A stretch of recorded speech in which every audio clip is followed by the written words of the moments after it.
and receive your message. The whole of PSSM is bowing down to you.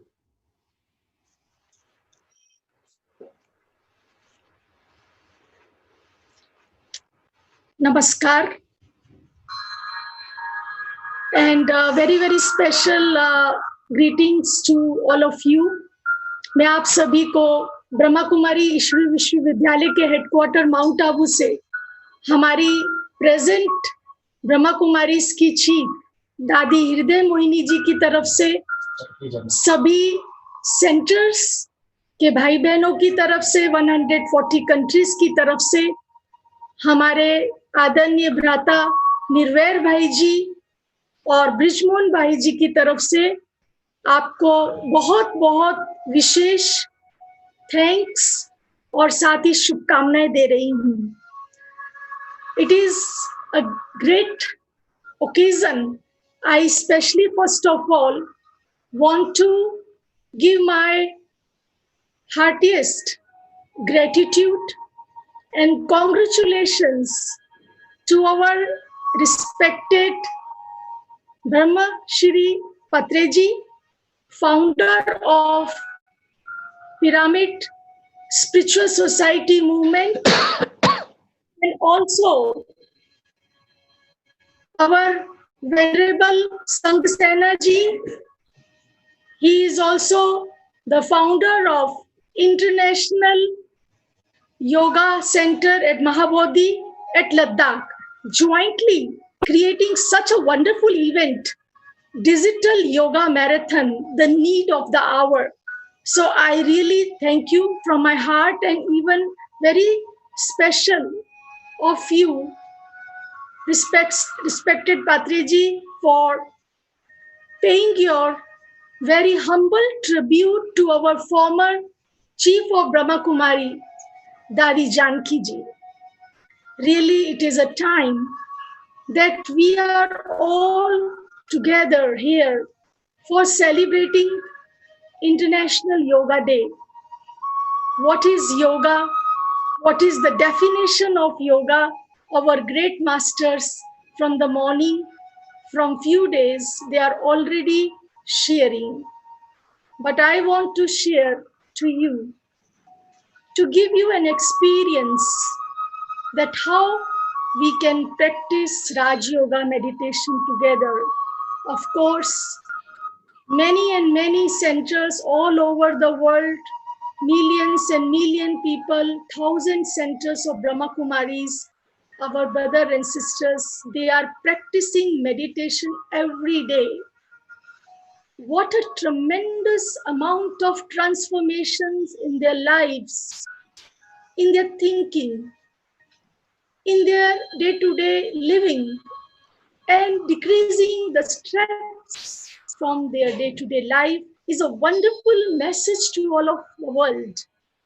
Not us, but here, the spiritual movement, pyramid movement, as I was communicating, and we had a wonderful dialogue with Patreji, and he shared that how his strong inspiration is to create a wonderful pyramid meditations all over the India. More than 20,000 I came to know. But today is one of the wonderful thing about the International Yoga Day is Yoga Day. Yoga is not only limited to speak, not only limited to the knowledge, but yoga and meditation is to live. It is a lifestyle. It is a dynamic energy in day-to-day life.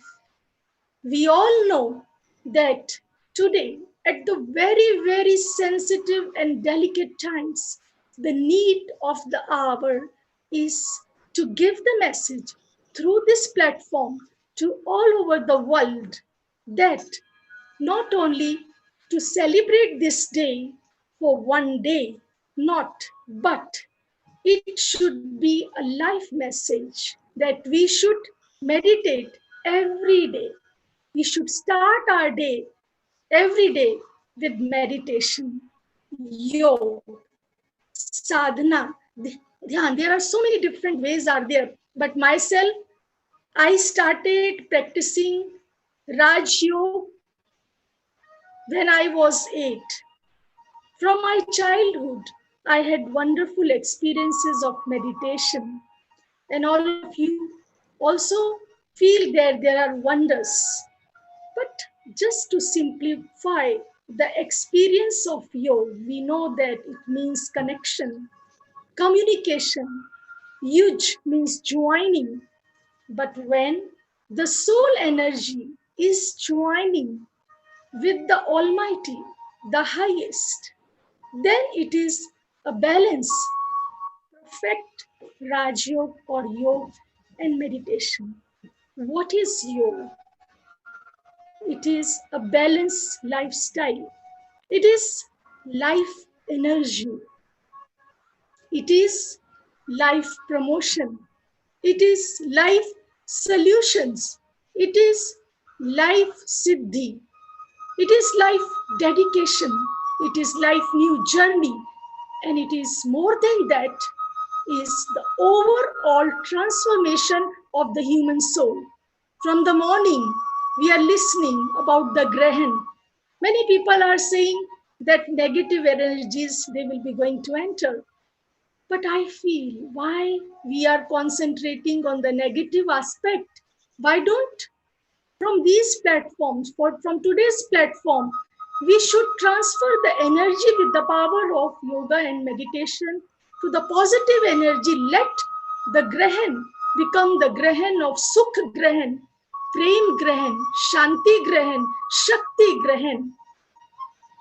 We should transform the energy, but what power, what energy is that which can transform this? This is the only the Yog Shakti and Raj Yoga. I feel that sometimes it happens that right now we are seeing the delicate situations in the world, all over the world. Many people think that it is difficult for us to do. But I feel there is a very simple meaning of yoga. It is related with the connection. What kind of connection? Because it is, as the word, I congratulate for using the word digital. I feel yoga is a high digital power. It is such a high frequency, but this high frequency can be possible only when we have the right frequency of the thought connecting with the Almighty. But before connecting that, how? This connection of thought frequency is possible is when thought is connecting with the positive and pure feelings. When positive and pure feelings, they are connecting with the pure emotions and the pure expressions, pure words in day-to-day life. The yoga is the result how to transform the yoga practice into karma yoga. Yogeso karmesu koshnam. It is a real art. Karma yoga is a very important aspect and the message of Yoga Day. And when the connection process, it flows from thoughts to feelings to expressions to words, and then it comes to the action. It is lifestyle. But every day 10 minutes when we do meditation and yoga, we lose so much of our bad energy.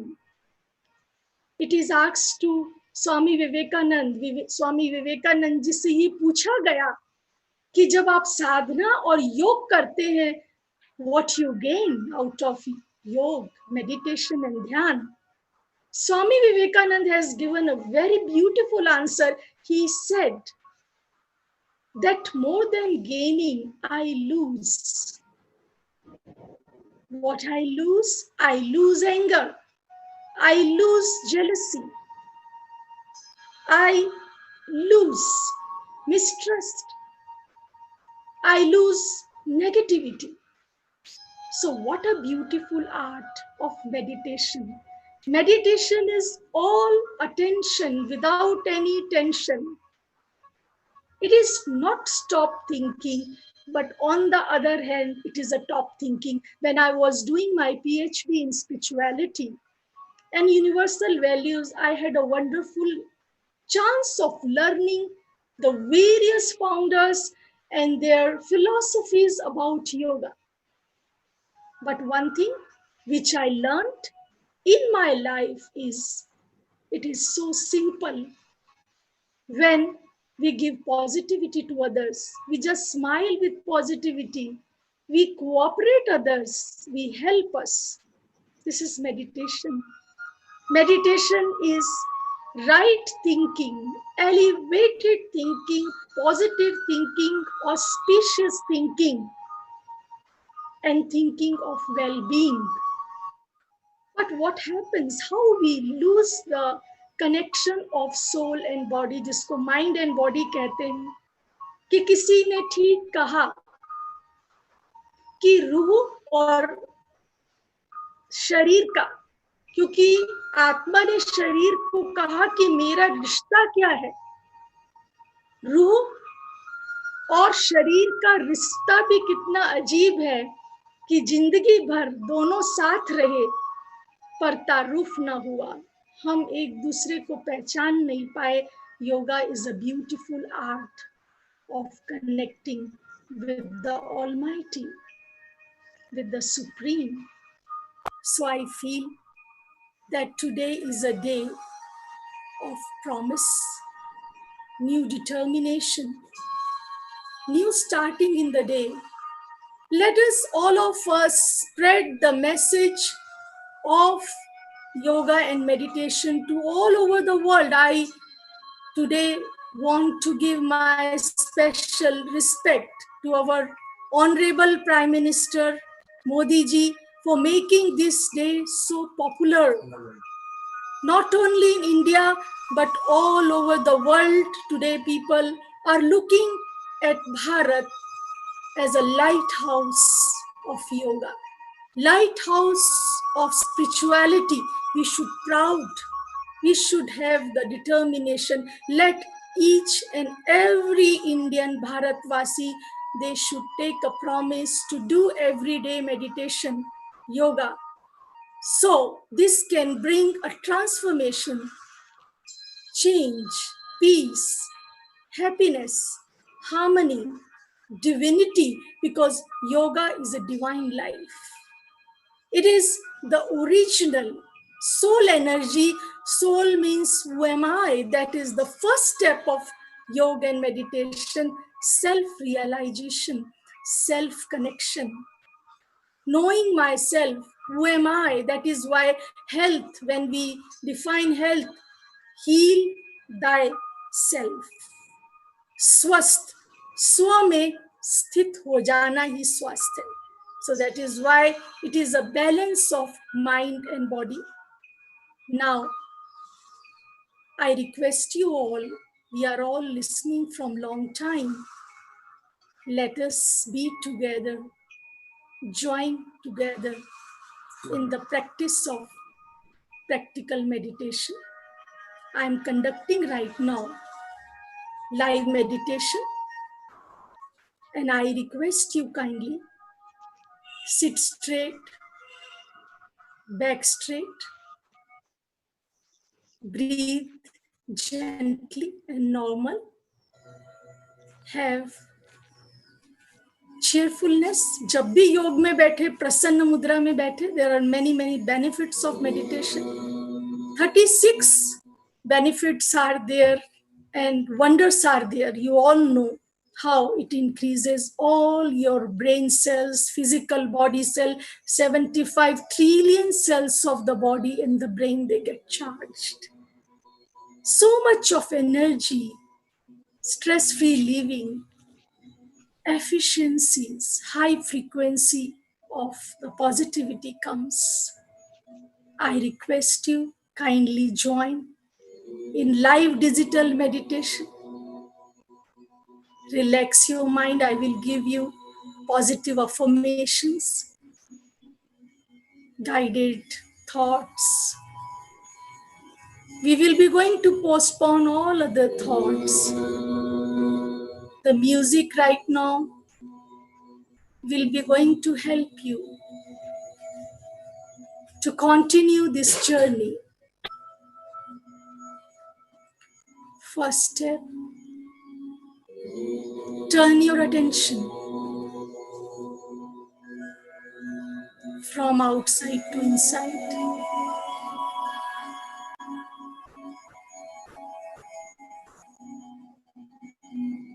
Yogi's inner journey. Visualize your energy in the middle of your forehead, Brikuti, Agya Chakra. Here I reside as a soul power, Prakash,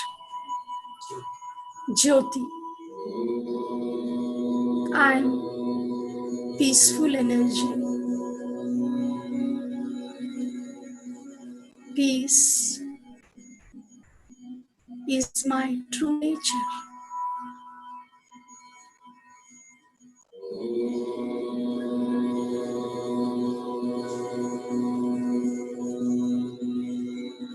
As a point of energy and light,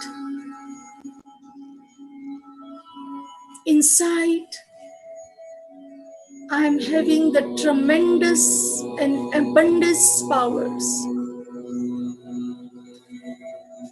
Feel the light and energy.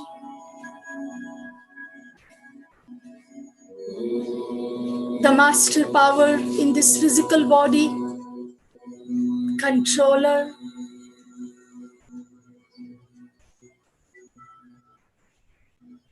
in journey of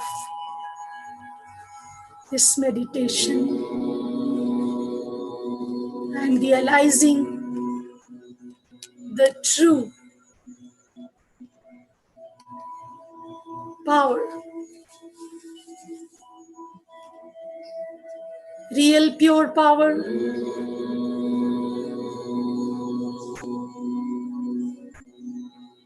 I am peace.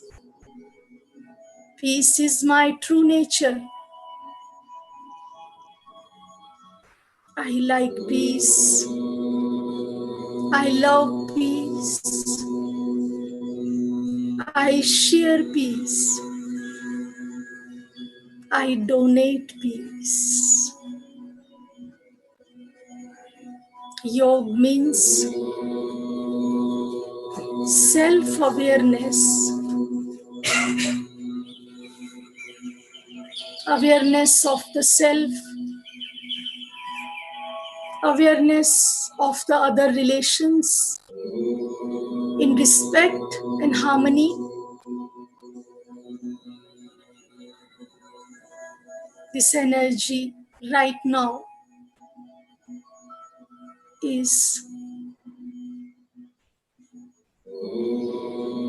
in its purest form, is transforming into well-being, health,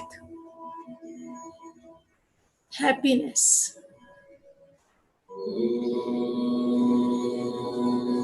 Each and every cell of my body is now relaxed, charged.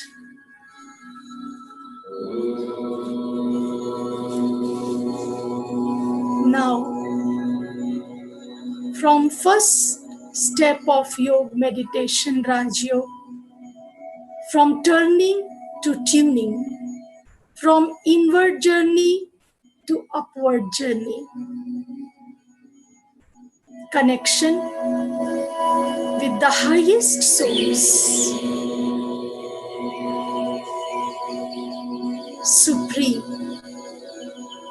Paramatma, Sarv Shaktivan.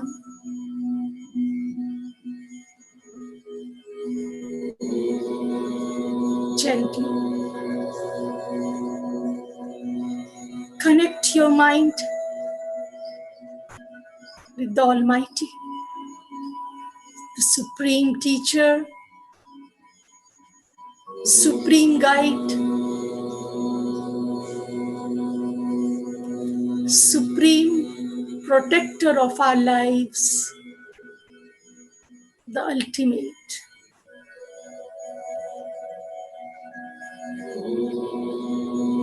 This pure connection with the Almighty is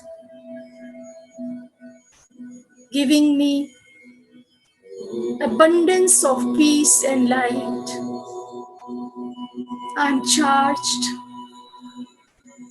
and very gently now winding up the meditation with third step, which is training, which is forward journey, tuning, from turning to tuning, tuning to training. Third step means when we come to our action, karma yoga, the real place to put your energy in your karmas.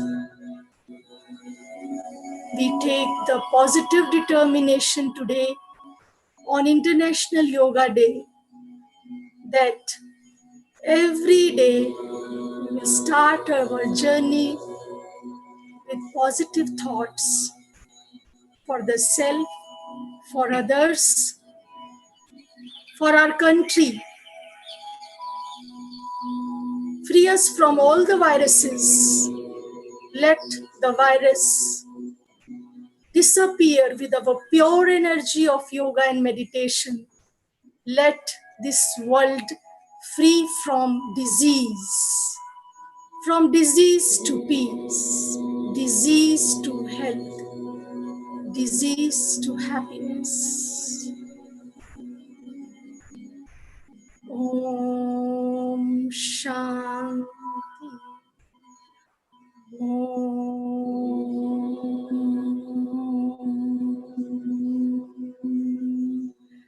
Shanti. Om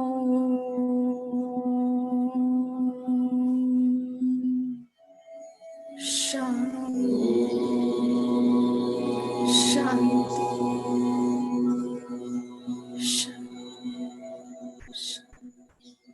Shanti.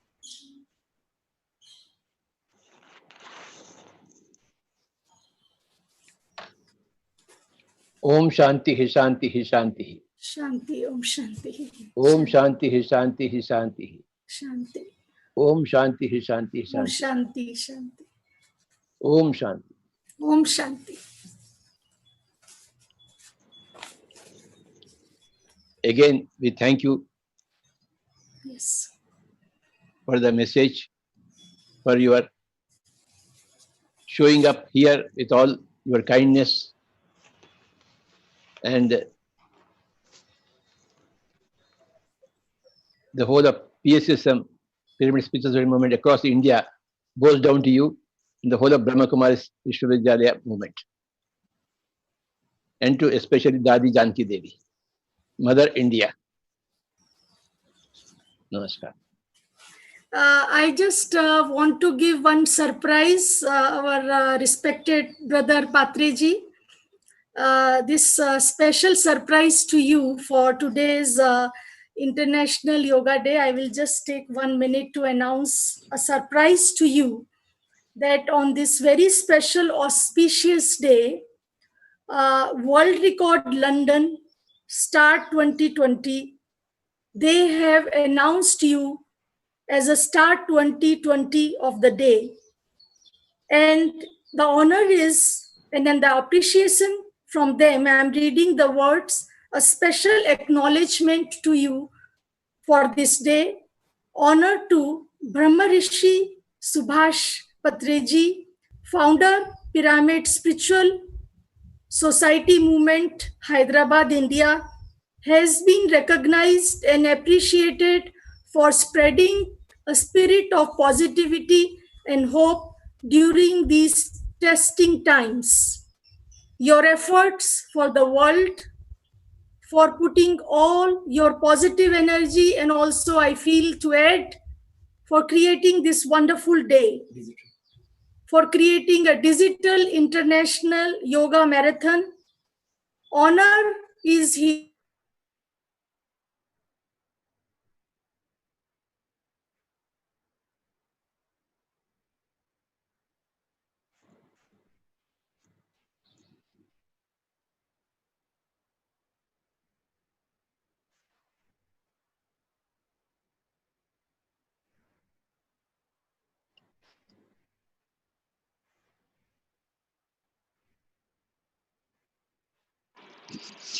I believe there is some trouble with the network.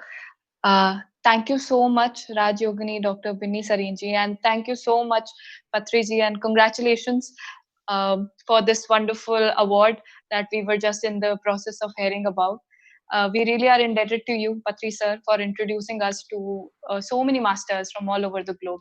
And we are indebted today to Raj Yogini, Dr. Binni Sarinji, for her divine grace and presence on this digital platform, where she illuminated us with her words and she gave us the message that we must meditate every single day, even if it is just for 10 minutes. We must meditate. In fact, we should start our day with meditation, and that is something that we will take to our heart and we will start practicing it right from this very moment. So thank you so much to all the Brahmakumaris, to Dr. Binni Sarinji and to Patriji. With that, I will take your leave, my friends, and I will pass the baton on to Sheena Khan. Sheena ji, over to you now.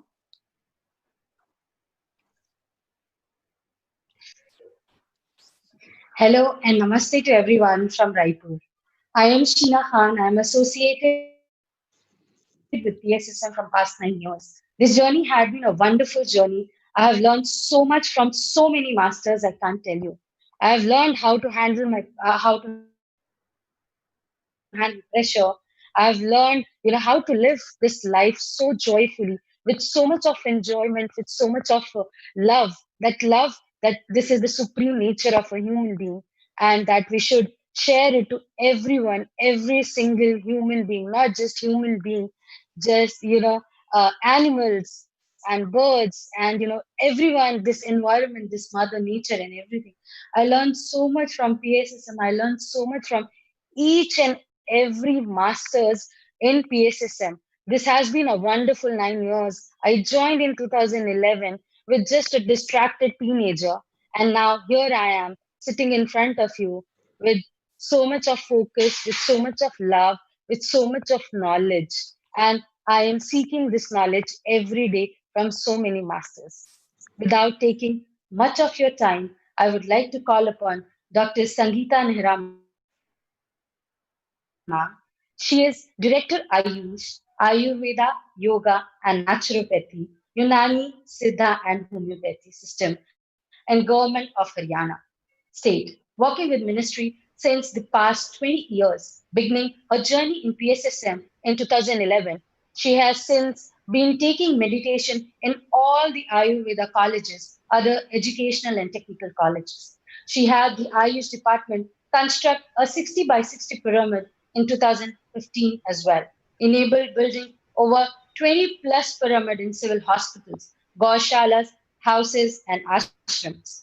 She is also an author, have written 4 books: Conscious Breath, Women Aurat, Ahar Aushad, and Twacha. Her current project is to build a pyramid in Kurukshetra under the spiritual trust Atma Shakti Dhyan Kshetra, ASDK. I would, I would request Dr. Sangeeta ma'am to please join us. Thank you. Thank you, Sheena. Thank you, all Thank you masters. so much. And first of all, I want to convey my gratitude, my Honorable Prime Minister, and all the officers of the Ayush Ministry, and respected all the organizations, all the dignitaries, and all the yogis. My dear friends, my dear masters, and my dear gods.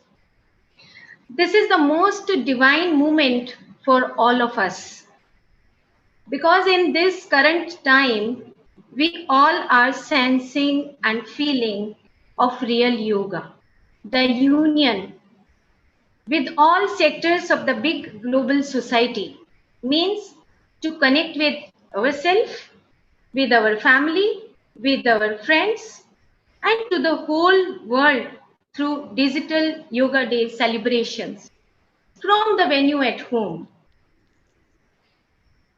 A deep reverence and gratitude to our beloved Patri sir, and I bow down to his simplicity, who always ready to teach meditation at any time, any house, any city, any country.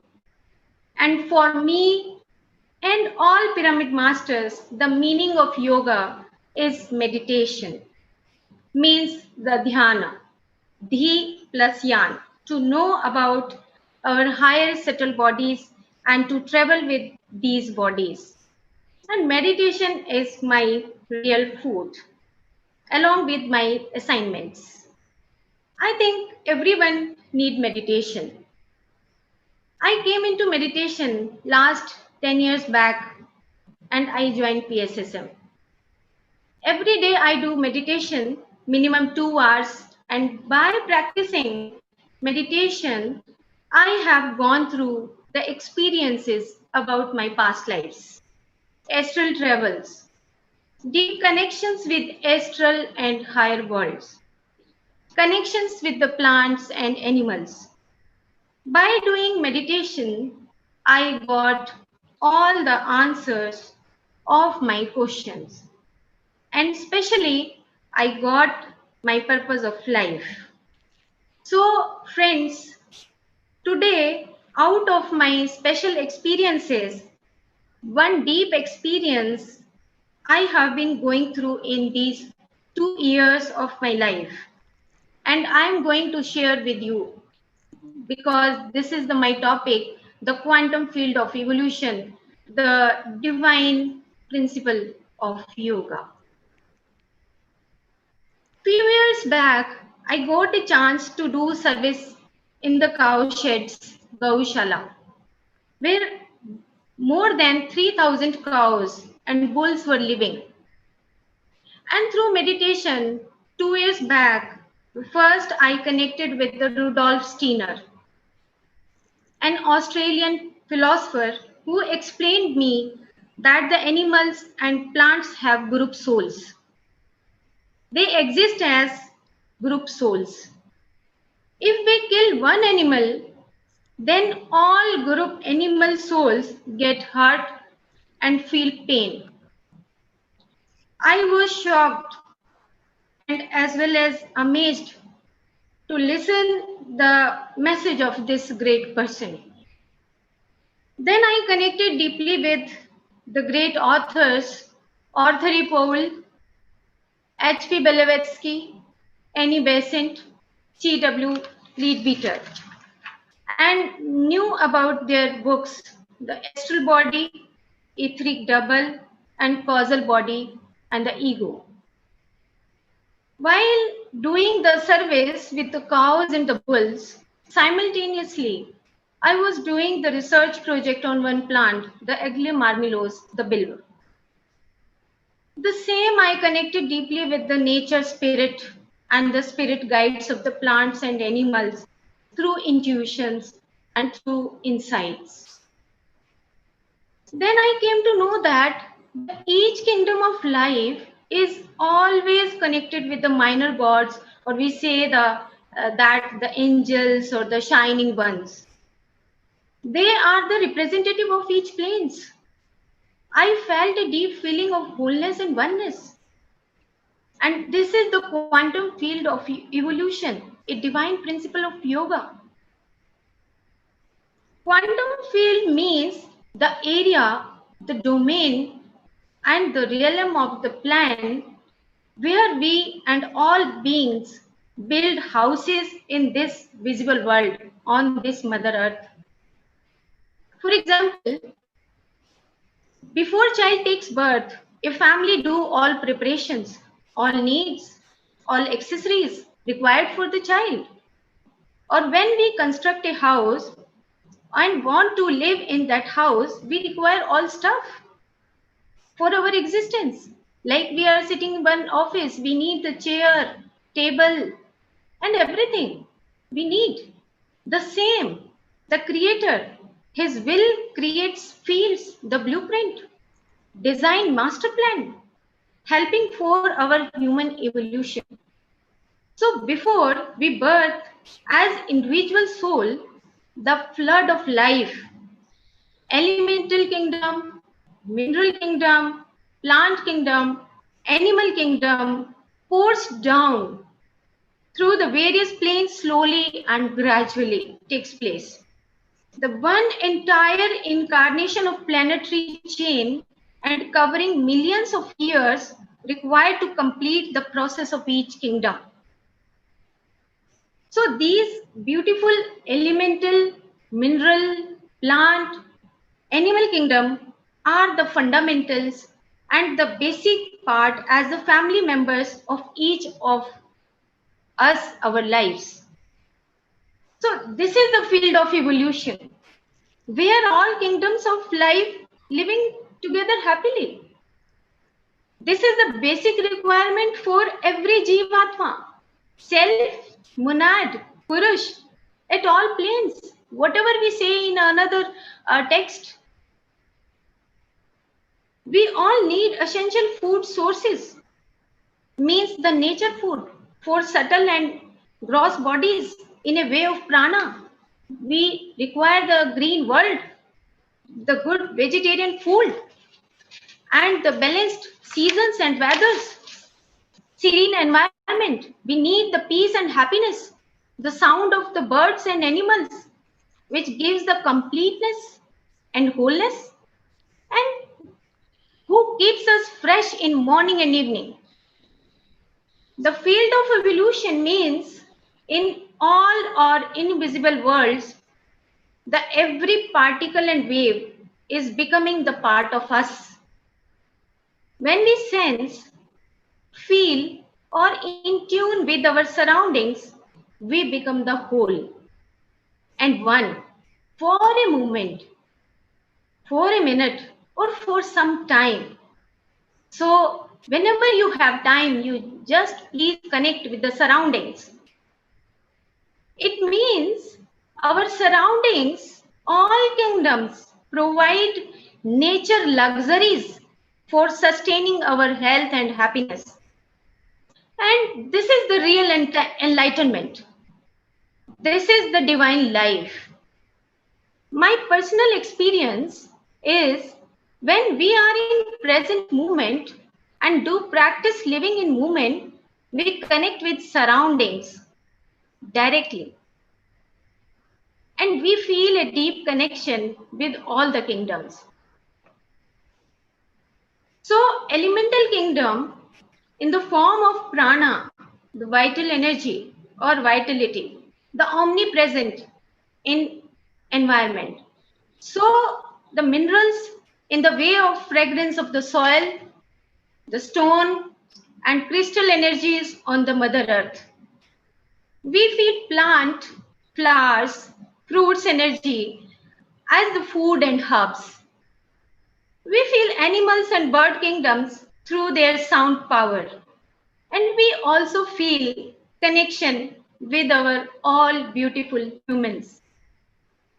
So as we know, normally, in normal human mind is stuck in very, very small transactions of life. And we lose the whole. And they spend the whole life in me and the me-centeredness. And this is called the personality or the ego or the character or the persona. And by doing so, these type of the habits, and we hamper our evolution. And meditation is the way how to evolve ourselves. And because of this ego, because of this personality, we passed many incarnations of human life. When we live in me-centeredness or the bigger me-centeredness means the me organization, me institution, me religion, me caste, me creed, etc. etc., etc. Through me and bigger me-centeredness, we divide the world. From every transactions, we find out me-centeredness. What is appropriate for me only? We just find out about the me-centeredness. We try to stretch me, bigger me, from each and every task, and we acquire me polarity and create the ego, the conditioned persona. We forget that we are the soul beings.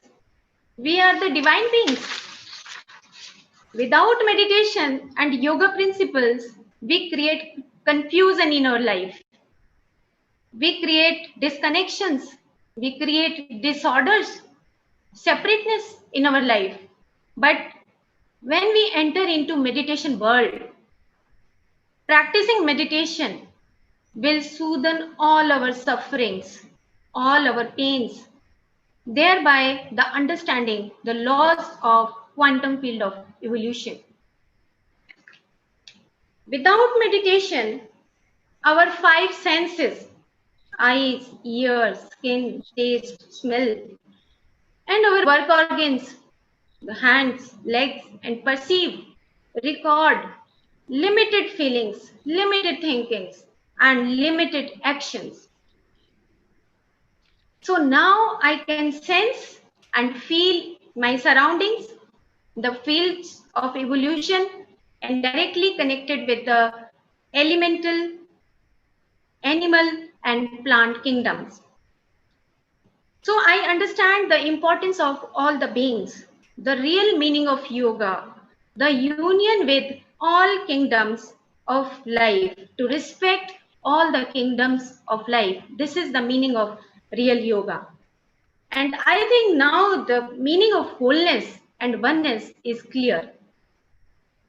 Dear friends, continuous practicing of meditation, everyday swadhyay, sharing experiences of meditation with the masters, friends, ourselves reaches at the highest level in spiritual world. In my view, in my personal experience, the days of the Hatha Yoga, Tapasya, or continuous keep in isolation or deep meditation in caves and Himalayas are long gone now. And that era has been ended. The age of digital world begins. Everyone is ready as a school-going child to explore himself and to live happy and healthy life with family, with friends, and by joining on Instagram, Twitter, or Zoom, or any other digital instrument. So we are the divine son, pilgrim, manhood, the higher self. We are the gods.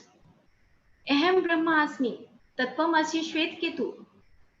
We are the gods. We are the conscious beings. We are the divine beings. The era of money, materialism, the expensive jewelry and clothes, the concrete buildings, the strong bank balance have been ending, where we were busy and bent on our knees to earn materialism. What I sense and feel through my experience during meditation, the research is in closed labs, the experiment on animals, the experiment on birds, the experiment on hybrid experimentation on plants to get fake health treatment has been ending now. A new era has begins where the planting of seeds, saplings is important to create a huge dense forest, which is at most important to complete the fundamentals for every being on this earth, to again recreate all the kingdoms on this mother earth. We the humans destroy, spoils the orders, the races, the species, the kingdoms, the all species of life. Only our illusions separates the world. Since last 100 years, our kingdoms are spoiled by us. Only by us. We are by the humans. We capture, we occupy 5 elements like we buy and sell water in bottles. Prana, so-called oxygen in cylinders. Purchase land, soil, earth. And sky, ether element, and marks the boundaries of the particular institutions, organizations, and we limit ourselves like a samudaya, like a cult, like creed, like sect, and like the community, etc., etc. But through meditation, we realize our true self, and all diseases, all problems are just like a speck on mind sky. And practicing meditation helps to remove all these. Meditation helps in rewiring the brain. We awaken our real intelligence, and we are the yogis. We are the divine beings. No doctor, no medicine is the voice of all pyramid masters and PSSM. Few days back, I experienced a flash of insight. My dear friends, I want to convey this message to all of us. When I experienced a flash of life insight, if we see the analogy of man and high evolved soul of animal who is ready to become human, then where we stand ourselves in front of the animals, still are we near equal to animals who are ready to become human, still who are completing their basic needs, food, sex, security, the personal affairs, the me-centeredness? Think and think and think. We are humans means the individual soul, the powerful soul, the Jivatma, the manhood, the pilgrim, the monad, and ready to evolve as fast as we can. Animals cannot evolve so fast because they are living in the group souls. And one thing more I want to share, the animals have astral and lower mental layers as we normal beings have. And they have desires, manifest a high quality of affection and devotion and a development of intelligence. That is the mental expressions of the animals. And we are eating animals and birds who are ready to plunge into the human kingdom. Think, is it this the right approach to kill animals, to birds, to fishes? Non-violence, non-interference, a great chapter for everyone life. And I a great respect and gratitude to our beloved Patriji who taught us these lessons. I bow down in front of him. Meditation creates the difference between mortal and immortal. We spend time in mortal vehicles as the normal beings with our etheric body, astral body, lower mental body, and we indulge in the personal affairs.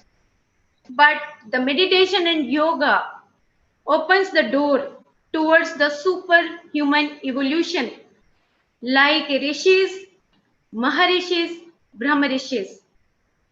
And everyone should become the union of two, the Ardhanareshwar, the stable and the dynamic forms, the creator and the creation. The life, spirit, and the matter are not separate. They are the opposite poles of one numenon.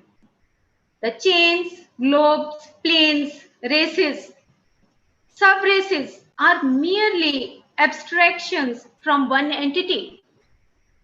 For example, the building has many rooms and compartments. So, but the roots of the Jivatma is in the higher Adi plane. But you know, without vesture, without the covering, without the physical body, the Atma is powerless and the static.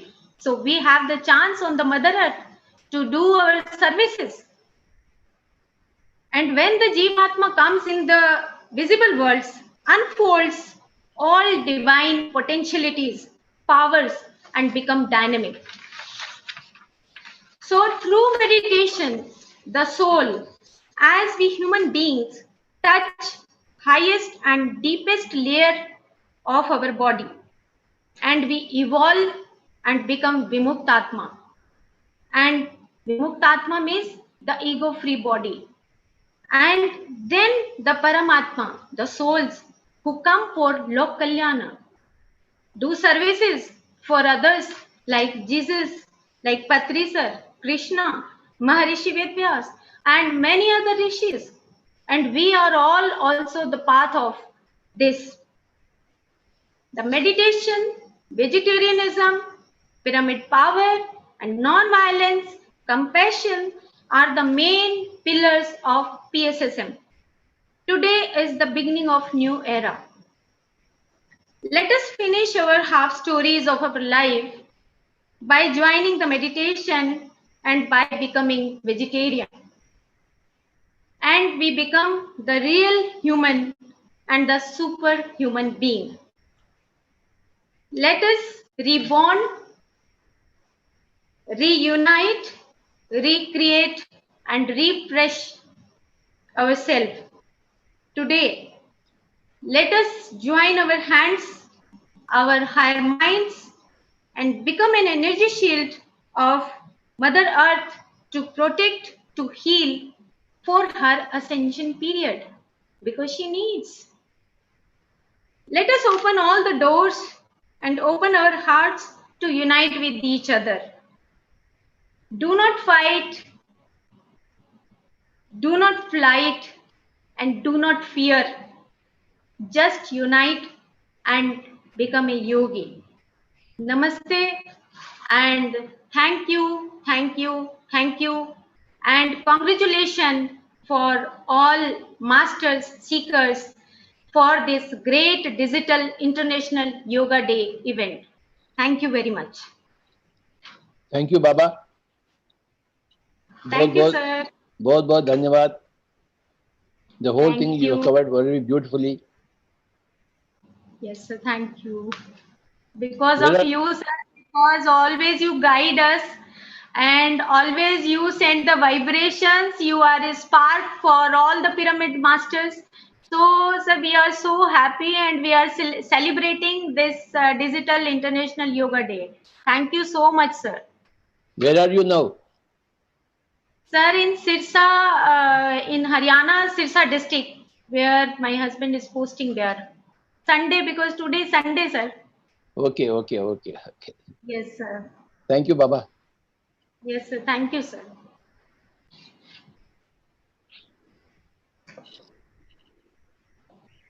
Thank you so much, ma'am. Thank you so much for, for this wonderful session.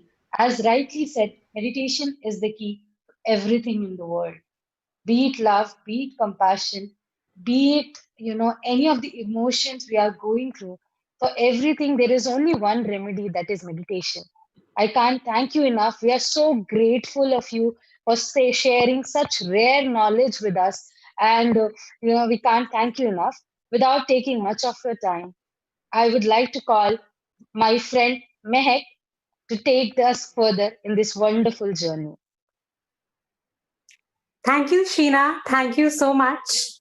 A very good afternoon to all of you and Patrisa. Where are you now? Sir, I'm in Singapore. Wow, you are in Singapore, right?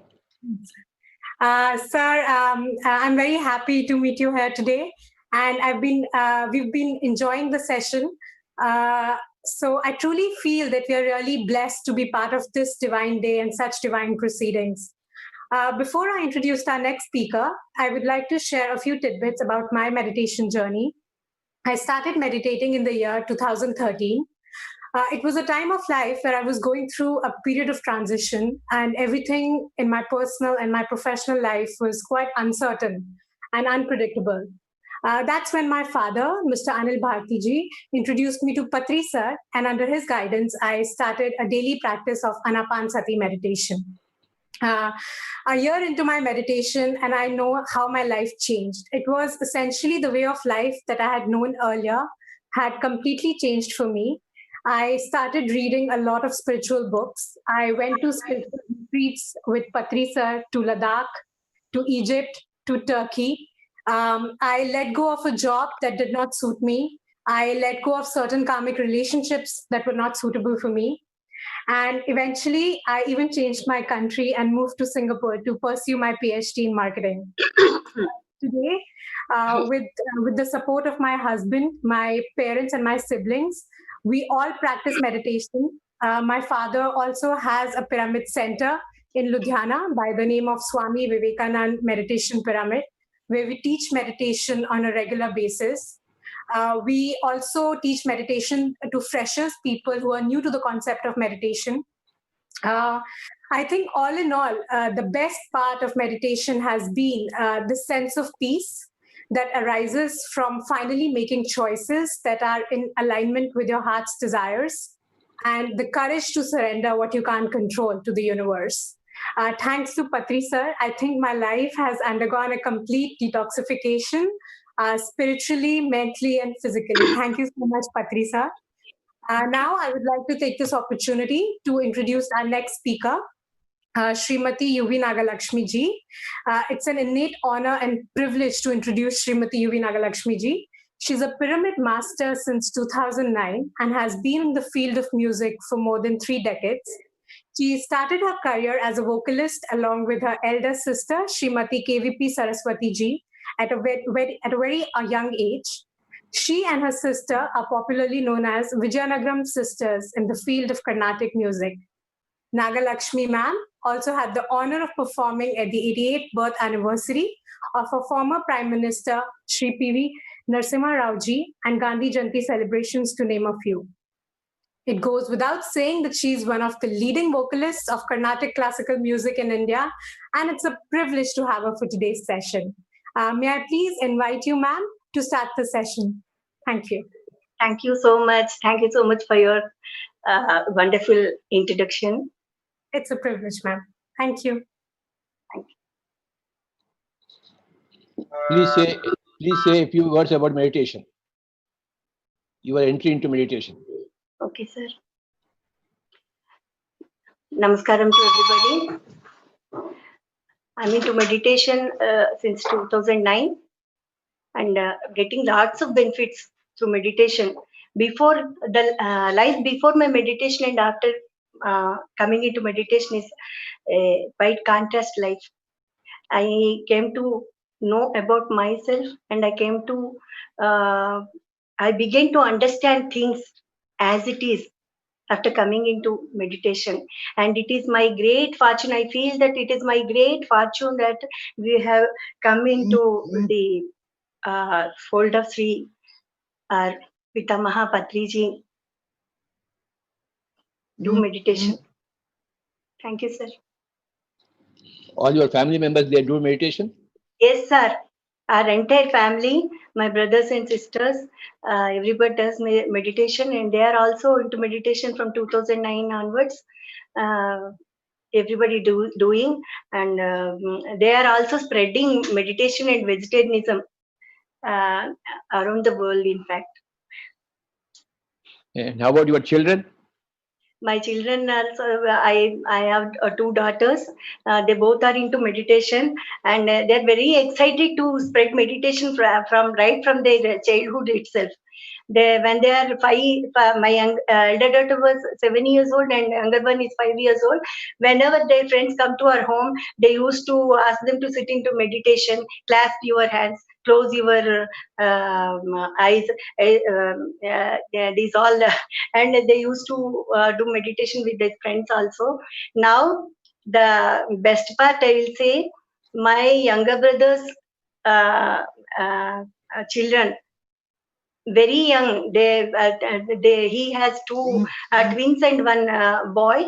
Very young children. They are also doing meditation. They are into meditation, and they are also spreading in their own way in their schools and in their school and their neighborhood. Yes, sir. That's in California. Yes, sir. In California. Now, can we do some meditation with Yes, music? Yes, sir. Please close your eyes. Everybody, let us go into meditation.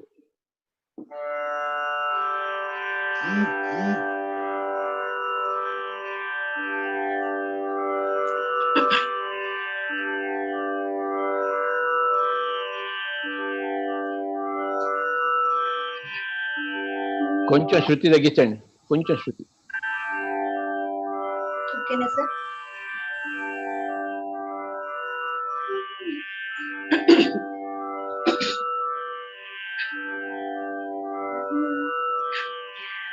తదరీనా నా నా నా నా నా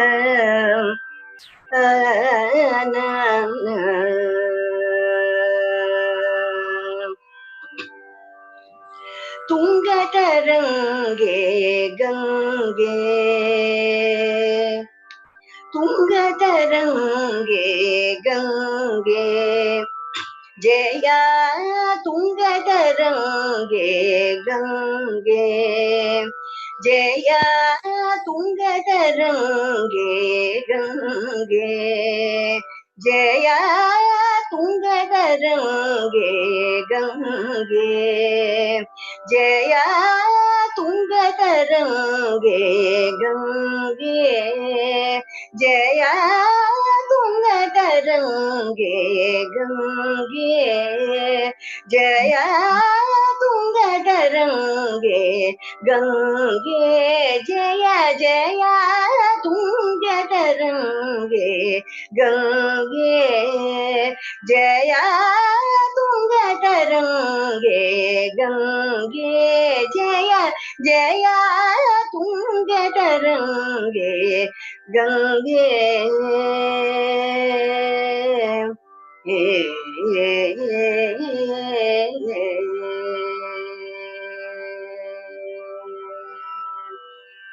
ಕಮಲ ಭವಾಂಡ ಕರಂಡ ಪವಿತ್ರೇ ಕಮಲ ಭವಾಂಡ ಕರಂಡ ಪವಿತ್ರೇ ಕಮಲ ಭವಾಂಡ ಕರಂಡ ಪವಿತ್ರೇ ಬಹುವಿಧ ಬಾಂಧನ ಚೇತಾವಿತ್ರೇ ಕಮಲ ಭವಾಂಡ ಕರಂಡ ಪವಿತ್ರೇ ಬಹುವಿಧ ಬಾಂಧನ ಚೇತಾವಿತ್ರೇ ತುಂಗತರಂಗೆ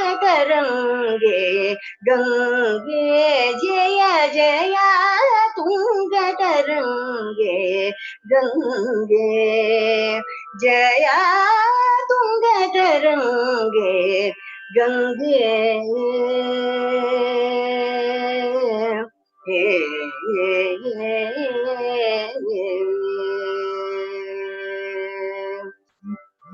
दूरीकृत जन पाप समूहे दूरीकृत जन पाप समूहे पूरित कच्छप पूछ ग्राहे दूरीकृत जन पाप समूहे पूरित कच्छप पूछ ग्राहे परमहंस गुरु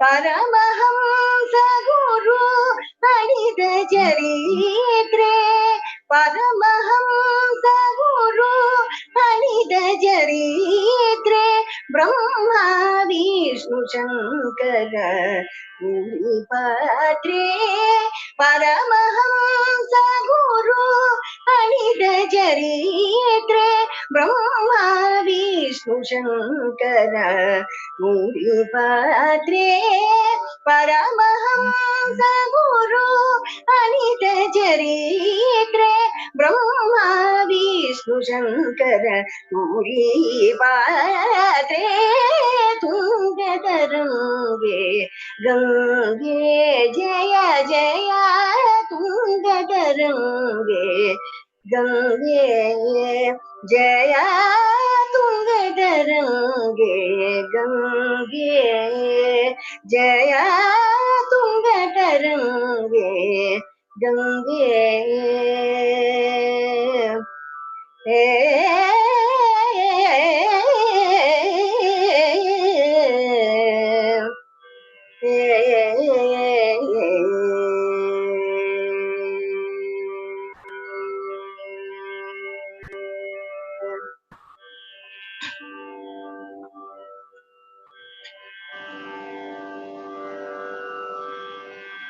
Please be with your breath.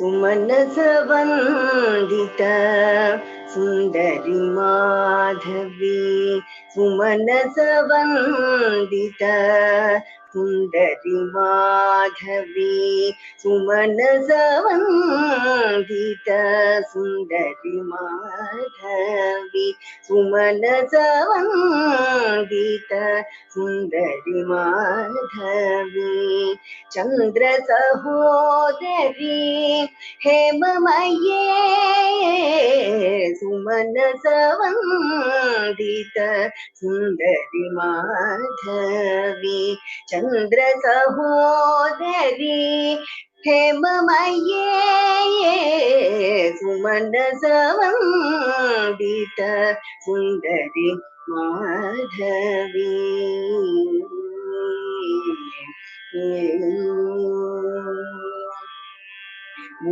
गणमंडित मोक्ष प्रदायिनी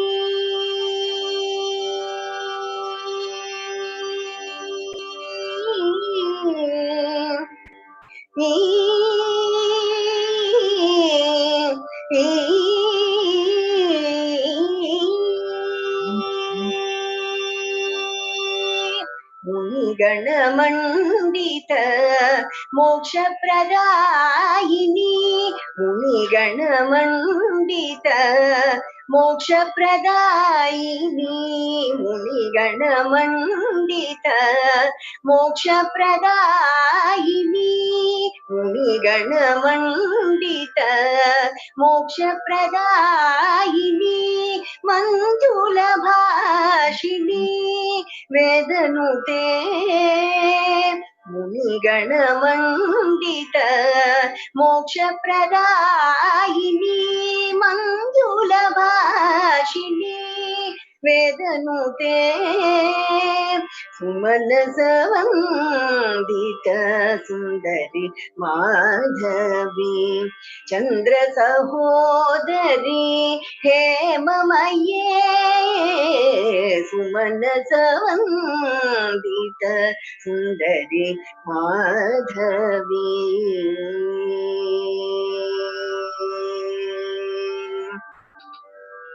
पङ्कजवासिनी देवसुपूजिता पङ्कजवासिनी देवसुपूजिता सद्गुणवर्षिणी शान्तियुते पङ्कजवासिनी देवसुपूजिता सद्गुणवर्षिणी शान्तियुते जय जय हे मधु सूदन कामिनी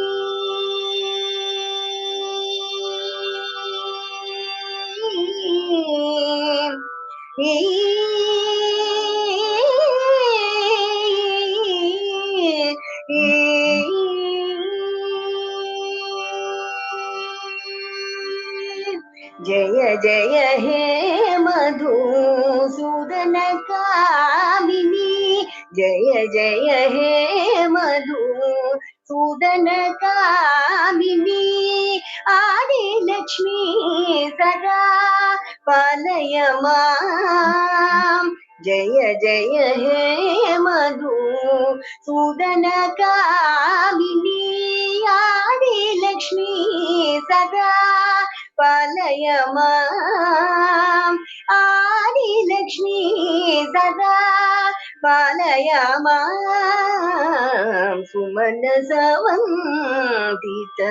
सुन्दरि माधवी चन्द्र सहोदरी हेममये सुमनसवन्दित सुन्दरि माधवी सुमनसवन्दित सुन्दरि माधवी सुमनसवन्दित सुन्दरि माधवी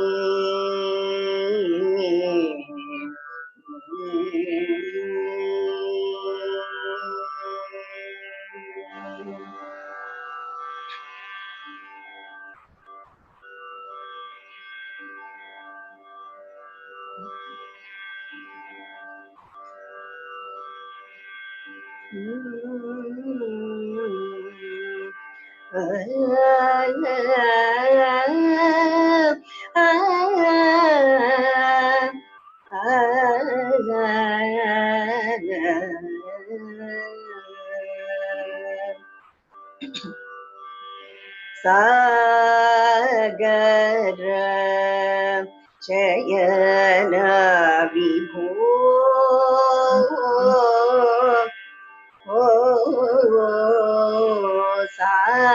सागर शयन विभो प्रभो सागर शयन विभो प्रभो सागर शयन विभो प्रभो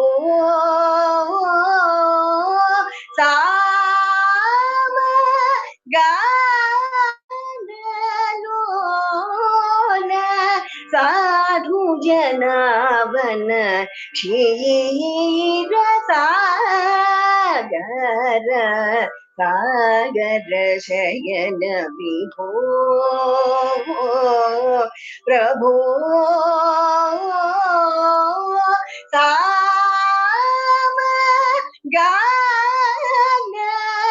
सामगानलोल साधु जनावन क्षीर सागर सागर शयन विभो प्रभो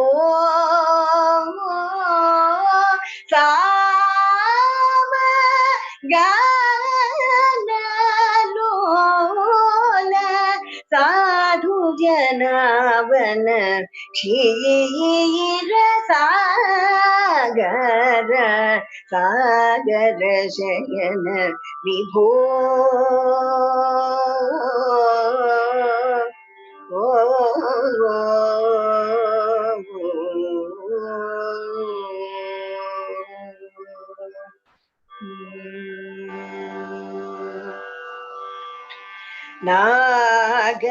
नागराज चयना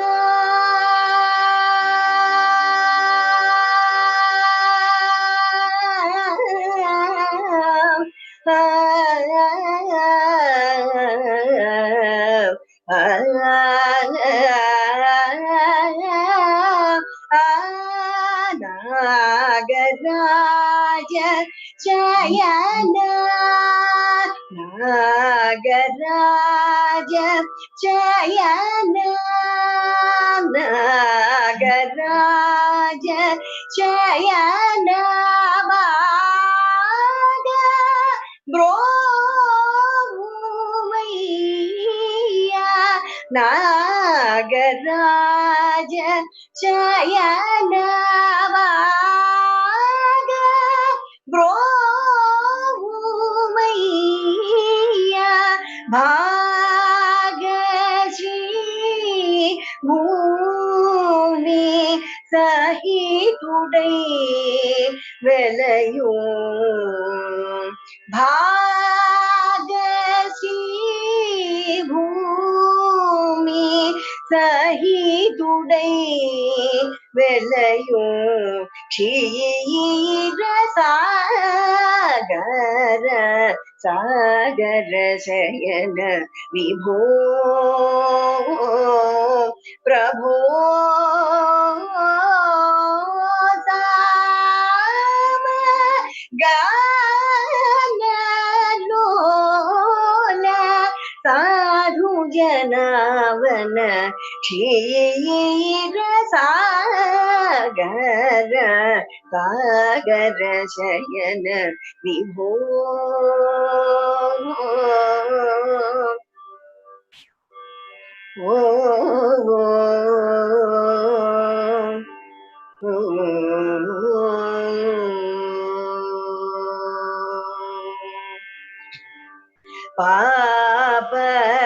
पापरहित नाम पामर विदूर पापरहित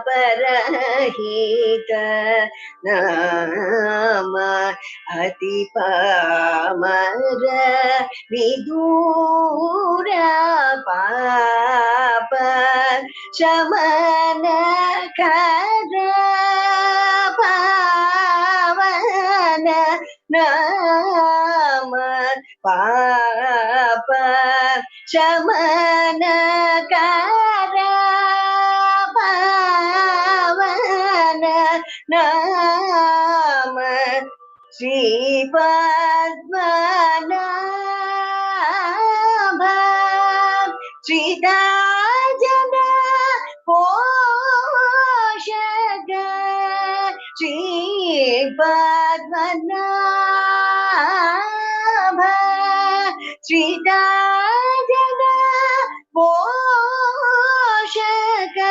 श्रीकर शुभकर वरद दास क्षीर श्रीकर शुभकर वरद दास क्षीर सागर सागर शयन विभो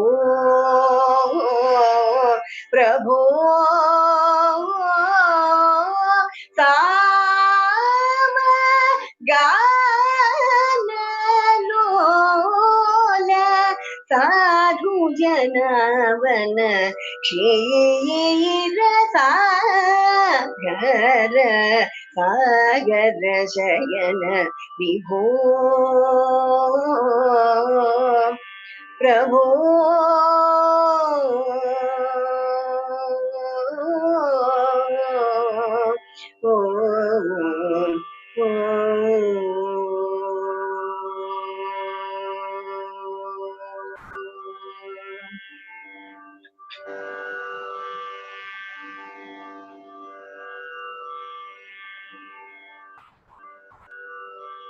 Please don't open your eyes.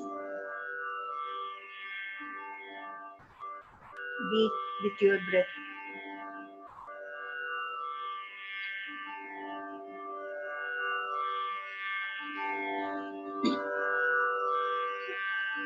Madhurabhashini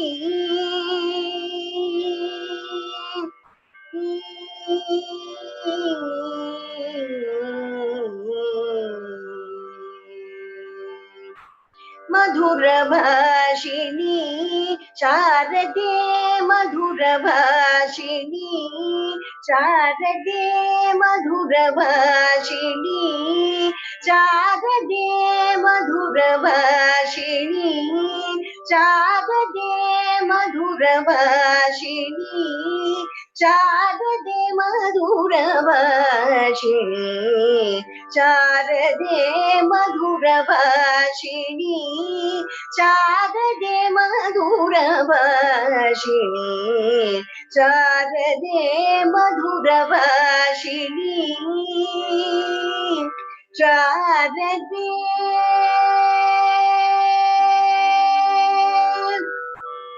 Margoti Prakashini Margoti Prakashini Margoti Prakashini Margoti Prakashini Margoti Prakashini Mangasavadani Margoti Prakashini Mangasavadani Madhurabhashini Margoti Prakashini Mangasavadani Madhurabhashini Sharade Madhurabhashini Sharade Madhurabhashini Sharade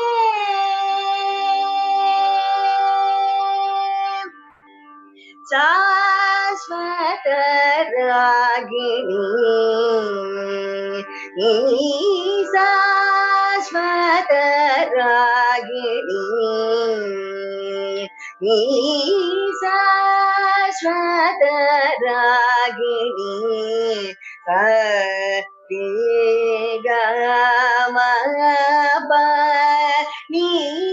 Sasvataragini Shungagiri Vasini Sivashakti Swarupini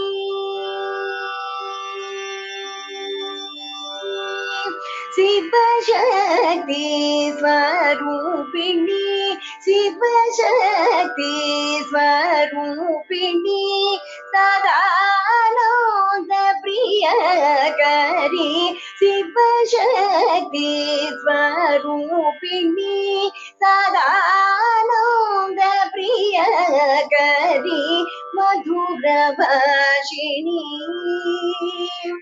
Sivashakti Swarupini Sadananda Priyakari Madhurabhashini Sharade Madhurabhashini Sharade Madhurabhashini Sharade Sharade Sharade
Janaki पते श्री जानकी पते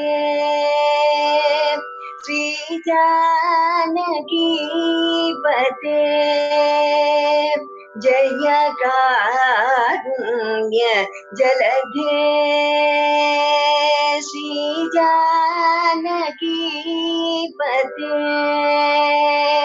जय कारुण्य जलधे श्री जानकी पते जय कारुण्य जलधे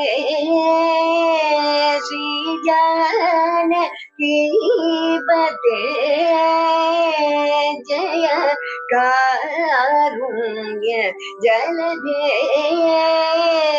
श्री जानकी पते जय कारुण्य जलधे श्री जानकी पते जय कारुण्य जलधे श्री जानकी पते जय कारुण्य वर्धन जगदभिराम भट्टाभिराम जानकी पते जय कारुण्य जलधे जय कौसल्यानन्द वर्धन जगदभिराम भट्टाभिराम जानकी पते जय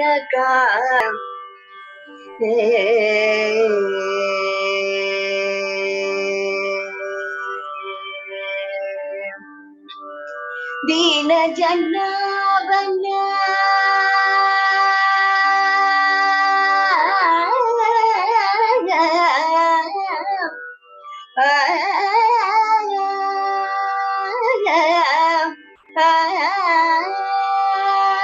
दीन जनावन दीन जनावन दीन जनावन धृतकर कंकण दीन जना धृतकर कंकण दीन जनावन धृतकर कंकण दशरथ तनया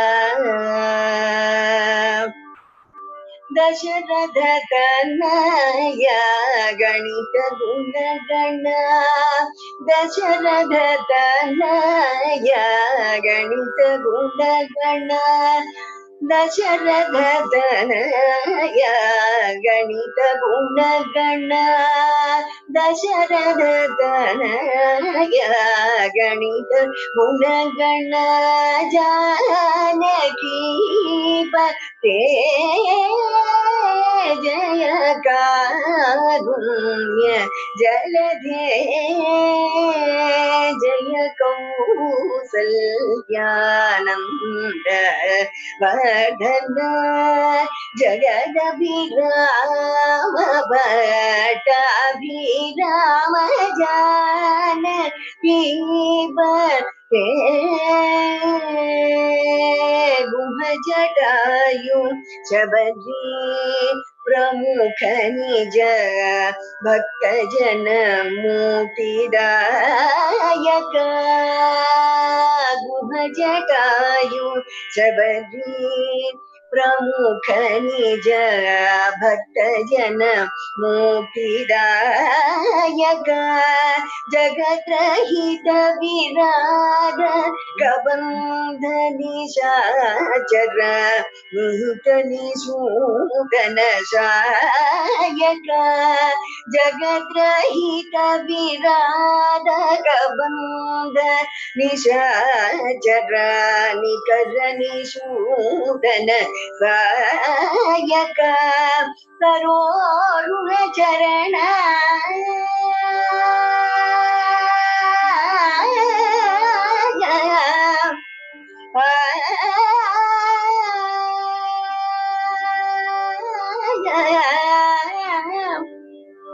सरोरुह चरण नियत बादि दशवदन सुरमुनि सज्जन वादन सुरमुनि सज्जन बालक सरोरुह चरण नियत वालि दशवदन सुरमुनि सज्जन बालक चरण नियत वालि दशवदन सुरमुनि सज्जन बालक सकल माहितेन्द्र नील मणि निभ शरीर पाहि साकेत नायक सकल माहितेन्द्र नील मणि निभ शरीर पाहि साकेत नायक सकल माहितेन्द्र नील मणि निभ शरीर पाहि साकेत नायक श्री जानकी बते जय कारुण्य जलधे जय कौसल्यानंद वर्धन जगदभिराम पट्टाभिराम जानकी पते श्री जानकी पते श्री जानकी पते जय कारुण्य जलधे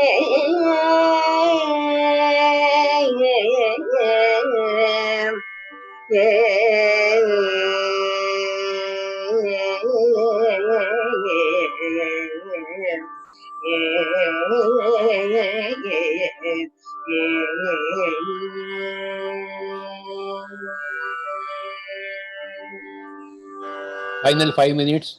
Be with your breath. Be with your normal, natural breath.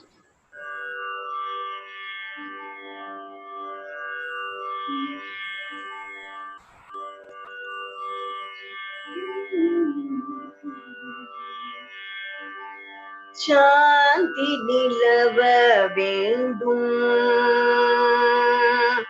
शांति निलव वेंदुम எங்கும் சாந்தி நிலவ வேண்டும் எங்கும் சாந்தி நிலவ வேண்டும் உலகிலே சாந்தி நிலவ வேண்டும் உலகிலே சாந்தி நிலவ வேண்டும் ஆத்ம சக்தி ஓங்க வேண்டும் உலகிலே சாந்தி நிலவ வேண்டும் ஆத்ம சக்தி ஓங்க வேண்டும் உலகிலே சாந்தி நிலவ வேண்டும் காந்தி மகாத்மா கட்டளை அதுவே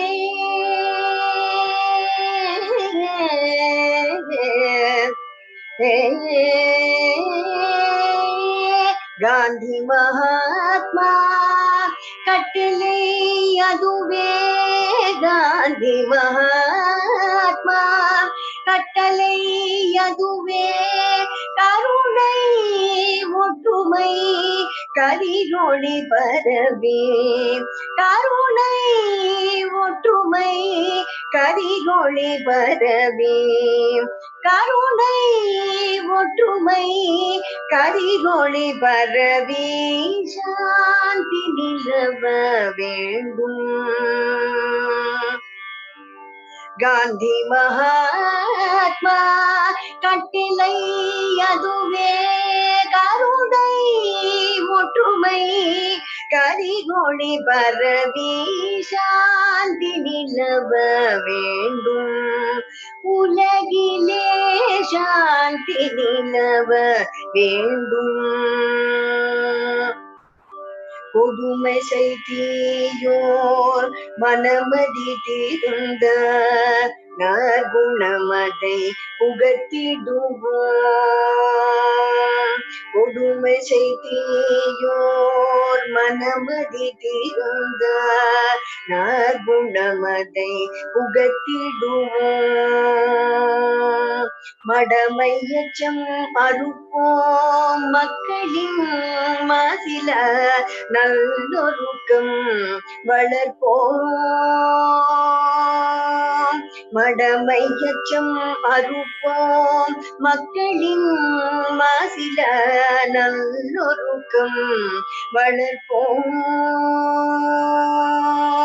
திடம் தரும் அஹிம்சா யோகினம் தந்தை, திடம் தரும் அஹிம்சா யோகினம் தந்தை, ஆத்மானந்தம் பெறவே. திடம் தரும் அஹிம்சா யோகினம் தந்தை, ஆத்மானந்தம் பெறவே. கடமை மறவோம் அவர் கடன் தீர்ப்போம், கரங்கமிழ் அளம் வளர்ப்போம். கடமை மறவோம் அவர் கடன் தீர்ப்போம், கரங்கமிழ் அளம் வளர்ப்போம். சாந்தி நிலவ வேண்டும். உலகிலே சாந்தி நிலவ வேண்டும். ஆத்மசக்தி ஓங்க வேண்டும். உலகிலே சாந்தி நிலவ வேண்டும்.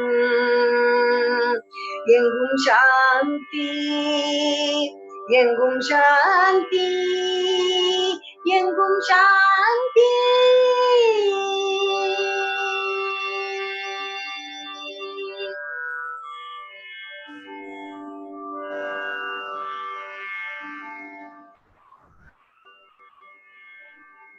Thank you very much, ma'am.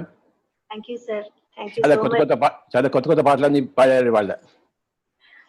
Sir. Thank you, sir. This is a wonderful opportunity given by you, sir. Singing in front of you is like singing in front of God only. That is my feeling, sir. Thank you so much, sir, for giving this opportunity. Thank you so much. Thank you so much, ma'am. Thank you so much, sir. It was a wonderful and amazing meditation experience. Thank you, ma'am, for giving us the opportunity to listen to your rich voice. It was truly a timeless performance. All of us really enjoyed this session. Like singing in front of God only. I think your voice and music and Pati sir's presence made this meditation extremely soulful and blissful. Thank you so much, ma'am. So much. Now, I would like to take this opportunity to move on to our next session. I'm extremely honored and delighted to introduce our next speaker, Christiana Eltrian. Christiana Eltrian is a therapist, an international holistic speaker, and a renowned author. She combines the ancient knowledge with the modern scientific system. And music and Pati sir's presence made this meditation extremely soulful and blissful. Thank you so much, ma'am. So much. Now, I would like to take this opportunity to move on to our next session. I'm extremely honored and delighted to introduce our next speaker, Christiana Eltrian. Christiana Eltrian is a therapist. She combines the ancient knowledge with the modern scientific discoveries to bring a complete picture on the unlimited nature of human potential. She has been studying the concept of pranic nourishment She's the author of 5 books, amongst which the Pranic World book describes her experiences with pranic communities and pranic processes. She's now practicing the soul healing holistic therapy, which deals with the balance between mind, body, and soul. Today, she's here with us, virtually sharing about free energy and pranic healing. Thank you so much, ma'am. Thank you so much. I'll now please invite you to take over the stage and the screen. Thank you so much. Hello, everyone. I hope you can all hear and see me well. Yes, yes, yes. I unfortunately could not hear the last part of the presentation, but I'm sure it was great. I'm so honored, so grateful, and feeling so blessed to be here with all of you. We've been in constant meditation for more than 10 hours now for the eclipse with the team at Unify and with your team and with many teams of meditation around the world. Thank you, Brahmarishi Patriji, for having us here and for having created this concept all over the world. I honor and praise you and your team wherever I go. Just consider me an ally for lifetimes and lifetimes. I am so grateful for your work. Today, I felt called to bring this union of all of us into being all over the planet. We are live on our page. We are live on the Unify page, which is watched by millions of people. We are live all over the world. I feel that yoga is really union and unity, and we are ready for this at the planetary level now. I felt initially to talk about the possibility of living on light or living on prana and the free energy that is accessible to all of us. That's my main topic of today. It is something that I've been studying and working with for more than 10 years, and it's something that I've perceived as a possibility from even when I was a child. I had this feeling that we're all energy, that everything is energy, that even the denser of the matter, including the table, the chair, the crystals, the rocks on this planet, they're all energy and they're all made of light. And if you look at our structure in our physical body, essentially we're also made of energy because it all boils down to molecules and atoms, isn't it? And quantum physics has now discovered it and proved it. And luckily, we are close friends with scientists like Nassim Harmeem and the Resonance Academy, who are actually studying it in physics, and they're able to prove it at any given time that we are energy and we're made of energy. But above and beyond that, and above and beyond the fact that we're actually able to be nourished by energy, and our bodies, because they're made of energy, can be nourished by prana. Actually, that's the main message that I came to bring today. And I have many friends and acquaintances, and I myself have had experiences and still have the experiences that prana is nourishing us. I've experienced it many times and organized events all over the world, including India. This March, we've been in India with the Pranic Festival in India with many people that are nourished by light, by prana, by chi. We had a yogi that for 75 years has not consumed food or water because prana has nourished his body for more than 75 years. Unfortunately, now he has left his body, but he's still present with us in the energy realm, and I honor his presence here as well. He's been monitored in hospitals. He's been proven to be nourished in this way. The studies are available all over the internet. There's a movie called In the Beginning There Was Light that is detailing all this reality. There are many, many resources all over the world now. If you type living on prana, living on light, or breatharianism, you'll find all this information. If you look for the Pranic World book, a book that I've written in collaboration with my team of angels, you'll find all the science of it and all the holistic information of it that I could find so far. If you look at our website, soulhealingacademy.com, you'll find many, many articles on this. So this is not woo-woo, this is not far-fetched, and this is actually a tradition that the yogis in India and all over the world have been speaking about for thousands and thousands of years. If we think of Babaji, one of my masters, one of the light beings over guiding me, he has been proven that to the degree that he's been able to preserve his body for many, many thousands of years, and he's not decaying. Whenever he wants to reform his molecules and atoms back into a physical body, he can show up in your face. And it's something very possible for many of us, actually, because energy is everywhere. And if we learn to master the elements of earth, water, fire, air, ether, and beyond, the cosmic lights, we're ready and able to dematerialize and rematerialize and be nourished by chi or prana. This is possible. And this is what yoga, the true yoga, means. The freedom. The freedom to know that we're boundless, that we're not conditioned by any global circumstance, any disease, any reality that has been imposed on us by whatever agreed suffering reality that humanity has been choosing to experience. We are above and beyond that, and this is what true yoga means. It means freedom. It means unity with the one that is breathing us all. We are one with the one that is breathing us all. It means deep union within ourselves.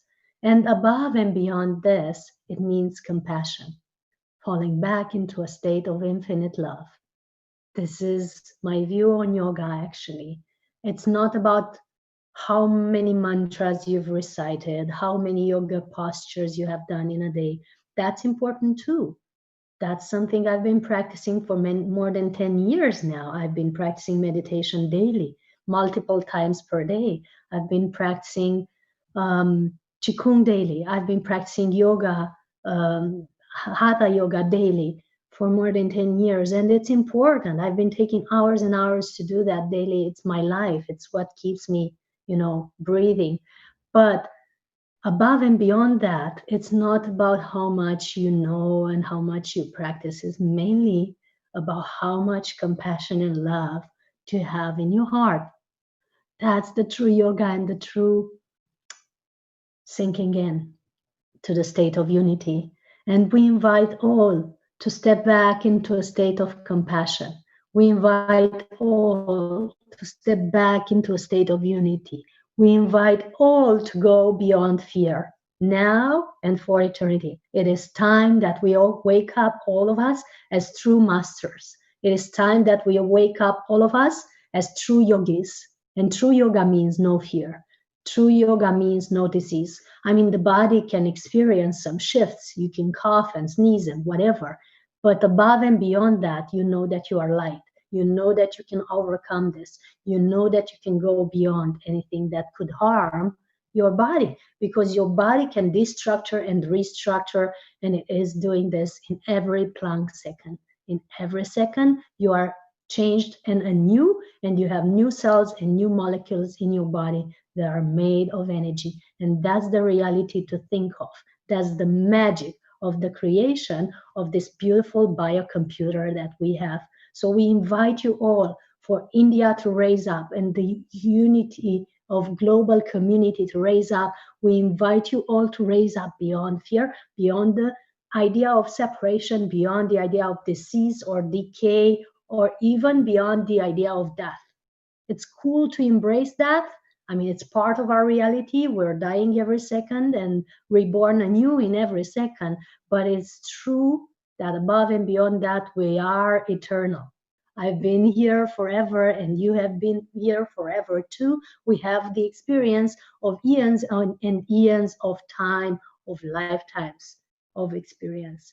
And we can actually do some magic here, asking to have all these memories back with us, whatever we've learned, whatever we've experienced that is good for us as experience, as yogi, as masters, as energy light workers in this world, in many worlds, in lifetimes, above and beyond this earth, we can ask now for it to come back to us. We can ask for this wisdom to come back to us, to come back in our bodies, to come back in our structures. Would you agree to have that coming back to you, your full mastery? You just need to say yes to it. You can type yes in the comments even if you want that to happen. It's the magic of the eclipse. It's the magic of powerful planetary and star moments. It's the magic of joint intention. We are all here to manifest our full mastery here now. Would you agree that this is possible? I'm looking forward to interact with you because, you know, I don't want to be streaming here alone behind the screen. I want to be united with you. Feel that you're here. So just type yes in the comments if you feel that this is possible for us to join in full mastery, to have our full memories of mastery coming back to us, to have our full potential coming back to us as humans, but also as superhumans. Whatever you define as cities in yoga, it's actually our innate power as divine creation of the divine.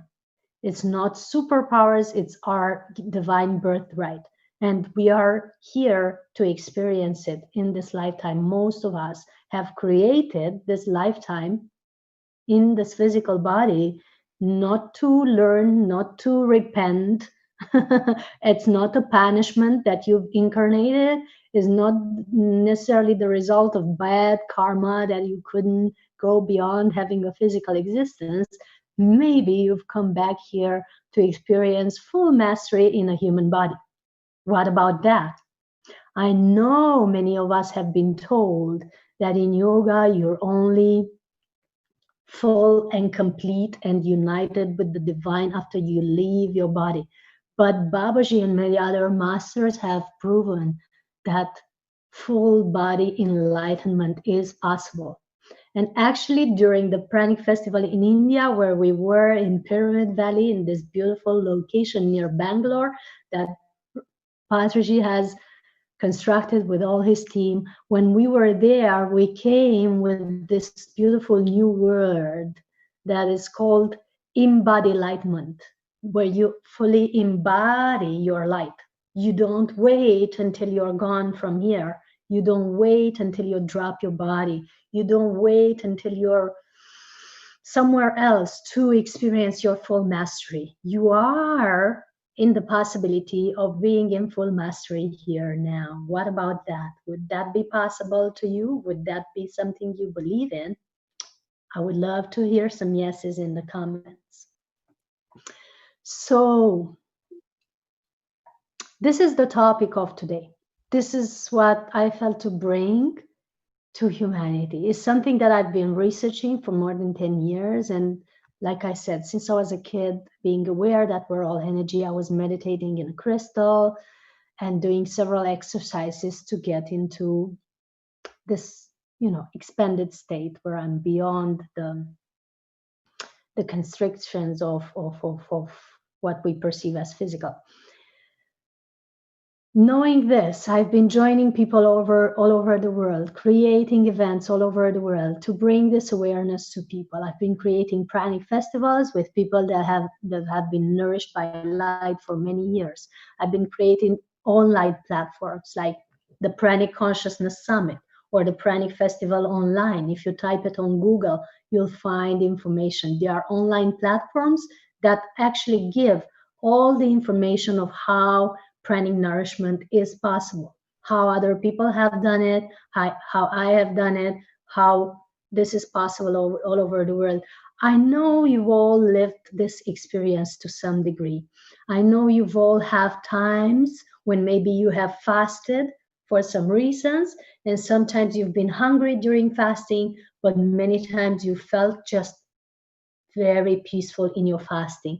And actually, when I was in Pyramid Valley this year in March, we had some of the leaders of Pyramid Valley there, Mr. Chandu, that has instantly gone into 30 days of just liquids, not consuming physical food, just by meeting us, just being in contact with us, has given this belief to him that he can do it. And he has actually done it, and he's feeling great. And if you're on screen, you can maybe type in yes in the comments, Mr. Chandu, because I know you've had a great time. And many, many other people who, when they heard about this reality, that yes, prana can nourish your cells. It is possible that you are nourished without consuming, 3 meals a day and 3 snacks in between. It is possible that you have this contact with this universal force that is called prana, chi, mana, light, energy. In many traditions, some call it God even. It's possible for you to be in contact with it and united with it to such degree that you don't feel hungry anymore. And you will notice that the more you practice your pranayama, your meditation, your yoga posture, and the more you believe that you're connected with prana and that you are made of prana, the less hungry we feel. And we're not saying to people to stop eating, because that would be lethal for some. So we warn you that you don't try this at home without having a daily practice and, spiritual activity in your life, a spiritual lifestyle. And even then you must be careful. But we invite you to look differently at the way you choose your nourishment. That's all. And we invite you to look differently at the way you look at your daily practice. Like, do you choose your food on your plate out of habit? Do you choose your food on your plate out of emotional reasons? Do you choose your food on your plate because your mother taught you that you should eat this, this, and that? Or do you choose it because you're so tuned into your body and you deeply feel that you need to eat? That's the question. And beyond that, how you choose your emotional nourishment. Do you choose to eat out of emotional turmoil? Do you choose to eat out of sadness, binge eating? Do you choose to nourish your mind with ideas that are not beneficial for you, that are making you feel scared, like the conspiracy theories, the theories about disease that are circulating, the drama that is circulating all over the planet now? Do you choose to take that in as information and nourish yourself with it? Or do you choose to tune into a higher source that could give you the correct information about what the reality of this global situation truly is? That's also a nourishment. That's also a choice. We can choose to go into the drama, or we can choose to go beyond and see that, whoa, maybe we're all learning something beautiful from it. Maybe it's bringing us something that is so deep and powerful and transformational that is going to change all our lives, and it's going to invite us into a new stage of mastery. And we don't have to wait for the pandemic to end to go back into that mastery. We can do it now in a split of a second by just saying yes, let it sink in. Maybe that's the whole thing with the global situation now. Maybe it's not to scare us. Maybe it's to upgrade us, to upscale us, to bring us into a new state of being. Yes? Who believes that this is so? Let's have some interaction. I believe we can also take questions at the end.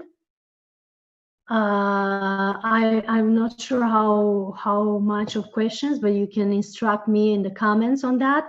But if you have questions, just prepare them and feel free to bring them in the comments when we ask for them so that we can answer them.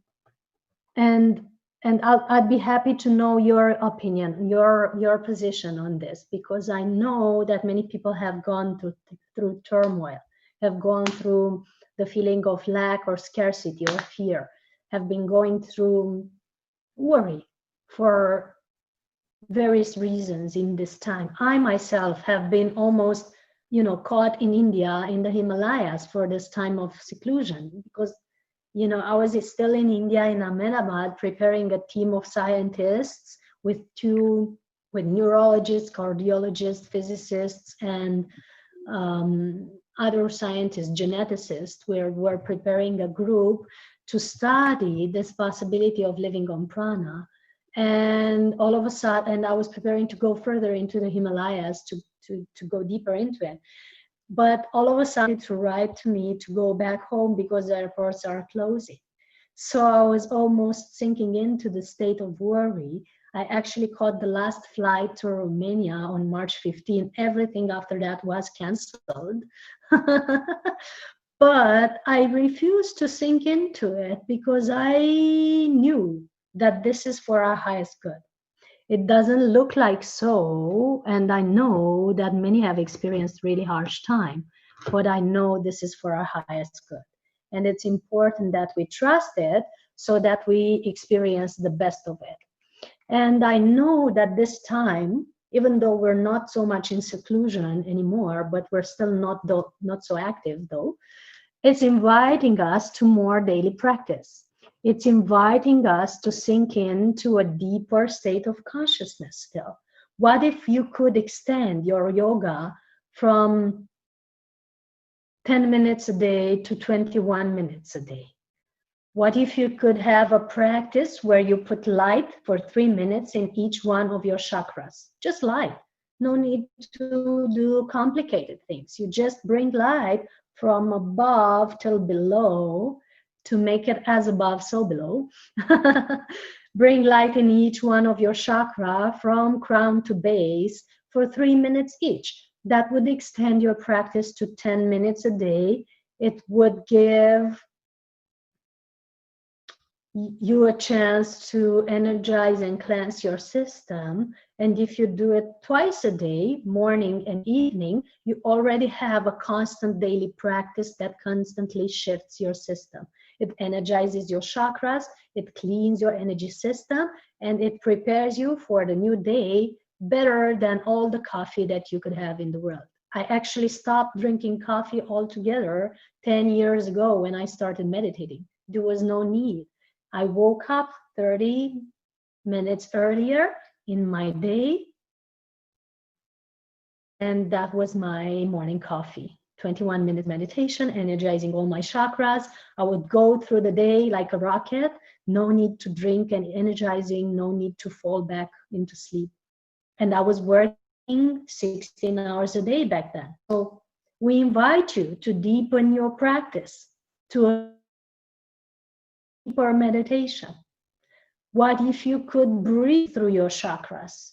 You know, while you're adding light into them, maybe if your mind goes astray, if it starts wandering around, just focus on your breath and bring your breath into your chakra. You can actually do it now. Bring your breath into the crown and start breathing through it as if it has a nose. Bring your breath into the third eye after a while and start feeling that you're breathing light through your third eye. Bring your breath into the throat and start feeling that you're bringing light into your throat chakra here, as if you're breathing through the throat, light back and forth. Imagine that you're in a light column from the center of the universe to the center of the earth, a light cylinder with a diameter like your hand stretched out, and imagine that you're breathing through it.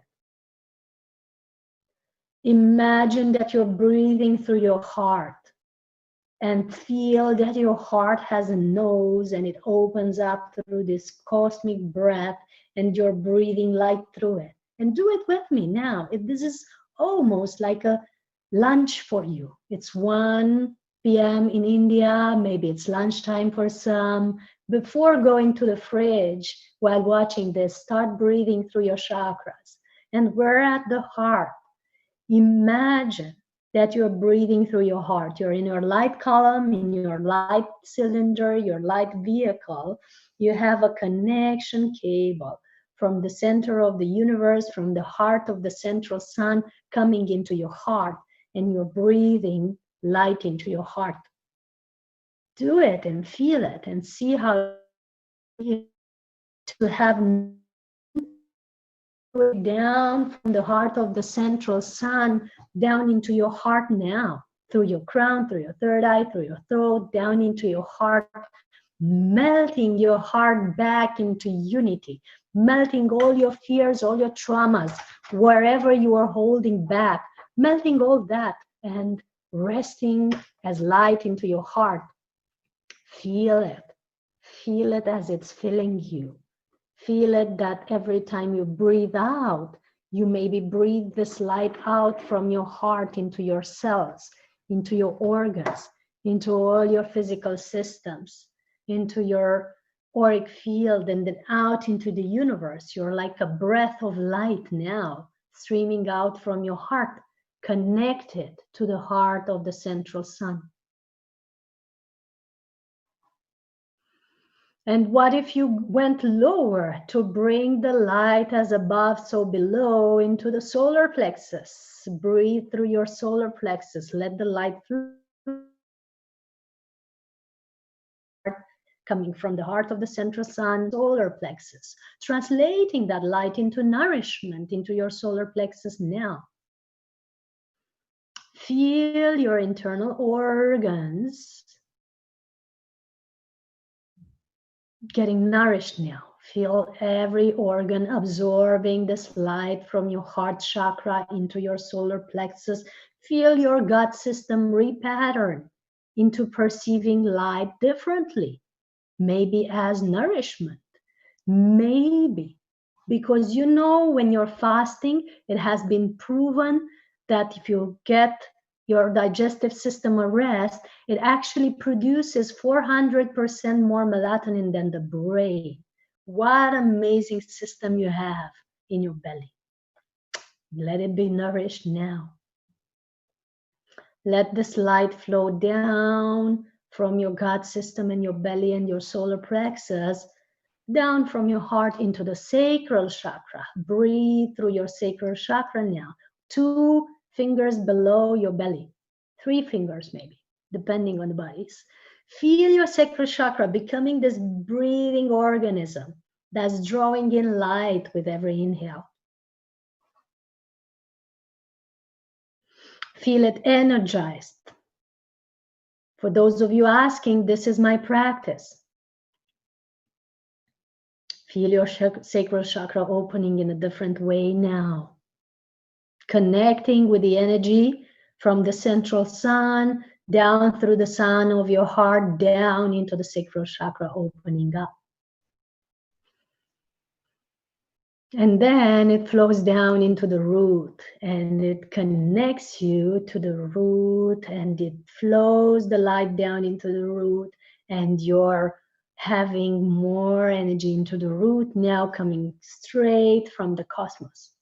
As you're breathing through your root chakra, almost like breathing through the perineum.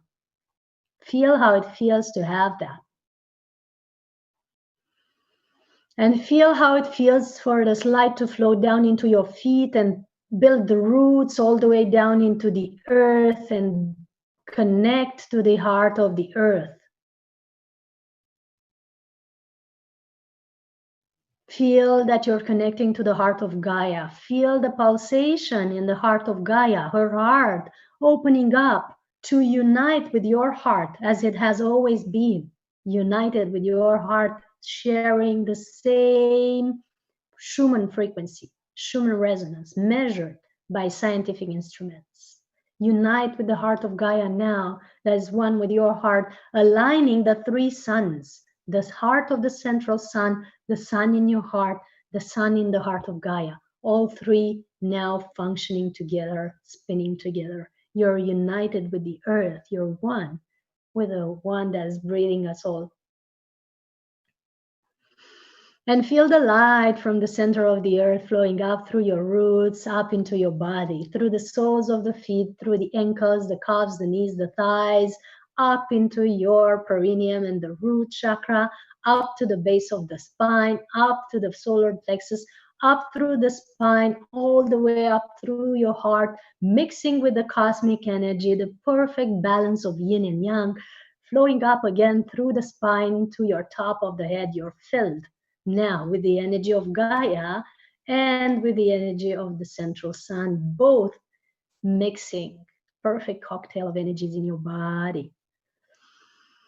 And now you see them streaming out from your heart, and you're fully present in your body, and you've just had 10 minutes of energy practice, 10 minutes of meditation, haven't even noticed when they're gone, and you're maybe feeling different. Type yes in the comments if you do. That's the complete, and pure practice of yoga. Just unite with everything. Unite with the cosmos, unite with the earth, be one with the light in the central sun, and you're one with the tradition of yoga that has streamed on earth for thousands of years. Very simple practice. I want to hear your comments now and your questions. I want to know if anyone has asked or added anything. That has been my lunch for everyone, or dinner, wherever you're at. For me, it's like almost breakfast, as I've been in meditations with many teams for the past 12 hours, maybe. I think the lunch. Somebody is asking my spiritual journey. What's my spiritual journey? Yes, I'm very grateful to share that. As I said, when I was a kid, I was aware that we're all light, that we're energy.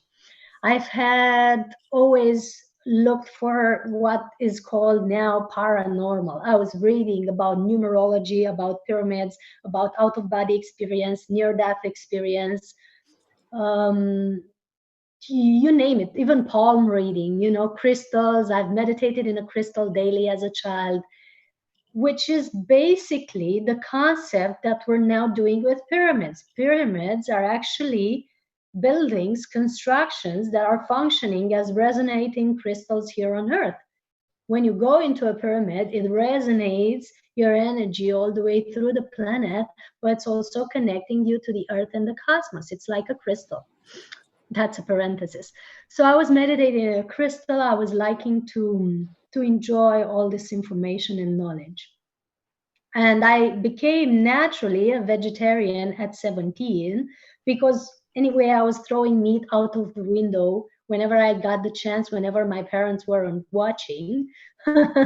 So at 17, when I was able to have a decision on that, I just, quit eating meat. And everybody was shocked because there was no information in Romania about vegetarianism at the time, or very little information. We were still slowly getting out of communism. But I kept up with that for many years until I started working full-time and studying full-time. In my university years, I got my full-time job, first year of university, first full-time job, working 8 hours a day or 10 and studying in parallel. That was crazy, and I forgot everything about spiritual journey. I forgot about meditation. I forgot about vegetarianism and all that. And I started seeking for the human goals, getting the best position in management in my company, getting the best, highest degree diploma in university. I graduated with the highest, how to say, the highest gradings. I don't know how to say it in English. And so on. I've achieved all that. I founded my own company in 2010 in full crisis when humanity was experiencing scarcity. I had success with that. I was making money, having success working with big pharma companies, but I forgot completely about my soul for 10 years almost, until I was 27, 28. I kept doing the human game, business, success, everything. I did it all that was necessary to learn how to be a human. That was a great experience. Now I acknowledge it as being part of my spiritual journey. It has taught me so much about how to forget. Now, when somebody is forgetting, I can know how it feels. And at 27 or 28, 10 years ago, now I'm 37, I was reminded by my soul that I have to start my spiritual practice again, because I was falling off my feet, fainting in the middle of the day. Nobody was knowing, no doctor was knowing to tell me what is happening. the true thing that was happening is that I needed to reconnect with source because nothing else was feeding me. I was not satisfied with outside nutrition, and I was not satisfied with what I was doing in my life. So I had no nourishment. So I needed to connect back to source in meditation to be nourished. Otherwise, I was just fainting. So I started daily meditation at 27, 10 years ago. I started doing yogic practice daily. This exercise that I done here with you today, I'm doing it daily for more than 10 years, sometimes twice a day, sometimes 3 times a day. Whenever I feel my light is dim a little bit, out of worry, out of being in crowded places, out of whatever happens in my life, I just fill up. It's easy to reconnect and fill up as we just did today. I learned Qigong, and I've learned Chinese medicine techniques to clear out the emotions in my organs, which is now called the Tao of healing. And I'm practicing and teaching that as well. I've learned various healing techniques from Theta healing, from Tibetan traditions, from Chinese traditions, from yogic traditions, just to be able to heal my body that was experiencing pain back then. Now, because of that experience, I'm able to help others heal. I've been given a healing technique called soul healing, which is a therapy practice that I'm now sharing with people with having great results. Some people have healed from the virus that is now spreading on the planet by just being with me in an 8-day program. Some people have healed from terrible heartbreaks or family issues or career issues or just feeling malnourished because their life was not nourishing them anymore. Many healings have happened. It's not something that I'm doing. It's something that Source is doing through this body. The ultimate yoga is to be neutral, to no longer be a person, to be just one with the one that is breathing us all. That's the only invitation to yoga that I can address to all of us. So that has been my journey. Nowadays, I've quit my job, I was leading my company, but now I'm not doing that anymore since 2013. I'm holding conferences all over the world. I'm writing books, written 5 books on energy work and pranic nourishment. And I'm doing healing 101 or with groups. We're starting a new group on Monday with a program called Pranic Process Online. We're starting meditation tonight, which is the global solstice meditation at 8 p.m. Bucharest time or 10:30 p.m. India time. It's free to watch for everyone on my Facebook or YouTube pages. So that's my activity today. My practice with people is my spiritual practice nowadays. And I also have individual practice for many, many hours a day. I live on a mountain in a secluded place. I only have 2 neighbors that I rarely speak with, only when necessary. They are my close friends. And I'm practicing Mauna all day, the silence practice. And I'm only speaking when I have sessions or conferences. The rest of the time, I prefer to meditate, be out in nature, write, practice yoga, or create, paint, knit, bring new realities into being through color and sound and meditation. That's my journey today. I hope that has answered your questions. Somebody asks about the significance of energy portals. Right, that's so important. Thank you for your question. So energy portals are basically the chakras of the earth. Planet has chakras just as human body has. We are not separate from the body of Mother Gaia. We are one with it.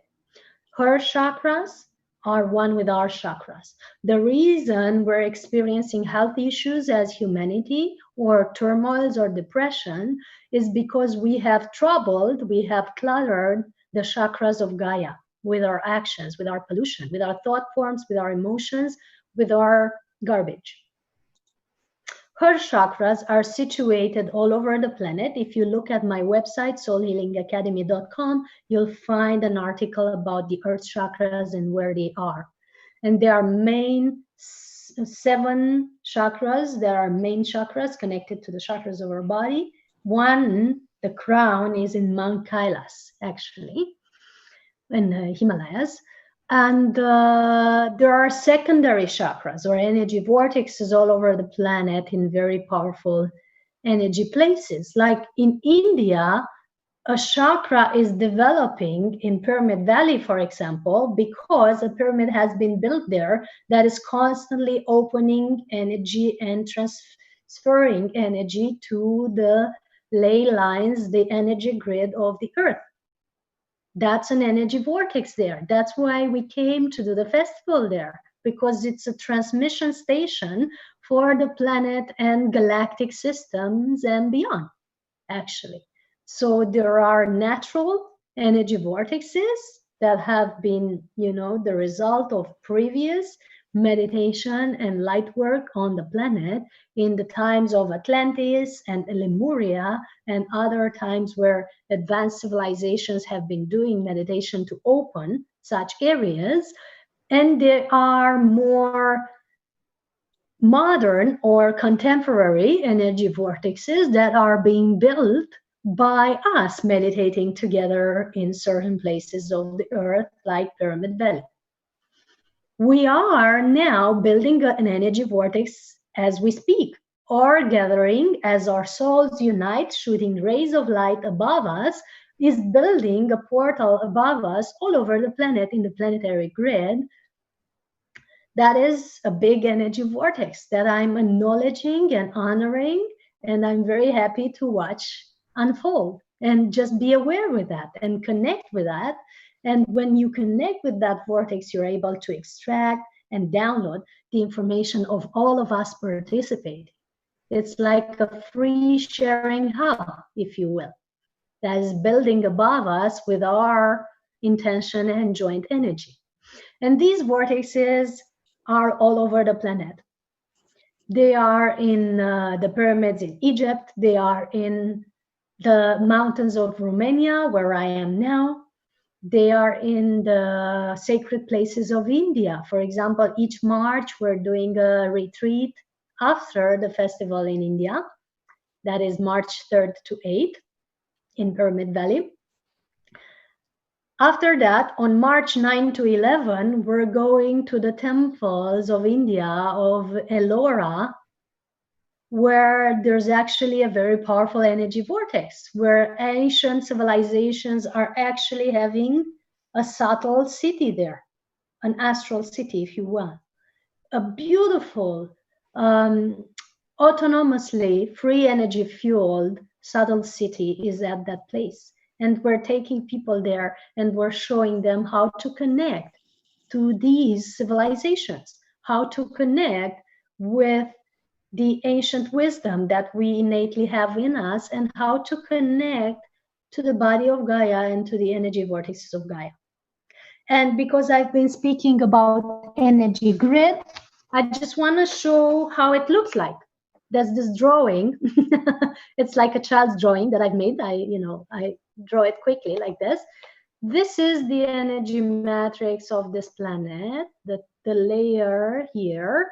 That's the Christed matrix, or the love matrix, the unity matrix of Gaia, This is us meditating, piercing the veil of illusion, that is this grid here, piercing the veil of illusion up into the Christed, the love matrix of Gaia. We're piercing through and going into this layer to bring light from it down on Earth, down to the center of the planet. And the more of us do this every day with our meditation, with our intention, and now you can imagine doing that, just go beyond the illusion, go beyond this layer of fear, go beyond this layer of disease here, go beyond it, just pierce through, bang, and go into this layer of light that all the masters have added light in.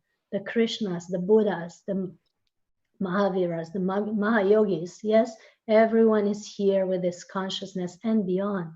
all the light beings have been sharing light here. Everyone here has light deposited. It's like a cosmic bank account. Yeah, go into it and draw light into you and back to the center of the planet, you know, and that's building a new reality on the planet. It is building a new layer of love, a new layer of compassion that's shifting realities. If we set the intention now, we can shift the reality. Look, draw a light from there and draw it into here, into the center, through your root. That's what we did in this exercise. And that's the energy matrix of the planet and how we can tune into it. Very simple. And all these energy vortexes all over the world, some of them very ancient and some of them we're building now with our gatherings, all of them are united in this energy matrix that is around the planet, and all of them are gathering information and strengthening all the ones who are tuning into them. So all of us, when you tune into this layer, we instantly become wiser, nourished, and more powerful just by tuning into this universal field, which is beyond fear, that is nourishing us all. That's the power of energy vortexes. And when you're in a place that has such a vortex, like the pyramids in Egypt, like the temples that I've mentioned, like the mountains in Romania, where we're inviting you this summer because we're having a pranic festival here in August 15 to 19. When we're in these places, we can build new realities on the planet. And that's the power of true yoga. That's the power of unity. That's the power of joint intention. That's the power of global love shared with each other. Yeah, I hope I made this topic, as clear as possible, the topic of energy vortexes. My job to work with them is just to go to them and be there. I don't know in advance what my practice will be when I'm called to go to these vortexes. I just in the middle of the day might receive a notification, a download to just get in my car and go 5 hours away or 7 hours away, drive to a certain place and just be there, or get in a plane and just be there, in a new location. Like I was called to Stonehenge, the heart chakra of the Glastonbury, the heart chakra of the planet, on New Year's Eve 2 years ago. I was preparing to go out with my friends on New Year's Eve, and all of a sudden I hopped in a plane and I was in Glastonbury, because that's where my body needed to be to transport, download some information into that place. And by the way, for those of you interested, that's a place of high UFO, cosmic light beings activity. When you get a chance to drop by, you'll be maybe amazed by how many light beings and ships are gathering there. Same here in my place where we're doing the Pranic Festival in Romania. It's a big cosmoport. Same in Pyramid Valley. I'm apologizing for those who don't believe that UFOs exist or, light beings exist, but this is a reality to us. I've been experiencing them. I'm in connection with them. Pleiadians, Arcturians, Sirius. I'm connected to that consciousness, and we are part of it. They are real. Sorry if that challenges your beliefs, but that's truth. And in Pyramid Valley, there's actually many ships overlooking the activities and the meditations that are happening there. And every time we're having meditation here on Earth, like we're doing now, there's ships tuning into us. There's light beings tuning into us, sharing information, enjoying that we have joined, enjoying that maybe we are open for contact. Like, are we open for contact now? Could we say yes to be in contact with the highest beings of light and love that can support the ascension of us on Earth? Can we say yes to that and show our availability to contact? And yes, we might be careful to just ask that only the beings of the purest light and love can contact with us. That's a filter, and it's good to ask that, to have a filter. Like you don't dial random numbers on your phone. You just dial in the person you want to speak to. So we can filter that and ask that for this gathering, only the beings of the purest light and love can connect with us energetically and telepathically. We just say yes and it's done. That's the power of energy work, the power of energy vortexes, the power of joining together in power places all over the world, you know? That's the power of intention, and that's the power of yoga and being connected in union. And speaking of union, tonight at 10:30 p.m. India time, 8 p.m. Romania, Bucharest time, we're having a joint global meditation for solstice and Ring of Fire eclipse that is free to watch and participate in. You find it on my Facebook page, Cristiana El Trayan, and you can tune in. You can tune in to the yoga day and meditation both at the same time. You're multidimensional beings. You're not bound to just one reality. So we kindly invite you to see that. We kindly invite you to tune into the Pranic Festival in India next time in March into 2021. It's going to be an awesome event in Pyramid Valley. Hopefully, Patriji will participate again and all of us who are here. I will definitely be there. And so on and so forth. There's beautiful joint events in beautiful energy vortexes all over the planet that we are creating for the evolution of humanity. That's all I'm living for. That's all I'm doing now today. That's the only reason I've stayed on Earth. I've been given the occasion to exit out 3 times by now. I'm still standing. And I'm loving it because humanity is evolving so beautifully. So for the end of this talk, I know I have like 6 more minutes or so. We invite everyone to tune back into our hearts. If you have further questions, maybe ask, but also tune back into our hearts and see and feel that we all have this connection cable from the center of the universe to the center of the earth, and that is anchored into our heart. We all have and are able to streams of light from our heart, tuning into each other with like rays of light, sharing from our heart all the way through this gathering with each other, uniting heart to heart with each other,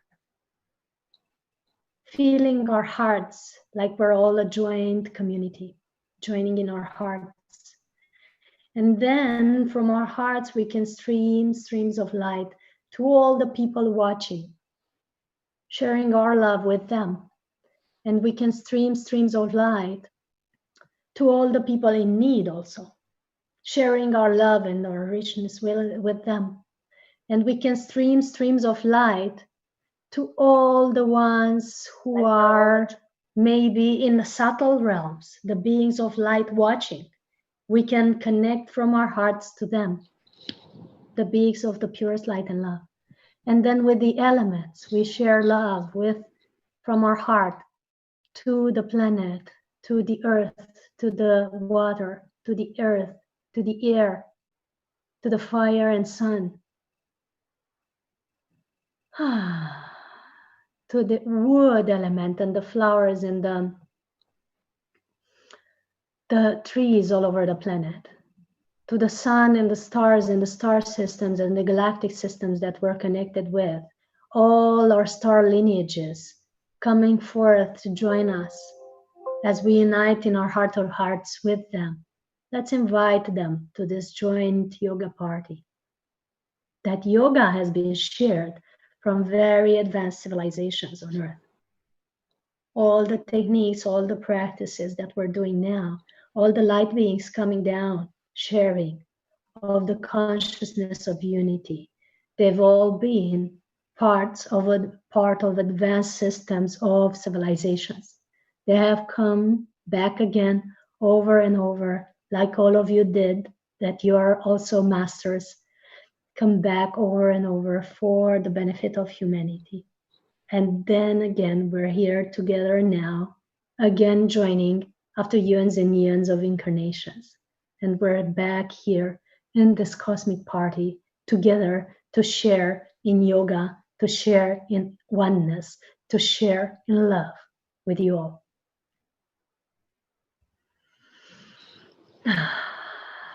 Just feel your hearts, and if there's anything you need to ask or add, Absolutely share wonderful. it with everyone. Absolutely wonderful, ma'am. If there's anything we need to Thank you share so with much, each ma'am. other, thank you for your feedback on YouTube. Thank you for for your questions.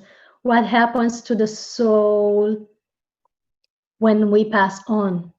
That's an interesting question. And I think it's a good way to close with it. It's you never die. There's never a death. That does not exist. We are forever. We are eternal. I've been here thousands of times in multiple galactic systems. Nothing is over. Everything is in a continuum. We're only having the perception of something ending because we're bound to the perception of time. If we go beyond time, beyond the 30 consciousness, you'll be aware that time does not exist, that you are permanent, that this moment, as we speak, is lasting forever. It will reverberate in the waves of this planet and beyond forever, because there's no time, there's just the nowness and the oneness. So therefore, your soul never perishes as well. It just goes further or closer into being one with Source. Sometimes you drift away because you need to experience denser layers of humanness. Sometimes you come closer because you want to experience deeper layers of unity.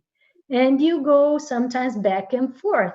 I've met beautiful, incarnated masters that have done eons of yogic incarnations, eons of Tibetan deep meditator practices that have now incarnated back into a body just to experience the games of money, sex, and power that have never done before.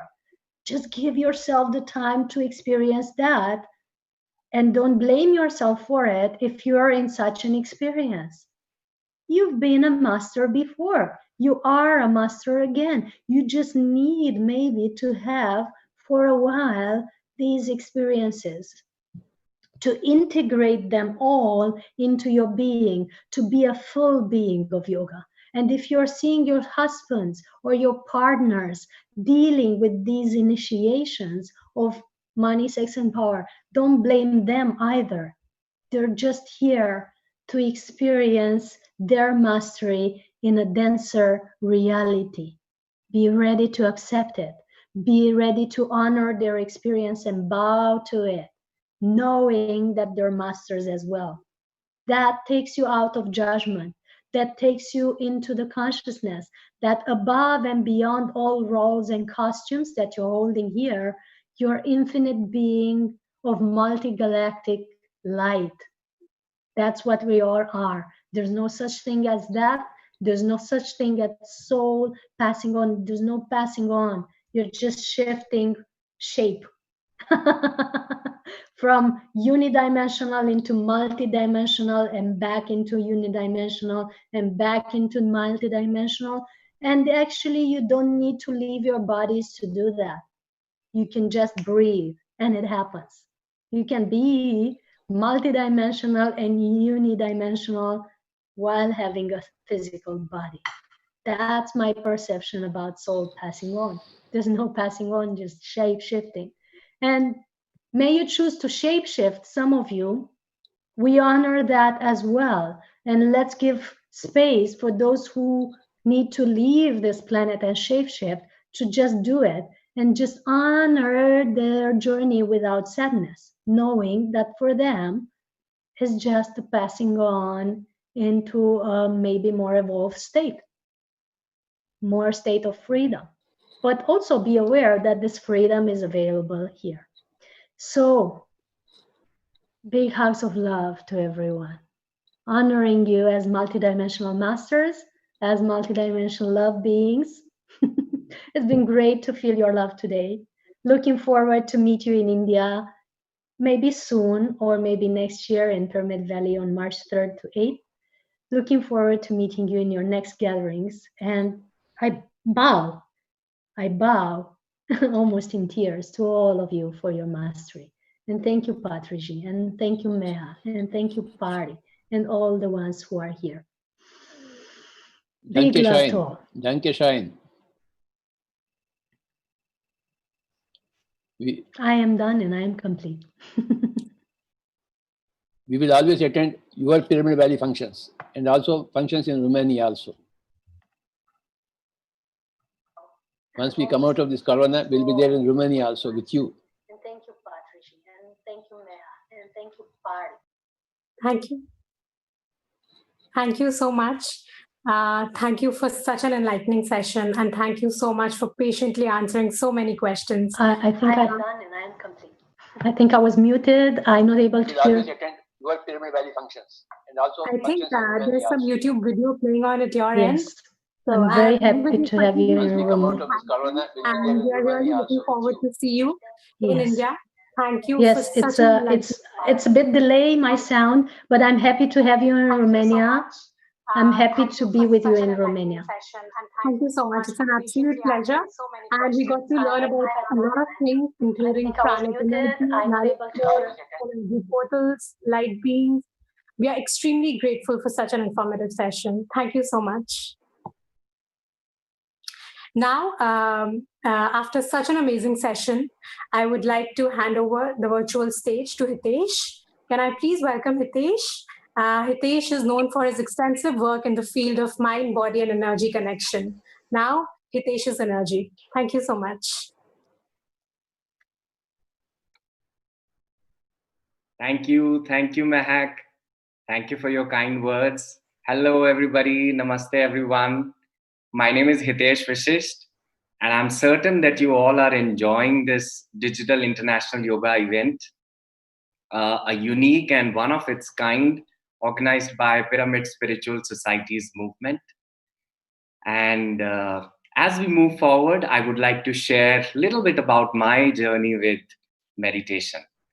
So, my journey with meditation is a paradigm shift for a young, stressed corporate professional with low self-esteem to someone who learned to stand in its own inner power. It was in year 2007 when I was introduced to meditation by my sister, Shweta Sharma. It was a casual conversation over a phone that we were having, and she sensed me that I'm stressed. And that was the day when she taught me that, hey, look, I have learned meditation. Why don't you do the same? So friends, it was that day and it is today. I have never looked back. And I would say there are so many known and unknown gifts of meditation that have opened in my life. So if I were to share some of those, I would say one of the biggest or one of the initial effects that showed up from the meditation was a big shift in my physical health. I was, suffering from chronic asthma. It was a 15 years old asthma that I was carrying, and I completely healed it with meditation without any medication needed for it. And I felt that I was mentally and emotionally healthier than before.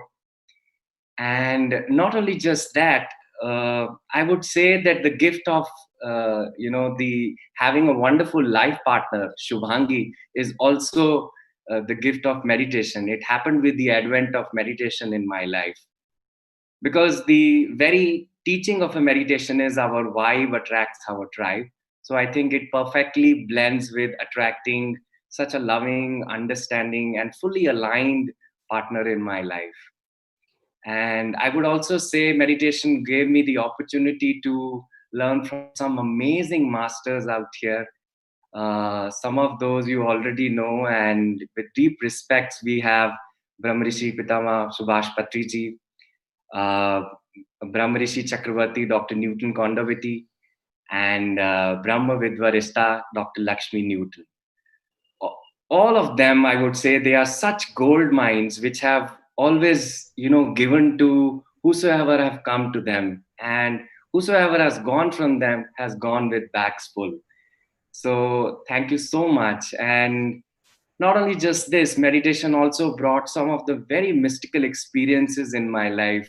So learning from so many non-physical beings through astral travel, through deep meditation also happened, through this beautiful tool.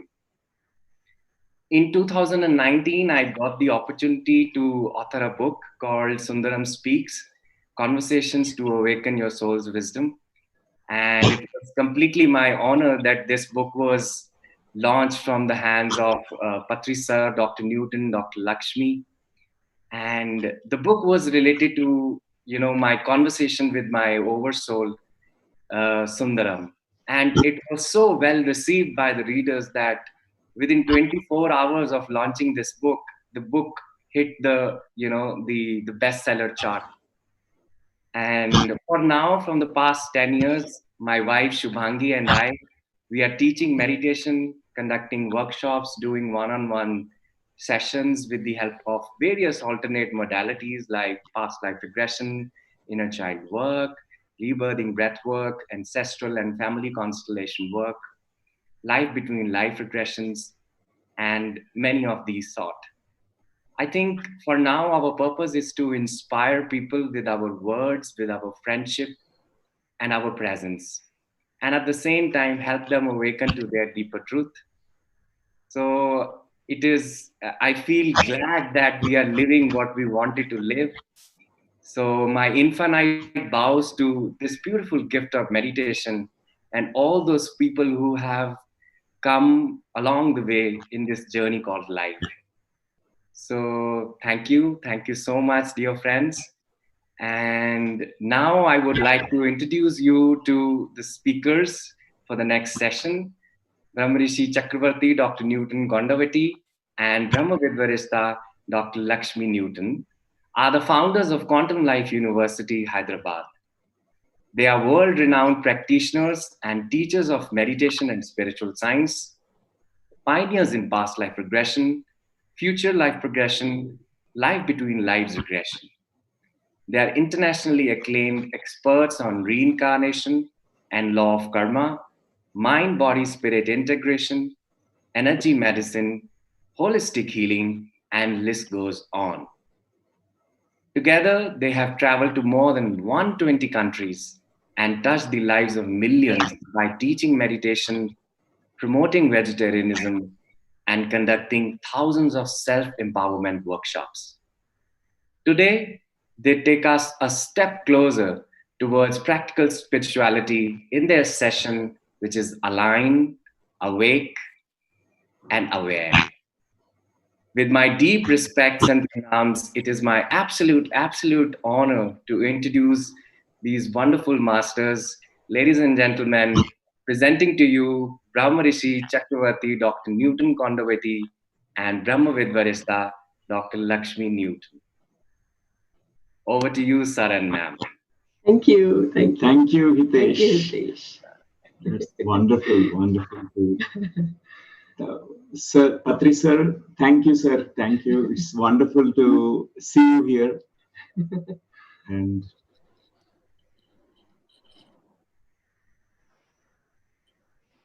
Yes. Yes, sir. we are very happy to be here with all of you friends. This day of International Yoga Day, Digital International Yoga Day celebrations in a digital way. So this is the first time we are very excited about this event. From morning, I was going through several masters, their sharings. The music meditation was very good. So friends. Where are you now, Newton? In Hyderabad, sir. Hyderabad, sir. We are in Hyderabad. We just came back from the Quantum Life University campus. We just completed one retreat, sir, for a week. Inner child work. Even in Corona times, you have done a retreat. Yes, sir. Yes, sir.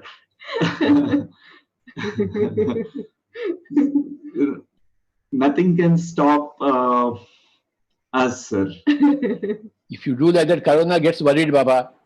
It thinks it is ineffective. Yes, sir. Yes, sir. So, dear friends, myself, I came into this spiritual path through Brahmashri Pitamaha Patriji. And I met Patriji when I was 19-year-old. But before that, I read a book by Jonathan Livingston Seagull, which is authored by Richard Bach. That book was always bringing me certain questions. How come your father gave that book to you? My father thought it was just a novel and a story book, and he gifted me that book on my birthday, sir. That was real great of him. Yes, sir. He is He such did a... his part. That's enough. And after reading that book, I was so restless. I have to find the answers. So many questions. What is the meaning of life was a very big thing, big question that was there in my mind. That time, synchronicity brought me to you. You were in Kurnool. I was also studying in Kurnool Medical College. And I was a third-year student at that time. And that day, I met one co-passenger in a bus. We were traveling from Nellore to Kurnool, sir. That time, I was just having a conversation after smoking a cigarette. I was eating nut powder. I offered him nut powder.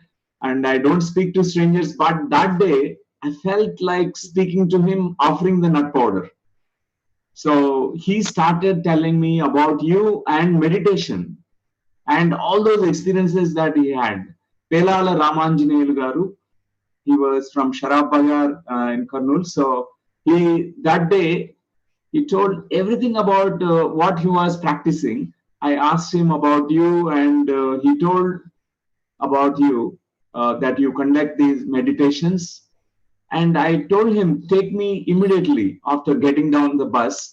And that day itself, I was there with you. And the very first meeting with you was so memorable. I still remember. And I was shocked to see a young man. That's the first shock I received that time. You didn't have beard. And you were wearing jeans pant and t-shirts at that time. It also shocked me because he was talking about a guru, a master, and I was expecting a beard and also saffron robes, rosary beads, and all that. And I really felt so good because the way you invited me into your home with looking into my eyes as if you know me. And after I told about Jonathan Livingston Seagull, you said you have come to the right place. You have come to the right place. You said 3 times, and you introduced that day. You made me to meditate. There was one senior meditator that time, Gnanendra. Dwarak and Gnanendra were there at that time. So that day, Gnanendra made me to sit in front of you in meditation. I learned about Anapanasati meditation. So after that, I never looked back. I was living such a very different life before. It's like a life of completely like no consciousness at all, no awareness at all. No answers at all, only questions, only tension, only stress. So before meeting you and before meditation and after meditation practice, my life changed, completely changed. And I met Lakshmi in my medical college days. She was my classmate. And I used to tell whatever I used to practice meditation, meeting you, and all the concepts I used to share with her. She was the only one in the medical college. Everyone used to laugh at me, but she was very supportive and she could understand. She was on a similar quest. So you want to share something? I can continue. Okay, that's good. So friends, today, from my own experiences, whatever I learned, we thought about this topic, triple A, A. Long back when I heard this slogan from Swami Vivekananda, it always stayed with me. I was a senior intermediate student at that time. And when I first time read these words, arise, awake, stop not till you reach your goal. Those words were really very, very deep resonance with me. I felt so much good when I heard these words. And that time my goal was just passing the intermediate, getting good marks. But later on, my goals changed completely. After I came into meditation path, completely my goals are changed. So today we will be talking about this A, and A. The first A is arise. The second A is aware. I want to introduce this awareness also here. And third A is awakening, awake. So the first A, arise. We're all sleeping. I was sleeping before I have come into meditation path. There are different types of sleep exists here. So the number one sleep is sleeping with the things, material things. Like that sleep is almost everywhere, prevalent. Before we come into meditation path, like we all have this experience of sleeping with the things.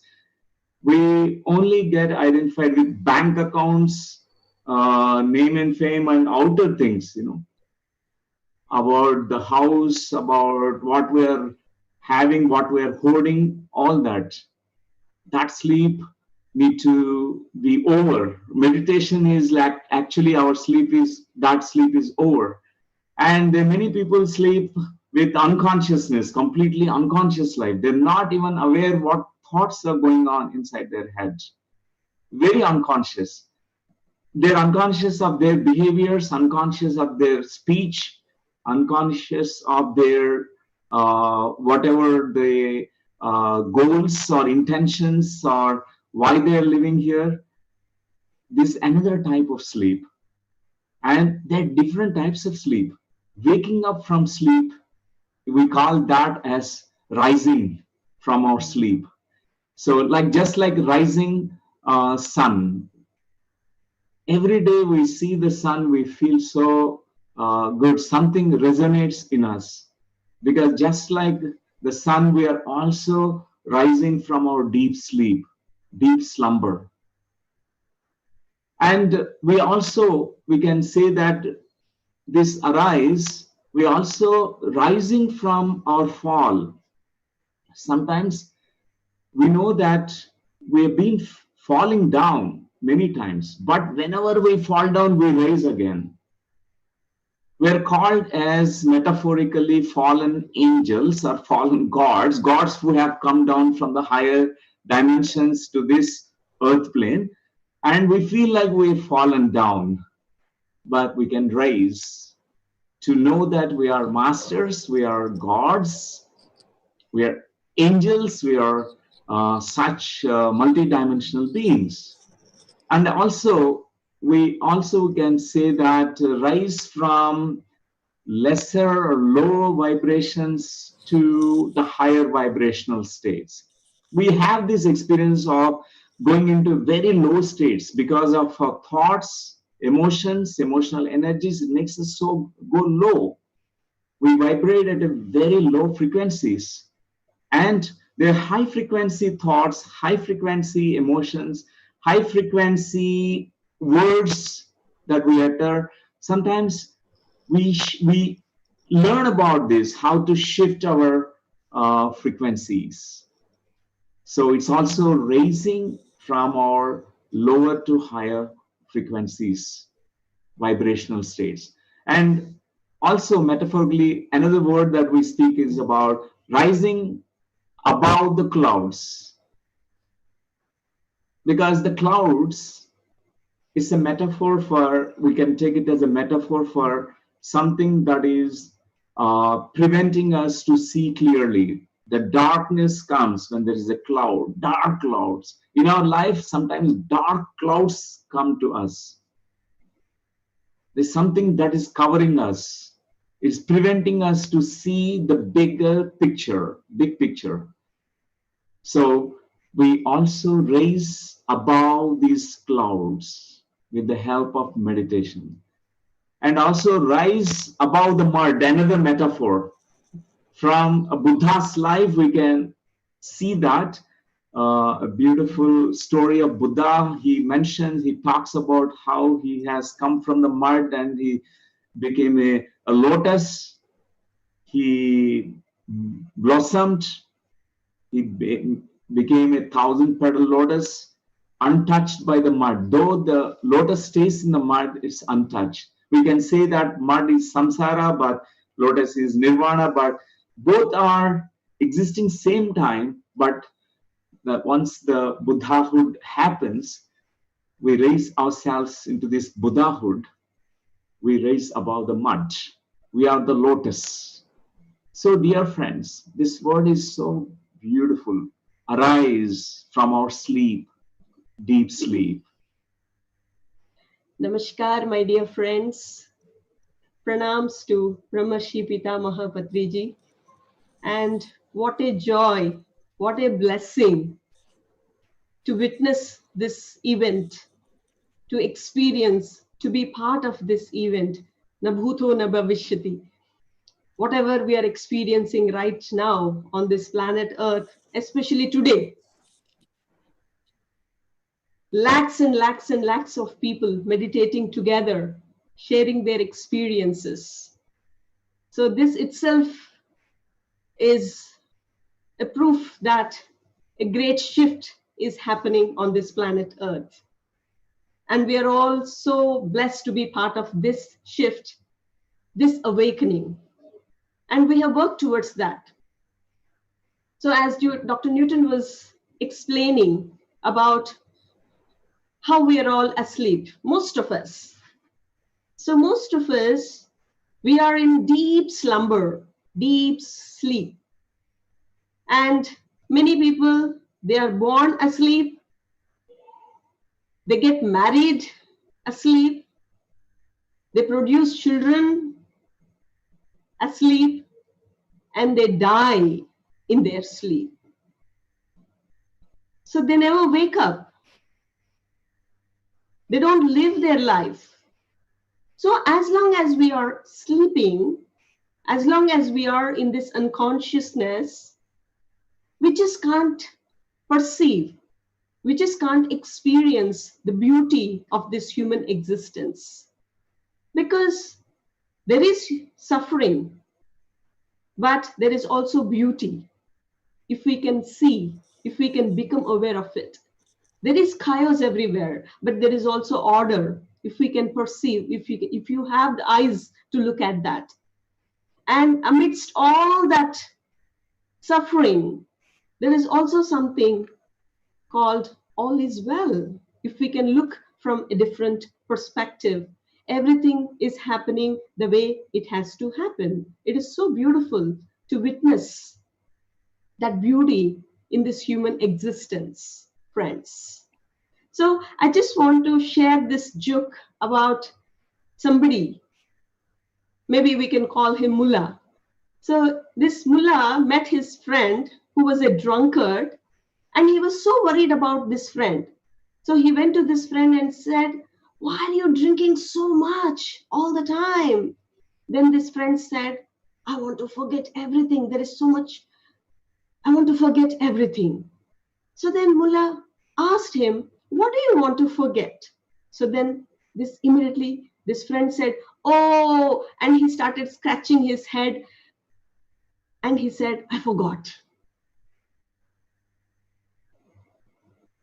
So we are living in this forgetfulness, and we have become that forgetfulness.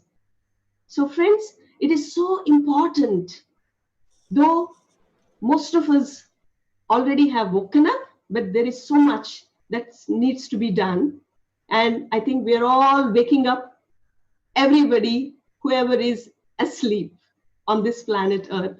And I think this is such a great moment, whatever is happening, and whatever Brahmarshi Patriji has taken as a movement. Lakhs and lakhs of people on this planet Earth, because when this consciousness reaches to that level, this mass consciousness, then definitely, it becomes like a virus. The meditation acts like a virus. Then everybody will be affected with this meditation virus. Everybody will be affected. Everybody will be awakened with this virus of awareness. So now let us listen to Dr. Newton. That's a new word, dhyana virus. Dhyana virus. It affects everyone because one meditator even contaminates, at least awakens, means passes on the meditation to thousands of other meditators, makes thousands of meditators. Just like coronavirus, how it is affecting in the same way. So maybe coronavirus has inspired everyone how we can spread this awareness of meditation. Yes, that's wonderful. And I want to speak about the awareness, this beautiful word after arise, aware. Aware is another beautiful word. And to tell about this, I initially share a story of Buddha. Buddha was sitting on a tree and meditating, and I heard this story, but whether it is real or not, I don't know. And one astrologer was just came there, and he saw Buddha there. He saw the footsteps of Buddha, and he was doing all that research work. He saw that the footsteps of Buddha, it is looking like a Chakravarti, he must be an emperor. He was studying that footstep. He saw that footprints of Buddha, and oh, he must be a great one. Whoever is sitting under this tree, he must be such a great one. He must be the emperor, Chakravarti. He went to Buddha and he asked him, I want to know about your identity. Are you a Chakravarti, an emperor? And also he asked, Buddha said, no, I'm a simple one. I'm just sitting doing nothing here. And I do nothing. I'm a simple one. And he asked, if you're not a Chakravarti, but your astrology is saying that you are such a great one. And you must be someone very, very known or son of someone, a great one and all that. Buddha said, if you want to know about myself, you can say that I am awareness. I am awareness. Or you can call me Buddha, an awakened one. You can call me by that name. And I'm a simple one. That's what Buddha's answer was. And awareness is such an important element. So when we step into the path of meditation, the first thing that we learn is awareness of breathing. Till then, even we do not know that we are breathing. It's happening on its own, just like all the metabolic processes inside the body, like heart beating and liver metabolizing and all the processes in the body. And this process will become aware. Oh, what's happening to my breathing when I'm angry? It is going up.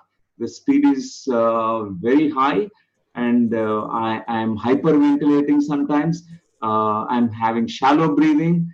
And whenever we are fearful, the breath is changing. And whenever we are calm and quiet, the speed of the breath is different. Whenever we are meditating, the breath calms down to such a great extent. So breath awareness is the first thing that I want to mention here. The second thing that also we develop a great awareness about the body awareness. Mostly we are not aware of the body. The body is so beautiful. It's a beautiful instrument, equipment that we have, and also a temple that we have. And it is serving so well We are not aware of the body. Most of us, unless there is pain in the body, we are not aware of the body.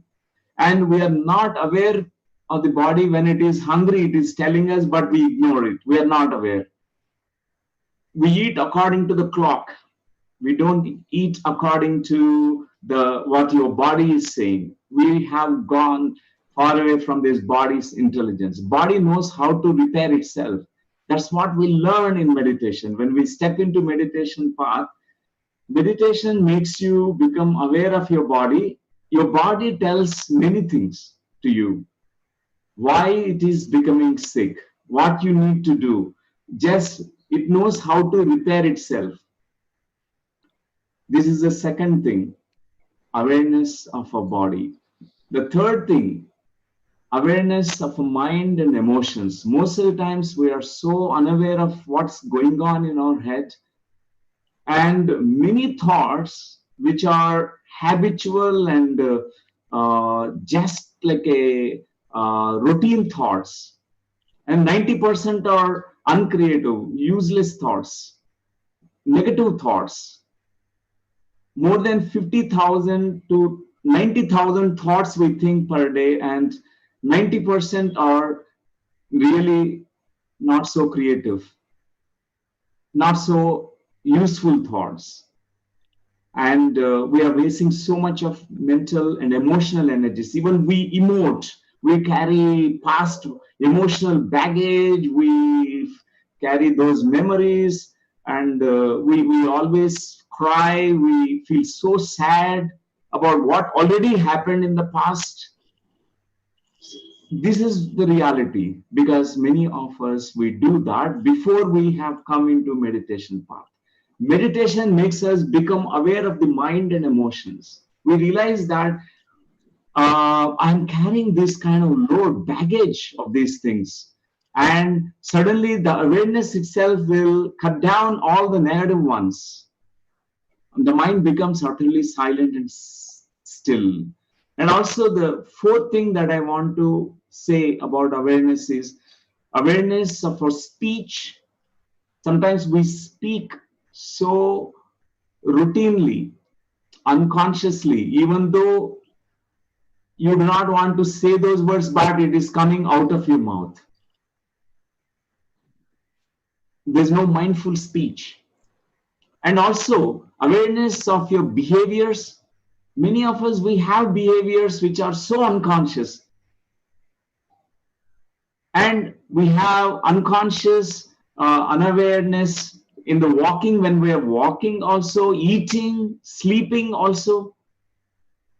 So awareness of all these things, about what you are doing in your life. This is also the fourth category. And the fifth one, awareness of the awareness itself. So when we are meditating, we become, initially we'll be watching, we become aware of many things, and we know how to be aware of the awareness. It takes us to a much deeper dimension of us, a deeper levels of our own consciousness to understand. I just want to elaborate a few things, whatever Dr. Newton has shared. So whenever we are meditating, and how to practice awareness in 3 steps. And Dr. Newton has beautifully explained. The first step is awareness of your body and its actions. Whenever we are not aware, we are just doing things.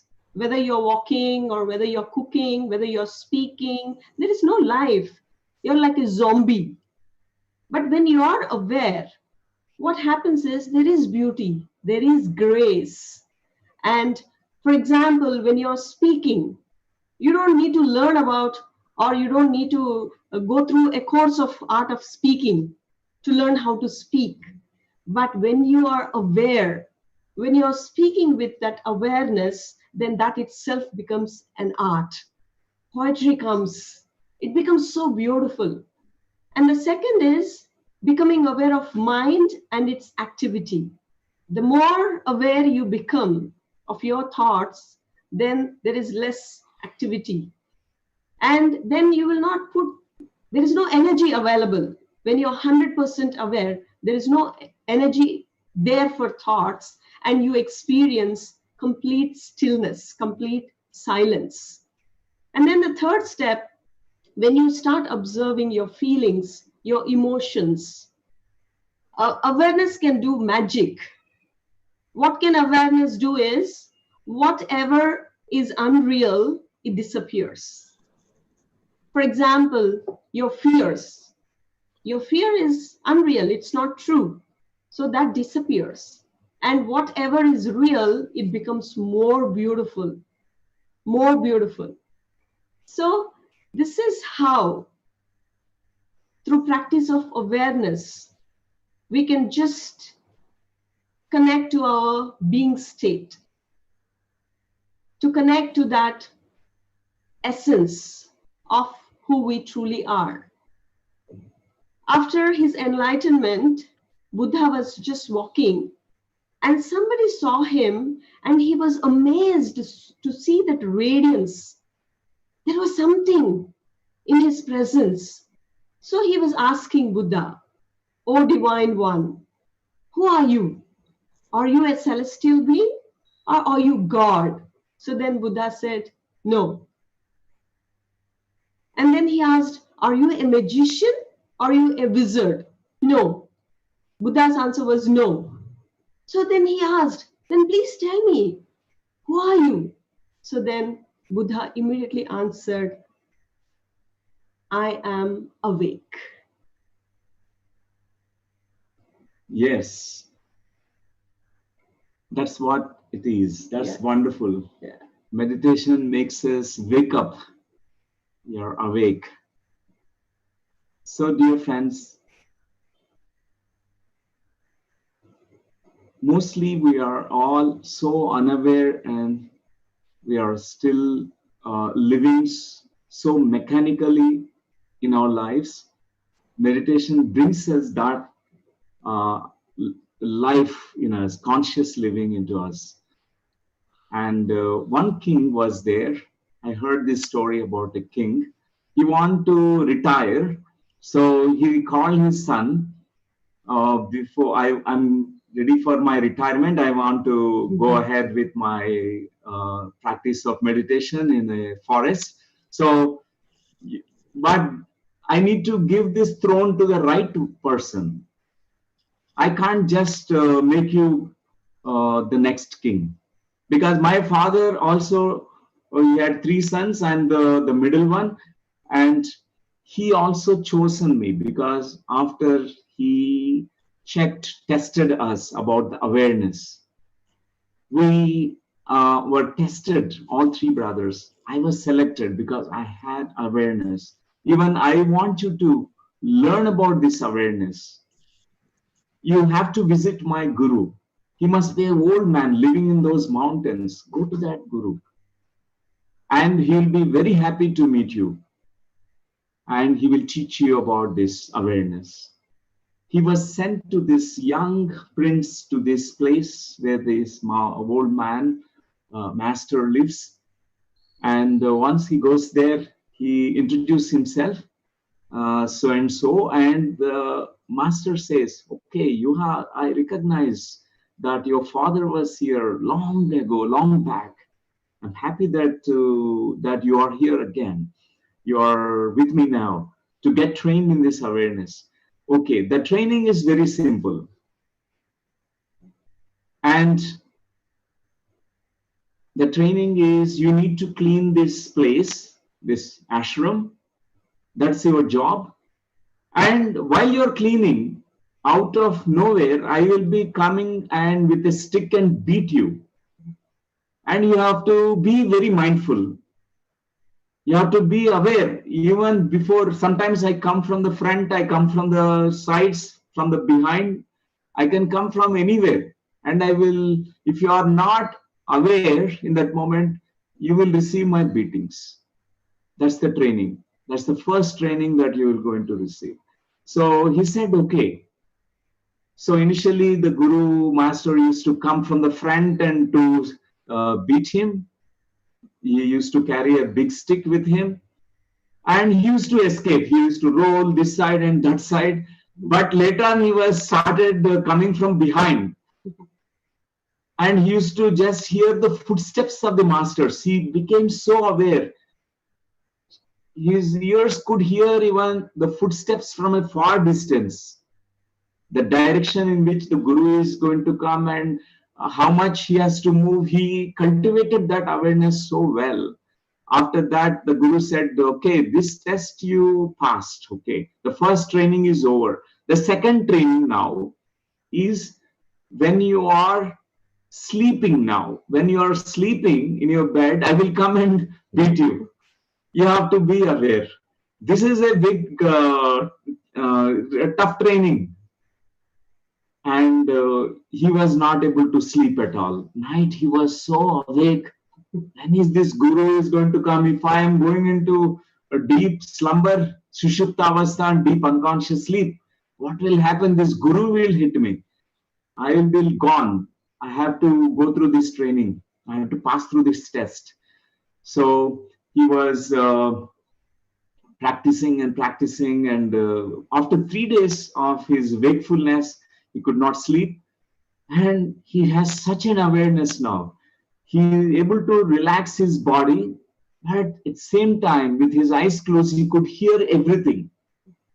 He was into a kind of semi-sleep. At the same time, partly his awareness is watching and guarding everything. So whenever Guru is opening the door, he could hear that. He was able to escape from that place. So the Guru said the second training is over. Now the third training begins today. It's the most toughest. The third training is with a real sword. So far only just a wooden stick. Now with a sword I will attack. Not only when you are sleeping, anywhere. Whatever you do with a real sword. Now this is much tougher than before, because not only the footsteps, his awareness has expanded so much. He could hear the thoughts of the Guru. He could hear the thoughts. He could sense the thoughts of the Guru. Even the Guru is thinking that now I'm going to beat, I'm going to attack this disciple with my sword. He used to just immediately escape from that place. He used to be a different place. So the third training was over. When he gone to his father was feeling good. Even the master said, you really gone through this wonderful training, awareness. Yeah. So friends, this awareness is something very so important. Beautiful, because when you are not aware, then everything takes control of you. And when you are aware, then you create your own reality. You are in control of your life. And when you're not aware, when you're unconscious, you don't know what to eat. You're not sensitive. You just kill other animals. You just kill other beings. You're so insensitive. There is no sensitivity in your heart. You don't have that compassion, and you don't know how to speak to others, how to behave with others. So much of insensitivity, so much of unconsciousness. So that's why, friends, when we are aware, then whatever is unreal, as I've already explained, it just disappears. Your fears, your anger, all that disappears. Your cruelty, your violence, everything just disappears. And whatever is real becomes more beautiful, more real. Like, your anger just transforms into compassion. Your hatred transforms into love. So that transformation happens when you are awakened. So the awakening, you use the word awakening. Now we are I'm going to talk a little bit about awake, this word awake, waking up. And Buddha state of Buddhahood can be described as just waking up from our deep unconsciousness, a deep ignorance, or it is waking up to our real self, awakening our own inner wisdom. Well, I like what Richard Bach said in one of his books. Learning is not you're learning something new, but remembering what you already know. That's what is learning. So in meditation, that's what happens. We think we are learning. It's not really learning. We are initially unlearning what we have learned from outside. We learn so many things which are unconsciously or conditioned us, but our awareness takes us beyond, like the body to the subtle nature of us, the subtler self, subtlest self, and then even much beyond that. So we understand we are waking up from our dream realities. We wake up from a dream. We may be thinking in a dream that it's so real that in the dream you are a thief. But in life, you're not a thief. But in the dream, you're a thief. Somebody caught you and they're beating you. And you feel threatened. You feel so terrified in that moment, fearful. And you are shouting and screaming, "Now, please leave me, leave me, leave me." And only thing is, what you need to do is wake up from your dream. We are also, meditation makes us wake up from our dream. And we are sleeping to our real self. Our real self is still hidden, dormant, still sleeping. Our real self is not at blossom. It's just like a dormant seed. The seed not yet germinated yet, but there is a seed. The tree exists in that. The forest exists in a banyan seed. It initially sprouts, becomes sapling, and then big banyan tree comes out. So we are going to wake up from our dream reality. We think this is the only reality that is existing. That's what we see in our life, the physical reality. That's only one of the realities, but we are living in such vastness, multi-dimensional selves we are. Multi-dimensional realities we are living in. So we wake up to that. What a grand universe we are living in. So next is awakening our inner wisdom. We awaken truly our wisdom that we always carried in our soul. And also we awaken to the mystery of life, the life which is eternal, the life which did not start with the birth, which is not going to end with the death, the life that was there before birth and after death, it continues. So we completely wake up to that beautiful life, mystery of life. Life is so interesting. Every moment is a moment of joy. We really participate in life. And life really is so many surprises every day. Everything is so beautiful about life. So we learn about this. We wake up to this new levels of our own consciousness. So friends, arise, awake, stop not till you reach your goal. Our goal may change. We may change our goals after we come into meditation path. We say that moksha is our goal, enlightenment becomes our goal after some time. And after enlightenment, we say now we want the whole earth to become, all need to become meditators. Brahmashri Pitamah Patriji's the vision of Jnana Jagat, Shakahara Jagat, Ahimsa Jagat. Creating, this is like after enlightenment, post enlightenment, we have goals, different goals. We want to co-create something on this planet Earth together. So the last word that I want to say after this is align. Align to your purpose for which you have incarnated. Our work primarily is about past life regression, because we were reincarnation researchers. we are very passionate about this, to understand about the reincarnation dynamics, how the soul continues to live, taking different forms, coming back to the earth multiple times. So we always very intrigued about this phenomena, and we still really we love this explorations of our multiple lives, future lives.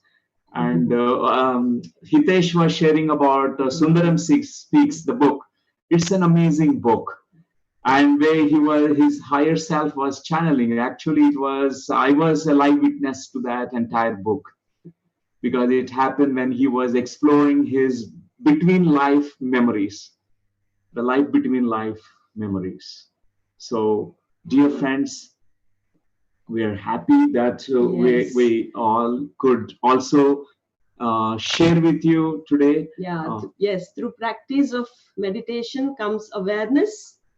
In awareness, there is growth, there is love, and there is awakening. So that's the most important part of our life, practice of meditation. Our first foremost dharma, our first foremost duty towards ourselves, so that we become awakened beings. And then we all come together, all the awakened beings coming together to co-create a beautiful, beautiful reality on this planet Earth, where each and every being can live with respect, dignity, and let us co-create a beautiful, beautiful world full of love, peace, joy, wisdom, compassion, friends.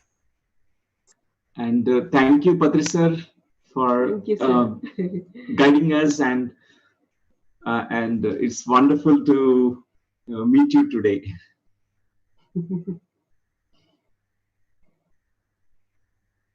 Sir, unmute.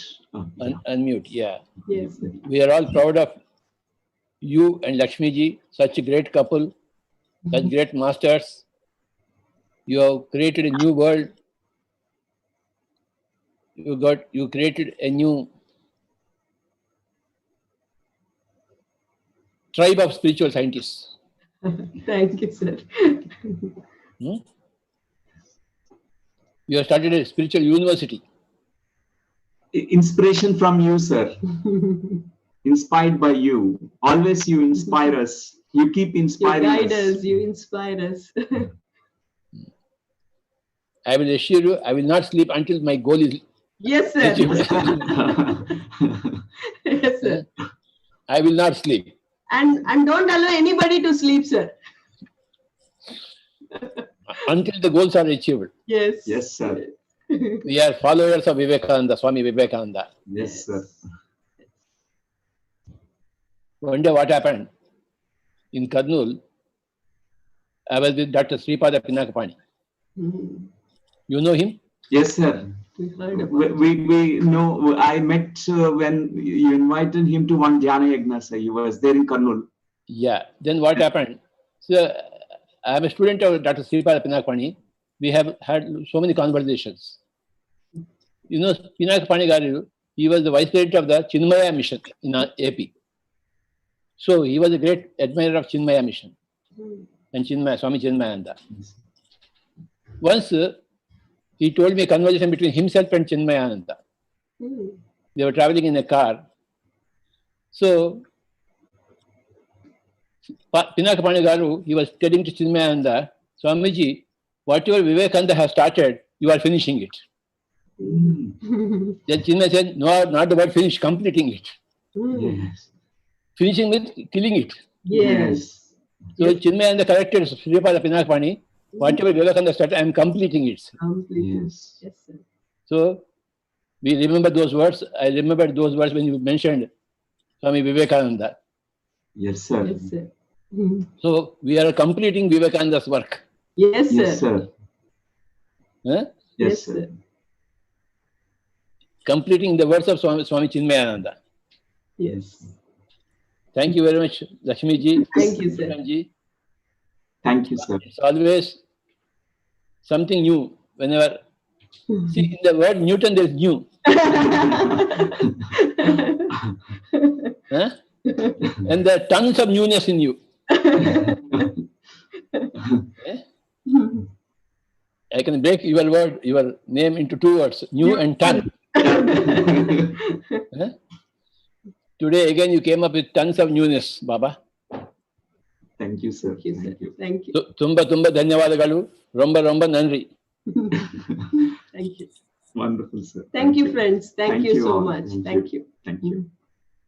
Thank you, sir and ma'am. Thank you for this lovely topic and such a beautiful sharing. I think each and every word that you speak is that seed thought. And I wish each one of us take these seeds within us, deep in our soul, nurture them every day so that they become those banyan trees which you speak about. Wait. Thank you so much. I was worried. Now go to sleep. Newton will come and beat me. Go to sleep. No, I can't sleep, Newton, because of you. Yes, sir.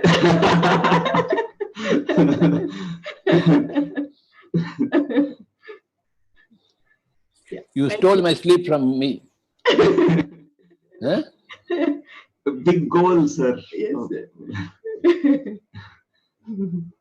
But already it's happening, sir. Middle path, sir. It's okay. We can sleep optimal. Okay. You know how to sleep without sleeping, sir. Even if we take some beatings, it's okay for us. We'll sleep. Yes, sir. Yes, Hitesh. Thank you, sir. Thank you once again, sir. Thank you. Thank you so much. Thank you, friends. Thank you.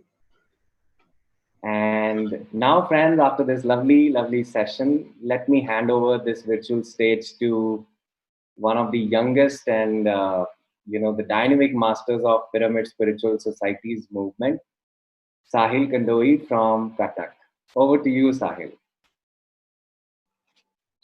Thank you so much, Hitesh. It was such an amazing session from Dr. Newton. It was eye-opening and awakening in every way. A very warm welcome to Patriji. I mean, well, welcome to myself, to Patriji. Very great to see you.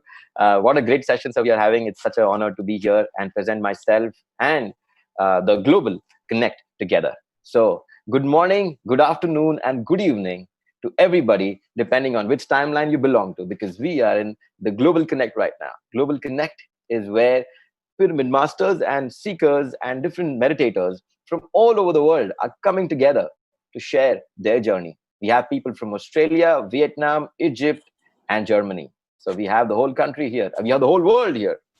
So we want to know more about yourself, Baba. Sure, sir. I would love to share about myself. I am Sahil Kandoi. I have been a pyramid master in the past 9 years. Right now, I'm talking from one of the jewels of the PSSM, is one of the pyramids. We call it the Awaken Youth Pyramid. Right now, we are in the pyramid, which is very beautiful. This is the kind of spaces we want to create through PSSM, is share and make pyramids everywhere. So I'm speaking right now from Odisha, in eastern state from India. And I have been a part of this PSSM, this grand organization called as Pyramid Spiritual Society, in the past 9 years. So the journey is like, a lot of people come into meditation thinking that, they might be having some problems. That is why they are meditating. They might be depressed. They might be having mental problems. They might be not healthy. That is why they need to meditate. A lot of people come into meditation and spirituality in a lot of their lows of their life. But for me, it was totally the opposite. I came in my highest high of my life. I was in Bangalore. I was doing my graduation, and I had the feeling that I almost have everything that I need, and I was pretty content with my life. I was very satisfied, and I almost had everything that I needed. I had all the freedom in the world to do whatever I wanted. I had every resource to do it, and everything. I was in this space where I felt I can do anything I want. And in one of that days, sitting in my beanbag, I was thinking, what more?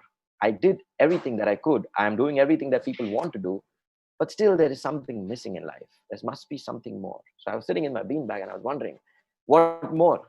Does life has more to offer? And that day I questioned if there is more to life than all that we can see. And then the moment you ask and you shall receive. I asked this question, sitting, relaxing in my own self. I just asked this question to myself. And just like 10 days after this, the divine intervention happened. I was on my way to a beautiful picnic with my friends, and my bike broke down in between the road. And fortunately, it was right next to the Pyramid Valley, Bangalore. I'm sure you must have heard about the Pyramid Valley in Bangalore, which is an amazing, magnificent structure where people can meditate, and more than 5,000 people can meditate. I had no clue about this place. I had no clue about meditation. All I did was, since I had time, I ventured into the valley. I sat down. I looked into the valley, and then I saw, and I'm like, wow, what is this place? I mean, this seems to be an intergalactic space, because when you see a pyramid so huge, so humongous in the middle of a valley, you really question things. What is this really about? I asked and I inquired. I said, what is it about? They said it's about meditation. People meditate here. I said, oh, that's not for me.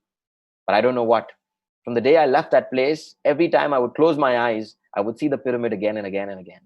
I said, there has to be something about it. So I went there more than 5 times, but never meditated. But I guess the 6th time when I went there, I was like, let's do it. Let's try it. I went there and I sat for the first time in my life without knowing anything about it. At the best time of my life, I closed my eyes and I just observed my breathing, just felt the breath softly moving in and softly moving out. Very easy, very simple. But the moment I did that, what happened was unbelievable. What happened was life-changing. I could see a light shining through me, in me, rushing over my whole body and engulfing me with this white presence of light. I opened my eyes and I'm like, wow, what just happened? Is this possible? Is this real? From that day, I started questioning life. I knew what happened with me was real. I knew what happened with me is tangible, at least for me. But then I started inquiring. Then I started researching. Then I started finding different things. I started exploring online. And then I came across Osho as a great master. And then I looked into his profile. And then I looked into all the different types of meditation he prescribed. And then I looked into the meditation that gives you enlightenment.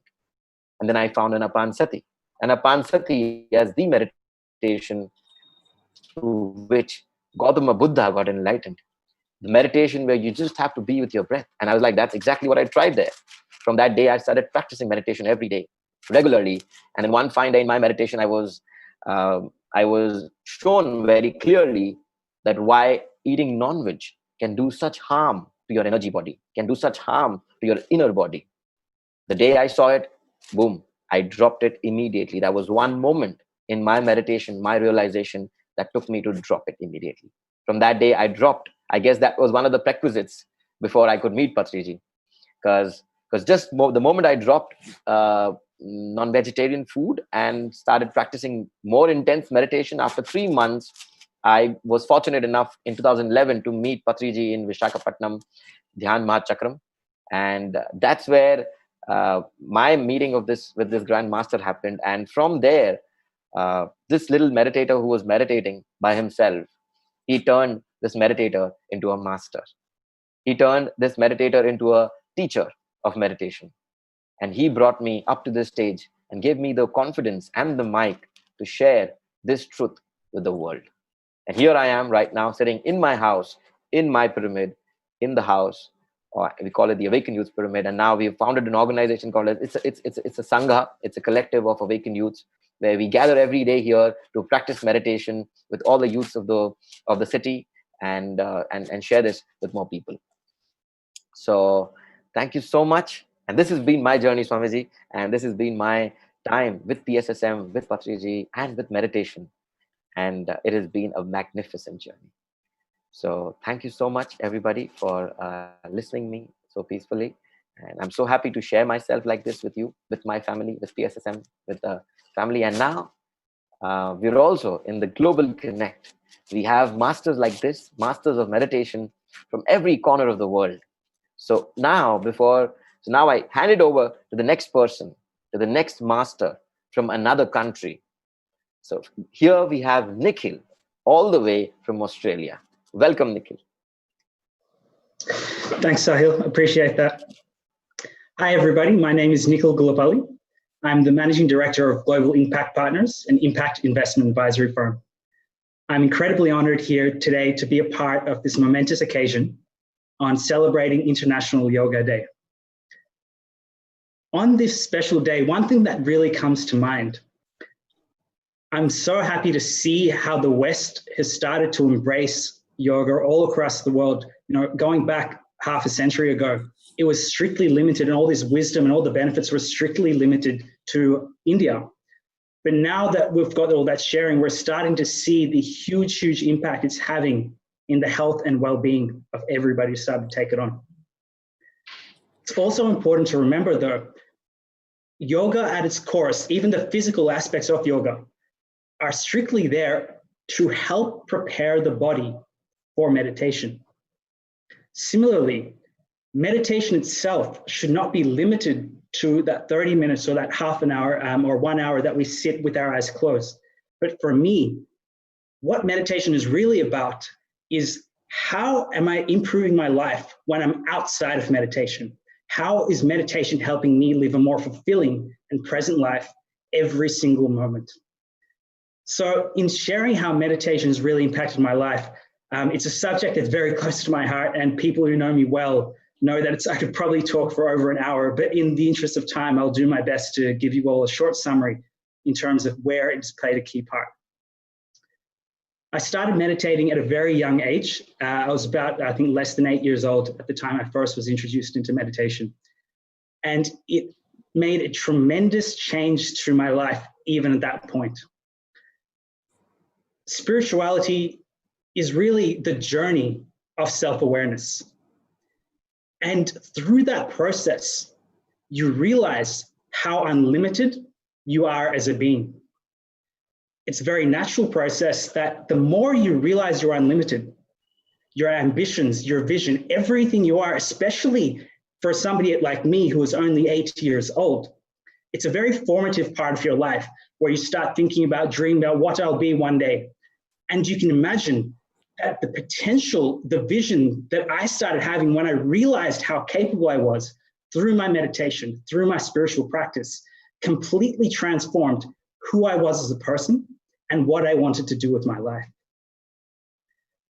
As I started reaping all the benefits from a health, wellness, academics, happiness perspective, like many others, I was so excited to go around and sharing it with my friends, my family, peers, anybody and anybody I could reach out to.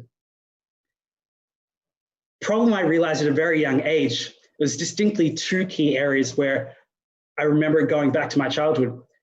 Despite my wanting to share it with people, I was considered by many people as just a child. For example, you know, no one wants to hear about spiritual discourse from a 10-year-old child.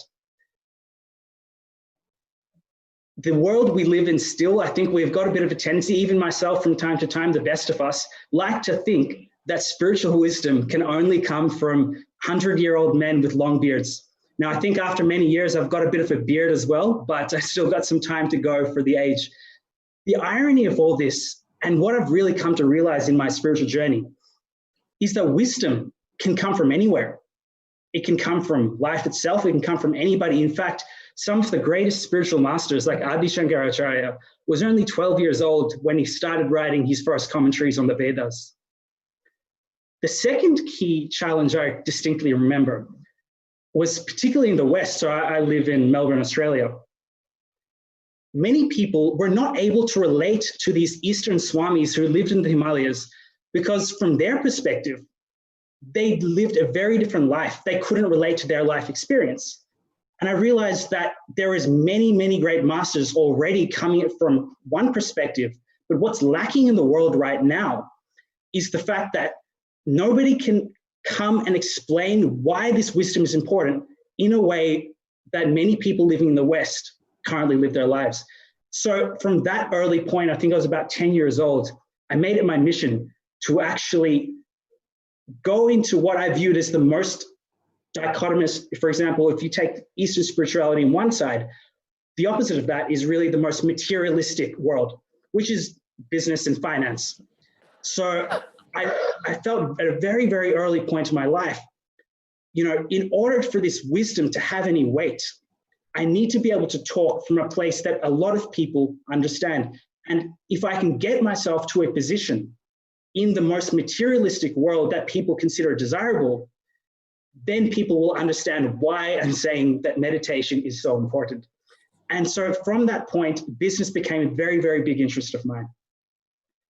As I pursued my life, through all the journeys, academic, professional, personal, social, one of the key things that meditation gave me was resilience. And it's a very, very under talked about concept. We talk about the meditation experiences we have, but really what meditation gives us is the resilience to live our life to the fullest.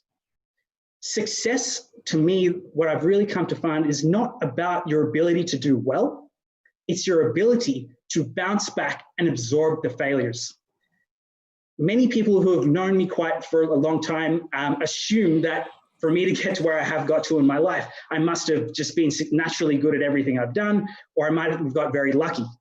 Whereas the reality is I've had just as many failures, just as many hardships as every single one of you. The difference for me personally is through my meditation, the resilience it has given me allowed me to bounce back stronger from each and every failure I had in an academic life, in my social life, in my professional life. And through becoming more self-aware, I was able to learn and reflect from everything that we consider a failure, because at the end of the day, there are no failures, there are no successes. Everything is just an experience. But through this meditation practice that I developed, and through becoming more and more self-aware, I was able to take each one of these experiences and help make my life a little bit better each time. The second key pillar that really helped through my meditation and my spiritual practice was finding purpose in my life. Once I left university, I started working into investment banking, and I was surrounded very quickly by a lot of people who were incredibly financially successful, but had lots and lots of regrets. Many, 50-year-olds, 55-year-olds, even much younger people who were in the top 1% of wealth or even higher than that, but were deeply unhappy each and every day when they went home. And for me, reflecting on that, what meditation has allowed me to do is always know deep in my heart what my real purpose was. Why am I here on this earth? What that allows you to do is when you do have a bad day, when you're not sure why you're doing what you're doing, it gives you that compass to allow you to go, this is where I want to take myself. And when I was able to do that, I was able to then successfully take myself to the next position in my life, which is impact investment. And it was a beautiful coexistence of my professional and materialistic life and my spiritual life on me wanting to make a difference and help people become more independent. A lot of people, like myself, struggle to find this balance. They often live a very deeply spiritual life on one side, and their materialistic life feels like it's a completely separate world. Whereas true holistic living that I've come to find is about bringing those two worlds together. Your spiritual life should be helping you live a more holistic and fulfilling materialistic life, and vice versa. So with that, I'm glad that I was introduced to my meditation and my spiritual life at a very, very young age through my mother, and then later through my interactions with Brahma Shri Patriji and PSSM. I'm very, very grateful for all the masters I've met along this journey. And I would now like to thank you all for the time that you've given me for sharing this experience today, and invite another great master from around the world, Sahir. Thank you, everybody. Wonderful, Baba. Thank you so much, Nikhil. And thank you, Sahir, for the amazing experience. Actually, when we are in conferences like this, amazing conferences like this, we rehearse what we are going to introduce ourselves and so on, but I decided to talk from the heart. I am Sahir from Egypt. I actually started my meditation journey at when I was 16 years old, because I was introduced to it when I was doing Kung Fu from 1990. Then at 1996, I was 16 years old, and my Kung Fu master was a Tai Chi and Qi Gong master as well, which is the energy work from the Chinese culture. It is amazing, and it is a form of moving meditation. It's totally different than Anapanasati, which we were doing after each exercise or workouts, but it was very difficult for me to concentrate on my breath and to get rid of the thoughts. I was really struggling with this and I struggled for years. Although my master was very good, but I was, this fiery soul in this age, 15, 16 years old, you're a teenager, and meditation is still new to you.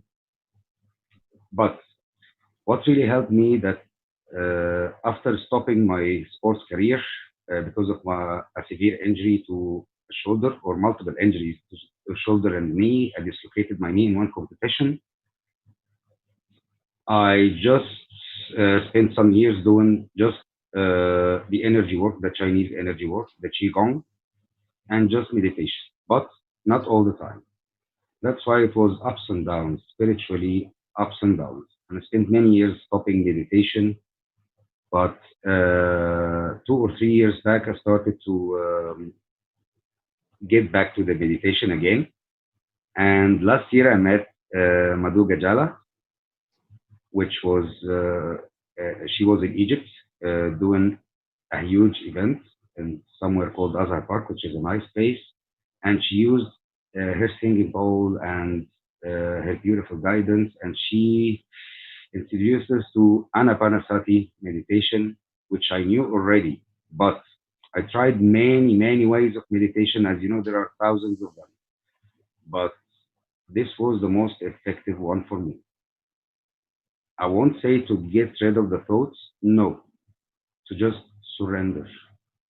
But the actual meditation experience or journey started when we started meditation online when Ramesh and Madhu Gajala started to do Zoom meditation every day. Now I've been with them for 3 and more, maybe 4 months, every day.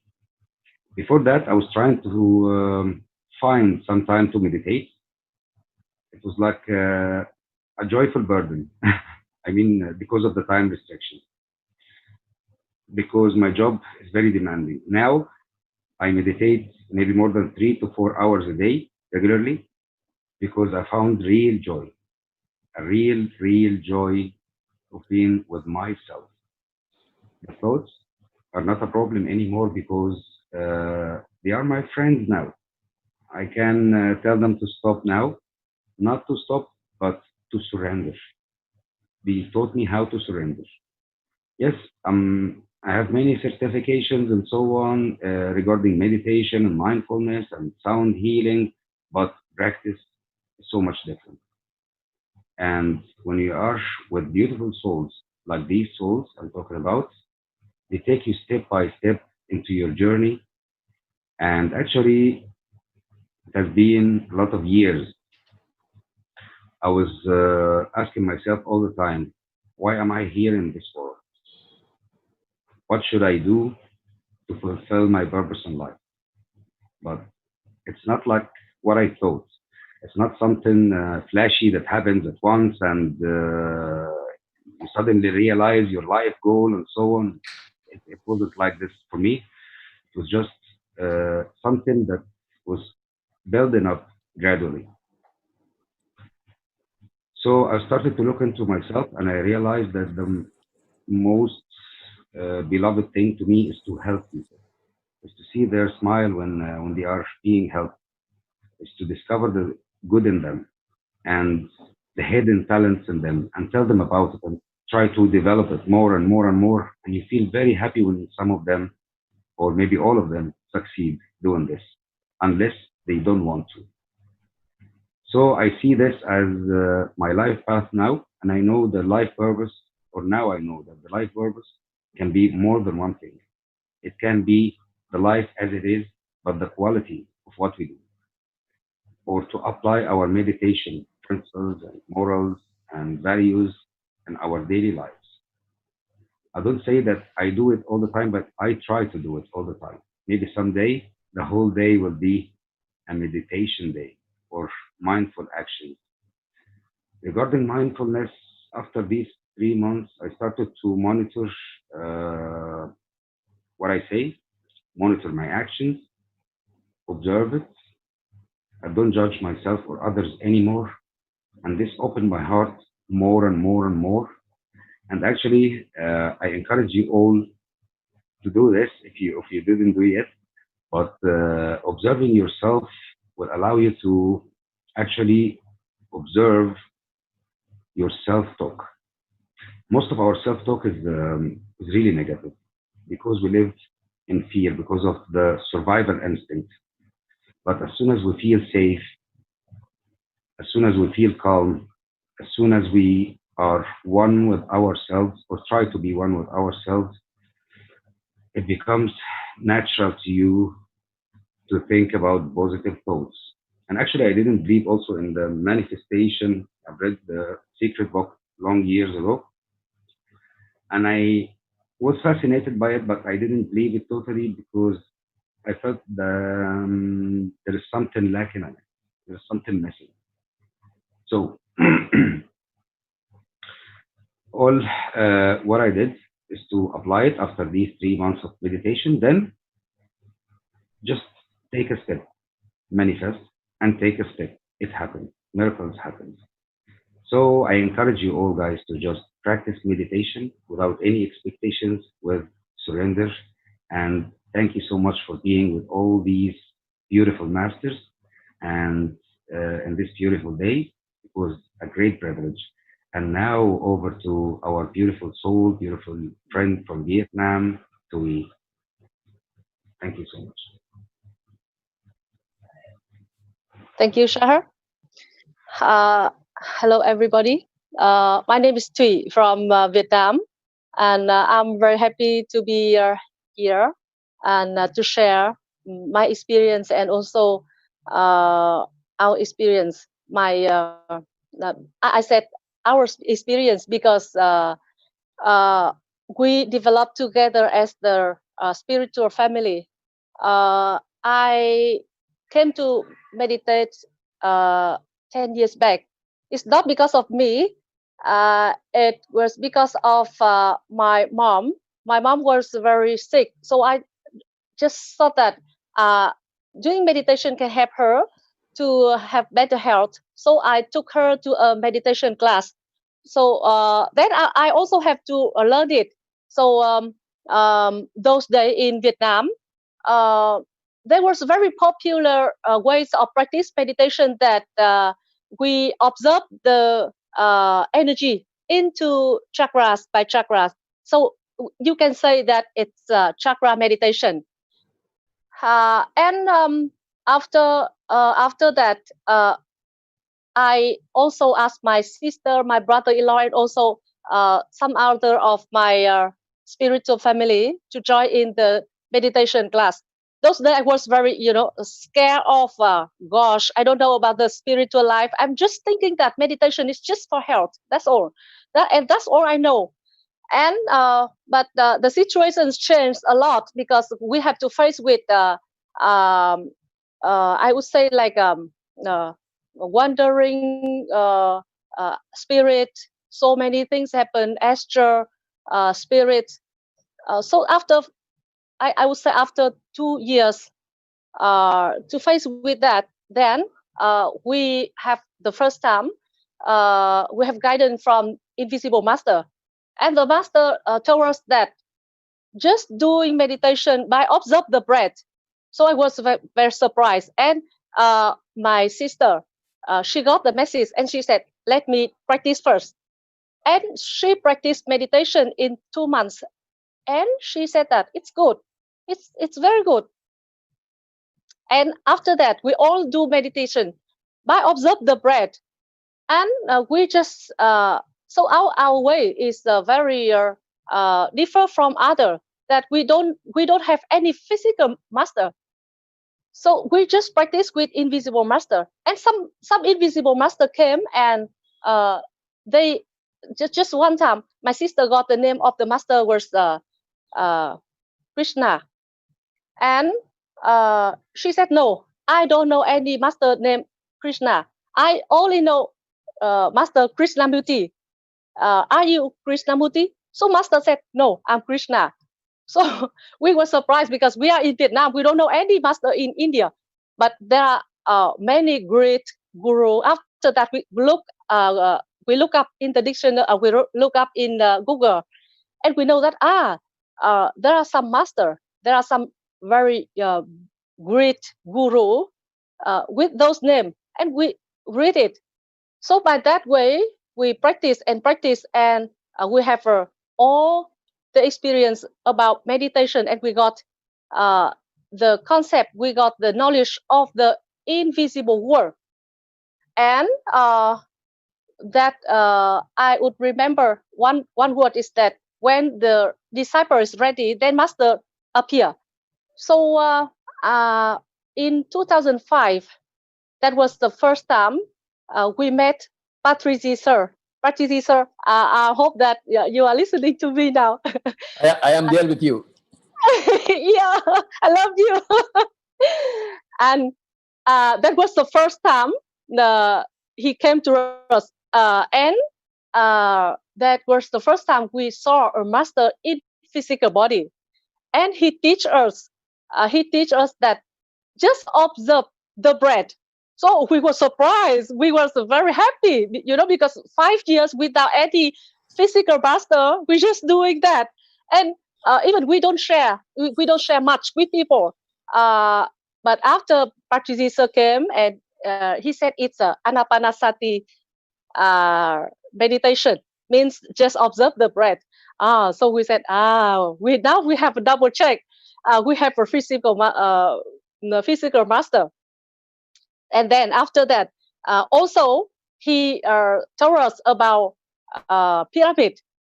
Pyramid is also very new concept for us, because for us earlier, just for the mummy, we just know about pyramid in Egypt.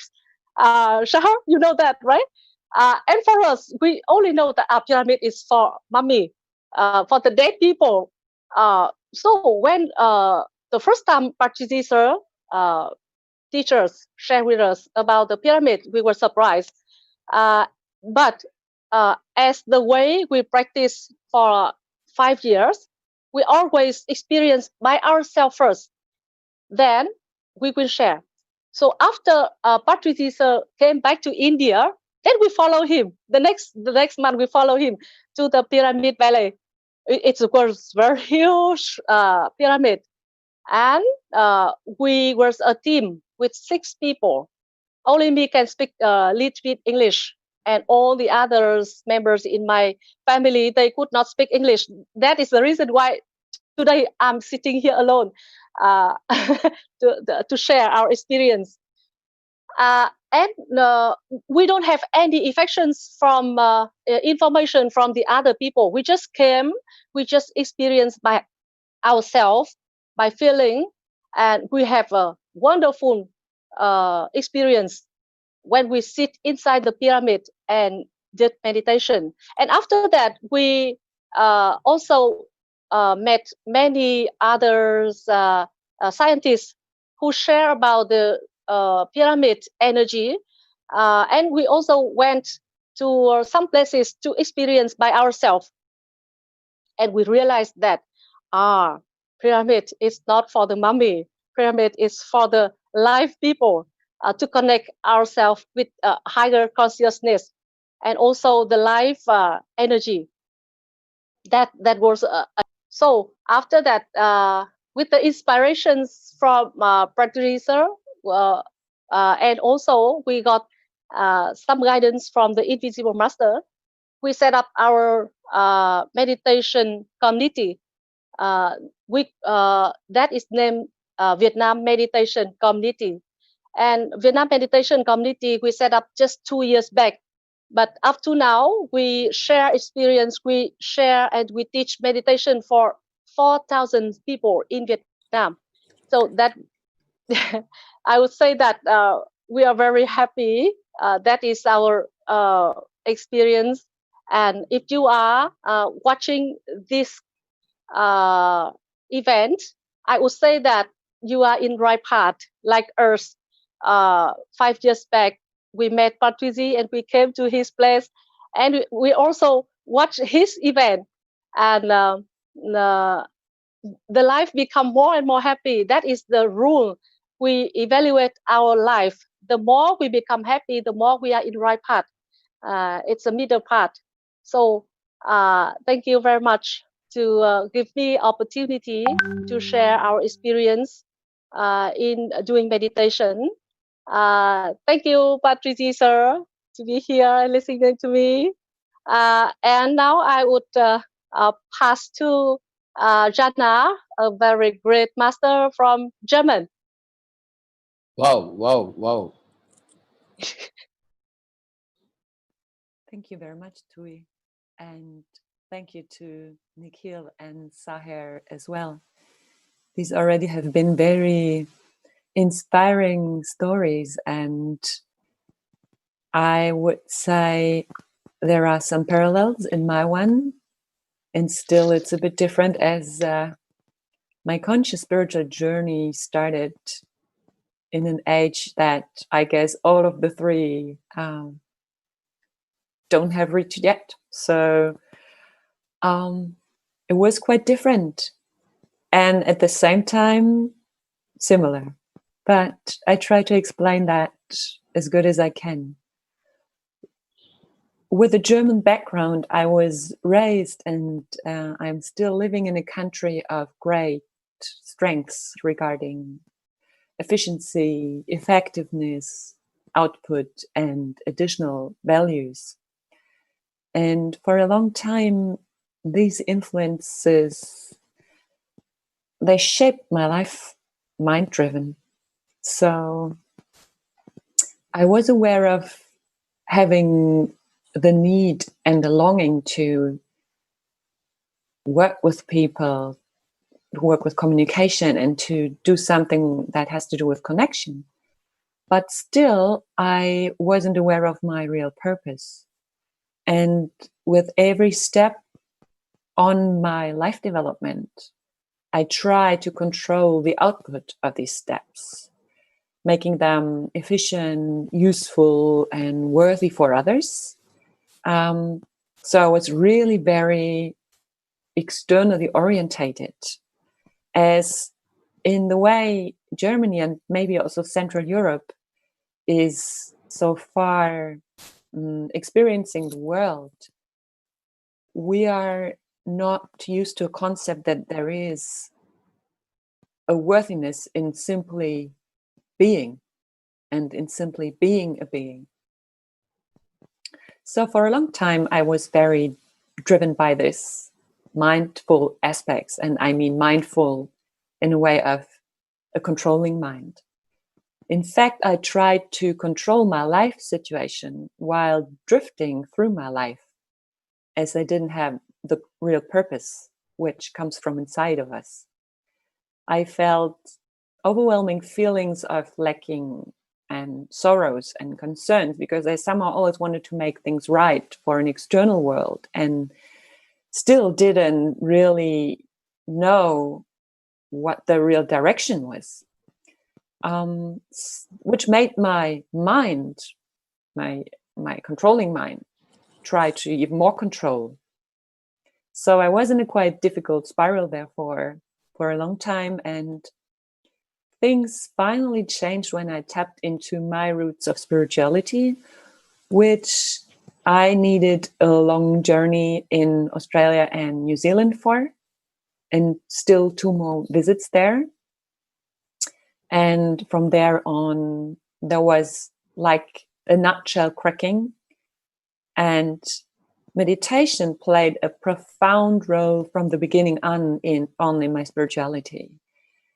As with discovering breathing meditation, it was the first time in my life that I found a way to disengage my conscious being from my mind. And it was profound to realize that I am just not my mind and thoughts, but a conscious, calm, content, and confident being that is always present within me when the mind is getting to a rest. So this realization of me not being my mind was huge, because the concept, or it's not a concept, it's, let's say it's even more an awareness of reality, is not familiar here in at least in Germany, I guess in Central Europe. So this was really huge for me to get to know that there is so much more beyond my thoughts and beyond my mind. And from that day on, I'm meditating daily. I am very, very grateful to not only meditate myself, but also guide people on meditations meanwhile to get to the same point. And daily meditation helps me to disengage from the striving of my mind and to connect with my truly thriving consciousness more and more. Because breathing meditation takes you to a very, very peaceful and tranquil state of being in the present moment, and observing and getting aware of being able to observe without thinking always reminds me that I am not my thoughts and that I'm not my mind. And whenever I'm able to create this space, there is a huge and wonderful range of feelings arising, deeply rooted in my heart, a place of contentment and confidence for myself and for life itself. And that is a place that is free from concerns and fears as well. And within this space, we unlock sources of wisdom and creativity that we are not able to enter otherwise, because otherwise we are always attached and adapted to the outer world.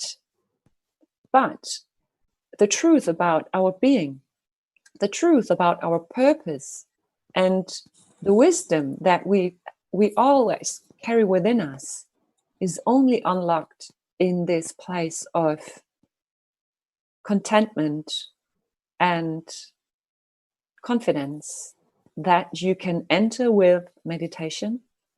And you sometimes even can enter this, or other people can even more, but I am on the way and sometimes do enter this space of no mind. And there are huge developments coming from that place up to us. So all of this is possible by simply focusing on the breath, the infinitive, life-giving prana coming from the breath. And that's a magic that I would love to share with many, many people, as there is so much unlocking when you enter this state of consciousness and the state of present. I have been listening very curious to the former speakers, and I just quickly would like to connect to something that Nikhil said. He said that meditation helps him to bounce back from failures, adversity, and integrate mistakes to thrive from there. And I think I know why, or maybe what I know about meditation is that breathing meditation is the easiest way to practice manifestation. You set the intention to focus on the breath, and you align, or you draw your intention towards the very first moment of your inhalation. You stay with your whole breath until the very last moment of your exhalation. And it is normal that the mind or tries to distract us. And what you can practice with meditation is getting aware of your intention again, and non-judgmentally drawing your attention and your action back in aligning to the intention. The intention again is observing your breathing. Your attention goes to your breath, and your action is to stay with your intention with the breath the whole time. So this is, in fact, a way to practice manifestation and manifesting, which makes it very, very powerful. And you can do it every single day. And I would really love to adapt to what Sahir said, because what he said was spirituality and unlocking spirituality or consciousness, let's say consciousness, is not a flashlight. It's not switching on a bulb and just pushing a button. It is a journey to consciousness more and more. My life story, I guess, really gives a good example of that. So I can absolutely relate with it. And as I said, it's also always part of this journey to get distracted from the path. But again, it's about the intention to find your way back to the conscious path, and the attention and the aligning the attention and the actions to get back to that path. And I promise you, whoever is watching this out there, it is the most beautiful, the most inspiring, and the most wonderful path I was granted to walk in my life. Thank you. And now I would like to give back to Sahil. Thank you so much, Yana, for such amazing sharing. I'm truly overwhelmed and honored by able to share this global connect with such great masters from all over. Every sharing of every one of you has been so inspiring, and that's why Patriji always encourages so much to learn from everybody, to hear everybody, because we all look so different, but we are also same within. It's amazing to be a part of this. So I would like to bring everybody back on screen, and I would encourage Patriji to come and share a few words about how he felt about this, how he feels about this global connect, how he feels about us coming together. Patriji. I would only say Danke schön to everybody. Namaste. Thank you. Thank you, sir. It was a real privilege to us. And auf Thank you, Wiedersehen. sir. Auf Wiedersehen. Vielen Dank. Thank you. Thank you so much. Next program, please. So I would now encourage, I would now bring in the Pyramid Master, Madhu Gajala, for the next master and for the next session. So Madhu Gajala, please be welcomed and introduce as the next master. Thank you so much, guys. Thank you, everybody. Thank you, Sahil. You are a youth icon, and I'm happy that our paths crossed many years back. Thanks for bringing all the wonderful masters from across the world to share their experiences. Thank you, Nikhil, Toy, and Sahar and Yana. Wonderful listening to you all. Namaste, Patri sir. And we are all very happy for the recognition and the Star 2020 award, which you have received. Congratulations. And namaste, dears. My name is Madhu, and I'm currently living in Germany from past 3.5 years with my husband. My journey into spirituality started in the year of 2009 when I had experienced depression because of my miscarriage. Thanks to my husband's family who introduced me to meditation, and they said, if you want to find answers, go within. After practicing 1 week, I've experienced inner joy. Then I've decided that there's so many people who undergo various kind of health issues and mental issues. My experience should inspire them to go within and opt meditation. Since then, there is no looking back. When I spread the joy of meditation, I know I'm serving the purpose. Thanks to Pyramid Spiritual Society's movement, and especially to our father figure Patriji, who constantly inspires us and makes us all independent masters. My deep, deep pranams to you, sir. And this is a bit about myself. Now, friends, let me introduce our next musician who will take us to the journey with a wonderful santur, Anushka. Anushka, born in a family of musicians, is a santur player among the upcoming young artists of the country. Known for her unique style of performance and sound quality, she is highly appreciated and loved by all the music lovers, especially for her superb skill of playing santur by playing both her arms in a jubilant style. She also gave her performance in Mahayog Dhyan Kumbh that happened in Rishikesh. For once, let us all take this wonderful opportunity to meditate with her presence and her music. Anushka, we welcome you. The platform is all yours. Thank you Let so us much. inviting me for this event today. I'm very much honored. I'm very much really honored to be here for this wonderful event organized by PSSM Society, and it's a great initiative for meditation and music to reach each and every corner of the world. And I'm really happy to be a part of this event today. So today I'll begin with I'll play Rag Rageshri, and I'll begin with Alap George Hala, followed by a Bandish in Rupak Tal, 7 beats, and followed by, and we'll conclude with Drut Teen Tal in the end. Thank you so much.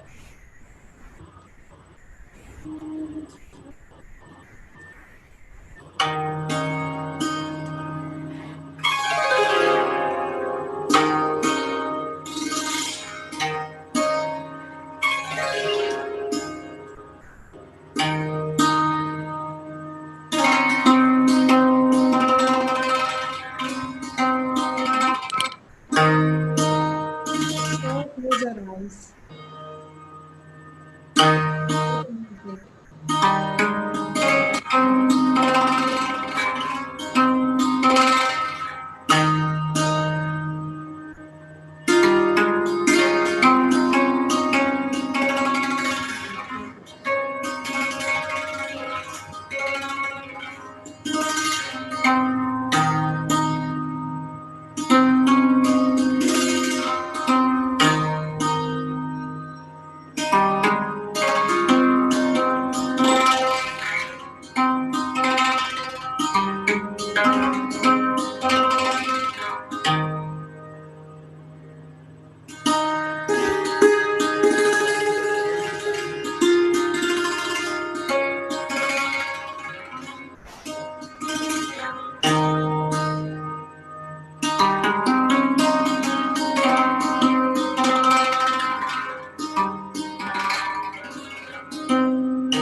Be with your breath, friends.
Absolutely wonderful. Thank you, Patriji. You are such a great artist Thank you. and such a difficult instrument. Yeah. Need your blessings always. Thank you so much for your presence. Thank you so much. Yes, Madhuji. Thank you. Thank you so much, Anushka. We really enjoyed. The moment you started playing, instantly it calmed me down. Thank you so much. I hope all the participants, whoever are watching you, might have really journeyed into their self. Thank you so much, Anushka. Once again, namaste. What do you do actually? Or studying or what? Doing a job? I'm studying. Studying? Yeah, I'm studying in college, like masters. Okay. I'm studying MBA from FMS Delhi. You are from Nagpur, isn't it? No, I'm from Delhi. You are from Delhi. Okay. I saw you in Nagpur.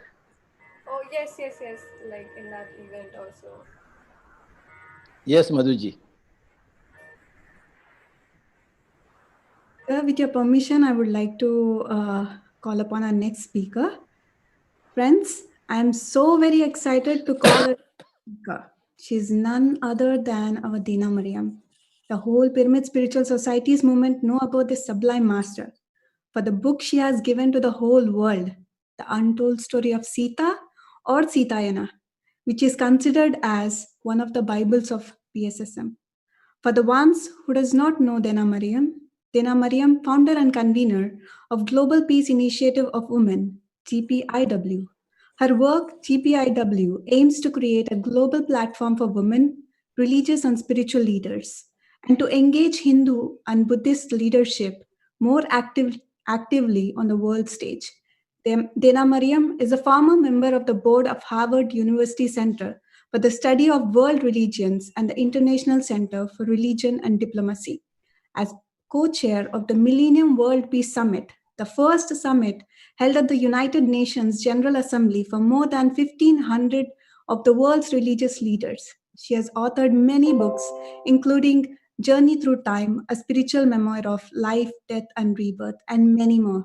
Today, on World Yoga Day, she will be sharing the teachings of Mata Sita about the yoga of union. Madam, on behalf of whole PSSM, I take this wonderful opportunity and welcome you to this Digital International Yoga Day platform. Madam, the stage is all yours. Namaskar, and thank you for inviting me. I do feel that PSSM is now my spiritual family. So I'm very happy to be here to talk about my favorite subject, which is Mata Sita. First, I want to talk a little bit about my own journey and how I came to the writing of this book. That would be the first part of my talk. And then I want to talk about some of the perceptions that other spiritual teachers are perceiving now about the natural world. And then end with a little bit about the book that's coming out in a few months.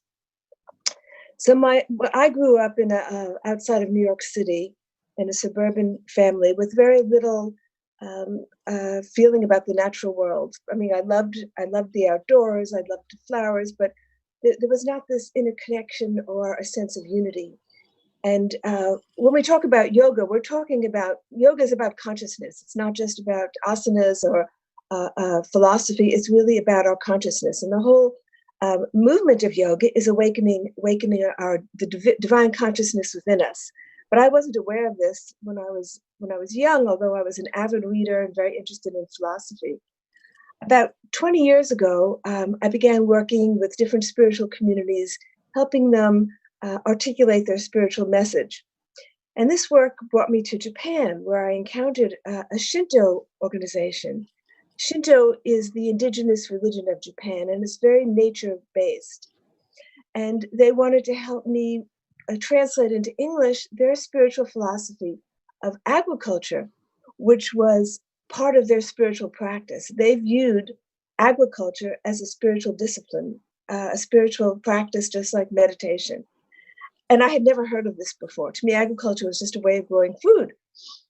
And so I went around speaking to all the farmers, and they took me into their fields, and they spoke to the soil as if the soil was their child, and they spoke to the seeds as if the seed was their child, and they spoke to the young plants as if the plants were their children. And I could see, had become one with the process of growing plants. And their food that they grew was unlike any food I'd eaten before. It had so much prana in it, so much life energy, because they were pouring so much love into it. This was my first experience of the difference between growing food just a conventional farming way, industrialized way, and the growing of food as a yoga, as a practice of honoring and loving all the living forces that bring forth the food that we eat. And they showed me how everything was connected, how when you planted seeds, you had to consider the sun and the winds, and you had to consider the trees that were nearby. You had to look at the entire ecosystem, and it wasn't something you did with your rational mind. It was an intuitive process. And so this was the beginning of my journey into understanding the yoga with nature, the yoga of becoming one with the natural world. Subsequently, I learned that there are practices like that here in India. There's a yoga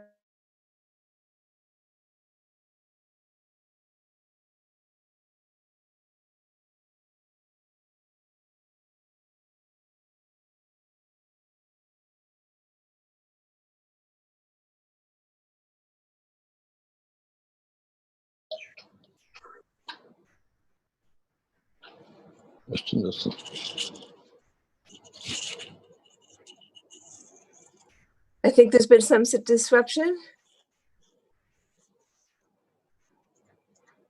Yes, ma'am. Yes, ma'am. There is some problem with the connection, but we still can hear you. I think Okay. in a few minutes, in a minute's time, I think your video will be on. Okay, so should I continue? Yes, please. Please continue. So sometime after this experience, and I spent a few years going to different farms with this group, I was sitting in my yard and I was looking over at a flower. And instead of seeing the flower, I saw streams of light just coming up. And I sat looking at it for a while, and it was like that for several minutes. And then that light faded away, and I saw again the plant. And that was my first experience of actually seeing the light energy, the prana in the plant. And then I realized that we live most of our life unconscious of all of the consciousness around us, all of the life energy, the prana that supports us and that nourishes us, nourishes not just our bodies, but nourishes our spirit. And then we live in this supportive web of life energy. So that was the beginning of my journey to understanding, to changing my perception of the natural world. Then, of course, some years later, I've continued on with my work, and of course, one comes in and out of this consciousness and doesn't live in it all the time. I stopped going to Japan, stopped seeing these farms, but it changed the way I looked at food, and I started my own garden, and I started trying to integrate this into my life, sometimes successfully, sometimes not so successfully. And then about 10 years later, I had been doing a lot of pilgrimages in India up into the high Himalayas, and something drew me to Ayodhya. I've told this story before. I went as soon as I stepped off the train in Ayodhya. My consciousness was changed, and I was back in time. And that was the beginning of the opening of the door of many memories. And I recorded my first book, My Journey Through Time, however, a period of 20 years, through people I'd meet, through places I would go, many, many memories of previous births had come to me, and I had been able to sequence them, but I had not gone back so far in time. So my trip to Ayodhya was followed soon after by a trip to Vaishno Devi. Yeah, ma'am, I'm from the technical team. Sorry to interrupt you, but can you kindly switch on your video? Hello? It says the host has disabled it. Okay, ma'am, I'll just give you the access.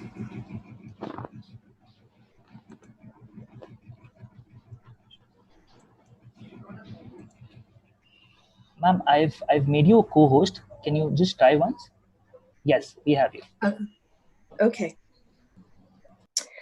So following the trip to Ayodhya, I took a trip to Vaishno Devi, and as is often the case on these pilgrimages, my mind was distracted by the crowds, by the heat, by the long wait in the lines, and it's often an after effect when one feels the blessings after one returns home.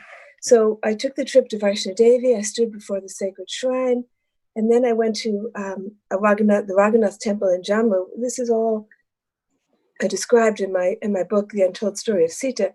And it was in the Raghunath temple as I knelt before the murtis of Ram and Sita that I had a flashback. It was the first concrete flashback. And then for the months after, I was back in time, back in the time of Sita living as a servant in Janak Baba's household. And I was able to understand the consciousness of the Treta Yuga, which was a higher yuga, and there wasn't yet the disruption between the human consciousness and the consciousness of the natural world. A sense of unity prevailed there, but it was evolving into a separation. The beginning of separations were there because civilization was developing and human society was developing, and the natural world was retreating, the beginning of the separation. So for me, Sita became a living presence. And I think for many people today, there's a reason for this. Sita is a living presence. Narayani, the force behind Sita, is a cosmic force. And she's active throughout the seen and unseen universes, not limited to any one form. But in her form as Sita, she's very much concerned with the earth and with the living beings and the living communities on earth. And we live now at a critical moment in time, which is why I think Sita has come forth now as a guiding presence on the earth to help us evolve into the next stage of human development, which is not going back in time, but moving forward, but recapturing something that had been lost during the declining cycles. So we all hear about the environmental degradation. We all see it. We see the state of our rivers. We see the waste. We see the plastic. But we can't see the depths of the environmental degradation. We hear about it. We hear about what do they call the sixth extinction? I think it's six. It's all these life forms that are going extinct. We hear about the tons upon tons of plastic. We hear about the beaching of whales that have so much waste in their stomach, so much plastic. We hear about the degradation of the soil. We hear about those things. And I hear from young people, they're feeling the pain. They're feeling the cry of the earth, which is why Sita, I think, is so present now. How could she not, when Earth is in trouble, how could she not come to try to guide the human mind? And so that's why I chose this subject for this wonderful day on yoga, which has so many dimensions. I mean, yoga is everything. Yoga is life. We can't limit yoga to one activity. When I started my meditation practice many, many years ago, I used to measure my spiritual progress by how long I sat in meditation and the degree to which I could still my mind. But I soon came to realize that yoga was the rest of the day, and that as important as what happened in my meditation practice was my consciousness the rest of the day.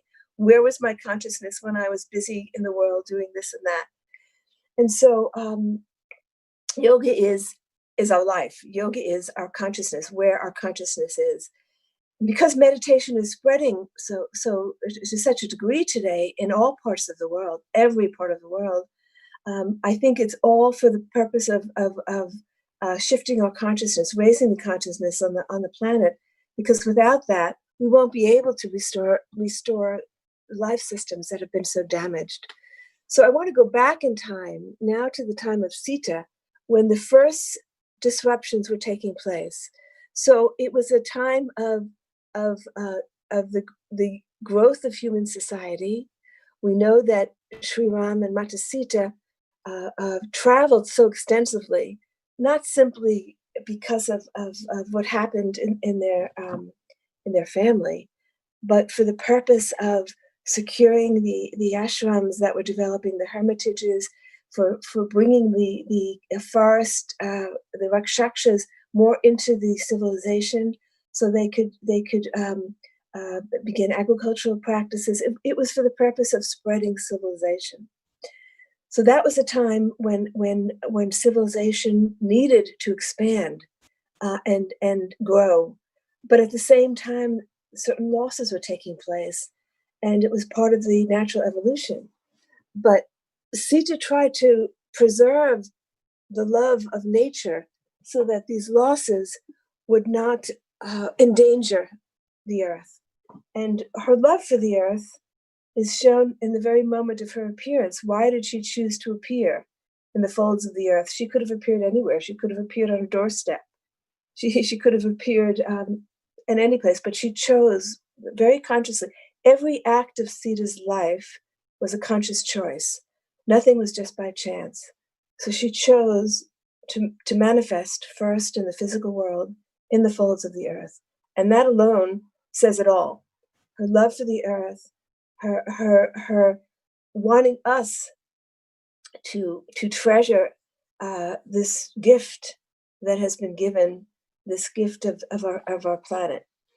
Then as Sita was a child, there are many, according to my book, there were many instances where her love for the earth was shown. Now we know that her father, she and her father had a very deep connection, and so he would bring her to the ashrams to visit the sages when he went. That was they could speak without words. Even before she had the use of language, there was an exchange of thought, and he could read her heart. So there was one time when he brought her to one of the ashrams, an ashram that was growing and expanding. And Sita was not happy. She stayed in the courtyard. She wouldn't go in with the teacher and his students. And Janak Baba was very surprised because she loved to sit there when the teachings were going on. And so he comes to her and says to her, and she's a child at this point, he says, Sita, I'm afraid you're being disrespectful of this hermitage by staying outside when it is known throughout the kingdom how much you enjoy being with the sages. It was rare for Janak Baba to criticize her. At his words, she looked up to him and apologized. I am sorry, Pitaji, but it is they who have been disrespectful, and it is hard for me to overlook that. How so? He asked. How have they been disrespectful? They have made every effort to engage you and have treated you with the highest honor. Come, she said, taking his hand. She led him into the forest and showed him all the trees that had been cut down with only stumps remaining. They did not even ask permission. They just took what they wanted and thought nothing of how this would affect the other creatures. You've always taught me to be respectful of the forest, not to take more than is necessary. Janak Baba was dismayed by what he saw. You are right, Sita. We must find a solution to this. You have taught me, Pitaji, to give back double when one takes from nature, and to always take with an attitude of gratitude. Yes, this is what I've taught you, and now we must teach these sages. Let us go speak with them. Janak Baba led her into the assembly. The sages were all seated, waiting for their Maharaja to come address them. Instead, he placed Sita in the position of honor and said, My daughter has been distressed since she arrived here, and I've only now found out the reason why. I will let her explain it to you. With those words, he seated himself in the back of the group. Sita looked around and was silent. Never before had she addressed any group of people, and she had a natural shyness, a modesty, and humility that were among her most attractive features. She could speak openly to her father and to those of us in the palace with whom she was familiar, but to address such an honorable group was new for her. Come, Sita, explain to them what you have just told me. Still she was silent. Finally she spoke in a voice that was not hers, not her soft, childish tone, but one that resonated with authority and conviction. I was very sad to see the disrespect here. The sage in charge of the hermitage looked greatly surprised and could not help but sputter as he stood with folded hands. Raja Kumari Sita, if any of the hermitage residents have shown you respect, please forgive us. It was never intended. It is the forest that has been respected and all the creatures that depend on the forest for life.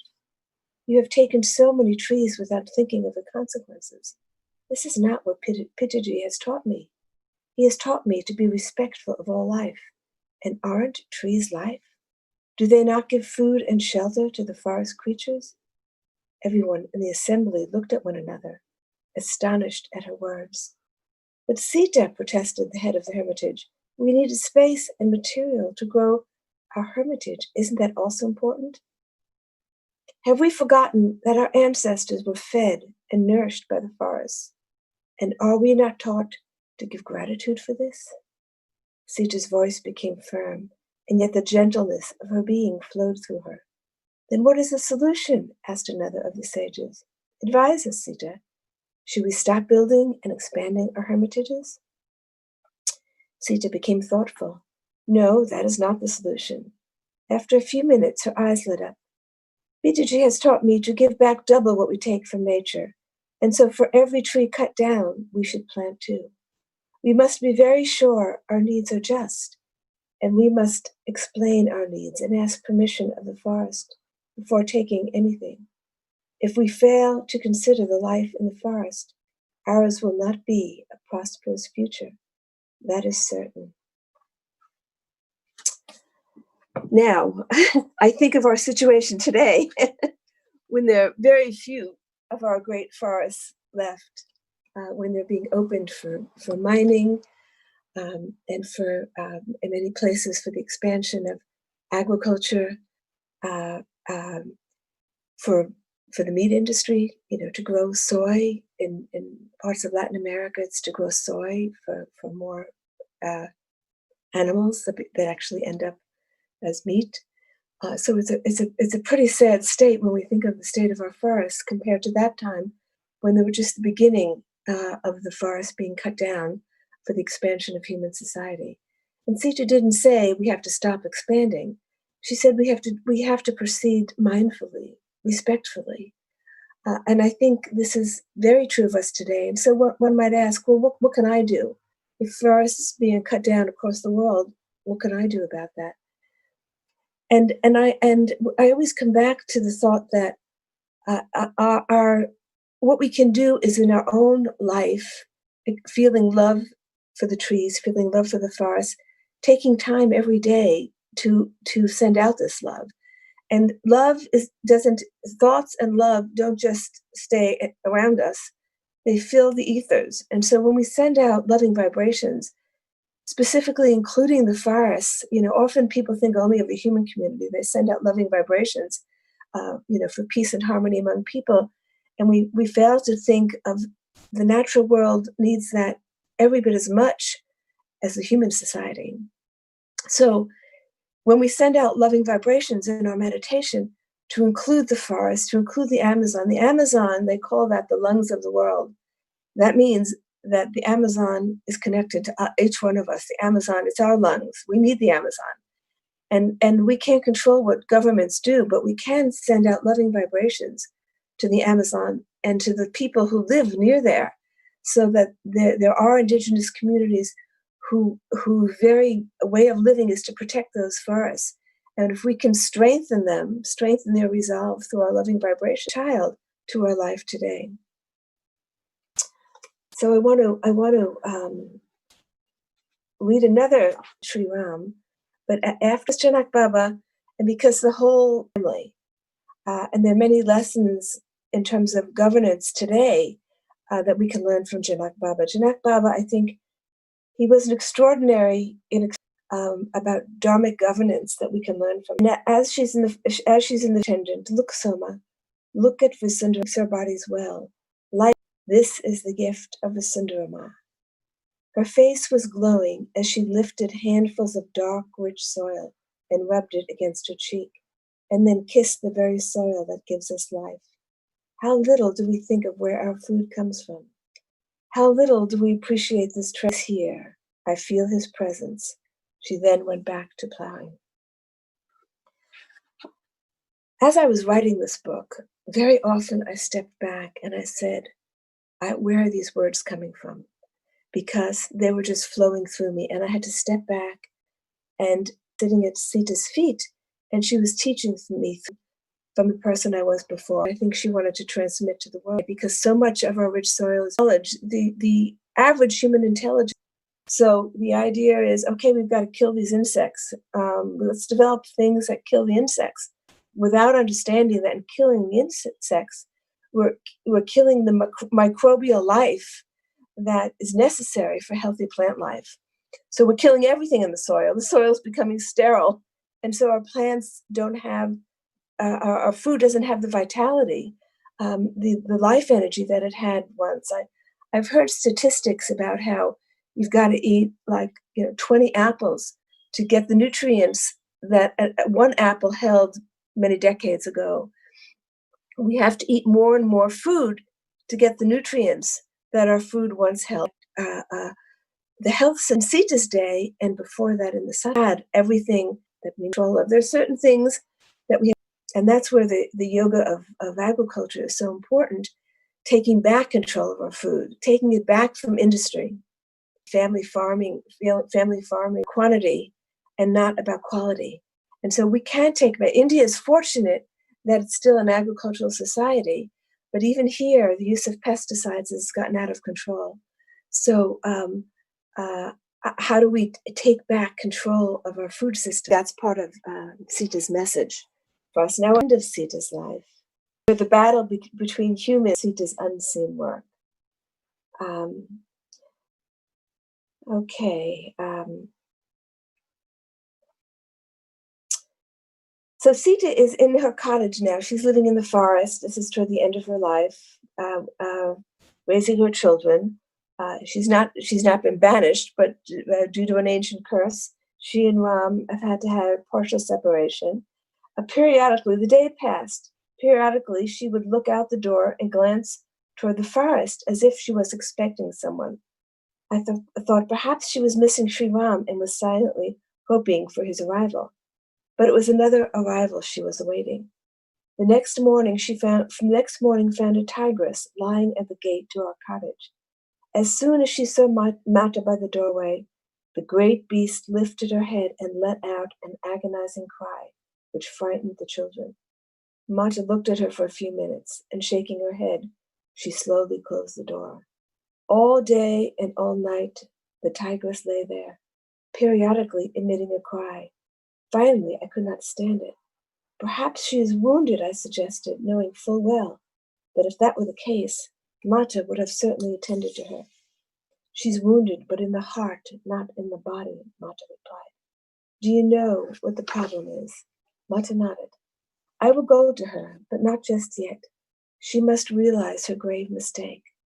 The second day and night passed, and still the tigress did not move. On the third morning, Mata went to her. I watched from the doorway as Mata knelt in front of her, and I saw the tigress place her head on Mata's lap. Mata stroked her head and began to speak to her. What you did was wrong, said Mata, lifting the tigress's head and looking directly into her eyes. Now take your cubs and go deep into the forest and stay away from human habitats. They will hunt you now, so go quickly deep into the forest. As Mata spoke these words, 3 cubs emerged from the edge of the forest, where they had been hiding behind some trees. They approached Mata, and she blessed them that they would be safe. When they were gone, I asked Mata to explain. She sighed and said, a hunter killed the elder of her cubs, and in a fit of anger, she went into a village and killed a little boy. Now the villagers are hunting for her. Thus begins the war between man and nature, she said sadly. Then she added, I must go find that family. Soma, let us cook. She went to the kitchen area and began to prepare a large pot of food. Subsequently, then, Sita took the food and went searching for the village and found the mother who had lost her son and stopped the villagers from going to hunt the tiger. And it wasn't the villagers who had killed the tiger. It was a hunter from the city who had come in to kill the tiger. And so Sita is witnessing the beginning of this separation where hunters go in, and because the forest clans knew to protect the forest and only took what was needed and were very respectful of the forest. But the city people who were coming in, it became a sport to kill an animal. And of course, today it is still a sport. You know, hunters, they go off and kill animals for trophies. Our treatment of animals have to change. You know, we there are many documentaries that have come out about the meat industry and how the animals are skinned before they're even dead. They're treated as non-living objects, and the millions. I know recently with COVID-19, there was some of the meat factories in the U.S. had to shut down because the workers, many of them are very poor immigrants, are packed together, shoulder to shoulder, just chopping up these animals. And COVID began to spread through the meat industries, and they were shut down. And then there were millions of animals that couldn't be processed for meat, and they had to be sacrificed, just killed off. And it was such a painful thing to hear. And then, of course, People complained there's no meat, and the meat industries were opened up, and the workers were just told to wear masks. It's such a painful thing. How can we not feel the pain of what the animal world is going through, and the disregard for animal life? And I think this little episode that Sita shows us is just a small episode, but its message is clear that we will destroy ourselves if we don't care for animal life. We know about interconnection, but interconnection is a very, very real universal truth. If we destroy the life in the oceans, if we destroy the life in the forest, we destroy ourselves. And most of you, not most, I would say, those in positions of authority don't understand this. So they think that they can take what they want without any repercussions, and that we are all powerful and we can survive no matter what. This is against the laws of Dharma. And this is against the universal truth. So it's not going to be that way. If we destroy the life around us, we will not survive as a species. And of course, the cosmic forces, the deities, are working to help this experiment of human life not only survive, but evolve. And so they're very active now, trying to awaken consciousness, which is why yoga and meditation are spreading so rapidly around the world, because the only means I see for changing human consciousness is meditation.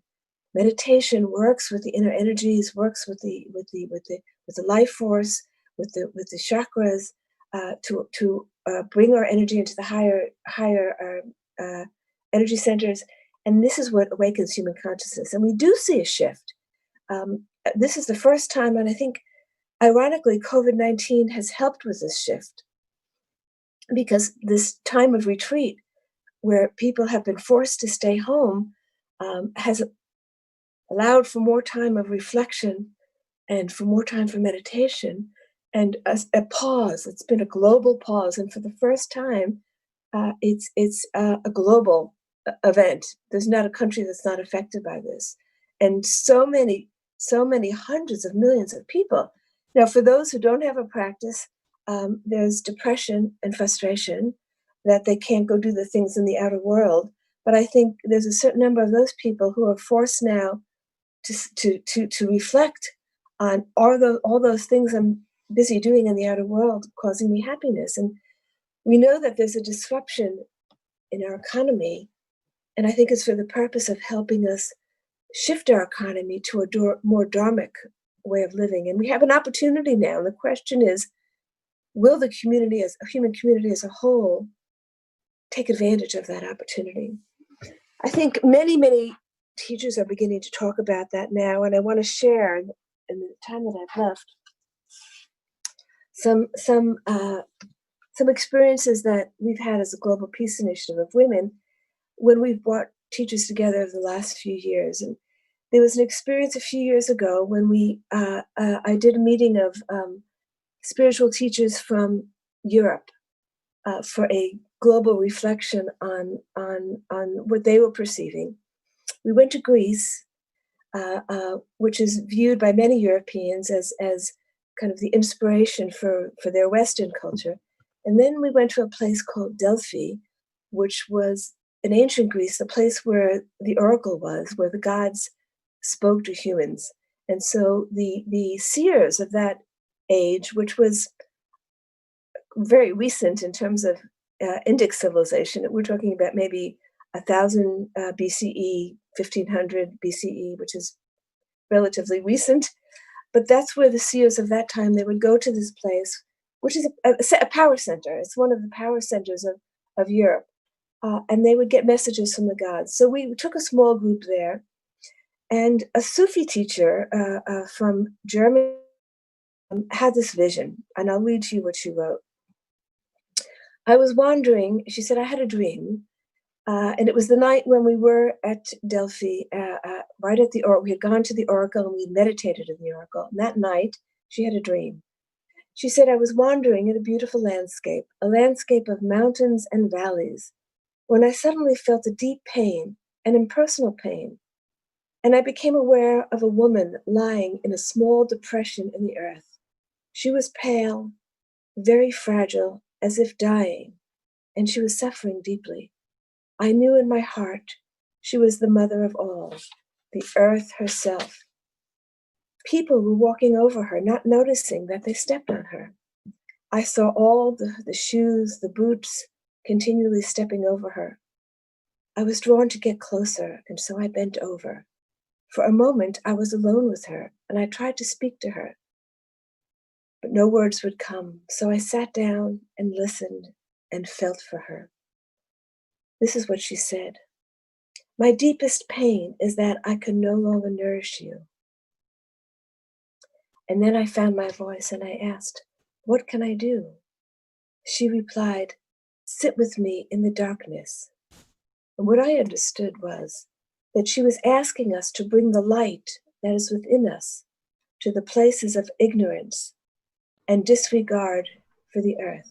Those were the places of darkness, the places of ignorance and disregard for the earth. And she wanted us to bring our light to those places. Then she said, there is love, nothing but love, at the core of creation. I was very struck by that dream because to me that was very much the message of Mother Sita, that there is nothing but love at the core of creation.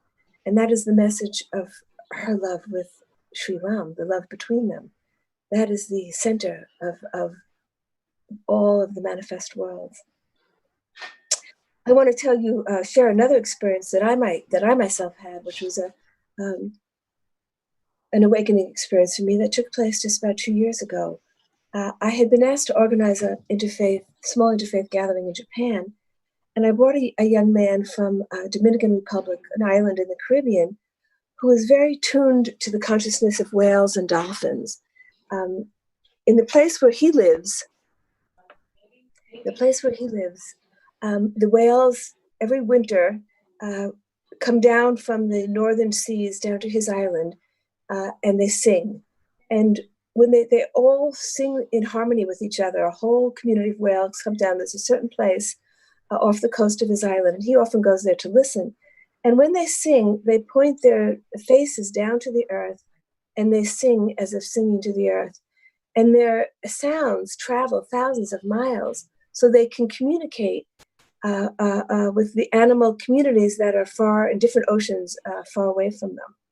So he was describing this experience when he came to Japan and had our dialogue in Japan. And I was very, very moved by this. I had known him before, and he had actually played for me the whale song, which was haunting. It was really a haunting song. And then I came back to New York, and I had to get ready to go to the UN climate conference, which was taking place in Poland. This was about a year and a half ago. And so I quickly started the journey to go to Poland for the UN climate conference. I took a small group of spiritual leaders, as we do every year for these annual conferences. And when I was there, I had a dream. And in the dream, I was standing in my apartment, which is on the banks of the river in New York. And I looked out at the window at the river. And I saw a whale swimming up the river, stopping at my apartment and looking up at me. And it was stared at me directly. And I said to the whale through thought, because we can communicate with the animals through thought. I said to the whale, I hear you. And we just stood there looking. And then I woke up.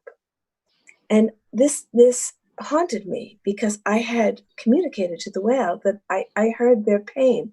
Now we know what the whales are going through. So many of them are dying off. And the whales are an intelligent creature. And one thing that this young man from the Dominican Republic had said to me is that the whales don't have anger toward the human community. They have compassion. And they want humans to evolve so that they don't destroy the animal life, which is necessary for their well-being.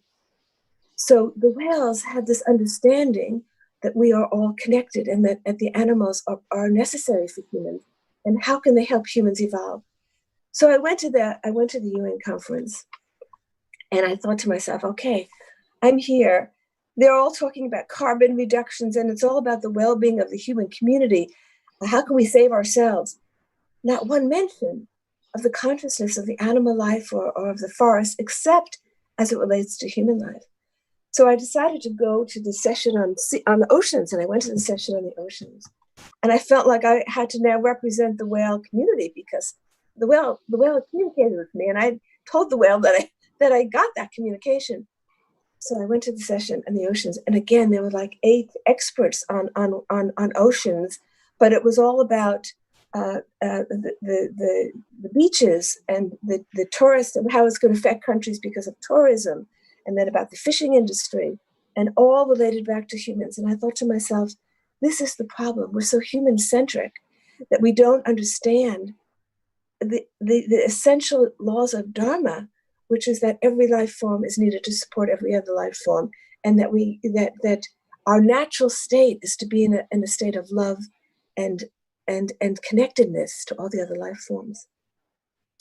So I look back to the story of Sita, and I see that was a time in the Treta Yuga when this disruption was beginning. And we've now reached the state where we've reached the nadir, the lowest point, where the disruption is so has so completed itself that we are at the point where so much can be destroyed. But that the devatas are working very hard not to let us reach that point. And that is where this yoga comes in. The need for us each to now not only engage in our practice, but to deepen our practice and to include the whole of the universe in our practice. To practice not just for our own upliftment, to practice for the protection of the forest, protection of the ocean life, for the whales, for the insects. There's a crisis now with the bees. If we don't have bees, who's going to pollinate? You know, what are humans going to? We're going to make robots to do the pollination? We need the insects, and the insects are dying. And there was a statistic recently that a third of the birds in my state, New York, are gone. Insects go, the birds go, and so on and so forth. And with this global pause that we've been having, the animals are coming back. For the first time, I've lived outside of New York in the country for a long time. For the first time, the bears are coming back. We see bears around here now. Never in my life has that happened. So the animals are coming back during this global pause. But what will happen when we find a solution to this virus? And there are many people who are thinking, oh, we're going to get back to the way it was before. We can't go back to the way it was before. We have to have a post-COVID world, which is based on a new way of thinking and a new way of living.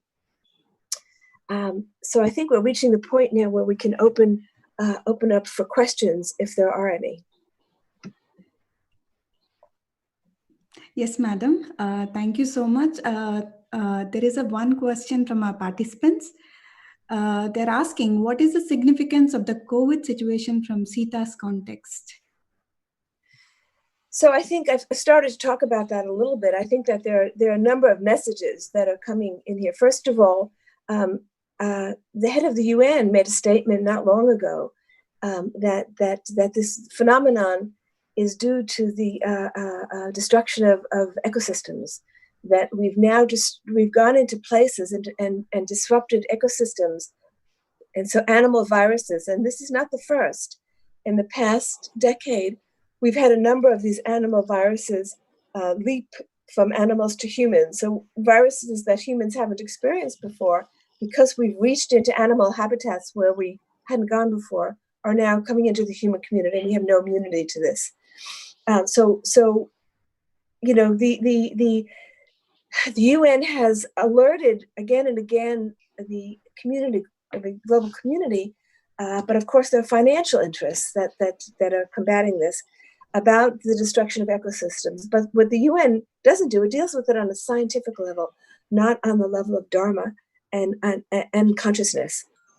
What the spiritual communities can bring to this is, as I was saying, our connection to the animal life, our connection to the plant life, and our need for respect, and our need for intelligence, an intuitive intelligence, as we go about our economic life.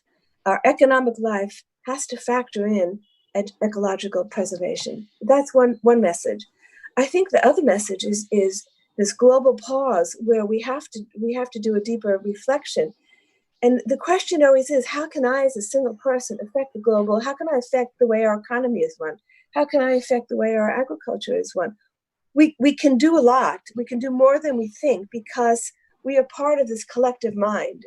It's the collective mind that has to shift, and each one of us contributes our thoughts.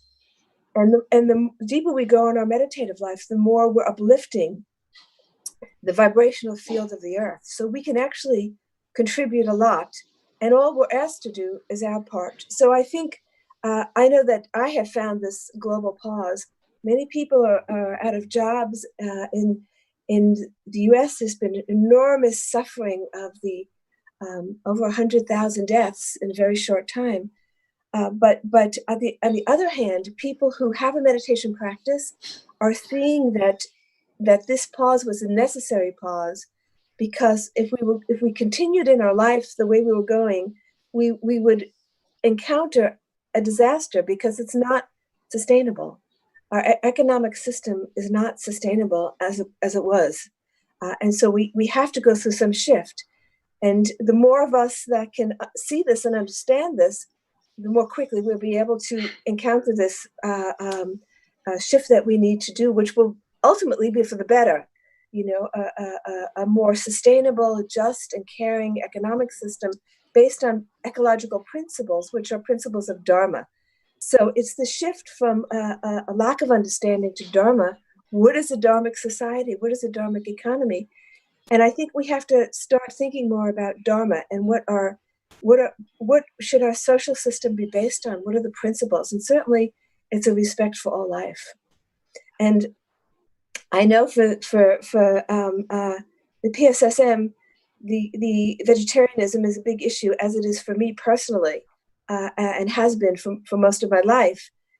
And more people are seeing this in the West. Being a vegetarian is very commonplace today, and it's very easy to get non-meat products. It wasn't that way when I was younger, but other parts of the world, meat eating is increasing because they look at that as a statement of prosperity. So how do we awaken people to the that is a big part of this whole thing that we're going through with COVID. There's a direct relationship for the way we treat animal life and the fact that this minuscule virus we can't even see can take down the whole human community. That's very interesting. We have to think about that correlation between that. Thank you so much, madam. What you spoke about the food, the vegetarian food, which is very important at this period of times, it is reassuring. Thank you once again, madam. And there is one more question from our participants. They're asking, how do you see the human group consciousness evolving, again, from the Sita's context?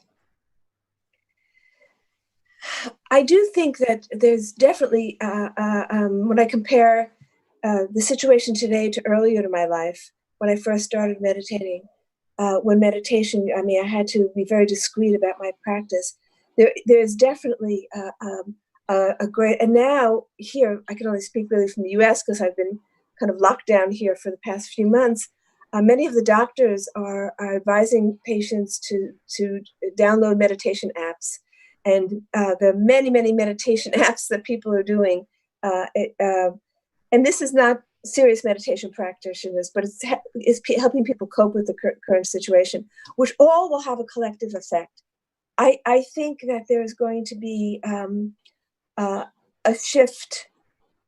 I don't know the time frame. I think in the next decade, we're going to see huge shifts, because I think this is almost a preview of what we're going to see with climate change. There is going to be climate change. And actually, in my book that will be coming out in the fall, called When the Bright Moon Rises, Awakening Ancient Memories, goes back to the last melting of the ice, 11,000 years BCE.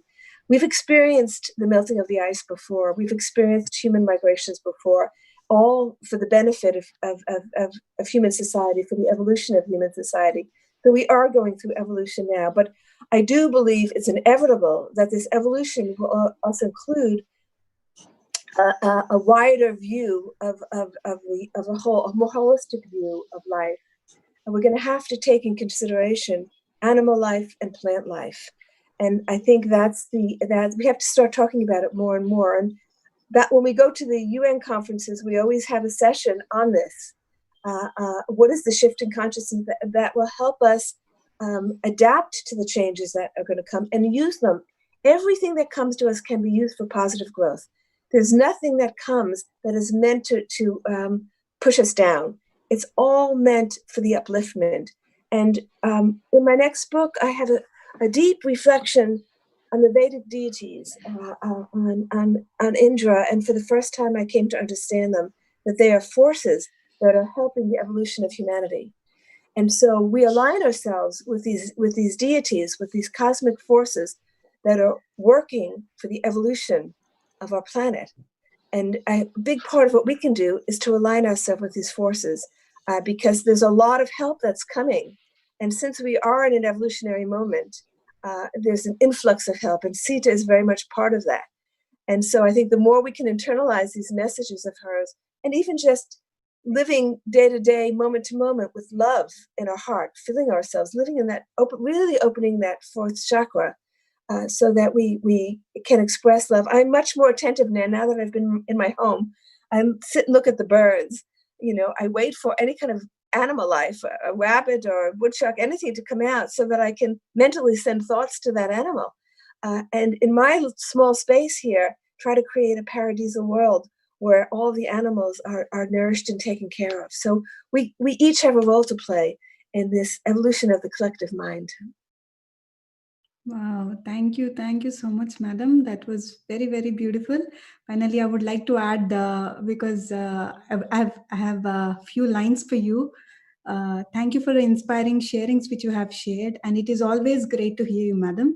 And I'm so happy that this book, Untold Story of Sita, came into my life, and I completely resonate with it. I'm sure that whoever have read that book completely resonated within themselves the truth. And today you have introduced us to our ever compassionate, ever humble, and ever wise Mata Sita to all our participants. Thank you for reassuring us that Sita is back again at these period of times. And I like this line which you have mentioned, madam. We destroy ourselves if we don't care for the animal friends. That is very, very true, madam. That is very, very true. Yeah, thank you for sharing it again. And I bow down to Mata Sita and to you as well, madam. As I don't know if I can call you Madam Dina Mariam or Minakshi, and I always thank you so much, madam. And I'm sure that all the participants have enjoyed your sharings about Mata Sita. Thank you. Absolutely wonderful. Yes, sir. Thank you. Thank you to have given us your darshan. Thank you for giving this servant a chance to speak. I will always be her servant. That's how I see myself.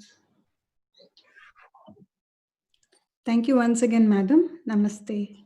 Namaste. Friends, now let me welcome our wonderful pyramid master, Sai Krupa Sagar sir, to invite our next speaker. Sagar sir, would you please come onto the stage? Yes, sir. Thank you. Thank you, Madhu ma'am. Hello, friends. Namaskar. Greetings on the occasion of this special International Yoga Day. I am Sai Krupa Sagar. I'm currently the Managing Trustee of Pyramid Valley International, an international meditation center near Bangalore, India. I'm sure a lot of you have visited the place. This is dedicated to the spread of Anapanasati meditation, vegetarianism, and pyramid energy to people around the globe.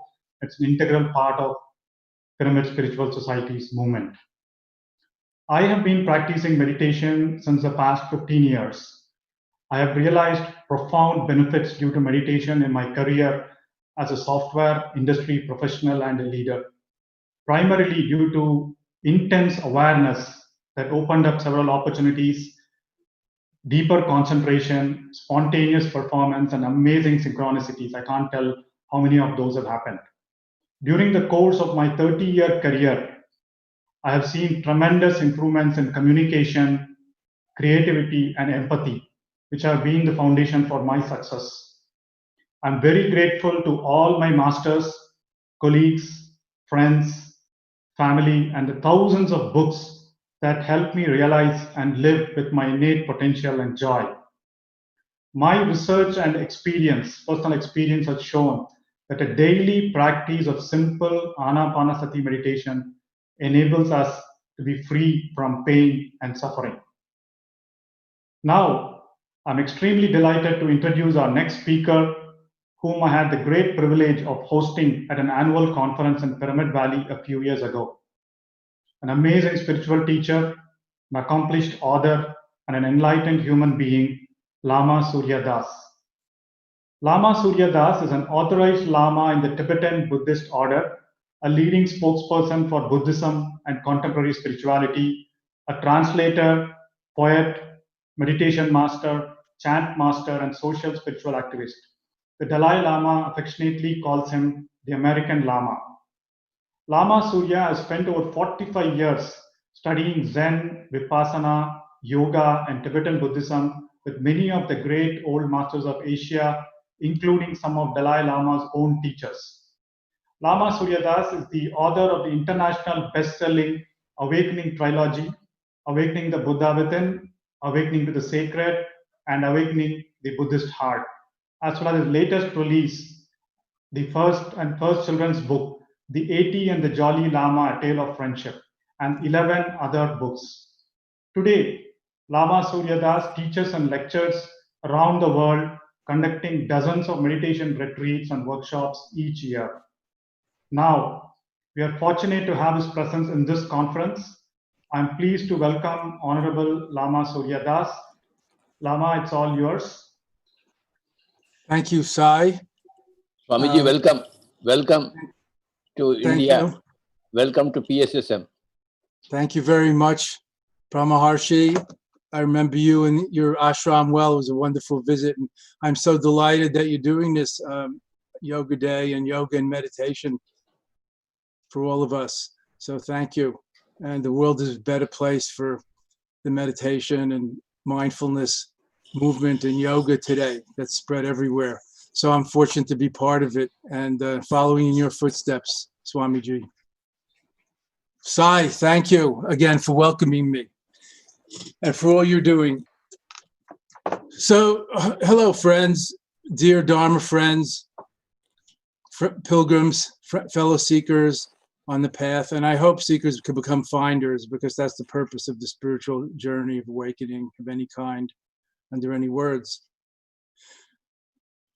I've been meditating since, I guess, I graduated from college when I was 20, went to India and started with 10-day Vipassana courses and practicing Anapanasati and insight meditation Vipassana for several years, and then Tibetan practices, which are very similar, Tibetan meditations and yantras and yoga and so on. And of course, it's changed my life, it's saved my life, it's transformed me, and it's brought me home to myself and to here and now, and all the similar to the things that Sai Sagata said about the benefits he's gotten over an adult lifetime of meditating. I also did long, intensive meditation retreats in the Tibetan tradition and of Lama training. And I recommend occasional retreat or intensifying or studying with a master if you can, or a teacher or an elder spiritual friend if you can. Anyway, we all have this innate awareness, a wakefulness. We can cultivate it through concentration and insight, through mindfulness and loving kindness and compassion and action. And this is very important, because daily life is where the rubber really meets the road on the spiritual path, not just from the eyebrows up. So much talk in the contemplative world about the mind and mind awareness, contemplation, meditation, concentration, focus, and so on. But there's the rest of our body and the earth and the whole environment and all beings to consider. So I'm thinking of these years more about moving from me to we, and that Buddhism and Buddha Dharma and Dharma, transformative spirituality, Dharma, is not a self-improvement project.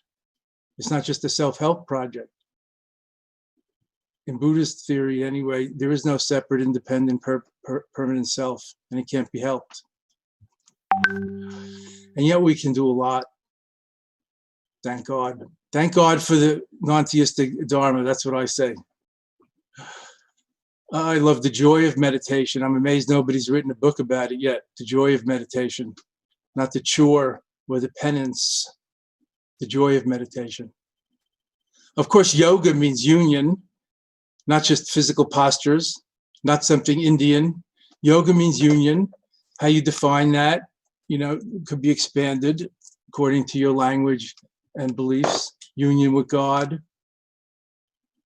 In Tibetan, the word is naljor for yoga, union with the natural state, or reunion with your true nature, your true authenticity, the natural state, we call it. Who you really are, not who you think you are. All beings endowed with the luminous Buddha nature or divine nature, by whatever you call it, it's still as sweet.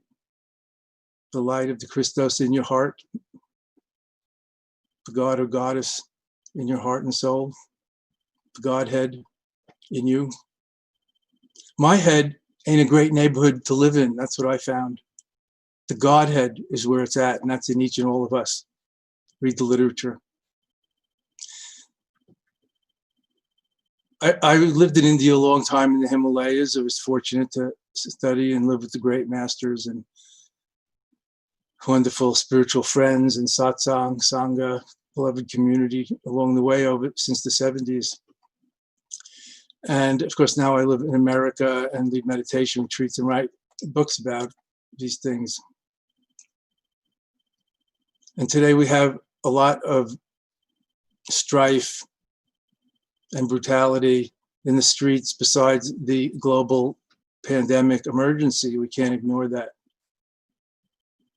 And we're doing what we can, each of us and all of us. And we can each contribute, reach part of it, at least to follow the protocols and keep everyone and others and ourselves safe. I'm not going to belabor that point. And Dina Marian just talked well and eloquently about that. And she's a marvelous bodhisattva and social spiritual activist, which I also try to pursue. Meditation is the sovereign of yogas. If you look at Patanjali's 8-limbed yoga, Ashtanga, that he codified, I don't know, about 2,000, 3,000 years ago. The Raja Yoga means meditation, the sovereign of yogas. But what is meditation? I know at the Pyramid Ashram in South India, it's anapanasati, mindfulness of breathing, a great calming and clearing concentration and blissifying, holifying practice, which I did for years. And maybe I'll instruct in a few minutes in my own style. We'll have a few moments of contemplative sweetness. But I did want to stress still the overview or the depths, what I believe, of yoga. Of course, there are the 8 yogas, so there's physical and energy and mantra and service, seva, karma yoga, serving the highest or serving the lowest, and so on, seva, karma yoga. But they say Raja Yoga, sovereign of yogas. Yoga, union. I call it reunion with who and what you truly are. Reunion. Rabindranath Tagore, I believe the first Nobel laureate of India, at least the first Nobel Prize for Poetry laureate, founder of Shanti Niketan, an advanced experimental forward-leading university in West Bengal, part of India. He said, when you realize who you are, yourself, you realize God. So this is sometimes called the inward journey or the backward step into contemplation. Of course, we have to balance contemplation and action like the 2 wings of a bird. A bird can't fly with only 1 wing. We need both, wisdom and compassion and action, balancing being and doing, alone and with others, the middle way, not all or nothing, not extremes, not dogmatic beliefs.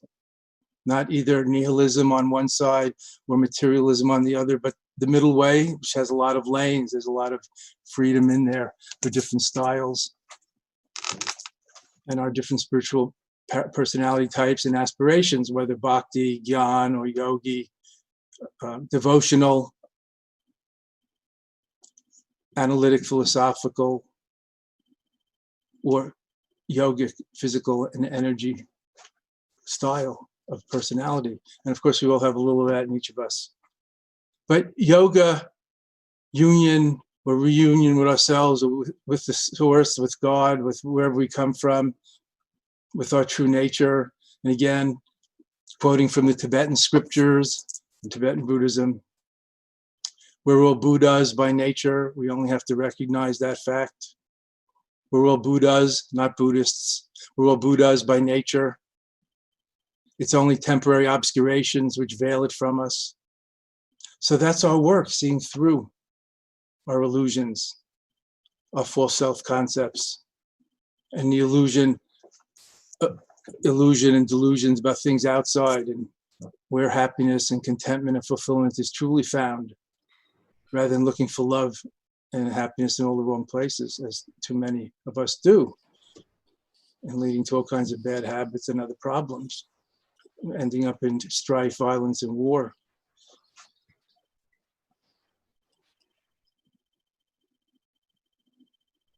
Yoga is such a beautiful word. Yoga means to yoke together, to bring together, thus the notion of union. There's all kinds of yogas, styles. I'm not going to go into that. You're well familiar with the different styles and lineages. But I want to talk more about the meditation and all, and follow on Tagore's thought. In the Upanishads, I read that Brahma, Guru, and Atma are one. In English, God, spiritual teacher, and the practitioner, the yogi, are one. This is awesome. This is what yoga is. Reunion with that, where we come from, who we are, not egotistically, but one with the whole, interconnected, interwoven, interbeing, interpenetrative. So in my recent book, my latest book, Make Me One with Everything, Seeing Through the Illusion of Separateness, I stress this a great deal, not closing your eyes and going in to meditate, but breathing out and releasing into everything. Letting go into everything, like nature, like other people, like animals, like your kids, co-meditating with everything, intermeditating with everything, leading to interbeing, as the Venerable Thich Nhat Hanh, Vietnam calls it, interbeing, through co-meditation, intermeditation. And I know many of you do meditate together, and you even meditate in special places where perhaps the power is enhanced, like in pyramids, like in caves, like at holy sites where saints, sages, and the devout have long prayed and practiced and bowed and offered themselves to a higher purpose.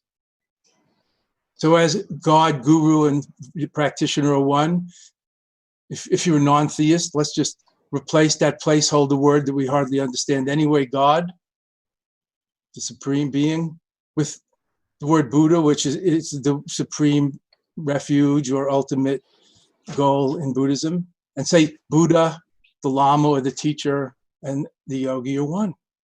No problem. And that's the theme of what we call Guru Yoga in Tibetan Buddhism, using devotion and the teacher, the devotion to the Guru and to the higher power, the inner power, the higher power, however you think of it, as a portal to oneness.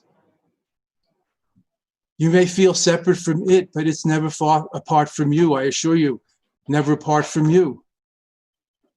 So the bhakti path uses devotion as a portal to oneness. So that's part of our meditation practice, not just breathing, but also studying and learning from gurus and emulating their good examples as role models, and being bodhisattvas or spiritual awakeners, compassionate altruists, spiritual activists. Bodhisattva is the word in the world. Enlightened leaders, bodhisattvas, spiritual awakeners. So if this oneness is the natural state, what keeps us from it? Is delusion, illusion, the veil, the caca on our windscreen while we're trying to drive our Prius. Our environmentally attuned and intelligent Prius or something, but the windscreen is covered with schmutz and caca. That's Yiddish and Tibetan for dirt, for mess, for crap.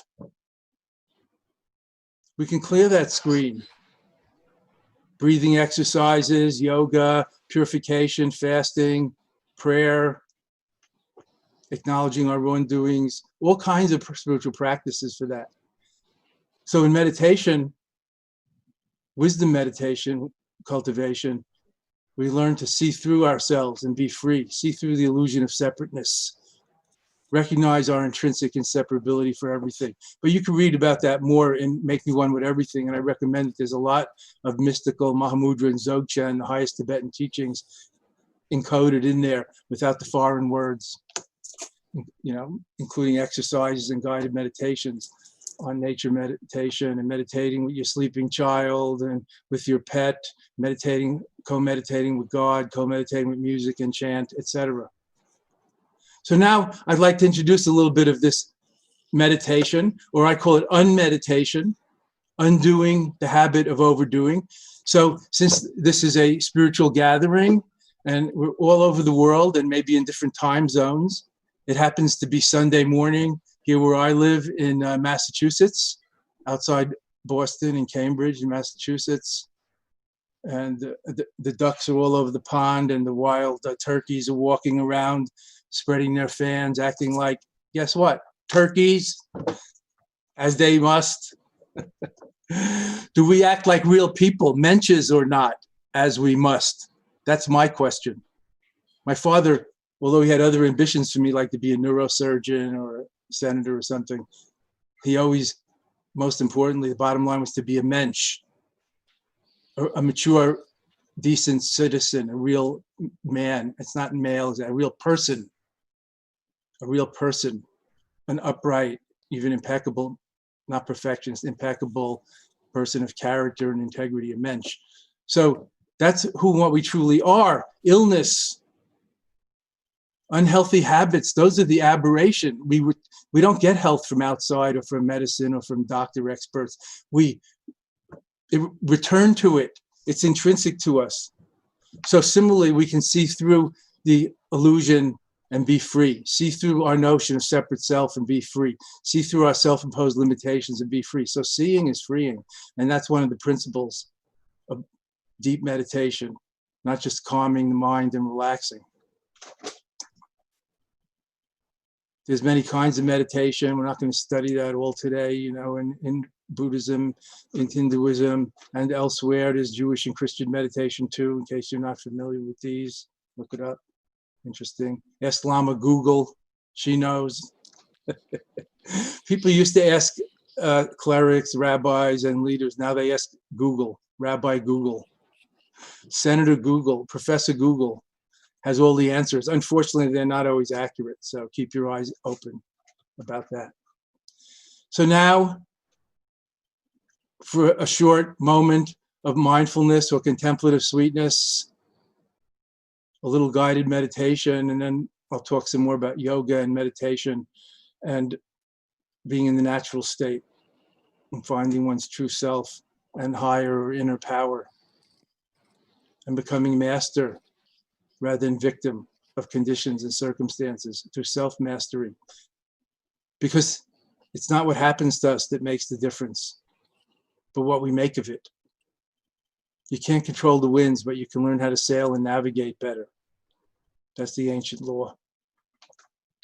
Self-mastery and freedom, our goal, liberation for all. So please relax and make yourself comfortable. Take a deep breath, inhaling and exhaling.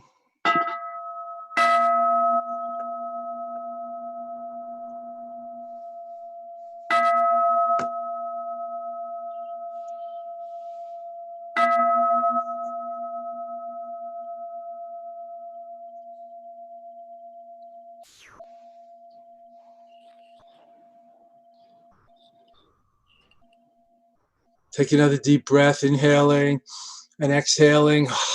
Now that we're awake and present and the gong has called us to collect our energy and attention here and now.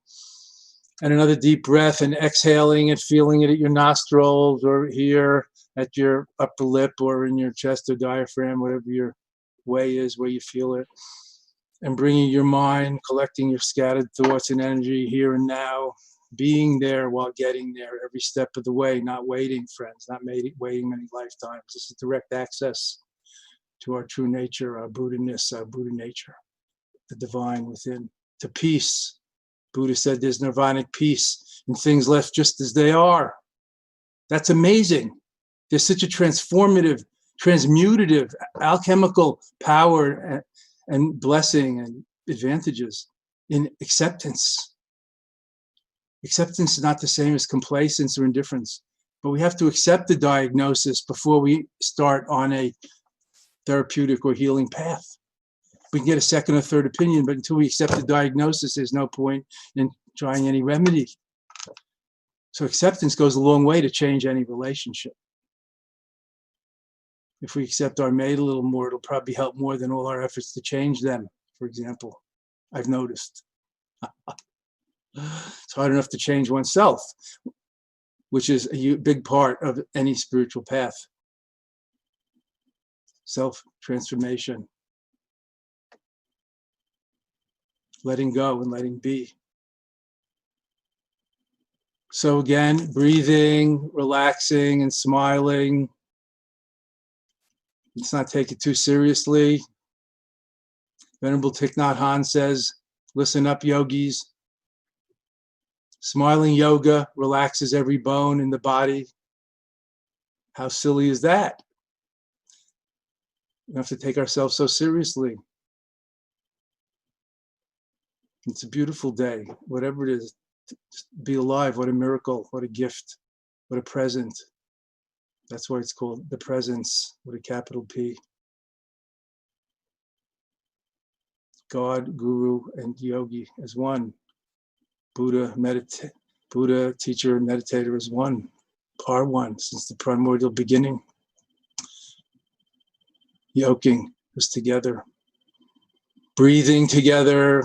Co-meditating, intermeditating, interbeing together. I'm going to repeat. These are precise instructions. Breathe.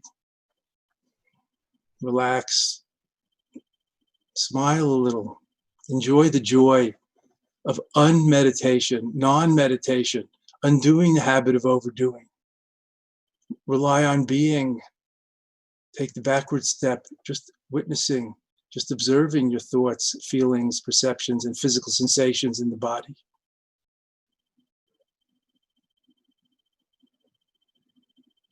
Just breathing, relaxing, centering, focusing, and smiling. 4 steps in one. Breathe, relax, center or focus, and smile. Watching the breath, observing the breath, feeling the breath. Inspiration, spirit, all comes from the same root word. The breath of life, the juice, the Shakti, the Tao. We may feel far from it, but I promise you, and Swamiji does too, I'm sure, if I could speak for him, it's never apart from us, whatever we call it. We don't have to try to get into the Tao, the great flow. It already flows through each of us and all of us right now.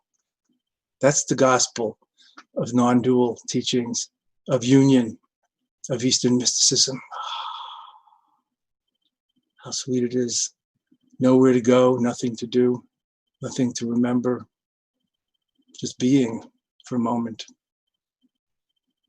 Having arrived at last, here and now, which is in any case the only place you could ever be, so don't fool yourself. Breathing, relaxing, centering, focusing, and 4 smiling. Natural body, natural breath and energy. 3rd, natural heart mind, the 3 pillars of natural meditation. Just sitting, natural body, just breathing, natural breath and energy. 3rd, just being aware, present, attentive, natural mind, the three pillars of natural meditation, and enjoy the joy of nowness, awareness, of co-meditating, intermeditating, interbeing together, all one, as one. To recognize the unity and diversity, the light in everyone and everything, the Buddha-ness, the divinity in everyone and everything. This breath, only breath. This moment is if only moment. In Tibetan, we say nowness awareness is the unfabricated, authentic Buddha within. Not outside, not historical teacher. Nowness awareness. Lucid presence of mind, or incandescent presence of heart, mind, of chitta, of consciousness, Satchitananda. True, wise, blissful awareness. Awareness with a capital A plus. Awareness, aware of awareness. If the mind wanders, bring it back to your breathing. And here's a secret, friends. Let go. Letting go means letting things come and go. That's the secret. Letting be. Radical acceptance. Letting go means letting come and go. Letting be, not suppressing, and not getting carried away by chains of discursive thinking. Watching the breath, feeling the physical sensations in the body, letting everything else go by, all the flotsam and jetsam on the river of experience, on the stream of consciousness, without giving into attraction or aversion, just enjoying the show, the entire display of awareness and its projections and interpretations, the best show, the only show in town. Just sitting on your Buddha seat, assume your Buddha seat.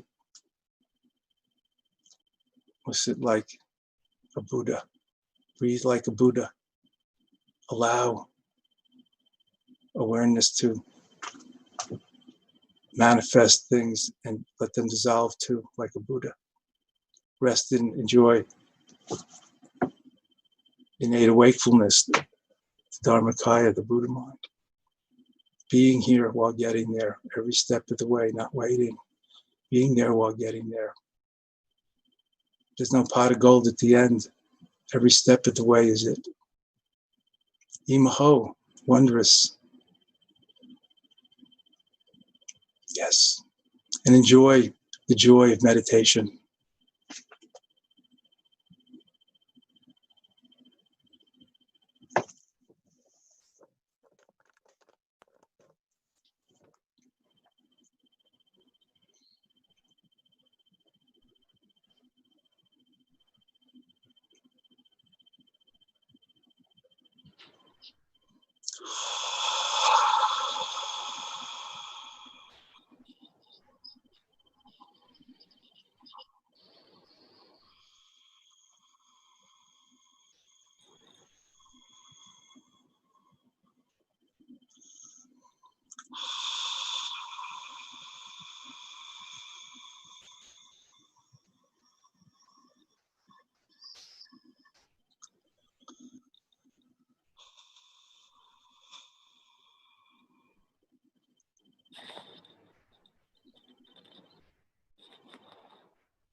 Just sitting, just breathing, just awareing, mindful rather than mindlessly sleepwalking through life. Pay attention, it pays off. Watch the breath. Become the breath. Just breathing, nothing more. Breathing in, breathing out. Slight turning in between. And enjoy the joy of natural meditation, co-meditation, interbeing all together as one. One satsang, one sangha, one beloved community, one mandala. The whole world is my body, all beings my heart and mind, as it says in the Tantra. That's oneness, beyond oneness, what two-ness or noneness, the whole universe, my body, all beings, my heart and soul. Imaho, miraculous, joyous wonder. Yes, thank you. Yes, swaha. Yes.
If the mind wanders, as it does, gently use the leash of mindfulness to pull back the monkey mind to the object of attention, to the breath, to the physical sensations, to the present moment awareness.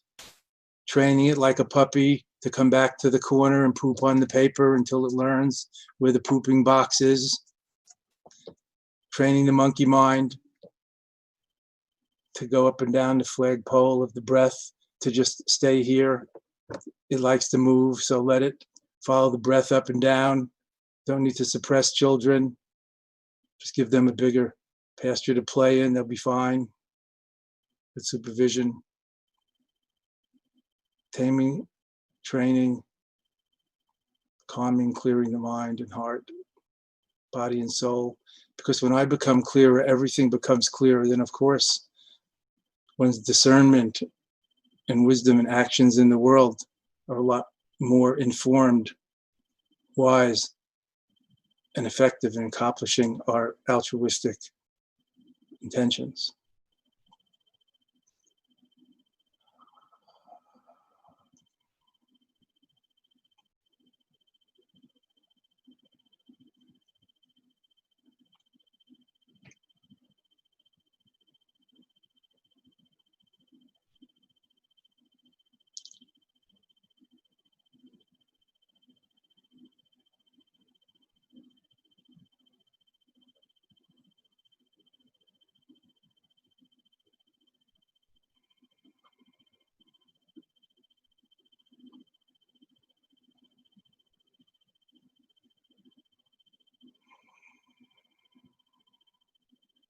I'm starting to feel the warmth of samadhi in my hara, in my solar plexus, in my navel chakra, from all of us awareing together, co-meditating, intermeditating, interbeing together. It's beautiful.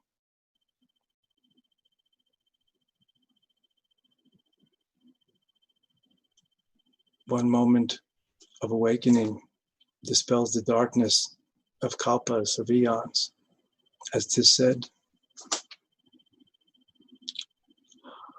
Open to the wisdom of allowing, of letting go, letting come and go, letting be. Cultivating non-attachment, great equanimity, Just breathing, relaxing, centering, focusing, and smiling. Natural body, natural breath and energy, natural mind. This moment, only moment. Being there while getting there. Being here totally while getting there. The wondrous, natural, great perfection or great completeness of things left just as they are. Naturalness, ordinariness, authenticity is the way, the truth, and the light. What could be more natural and ordinary, authentic than just breathing, friends? Nothing more to do, figure out, or achieve. Unbelievable. Swaha. Yes. Enjoy the buoyant joy of unity meditation. Right now.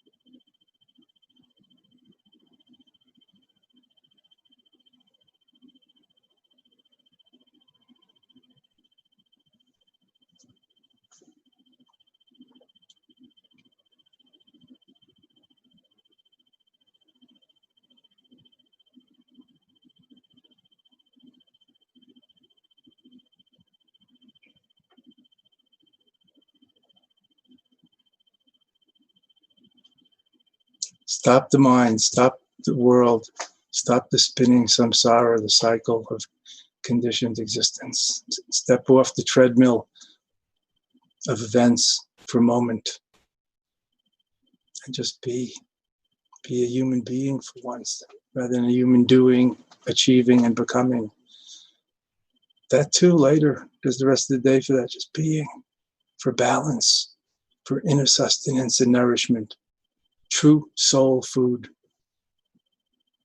Being with a capital B plus, awareness with a capital A plus.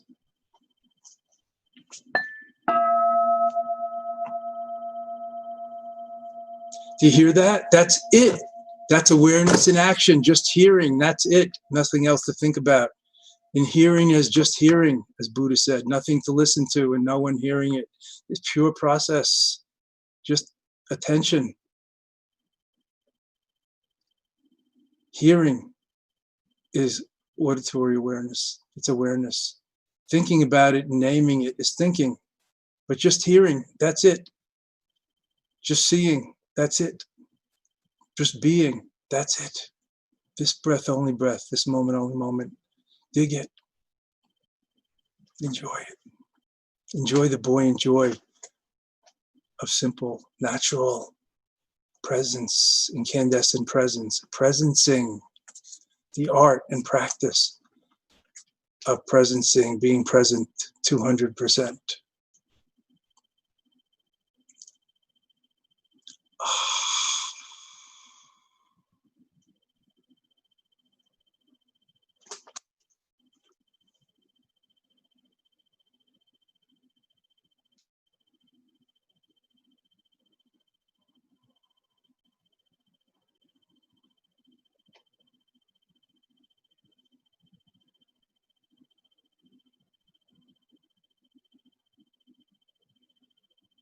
In looking, just seeing, no one to be seeing, nothing to look for. More broadly, in experiencing, just experiencing, nothing to experience, to think about, and no one experiencing, it's just pure process. Upstream from thoughts, concepts, and reactions like liking and disliking, pushing and pulling, as we exhaust ourselves going through life that way. The dance of pushing and pulling based on attraction and aversion, greased by the wheel of ignorance and delusion. We can work on these things. Meditation purifies us, clears the screen of vision, straightens out our chakras and channels when we know how to use the breath and energy, etc. Just looking, just seeing, just allowing or releasing, 3 steps in one to the inherent freedom and completeness of natural being. Assume your Buddha seat, friends. I used to say, American Buddhas awaken, throw off your chains, your hang-ups. But we're international today. So I say, global Buddhas awaken, assume your true seat. Stand up as yourself. No need to stand on tiptoe, that's exhausting. The best posture is just standing naturally.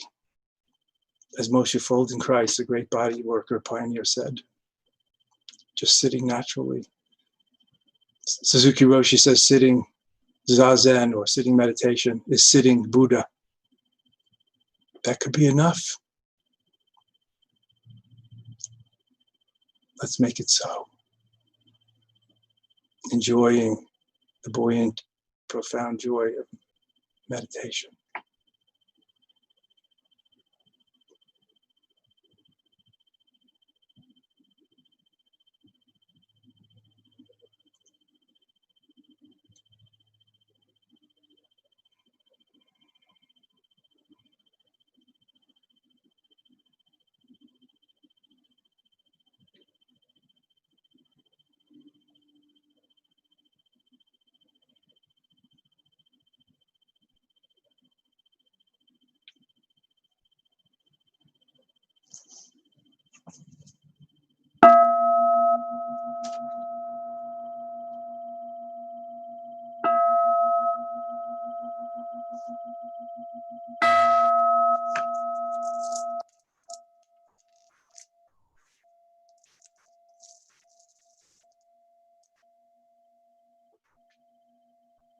Jancho Samcho Krimpoche Makye Panam Ke Gyoche Ke Panyampa Me Payan Kane Kandu Pelwasho.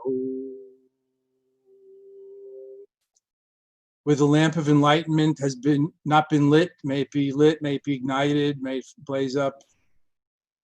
Where it has been lit, may it flame and blossom and illumine the entire universe. May our practice help fan those flames, and our aspirations and prayers help fan those flames and illumine and heal and restore and rebalance and awaken the entire universe.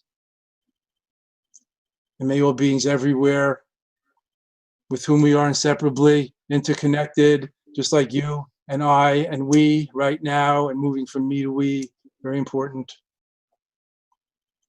How about weeditation, not meditation, not meditation, meditation, yoga, meditation. I like it, just invented it.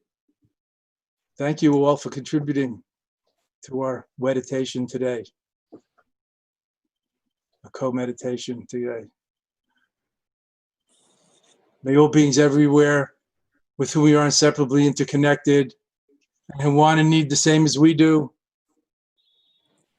may all beings be awakened, liberated, healed, healthy, fulfilled, and free.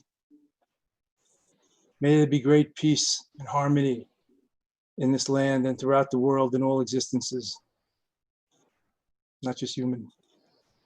And an end to war, violence, poverty, injustice, inequality, and oppression, pandemics, famines, droughts, tsunamis, and natural disasters.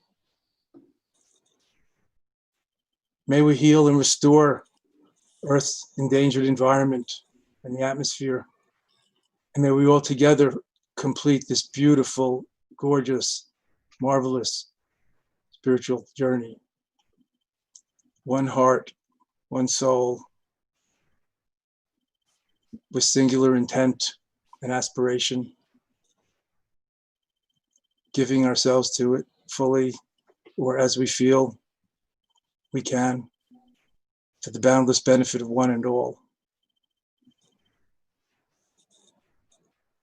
And I bow to the Buddha in your seat.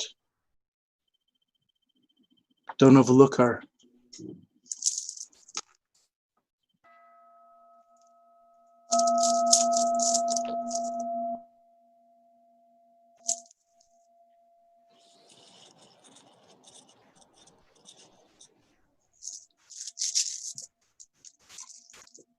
Dear Dharma friends, companions on the way,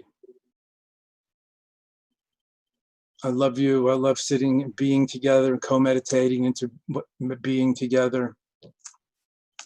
I rejoice in your good fortune and mine, and I'm grateful. And I pray for all of you and your families that you're safe and secure in this global emergency of the pandemic and other problems that we face, needless to say. Social injustice, violence, prejudice and discrimination, world hunger and the refugee crisis.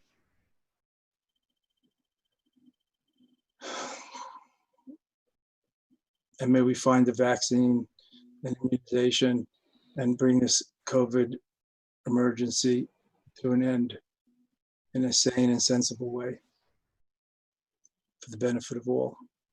Because we're all in the same boat, bodhisattvas. We rise and fall, sink or swim together. If we don't pull together, we're going to be pulled apart. That's the law.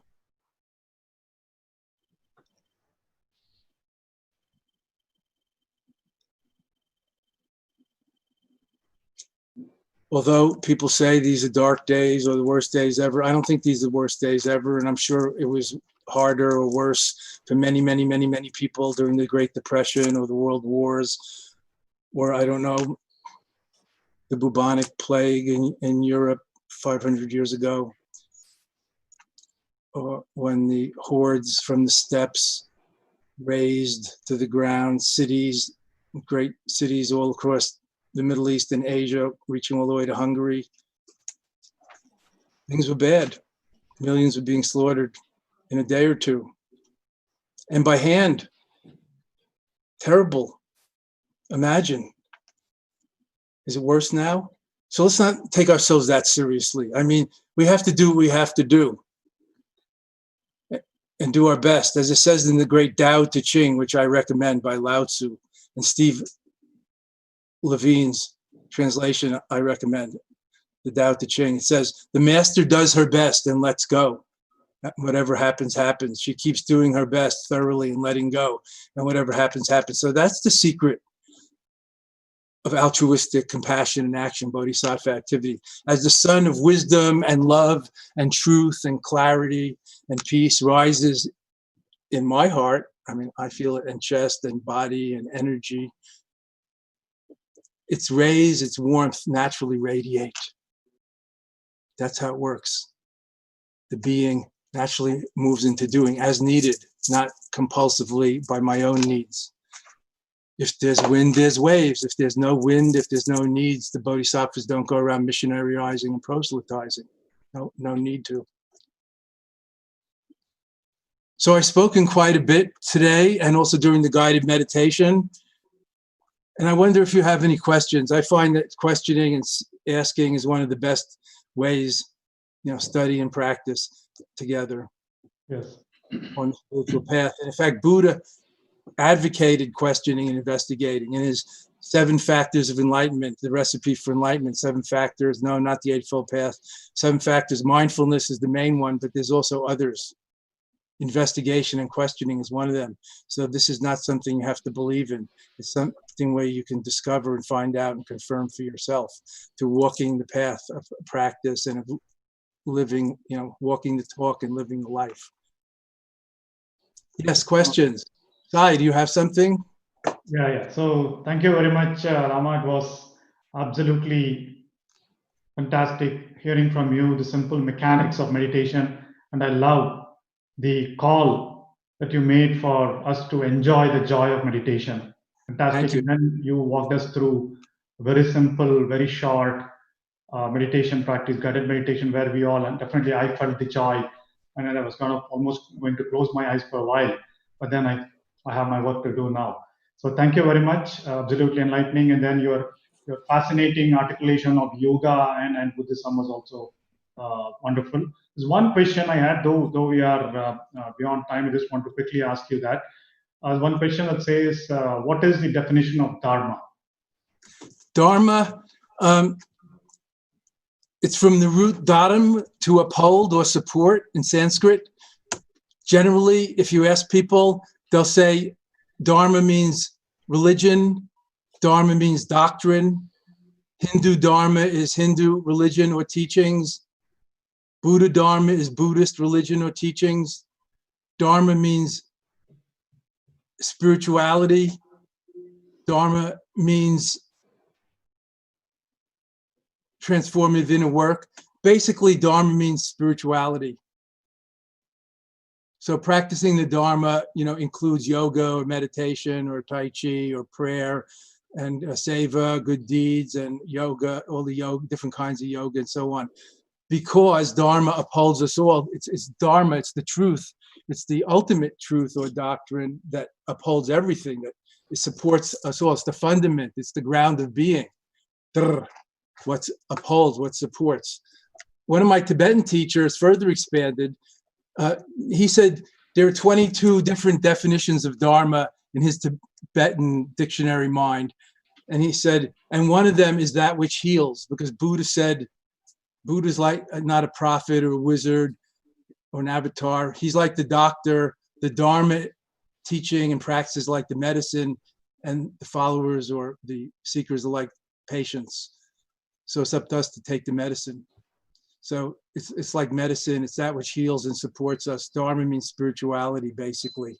And it's a beautiful thing. And we devote our lives to the Dharma and spiritual life. Wonderful. Thank you, dear Lama. Patricia. Swamiji, yes. You gave us a new word, meditation. Good.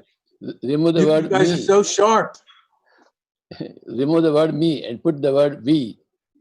From me to we, from meditation to meditation. It even sounds like yoga, union, wed. Let's wed ourselves together to the Dharma and mingle our minds and hearts and souls with the Dharma, and thus with each other too, right? Because love's the whole thing. Let's not forget. Swamiji, unconditional love, not just like and lust. You have given so much energy to this whole International Yoga Day. Thank you. Thank you very much. And for putting this on. And I remember you fondly. I'm glad to see you. And I hope you're very, very well, Swamiji. I am doing fine, Swamiji. And all of you in your ashram in South India, but really all of you everywhere, because it's a shrinking globe. And we're all so interdependent, not just interconnected today. We can't deny it. We all face the same problems. I mean, look at this pandemic now. It's stripped away of a lot of illusions of our isolationism and our control of nature. And it's real, and our planning function. You know what they say? Man plans, God laughs. When man plans, God laughs. All right. Wonderful. Thank you very much, Lama. Definitely. In fact, I'd love to host you and have a retreat of yours at Pyramid Valley whenever the conditions suit the allowance of that. And really appreciate your time. Thanks for your enlightening talk. We really appreciate your presence in this Digital International Yoga Day. As Patriji mentioned, a lot more energy. And I'm sure we'll all enjoy and experience the joy of meditation much, much stronger. Thank you very much. Thank you. And you can meditate with me online every week. Look it up. Thank you, Sai. Nice to see you again, dear brother. Thank you. Thank you. Now, stay in touch. Sure. Love to all. Thank you, Rama. So now I'd like to, I know our next speaker is already on and waiting. So now I would like to invite the next co-host, a highly energetic, always cheerful, and enthusiastic pyramid master from Chennai, Sunita Madam. She's been one of the pillars of our Pyramid Special Societies movement in Chennai. Madam. Thank you, Sagar sir, for inviting me. Welcome one and all for this great celebration of Digital International Yoga Day 2020. Master from Tamil Nadu. I have been introduced to Anapanasati meditation in the year 2023 by my mom, but only after seeing our kids' experiences, I started practicing sincerely from 2004. From then on, my life had taken a U-turn. I could see tremendous changes in my health and energy levels. I was, in fact, very active round the clock, which was not there before. I had an opportunity to spend more time with kids as I was having my play schools. I introduced Anapanasati meditation to kids and parents too.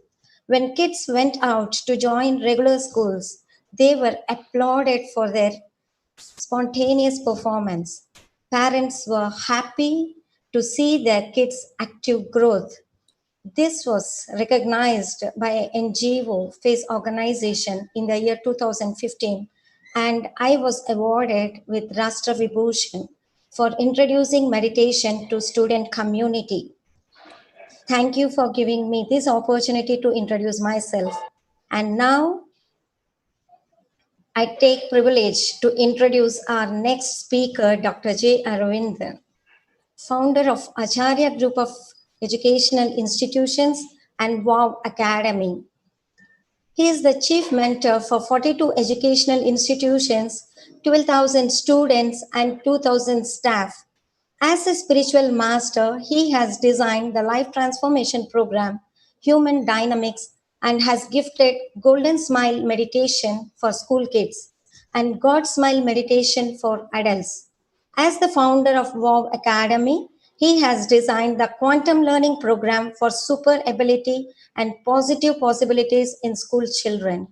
He has also authored many books for himself. Meditation practice is mandatory in all his institutions. He has designed many beautiful pyramids in his campus. When children are introduced to meditation, pyramid energy, and spiritual science at this age, no doubt they come out with beautiful colors. Thank you, sir, for accepting our invitation and are eagerly waiting to hear your blissful words and heart-opening meditation. But before we listen to you, we would like to have a quick look on the creation of pyramids in his campus.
A very happy evening and happy morning to all the pyramid masters, meditators.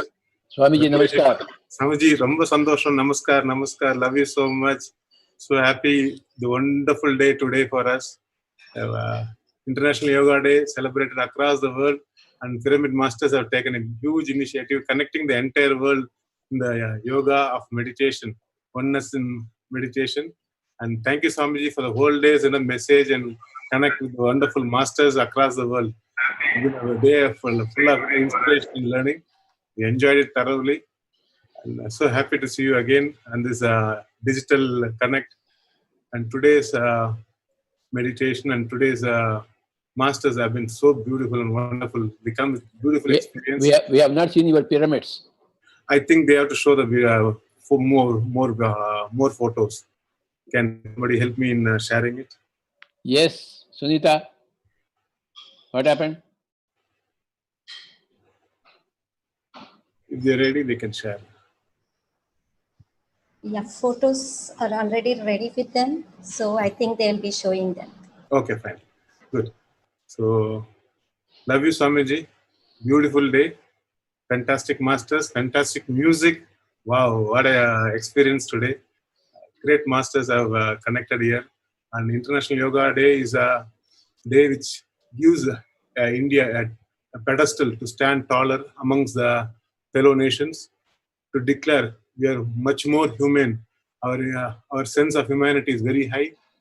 Our human connect is much more larger. Our heart connect is highly evident. And we are the people who are embracing humanity with the nature in a very holistic, harmonious way. So yoga and meditation is a gift from the Indian land, from the Indian motherland to the entire humanity and to the entire world. So I believe celebrating International Yoga Day is becoming a very big movement across the world, thanks to our Prime Minister Narendra Modi ji, his initiative. I think, and today when you said the message, stop not till the goal is reached and I will not sleep. I think the message is much more strong and precise, and we have taken your message to our hand to ourselves. So it's our goal also now. So we need to take meditation further and for everybody. And I believe this connect to this digital world is also the need of the hour, and we are standing up to the occasion beautifully. We are equipped and we are taking things nicely. So in this one day, full day marathon of masters, connecting in the space of International Yoga Day, I'm so happy and gifted to be a part of it, all the way from Pondicherry. I'm so happy Pondicherry is gifted with fantastic spiritual masters already. And now the Pyramid Spiritual Society movement is taking a deep root because when did you come into spirituality, Swamiji, and how? Okay, I started my spiritual journey when I was in my school days. In my 10th standard holidays, I started looking for a meditation, for the word meditation. What is meditation all about? And the journey took me to many masters, many places, and I've been searching and looking for something which is very much transforming. And I had some changes, but transformation did not happen. So I believe 2007-8 was a moment of transition and transformation for me.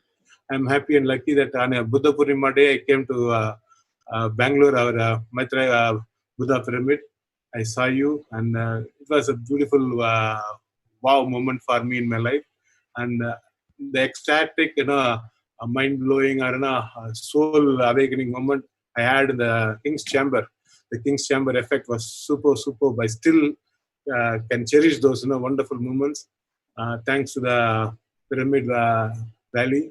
And above all, on a Buddha Purnima, meeting the master, Brahmarishi Patriji, was the greatest divine blessing. And I'm so happy from the day, the connect and the love I'm cherishing Patriji. It's so personal to me, having found you. And from 2007-8, we have started the journey. And slowly I become a pyramid meditator. I enjoyed the pyramid energy. I started doing experiments with pyramid. I started sleeping inside the pyramid. I started constructing pyramids with library, canteen, for meditation, for dance and Carnatic music. So we started using pyramid for a study table in our schools. Gifted students to use the pyramid as a study table, studying under the pyramid. And almost we did a research and we found the pyramid did have a fantastic impact and influence in the children's attention span, memory, and the recall capacity and the sharpness, and the time they took to study itself drastically improved, and it was a beautiful outcome. So pyramid society and pyramid methodology and Brahmarishi Patriji's principles and its strong principles made me, get attracted to the Pyramid Spiritual Society, and then I belong here now. It's like a family now. I'm a part of this beautiful family, and all my people, many of our Acharya staffs and students, they know what is Anapanasati meditation. They are into it, and our spiritual books from our Pyramid Spiritual Society are introduced in all our schools and colleges. Our Pyramid Masters have taken classes regularly. So we are aligned very much into this spiritual journey, and we see a lot of spiritual scientists in the Acharya family now, and they're connecting again. And thanks to Patriji's overwhelming enthusiasm and support to Pondicherry, he has come almost every year to Pondicherry, been in our campus, meditated us, given us the initiation, and because of Patriji's strong blessings, I could change myself into vegetarian. I could change myself becoming a non-medicine person. I could change my entire life into a beautiful thing that I could not even say. It is a total transformation. So the transformation took place, and a lot of fantastic things started happening in my life. Love you, Samaji. You made it all. So happy, to recall. It's almost like 12 years journey, and I believe I'm so lucky having found you, and your support, and your miraculous intervention in all our lives. Many families are now having pyramids at home. We have started gifting pyramids to our friends and people who are meditative, and now we are a fraternity of meditators. So this I have taken meditation as one of my core agenda in my life to bring in more and more people into meditation. We are conducting this oneness meditation, the spiral handholding, every month on 21st. On December 12, we start the Shambhala for a 10-day oneness meditation. Every day, almost 2,000 to 3,000 people join hands and sit in a spiral form, meditate for 10 days. On the 21st day, we complete the Shambhala with a grand gala celebration.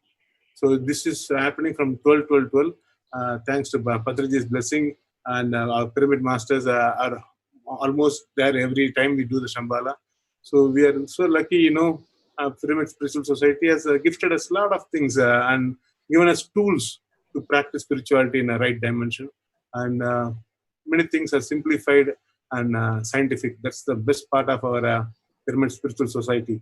Thank you, Patriji. Thank you so much. Love you so much. We are really, gifted to have certain clarity in spirituality, which is the need of our and bringing in a scientific approach is highly beneficial for us. So we are enjoying that.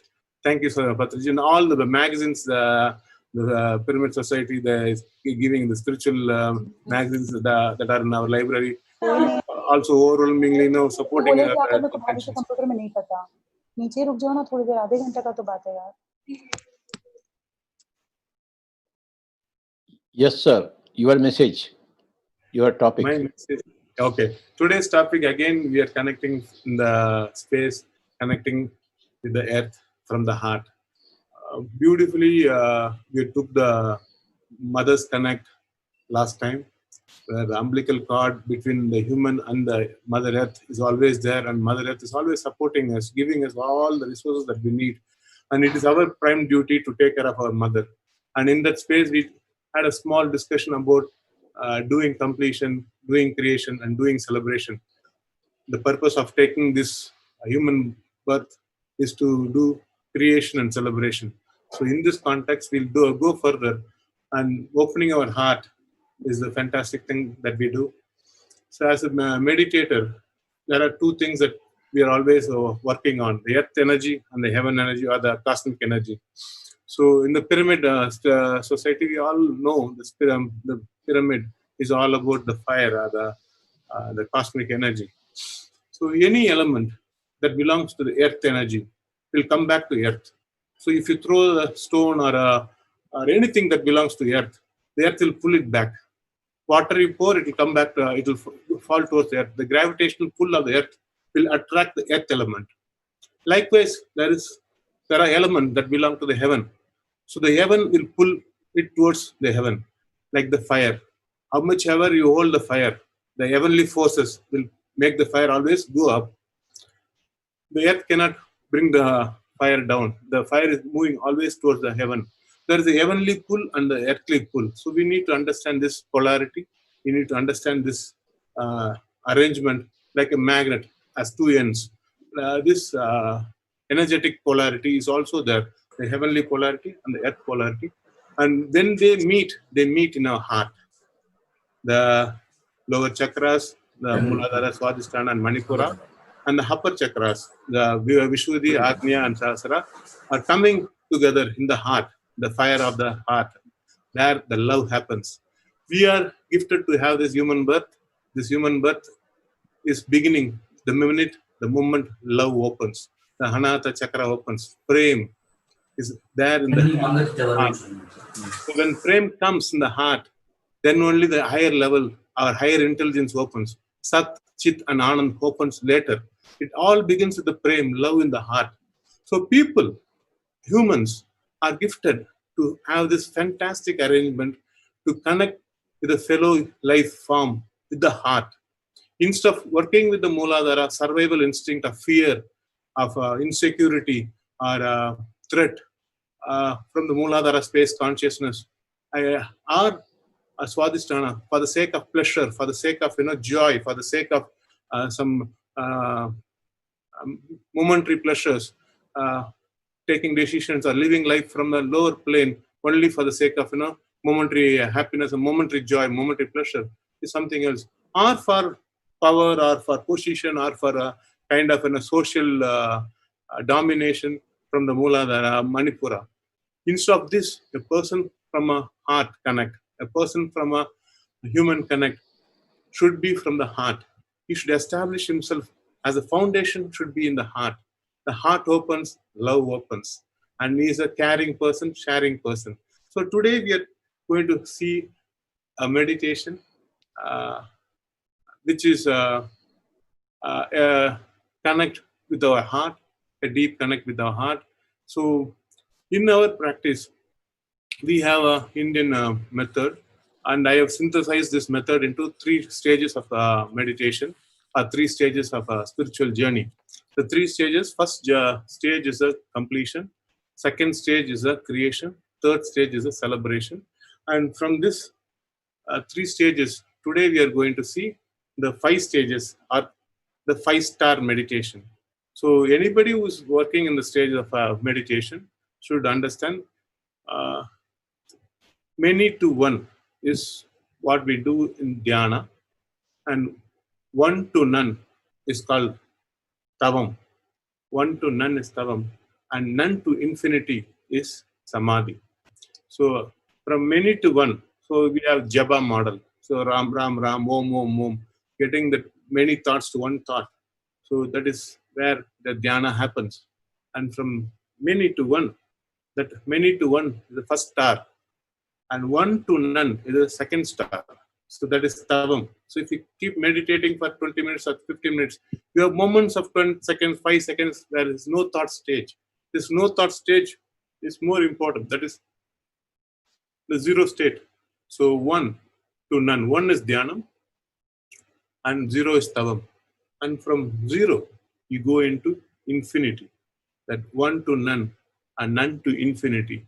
And when you are in the none state, samadhi state comes momentary flashes where you are in the infinite possibility space. You are in the infinite quantum field. You are in the expanded cosmic space, expanded cosmic field.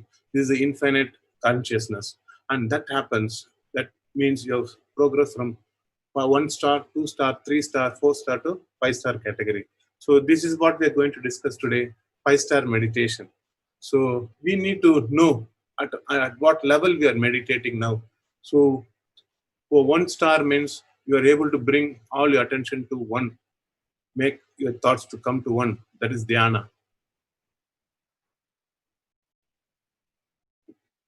When the dhyana happens, momentarily you have gaps in between.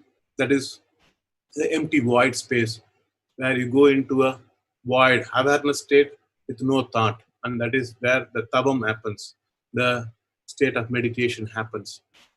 And in that meditation, when you keep the meditative state happening, the void awareness state happening for a long time. You get into moments of flashes of samadhi. You are in the infinite space.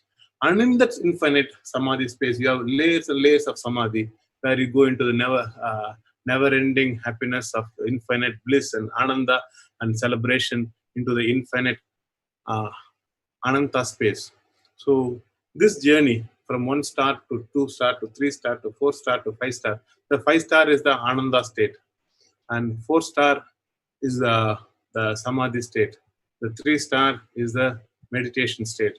The 2 star is the tavam state, or the dhyana state. The 1 star is where you're sitting in meditation, sitting in like a statue. So trying to meditate or doing meditation. Meditation is done, is an action in the first level. Meditation happens in the second level. Meditation is not there. You are into infinite. That's the third stage. And the fourth stage, you are in the absolute. And fifth stage, you are in the ananda stage. These 5 stages of meditation happens only when you begin with the prem in the heart, the love in the heart. It all begins with the love in the heart. So prem, sat, chit, anand is what people always have told in a very simple way in India. So today, I tell you about something about the spiritual journey that mostly has been practiced in various methods. It all culminates to this arrangement. So a human person or a person in this planet, in this world, will live through a life of conflict. And this conflict is natural. It is like weeds in the field. You don't have to do anything. The weeds will come. The crops, you have to work on the crops. You have to cultivate it. You have to nurture it. You have to fertilize it. You have to put all the efforts to take care of it. But the weeds on its own will come. Like that, in this planet, in this human life, conflicts will naturally come. You don't have to do anything. It will come by itself. This is called the human design. So in this human design, conflict is expected. So when you have conflict, you have to change the situation. So how do you handle conflict? Conflict has only 3 options: change the changeable, accept the unchangeable, and remove yourself from the unacceptable. And when you do the changeable, and you need energy to do it. To do the changes, you need energy. That's why meditation comes. You need higher energy to move mountains. You need fantastic willpower. Meditation is the solution to have higher willpower, Ichcha Shakti. So to change, you need 3 things: Ichcha Shakti, Kriya Shakti, Jnana Shakti. Ichcha Shakti is the energy to change, or the intention to change, Ichcha Shakti. And Kriya Shakti, doing the change in action. And Jnana Shakti, you have the intelligence, idea, knowledge, and the information needed to cause the change, to bring in the betterment, and to see the desired dream state happen. And that is possible only when you are meditating. So to move yourself from the conflict dimension to a dimension that is more harmonious, more fantastic, that is the first level that we spiritual people have to endure to make our life harmonious, balanced, and composed. So taking our life from the conflict to a composed space needs change, and in that change, you have to handle something which is very, very challenging. The challenging is we are having a lot of limitations because of our mental makeup, because of our inner core setup, where our mind that has been supporting us, that has been helping us, that has been giving us all tools and techniques to handle the day-to-day life. The same mind has got a contra character or a contra thing, which is our subconscious mind.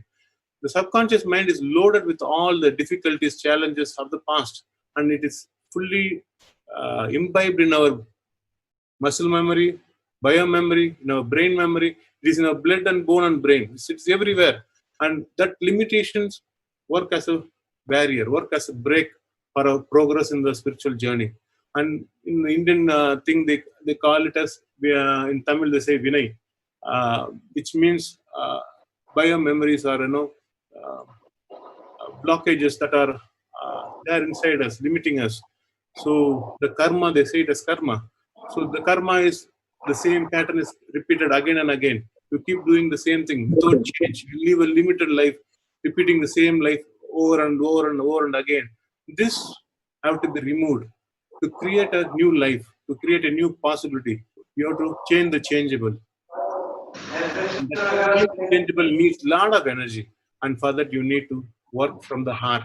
The energy from the heart should be there. With a lot of love, we have to penetrate and make the changes. It all begins with the love energy. And when you do this, you need to work with all your incompletions, the things that are keeping you in fractions. You are divided in many things. Your mind is split in many dimensions. To integrate your mind, you need to do oneness within yourself and become an integrated person. For that, you need to do a totality homework, a completion exercise. When you do this completion exercise, you are connecting within yourself. When you're connecting within yourself, and that minute you are connecting with the world outside. So you no more have conflict with the world. All your limitations, all your barriers, all your struggle, all your conflict with the world is because of your conflict within your own self. So when you are connecting with your own self, when you're connecting with your own inner world, in your inner world, you are completing yourself and becoming total, and come out of all the split, all the guilt, all the pain, all the suffering. You become a holistic person, fully integrated, and you become complete. And that complete person is the person who is ready to take the spiritual journey. An incomplete person will have a lot of limitation, lot of challenges. Only a person who is complete within himself, whole within himself, who is not split inside, can take the spiritual journey, can meet the God, can talk to the God, can walk with the God, can have a party with the God. Otherwise, you are split within yourself, you are divided inside, and you have conflict from inside. Your own thoughts are challenging each other. I believe this is what many people are going through. They say something, they do something. They want something, they get something. They are always in the conflict mode. So the person who is now in the heart has to bring harmony within himself, settle down, calm down, compose himself, start loving himself totally. And when that happens, when the love for himself starts, self-acceptance should begin. So most of the people, the conflict is like this. They have self-denial, self-hatred, and self-disrespect, low self-esteem, like that. So when the conflict changes, when you put energy to make this happen, you become a self-loving person, a self-accepting person, a self-respecting person, a self-enthusiastic person, a self-driven person. And that happens from the heart. When you're connected in the heart, beautifully you start flowering. And that is where it all begins. The complete person who is in totality will be the person who can do creation in totality. Otherwise, whatever an incomplete person does, his creation will also be in the incompletion stage. He will not be able to totally finish it or end it or complete it, because he is having incompletion inside. All his work, all his expressions, all his doings will be limited. He will not be able to do the best, or he will not be able to go till the end. So once you are done completion, you are fully equipped to do the creation. And creation is a natural thing. Your entire life on this planet is happening because you are gifted with a lot of tools, techniques, talents that are coming as a gift from the God, as intelligence. So the inner intelligence with which you are born, that is what you are supposed to express on this planet. By expressing your inner intelligence, you show your talent, you show your techniques, you show your treasure that is gifted, already gifted. It is there. You have to just open it up, and that happens. You are in a creation space, and for that creation space to happen, again, meditation is the way forward.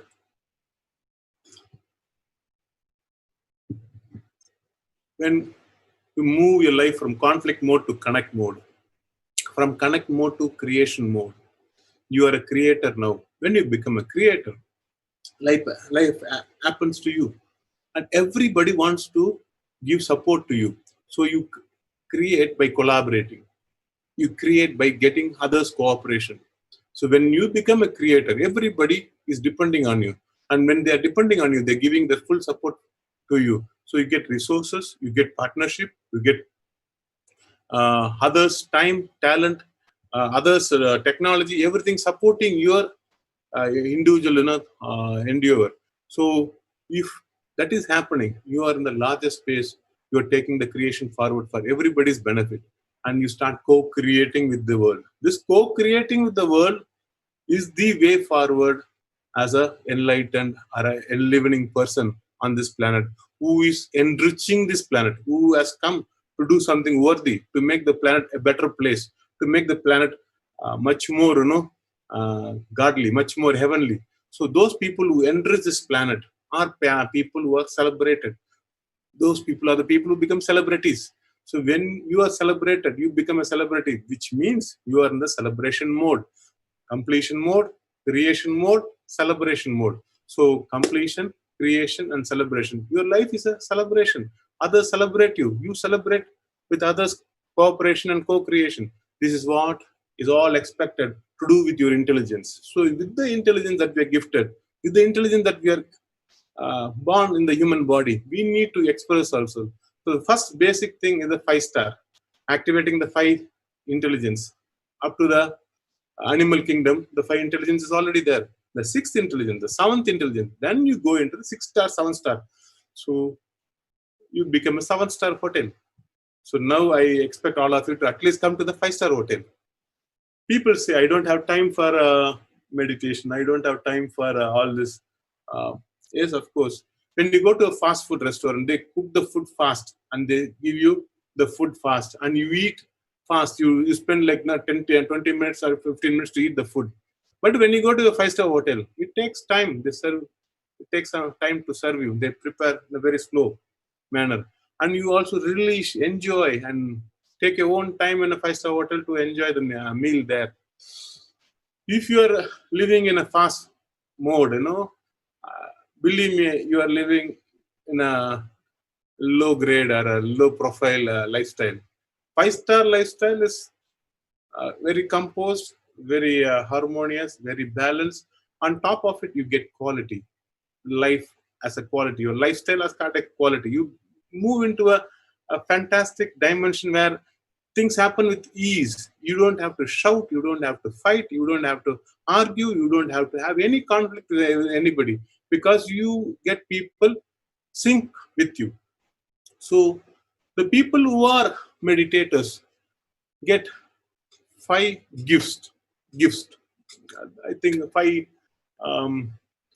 things as a gift, as a boon when you are meditating. The indications that you are really meditating, that you are really in the heart, that you are in the space of creation, of celebration. These 5 things come to you, and you will be able to witness it evidently, highly evident in your day-to-day life. So the 5 things, I think, are like batches, or like 5 stars now for you. If you are a fantastic meditator doing regular meditation, your life will happen in a spontaneous way. All that you intend will manifest spontaneously. You just think of somebody, that somebody will call you. You just ask or intend something, that something will come to you. So life will go in a spontaneous mode. When life is on a spontaneous mode, understand you are in the super mode. Otherwise, you are living in a sluggish, slow, stupid, or lazy mode. But when you become a meditator, your life goes into the super mode. And first indication for the super mode is you live in a spontaneous lifestyle. It is spontaneous. You don't have to think. You don't have to brainstorm. You don't have to do much of a thought process. It happens just like that, spontaneously. Number 2, you are able to have a lifestyle that is very simple. All things become simple to you. All cognitions, all understanding, complex things you will be able to simplify easily. You will be able to use your intelligence to simplify things, and solutions come to you. You will come with simple solutions to larger, bigger problems. You will spontaneously find solutions. So with a spontaneity inside you, will become a person with simplicity. Spontaneity, simplicity. And simplicity will bring in one more thing, that people want to sync with you. Everything in the world will sync with you, with your intention, with your idea, with your agenda, with your goal, with your target. Everything will sync with you. People will sync with you. Places will sync with you. Events will sync with you. The moments will sync with you. Synchronicity will happen. You will enjoy moments of synchronicity. You will see things falling in place without effort. Things falling into your hands without effort. Whatever you need will be there. Whatever you expect will be there. So life will move into a flow where spontaneity, simplicity, and synchronicity, these three higher level of living, will be your way of life. So when spontaneity, simplicity, and synchronicity happens, you go to the next level where everything can be done in a spur of a moment. Flashes, ideas, intelligence, intuition happens in the spur of the moment. You get higher intelligence, higher guidance, higher indications. In the spur of the moment, you come with a flash. Even big complex problems will get spontaneous, simple solutions in the spur of the moment. You will be able to show intelligence that nobody has seen from you. You yourself will be shocked, surprised. Wow, what a idea I got. From where did I get? It's all coming from the space of meditation, from the higher intelligence. You are able to draw the higher intelligence into your lifestyle. So this will be evident. People will be able to witness, wow, he's spontaneous. Everybody is syncing with him. Things are syncing with him. He's making everything simple and easy. And you will do things in the spur of the moment with ideas. And above all, you will be a person of swift action, instant action. You will not be delaying, you will not be waiting, you will not be dragging. The energy from the meditation will give you the energy and enthusiasm to move forward with a swift movement. Spontaneity brings you swift action. These 5 things will be the indicators that you are living a 5-star life. So when you're doing meditation in the 5-star level, when your meditation goes from dhyana to tavam to samadhi, and you are in the ananda state, in the 5-star meditation, and these 5 qualities will become your ability, will become your possibility, will become your capability, and you live a 5-star lifestyle. And 5-star lifestyle is living a happy, joyful, enjoyable, worthy, purposeful, peaceful, and all-powerful life. Being a all-powerful person is evident when you are a meditator. The energy gives you the expression. The energy gives you the enthusiasm. The energy gives you the enablement. I believe in that space you enjoy life. You enrich life. You enrich everybody around you. You empower yourself and you empower others also to live a fantastic life. And in this space, love is the language. Love is the connect. Love is the way forward. Love is the road. Love is the vehicle. Love is the fuel. Love is everything. So fill yourself with a lot of love from the heart. And fellow human beings can always understand a loving person. For love, they will do anything and everything. The world right now is moved by fear. The only solution to fear, the antidote to fear, is love. I believe in this pandemic time, all that we are doing right now on this Yoga Day, International Yoga Day, is hand-holding each other from our heart through love. Love is the cement that is binding us. Love is the cement that is bonding us. Love is the cement that is making us beautiful. And this fantastic day, Yoga Day, is happening. I believe the fellow meditators from the Pyramid Society and from across the world who are connected in this love space, in this meditative space, are getting the love from the universe, love from the heaven, love from the earth. And when that is opening, you become a person living a 5-star life, not a poor and a beggar life. You live a life of a class where you are spontaneous, you are able to sync with anybody, things become simple to you, and you are able to take action in the spur of the moment with a swift action.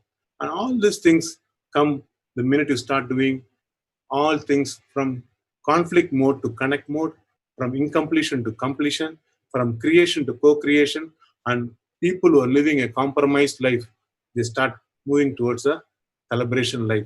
From compromised life, moving towards a celebration life is what I call a 5-star life.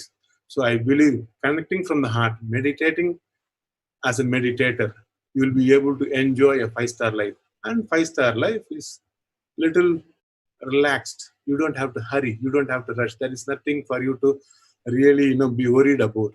Everything will fall in place and everything will sync for you. And that is what I am enjoying personally. I have tested this life for a long time now. So I am with a lot of authentic authority. I can say, come on, please meditate. Do meditation. Life can be simple for you. You don't have to worry. Solutions will come to you. You don't have to worry. People will support you. You don't have to worry. Everything is already there inside you. The intelligence is going to take you further. That's all. Your intelligence from the 5th intelligence, activate the 6th intelligence, 7th intelligence, 8th intelligence, 9th intelligence, 10th intelligence. These 5 intelligence that I spoke, spontaneity, simplicity, synchronicity, spur of the moment, swift action, are the next 5 intelligence. From the basic 5 instincts, you can go into the 5 higher intelligence. When the 5 higher intelligence happens, you live an organized, orderly, amazing life. That is what is expected from a spiritually aligned person. That is what is expected from a spiritually awakened person. That is what is expected from a spiritually active person. This lifestyle is what is our way, our declaration, our method, where people can see, oh, this person is living a lifestyle, a practice, a way of life that is much more, significant, much more simple, much more superb. So that is what brings us to this world of love. With love, it all begins. So we'll resolve all our conflict and do the changes to things that we can change and accept things that we cannot change and remove ourselves things from that is not acceptable.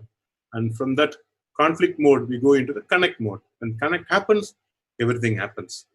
Love you so much. And in that love, I'm so happy and gifted to have a lot of loving fellow hearts today, co-creating the space for much more collaboration to happen. And I think we can have a small meditation now. Meditation is there where we are charging our inner self with a lot of love, joy, and happiness, compassion, kindness, helping nature, and being open to the present and let go of all the past and let go of all the past worries and being in the space of gratitude and thanking to the fellow people on this planet.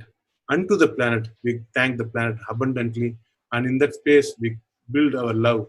And with that love, we become more and more courageous, more and more bold to face all the challenges and be a victorious person. And celebrating life, bring in ananda, bliss, as the way with a lot of love, joy. Love you so much. Let's begin the meditation if time permits.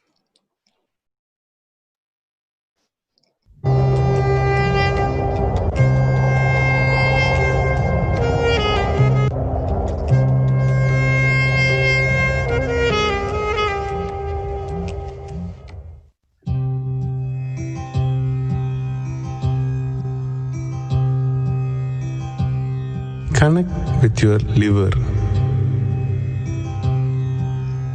Connect with your liver with your hands. Take a deep breath and let your breathing reach your liver. Bright green liver. Breathe deeper into your liver. Breathe into your liver. Deep into your liver, bright green light.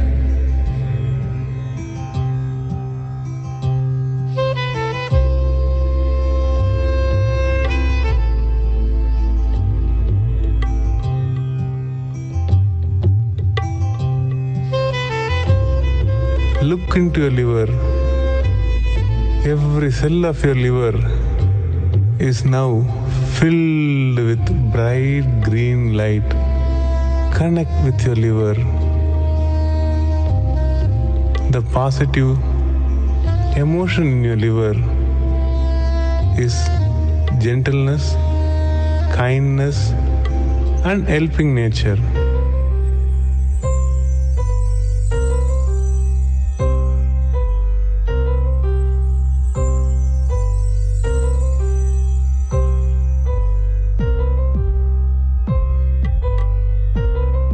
Liver represents the element wood from the plant kingdom, the green from the plant kingdom. The more greener your liver, the more magnetic you become. The more happier your liver, the more charismatic you become. The more and more kind and helping you become, the more and more happy liver you have, the more and more magnetic you become.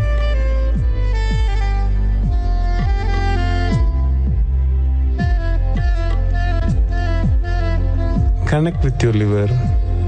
Happily smile into your liver. Smile deep into your liver. Let your liver smile back happily with all gentleness, kindness, and helping nature. Thank your liver, and your liver thanks you. The more and more kind and helping you are, like the plant kingdom.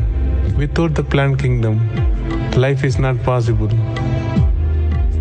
Without helping others, without being kind, you cannot become magnetic on this planet. The more green you have in your system, the more magnetic you become in your life. The strength of a magnet is the strength of your liver. Smile into your liver happily.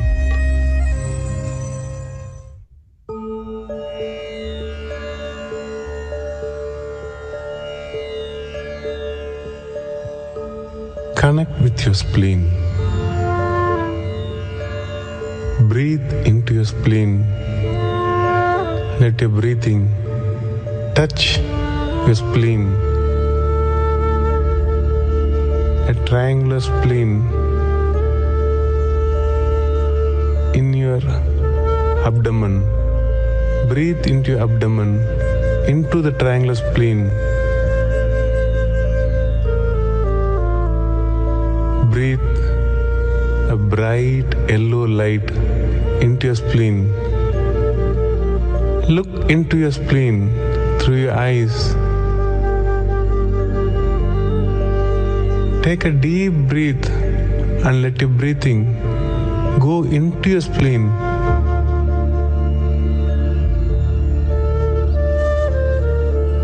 Connect to your spleen. The positive emotion in your spleen is forgiving others and forgetting the past. The positive emotion in the spleen is being receptive. The more and more receptive you become, the more and more you can have abundance and prosperity in your life. Abundance and prosperity is available only when you are in the present. Forgive the past, forget the past, and come to the present. Connect your spleen and open your spleen. And in your spleen, the treasure, the gold, the diamond, all the treasure of the earth is hidden. The spleen represents the element earth with all abundance of wealth in your spleen. Connect to your earth element, the positive emotion of forgiving others and forgetting the past and opening yourself to receive everything in the present and being in the present. Connect to your spleen, bright yellow spleen. Visualize a bright yellow spleen. Happily smile into your spleen. Happily smile into your spleen. All the bad, painful emotions that are stored in your spleen are removed and replaced with the positive emotions of being open to the present, being open, enjoy the abundance and prosperity and wealth.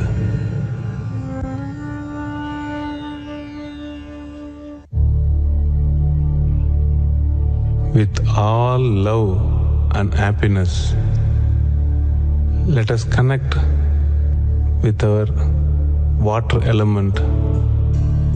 Water element is in our kidney. Kidney cleanses the water in our system. Water, the positive life happening on this planet because of the presence of water.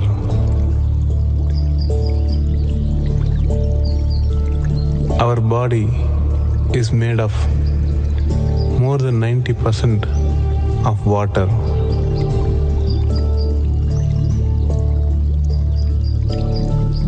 Connect with our kidney. Touch your kidney with your hands. Breathe into your kidney. Let your breathing flow into your kidney. Bright blue light. The kidney is bright blue light. Visual.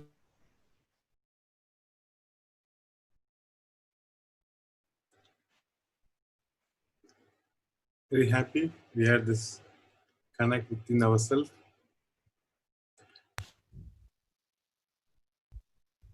And now we are seeing the pyramids in our Acharya schools. Thanks to Pyramid Master Rajan and Lakshmi ma'am, they helped us do this fantastic pyramids. And many masters from our Pyramid Spiritual Society guided us, supported us in bringing this fantastic pyramids into our schools. So I am so happy our schools are gifted with this fantastic pyramids. The college also has got a pyramid. And this arrangement is a big gift to our students to learn meditation, to learn the spiritual science, to become a fantastic, spiritually aligned, spiritually awakened personalities. The world is in need of such people. I believe when students are taken care with a lot of love, and students are a loving person, and students are aligned and awakened spiritually as a soul, soulful person, I think their inner intelligence, the soul's intelligence, will guide them and do fantastic, miraculous things, miraculous possibilities in their life. I have a strong feeling that handholding children into meditation as early as possible will be the first step and the best step towards a better world. The future needs meditators who are meditating from the childhood. I believe instead of doing all the repair work in the later years, we start doing prepare work in the younger years. Children should be initiated into meditation as early as possible. And I'm so happy that in our arrangement, many thousands of students are meditating on a daily basis. Every day at 12 o'clock, all our children are doing meditation in the afternoon before their lunch. And Patriji has given me an agenda to take meditation to many more schools, to move into schools and give them meditation, which I am intending to do in the recent times.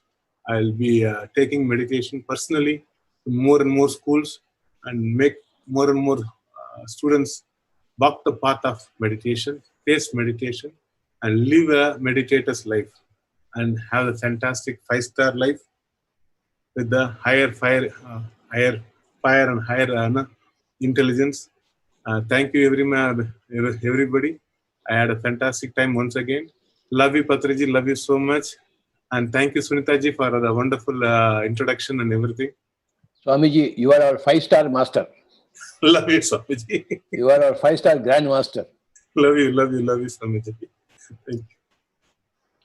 Thank you, Aravindanji. Thank you so much for your wonderful, wonderful words. Whoever sees you or hear you will take meditation as a passion in their life. And your students are really blessed to have you as a mentor. And I strongly recommend every school to take Aravindanji as role model and implement these in their institutions. So every word of yours touched today, and it was really very wonderful. Thank you, Aravindanji, for being with us. And Thank you, I ma'am. take this opportunity to invite each and everyone for next weekend, that is June 28. We are going to celebrate DDY Pondicherry under the leadership of Aravindanji. And many of his students will have an opportunity to speak on that occasion. Yes. So you can witness the development that kids have shown. So thank you very much, sir. Thank you, Ji. And thank you. Thank you. Yeah. So now I would like to welcome our next host and meditator, co-traveler, Rinku Guptaji, to take over. Thank you so much, Sunita ma'am. Thank you so much for giving me this opportunity. Thank you, friends. Thank you. I would like to thank each one of our friends who are watching this program. And first and foremost, I would like to give my pranam and koti pranam to our Guru Brahma Rishi Patriji. Thank you so much, sir, for giving me this opportunity and for everything, for being an inspiration to us. So friends, we are going to have a panel discussion round here. With the due permission of Brahmarishi Patriji, I would like to say some words about Sajan Sangatya. Sajan Sangatya is a core principle of our PSSM, of Pyramid Spiritual Societies movement. Sajan Sangatya, by Sajan Sangatya, we share our wisdom with each other. We share our experiences, and by sharing, we grow. Sajan Sangatya, this Pyramid Spiritual Societies movement is a sangha of pyramid masters. Here, we follow the path of cooperation instead of competition. So friends, we are now going to witness this in our panel discussion round, the sharing of wisdom, the pearl of wisdom from the mouth of our Guru Brahma Rishi Patriji. Friends, I would like to start from my own experience, my own journey. I was introduced to Anapanasati by Brahma Rishi Patriji in 2010. When I went to him, when I came to know about him that he is visiting Kolkata to teach meditation, I went there. I sat and I did meditation under his divine guidance with a beautiful flute music. I was so amazed. After completing meditation, I came to know about this meditation name, Anapanasati, which was given by Gautam Buddha. And now this beautiful gift, this precious gift is now given by our Brahma Rishi Patriji to us. I was so surprised that such a beautiful meditation, which is so simple, which is so natural, we can do it anywhere. It's like I heard from him that it's an ATM card. Anytime, any moment meditation, any time meditation, any place meditation. So I was attracted towards this meditation, and I did it regularly every day I inculcated it in my life every day and practiced it with his divine guidance. Friends, after that, in 2011, again he visited Kolkata and I met him again.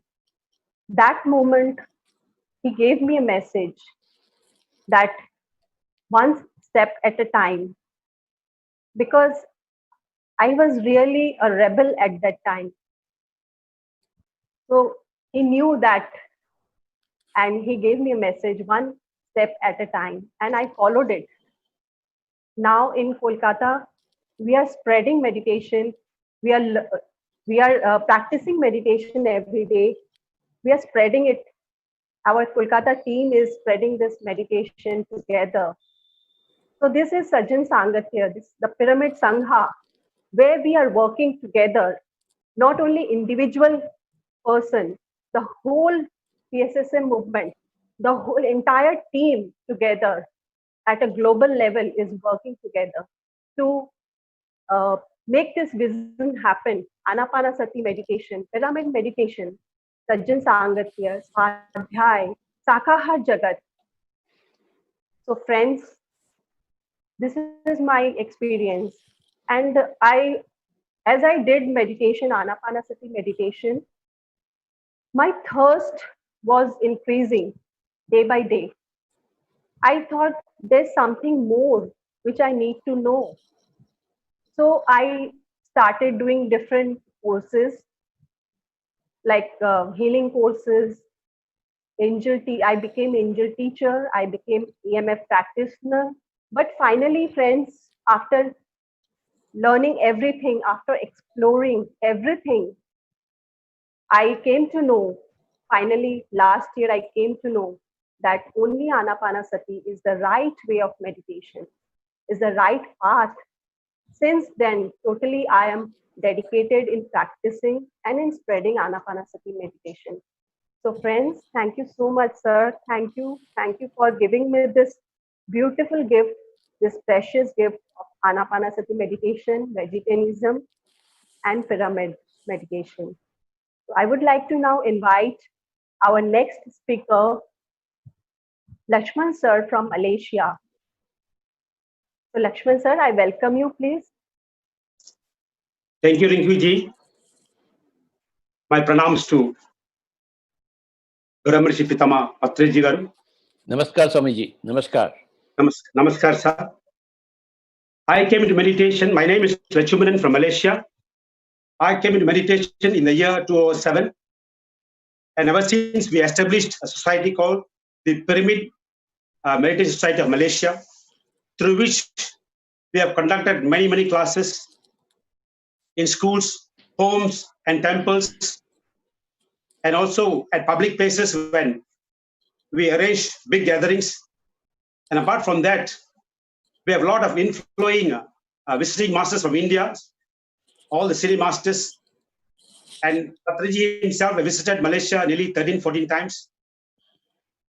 And during the first visit to Malaysia in 2007, at the invitation of the Telugu Association of Malaysia, after a series of talks in all the places, one day Patriji was free. So the association people called me, Lakshmanji, can you host Brahmarshi Patriji in your house? I said gracefully, I hosted. So the next day, our Guruji came to the house and I immediately arranged a gathering of 40 people, including all my relatives and close friends. After the session, when Patriji was about to leave the house, I went to the car to bid him farewell. Patriji shook my shoulders. He said, Swamiji, stop taking medicine. Do 40 minutes meditation for 40 days. And then he left. Masters, at that point of time, I was suffering from serious polyps problem. I underwent an operation 6 months back, and I was still suffering from this serious sinus problem, and I was on medication. And Patriji says, no medicines. I did not relate any of my medical problems to Patriji at that time, the first visit to my house. And then this particular sinus problem, the doctors told me, although you underwent an operation, it may relapse in 2 to 3 years' time. But in Patriji's talk, he said, meditation is the Sarva Roga Nivarini. So I thought, I took it as a challenge. A great Guruji has come to my house and said, meditation, this Anapanasati meditation is a Sarva Roga Nivarini. And I took it very seriously. And the moment he left, the very evening, my wife and myself sat in my porch and started meditating. And this on, although Patriji said 40 minutes, I was meditating for nearly 3 hours per day. And by a third day, I was able to sleep well.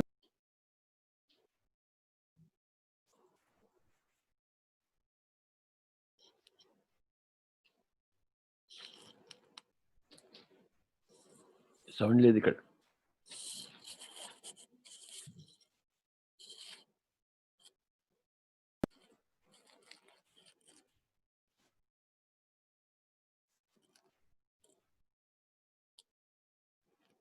Is calling.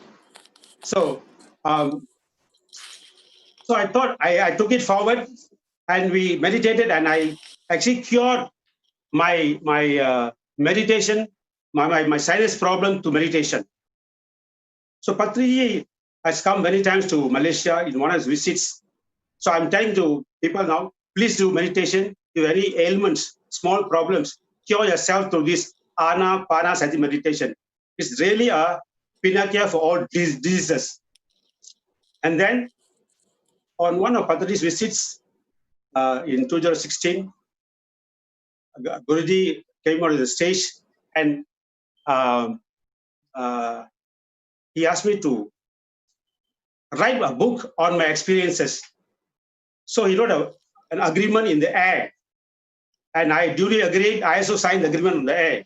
So when Patriji left, I was a bit motivated, and I sat for 3 days and started writing something. And I was demotivated. I stopped writing. Me writing a book? No way writing a book. Then I stopped writing the book. So after 6 months, a call comes from USA from Patriji sir. He said, Swamiji, is the book ready? I said, no, sir. No, you have to write a book. And it should consist of 18 chapters. He said, so I said, yes. So next day I was flying to Chennai, In the flight, I was meditating, and all the chapters came one by one into my mind as they come. So on that trip, I was actually staying in Master Ganesh's house in Chennai. So I related to him, brother, this is how the things come. So then I showed him all the titles. He said, very good, very fine. Then on my return, I sat for writing the book, and within 2 weeks, I was able to complete the script. My son was there, Dr. Ganesh. He completed typing the thing for me. And also at that point of time, we had one master, Murali Krishna from Chennai. He was in my house conducting some Bhagavad Gita classes. So I showed to him. He said, it's a fantastic book. Please go ahead. So I sent the book to Mr. Sai Kumar Reddy. And he in turn showed to Patriji sir. And Patriji sir did the final correction, editing on that book. And the Spiritual India team, a wonderful team, a wonderful publishing of my book, and it came out very well. And Patriji launched it at the 2016 Dhyana Mahachakram Day. So why I'm relating to this experience to you all masters is that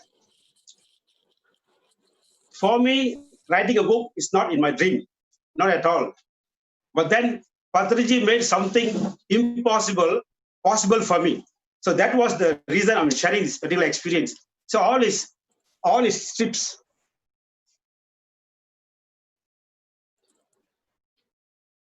Whenever Patriji stays in my house, he will recommend a lot of books. Patriji has no discrimination.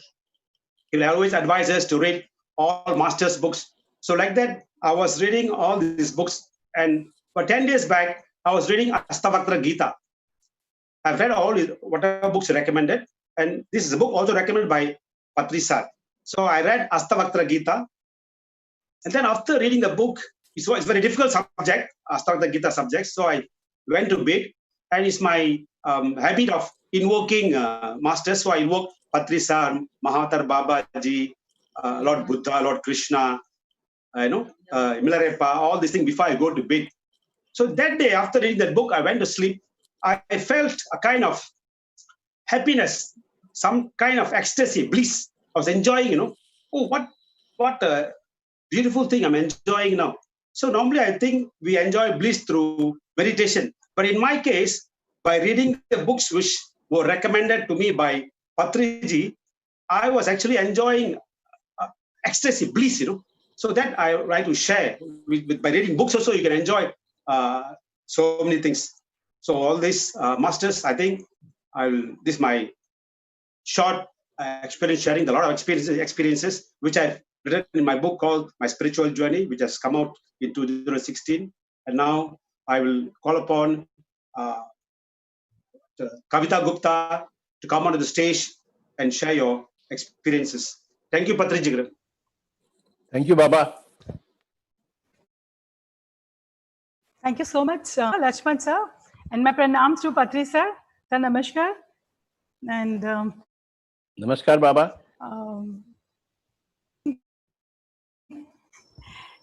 And here I'm privileged to share my experience here with all of you. Great day.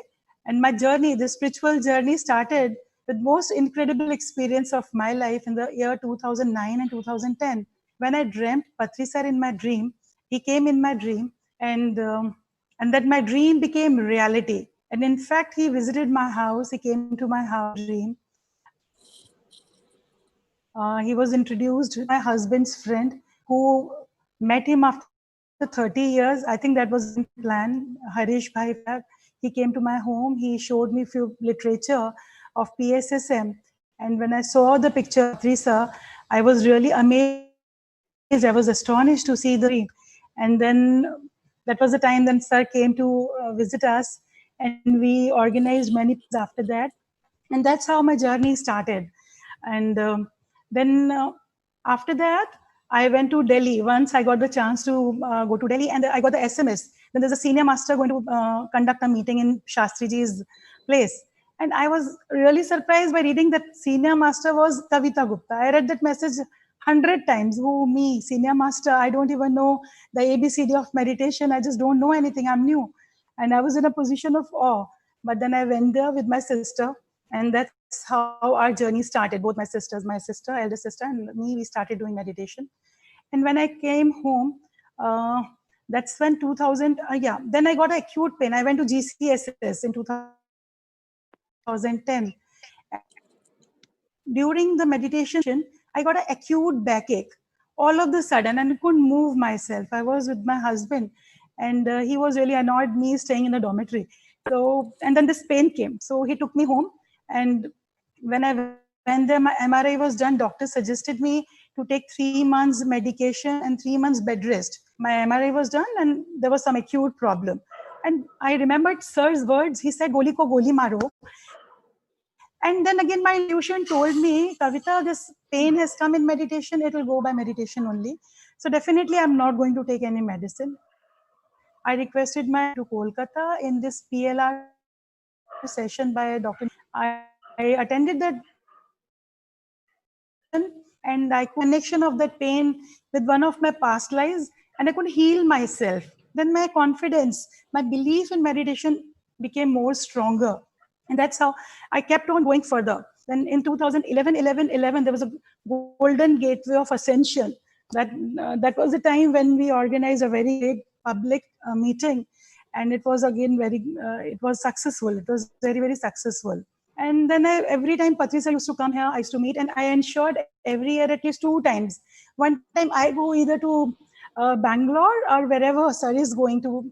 I went to Egypt with sir, I went to Bali, I went to Ladakh. Even Ladakh experience in 2016 was very, very amazing. I would like to share with all of you here. When we went to Ladakh, I went to sir's room to meet him in the evening. So sir, in his usual style, he scanned into my eyes. "Or madam ji, kya chal raha hai aajkal?" I said, "Sir, nothing, just playing my role as a small drop in the ocean." And again, he told me, why you are ocean in the drop. And that one sentence, friends, that was, again put me in, in astonishment. I was me, ocean in the drop. So I think that's the unique style of sir, which makes everybody, each and every person, he makes us really help and to transform ourselves. And that's where we know our own self-worth. Because before that, I was in such a lack of confidence. I was like, I had a fear of public speaking. I had a fear of stage fear. And after practicing this regular meditation, I started doing meditation regularly, teaching meditation to different people, started teaching children. I was doing that earlier also. But then, yeah, after that, we meditated. Sir said we'll meditate in Ladakh. So we meditated in Sir's room. So before 5 people were there. So after that meditation, sir asked my experience, and it was really great. I saw the monks coming from the hills, of the Himalayan ranges. They came inside our room, and they were sitting with us, and they asked me what meditation is. And I said, this is pyramid meditation. And why is playing flute, music and meditation? I was talking to those monks, and they said, we stay in a natural pyramids, these mountains. I said, but definitely you should understand the power of pyramid and that. So when I told this experience of mine to Sir, next day we went to Bhikkhu Sangh Senaji, his room, and Sir told him about my experience. And that's when the intention of having pyramid in that international center, that idea, that seed came. And now it's a reality. We have a pyramid in Ladakh. That's so wonderful. I went to Bali with Sir. So every year, wherever Sir goes, I always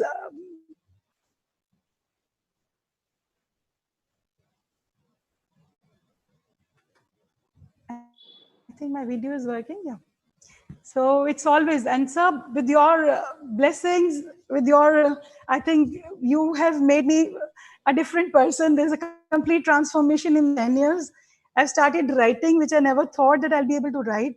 I started writing poems. I wrote a book, and my book was inaugurated recently in GCSS 2019. And I also wrote a bhajan and sang that bhajan, which was launched in 2019 in GCSS on 2nd of October. So now also, sir, today we have completed our 40 days meditation, digital meditation. This lockdown period has proved as a bliss to all the meditators. So when this lockdown got extended, this idea came to me that I must teach meditation online and take classes. So I started my classes, and today is the 40th day. And gave different tasks, different challenges to people, and we meditated. So that's so wonderful. And with this, I hand over to Varamurthy sir. Thank you, sir. We want to listen to your song, meditation song, video, if that is there.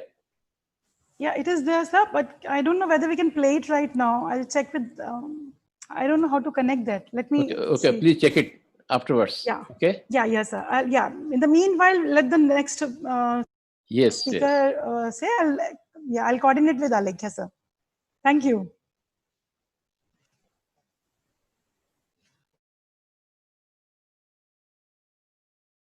Swamiji, unmute. Unmute. Thank you, ma'am. Patraji, namaskar. Namaskar, Baba. Yes. So, I'm Varahamurthy from Bangalore, and my native place near Bangalore, one rural place, that is Gauribidanur. I have been practicing this meditation, Anapanasati meditation, from the last 2006. And it is a very important story to how this Anapanasati has come into my life, that is. So in the beginning, before 2006, I was practicing this Reiki meditation. I completed first degree, second degree, and third degree, everything. And we were practicing, one group practicing this Reiki meditation in a place called Aurobindo Society, the center. And there, one person has come. So he just came with one book. That book title is Anapanasati Meditation. Sir, I want to know about this, because he is illiterate. So I want to know about this. So what it says, and what is the benefits from this meditation, like this. And I gone through that book. So it was very interesting. And finally, so we started our meditation along with Reiki meditation, 15 minutes Anapanasati meditation, and then 45 minutes Reiki meditation. About in 1 month, so we changed completely. So let it be Reiki meditation, let it be there only. So let us continuously start this practicing of this Reiki, that is Anapanasati meditation. In that way, with one ordinary person, so I came to know about this Anapanasati meditation. Since 2006, I have been regularly practicing this Anapanasati and gained very much. So it is very difficult to say here, but even then, so I'm very much interested in the 18 principles of PSSM, actually, Pyramid Spiritual Societies movement. In that, dhyana, swadhyaya, satsanga, and then preaching.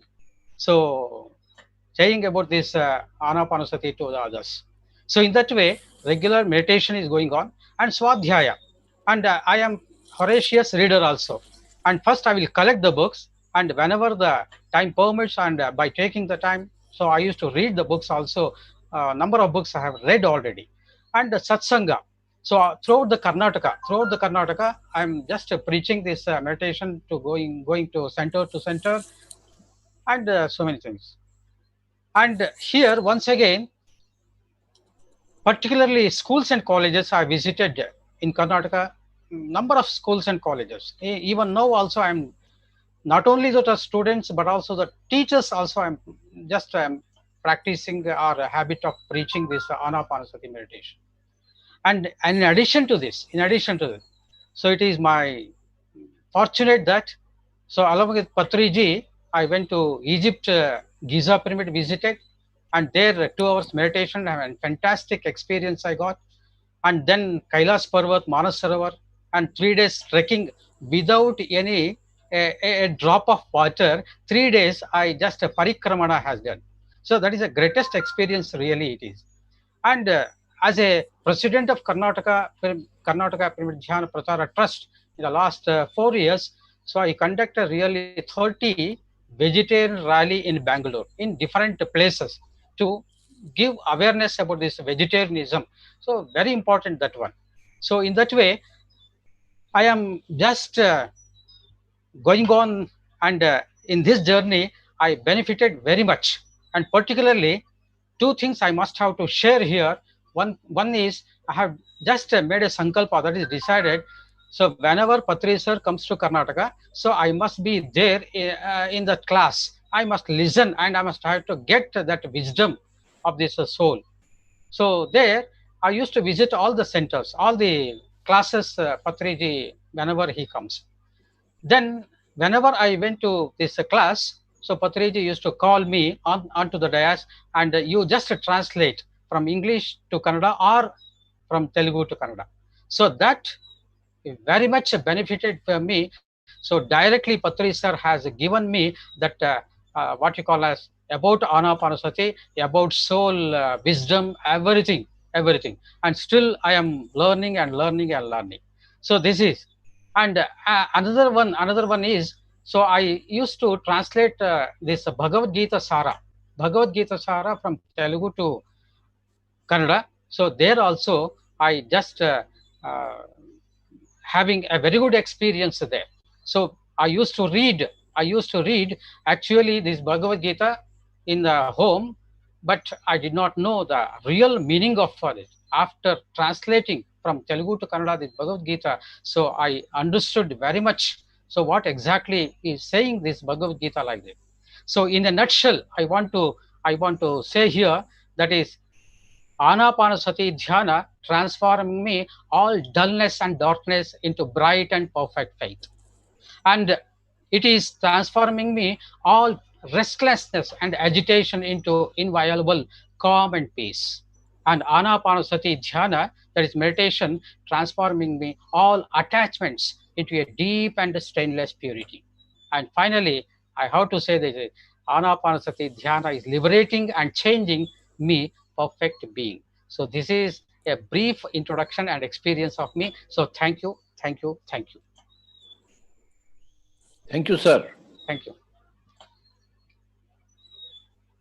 So now I will invite Dhiren sir in Ahmedabad, Gujarat.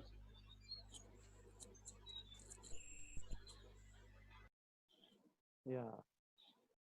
Thank you so much, Varahamurthy ji. This was a beautiful experience hearing from your end. Namaskar, Patriji sir. Namaskar, sir.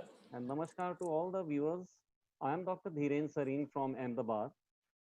I met Patriji sir in the year 2017 on 28th of April. That happens to be my spiritual birthday. That was the first time when I went through a 1 hour of a session along with the Patriji sir. And I found that a lot of energy was flowing through me through the crown portion of my head. That was the first time I witnessed a big amount of energy and a lot of bliss in a 40 minutes of a session. There I discovered that Patriji sir is not just a guru, you know, he is more like a friend. Anybody touched his feet, he would touch their feet and say, you know, I can also do this. There is no blessing. One God cannot bless another God. And I found him hugging all the people and, you know, shaking hands with all. I really was surprised to find a real friend sitting over there. I met him personally and asked him about meditation and if I can, you know, skill you know, I can excel into this. He just simply told me, you hold classes of meditation. When you return to Ahmedabad, I was in Surat at that time, you start holding classes of meditation. So with the little knowledge that I had garnered in that brief period of 40 minutes along with him, I started conducting classes in my own home. At the same time, at the same time,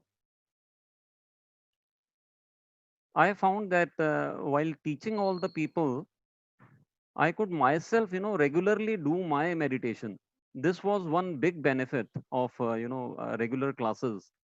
So that 40 days challenge that which was being told by Patriji sir initially in the first meditation session, it went through very well. And I found there was a big change which had left over me. It was a physical change. My energy levels had increased. I was more creative, more confident, and the fear level was very low. It was almost down to bottom. This was a very big achievement. In my business, the finances were smiling towards me. I was, you know, growing rich by the day. And by the end of the day, as I returned to the home, I could spend more time with my child, with my wife. Earlier, I used to say, you know, I don't have the time. But the time was always there. I never had the energy to spend, you know, more time with them.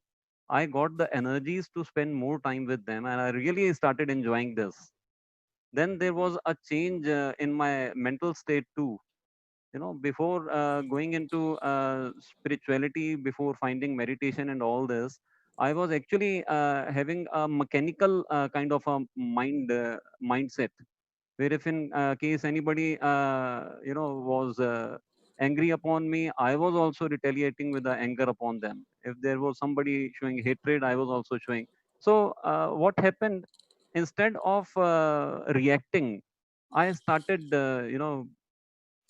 responding back to all that kind of stuff. So this was a big change. So if now anybody is angry, I can make out that if I am in silence, I can, you know, ease down or put his anger down. So these kind of changes, they started coming up. And I also discovered in the relationships, like with my wife, with my child, with my brother, my father, all the people, I had lots of expectations earlier. I wanted them to change somewhere or the other. But with the meditation, as the time passed by, I found that I had changed a lot, and I started accepting them. Instead of all the time having a expectation from them, I started accepting them, and that brought about a better understanding between all the relationships that I had. Everything appeared to be so very good, and the classes that we were conducting from the home, they started coming up in big workshops and seminars, where all the masters from pyramid society were coming, and they were conducting all the things in a very very nice way. It was a real joy, you know. It was very very good getting those people across so much of masses in Ahmedabad, and the people were also learning along with what I was also learning.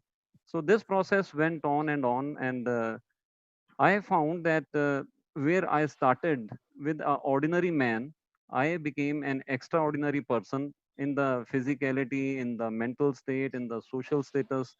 Respect started flowing to me. A lot of the people, they started giving me lots of love because of the kind of classes that we've been conducting all over in the region of Gujarat. This has been a big transformation. I'm really thankful to all the great pyramid masters that have been to our place in Gujarat, along with Patriji sir, who has been occasionally coming over here. And whenever he comes, it's a treat. He will make food. He will be, like a real friend sitting along with you and having a real bit of a discussion. In short, what I would like to say is a real transformation takes over. Meditation and spirituality are definitely working so well. Along with that, Swadhyay and Sajjan Sangate has improved me a lot. In the last few days, I have been entrusted by responsibilities of getting along with a Dhyan Gujarat magazine. Then the Gujarati translation of I have decided to live 120 years, and a PMC Gujarat channel that we are working along with the entire team of Gujarat, and that will definitely come for sure. I'm very thankful for all of you to hear to me so patiently. And I would once again thank Patriji sir for the real transformation that I have seen in my life. The transformation in a single sentence, I can say, has been from a life of suffering to a life of celebration. Yeah, the material life really becomes a celebration with the spiritual life that comes along with it. Yeah, thanks a lot. Thank you so much, sir. Swamiji, Yes, sir. I have a question for you. Sir. What is enlightenment? Sir, enlightenment is only a celebration. When you start finding that everything is going in a perfect condition for you, when you are in a acceptance mode for everything, and then you find that you are already in a state of oneness with everything. You find there is nothing, which is different than you. You find yourself everywhere. Like you find yourself in a oneness with the entire universe. I consider that kind of a condition really makes it imperative for a person, and you start celebrating your own material life, sir. This is what I find as enlightenment for a person, where you start helping everybody, and you find that compassion and other things for all the beings around you. This is what I consider from my end, sir. This is the knowledge that I have along with me. Rest, you can put more light on that, sir. Thank you, sir. No, I want to know your light, Baba. I would like to put the same question to others. Varahamurthy? Thank you, sir. Thanks a lot. Yeah. I would like Varahamurthy, sir, to unmute himself. Yeah. Yes. Swamiji, what is enlightenment? Sir, as my knowledge goes, it is nothing but Tattvamasi. That is the word is there. So all are equal in the soul level. So finding that and knowing about that, that is enlightenment. That is as my knowledge goes. Thank you, Baba. Kavita Gupta, namaskar. What is enlightenment? So for me, it's inner peace, true happiness. When you are in such a state of mind, nothing outside, nothing can disturb you. And you are in such blissful state. Everyone, you see the divine in everybody. And you, without any expectations, you give love. You become more compassionate. That's enlightenment. Where is Lakshmanan? I can't see him. Swamiji, what is enlightenment?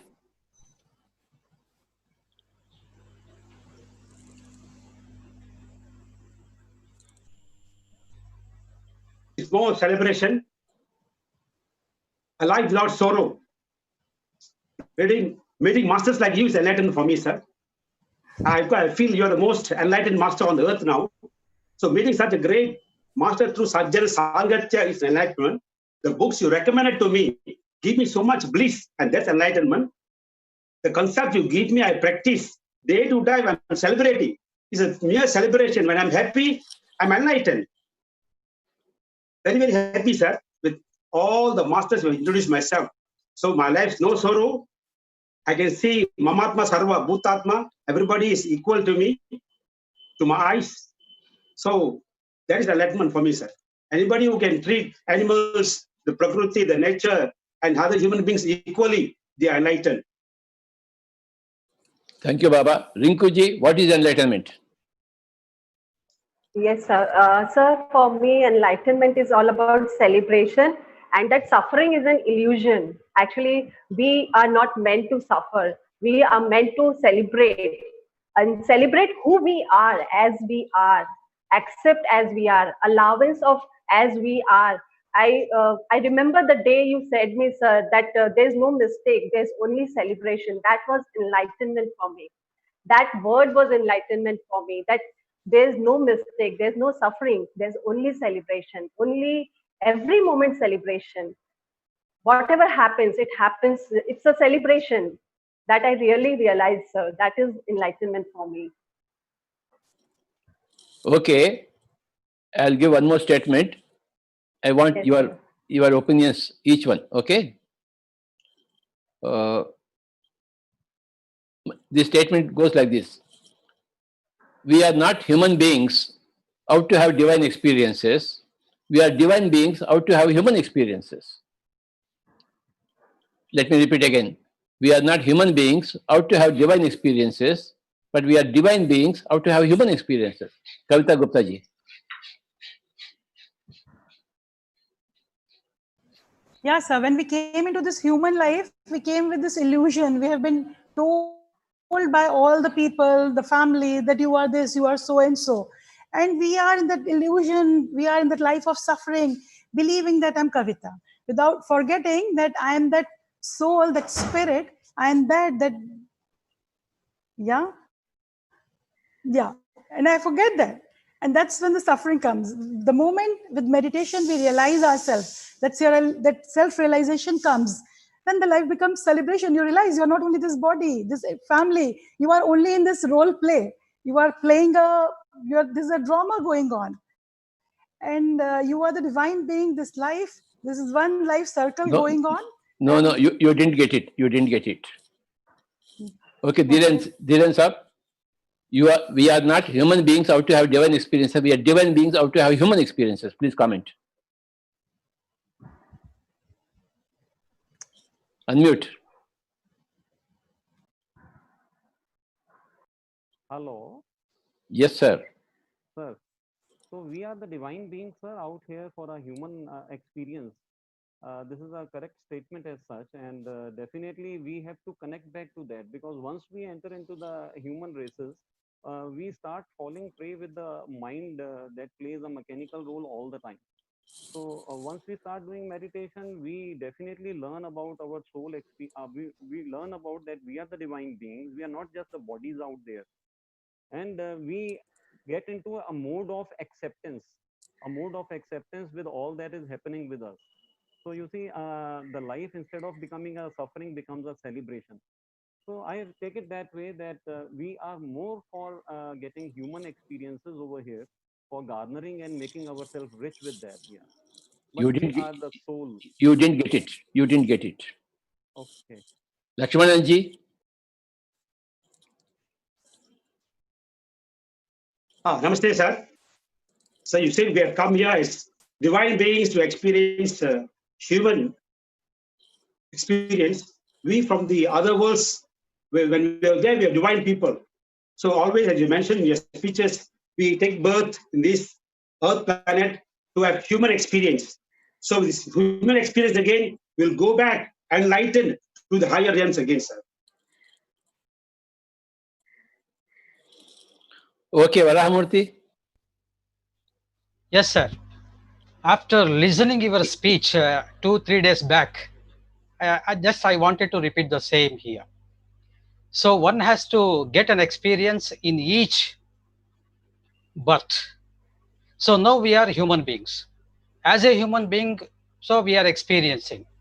But how to know about this experience of an animal or a bird or a mineral or a tree?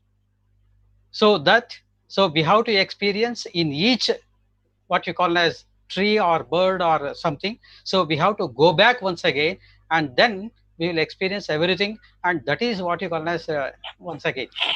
So one is complementary to another. So now, as a human being, of course, I am a human being. I am experiencing this one. But how to know about this as a bird, or as an animal? So we have to go back once again. So one is complementary to another, and thereby we are going to understand and get the wisdom there, experience there. That's what, sir. Okay, Rinkuji. Sir, for me, what I understood is like that we all are gods in this human body, in this human form, who took birth to play in this playground of earth. We came here to play, the play of to enjoy the human, the life, to enjoy the human life, to enjoy our food, to enjoy movie, enjoy each and every moment on earth. Ha ha ha. You say we came here to enjoy, but we Yes, came here sir. to suffer. We came here to suffer voluntarily. Human life is about 90% suffering. And before we came here, we know that there will be suffering here. We have come here to enjoy that human condition of suffering. Everybody Yes. has got suffering. And we, from the other side, we have accepted that suffering and come here. But from here, we want to overcome suffering. No, no overcome suffering. We have to enjoy the suffering and live with the suffering, because that is the human condition. In the other words, there is no suffering. Then why we come here? We come here to take the suffering, which is the human condition. The husband fights with the wife fights with husband with the wife, everybody, neighbors fight. We have come into this fighting situation. So we are not here to actually to have the third eye, to have the kundalini, to have the astral travel. No, we have come on the astral travel here from the other world. See, if you go to Germany, do you expect to understand German people, German language? No. Then why are you going to Germany? You go to Germany, you listen to all those people. No, you can't understand the language, but you enjoy it. You can't complain that I am not able to understand you. You cannot understand. How can you understand German? And when they come to India, how can they understand Hindi, Telugu? But they come. So when we come from the other worlds, we don't understand anything. And we have come to that ignorance voluntarily. That ignorance is the human condition. We have to enjoy the human condition. We are not human beings out to have divine experiences. We are divine beings out to have human experiences. What is the human experience? Birth. When you give a birth to a baby, after 5 days, the baby dies. That is a human experience. In the womb, the baby dies. That is a human experience. Abortion happens, dying experience. Your mom dies, dying experience. Your husband leaves you, that is the experience. One day, the whole earth collapses, the whole building collapses. You don't have anything to food. That is a human experience. See, from this side, we complain of human experiences. From the other side, we want those human experiences. That's why we come here. If you didn't want those human experiences, you would never be a human being, Baba. You are a divine human being, come to have human experiences. What are the human experiences?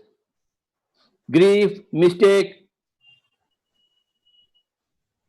jealousy, all these things, we are here to experience them. Otherwise, you wouldn't have come here.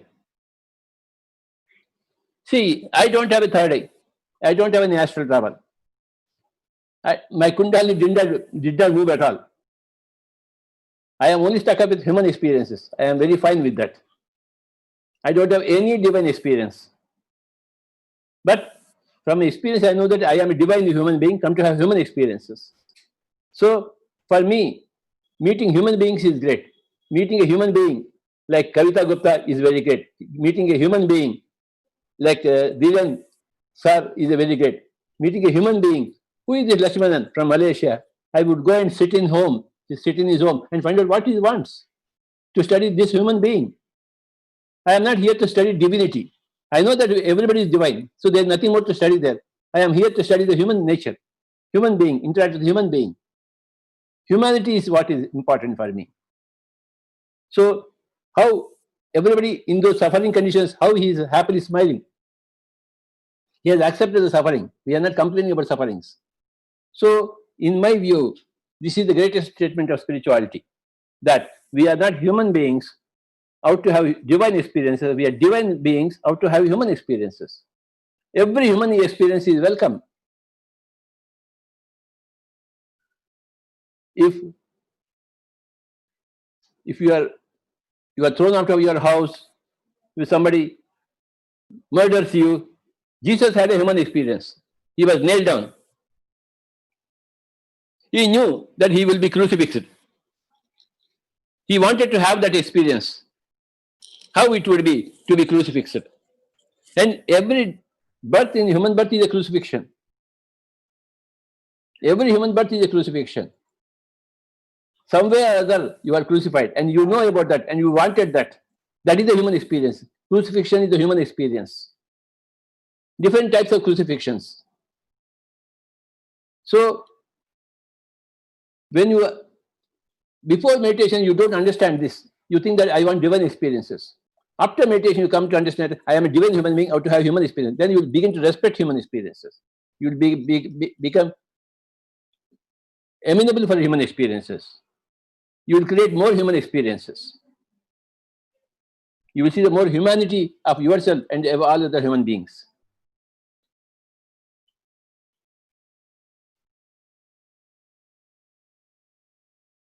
Meditation, without meditation, we go to temples. We think that we want to have divine experiences. No. After meditation, we understand we are the divine beings and come down to Earth planet to have human experiences. So we have a new respect for your family who has given you human experiences, for your parents. They have created a body and you entered the body for a human experience. When you created your own children, you have invited some other soul to enter that and to have a human experience. That human experience is very, very great. There are gods who go into animal experiences. They get born into an elephant's body. They become elephant gods. We are human gods. Then parrot gods, crocodile gods, tiger gods, gods entering into those bodies. We are all human gods, gods entering into human bodies. We are here to enjoy the human, or enjoy the condition of the human being, which is constant suffering.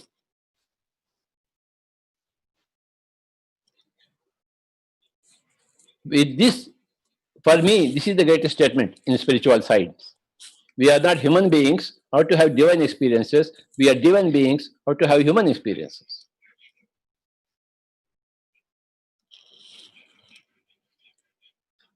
So you give it, you respect your own humanness.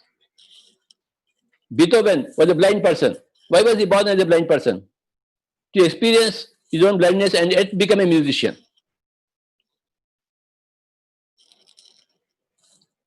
Dwaram Venkata Swami Naidu, great violinist from Andhra Pradesh, he was a born blind person. Why was he born blind? That is the special human experience he invited himself. He wanted to be blind. We all want to be like that. We all came like that, choosing different human conditions, different types of service, different types of crucifixions. But when we came into meditation, then only we realized that. Before that, we never realized that. Meditation gives you that realization that we are not human beings out to have divine experiences. We are divine human beings out to have human experiences. That is what meditation does. Meditation gives you true spirituality, not a false spirituality which says that we are ordinary human beings out to have divine experiences. So we should have divine experiences. We should have astral travel. We have third eye. We should know our past lifetimes. No, no, no, no. We have come from past lifetimes. Why should we know about past lifetimes? We have come from the other world to this world. We have done the astral travel and come here. Why should we want to see that again? They are all there. And we have come from there. We have come to here to enjoy the here and now. The human condition of being a muscle and a bone. Being a female and a male. having a family. We have come here to enjoy the separation from the other side. This is great enlightenment. And I am a candidate for great enlightenment. And I discovered this statement that we are not human beings out to have divine experiences. We are divine beings out to have human experiences. With this, Kavita ji, have you come out with your video?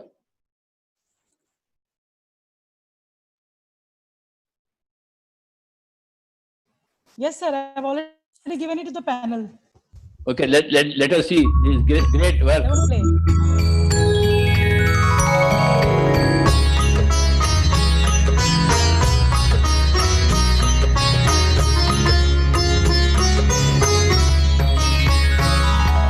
Raghupati Raghav राजा राम, जय रघुनंदन जय सिया राम। रघुपति राघव राजा राम, जय Raghunandan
Kavita ji, what a beautiful creation you have done.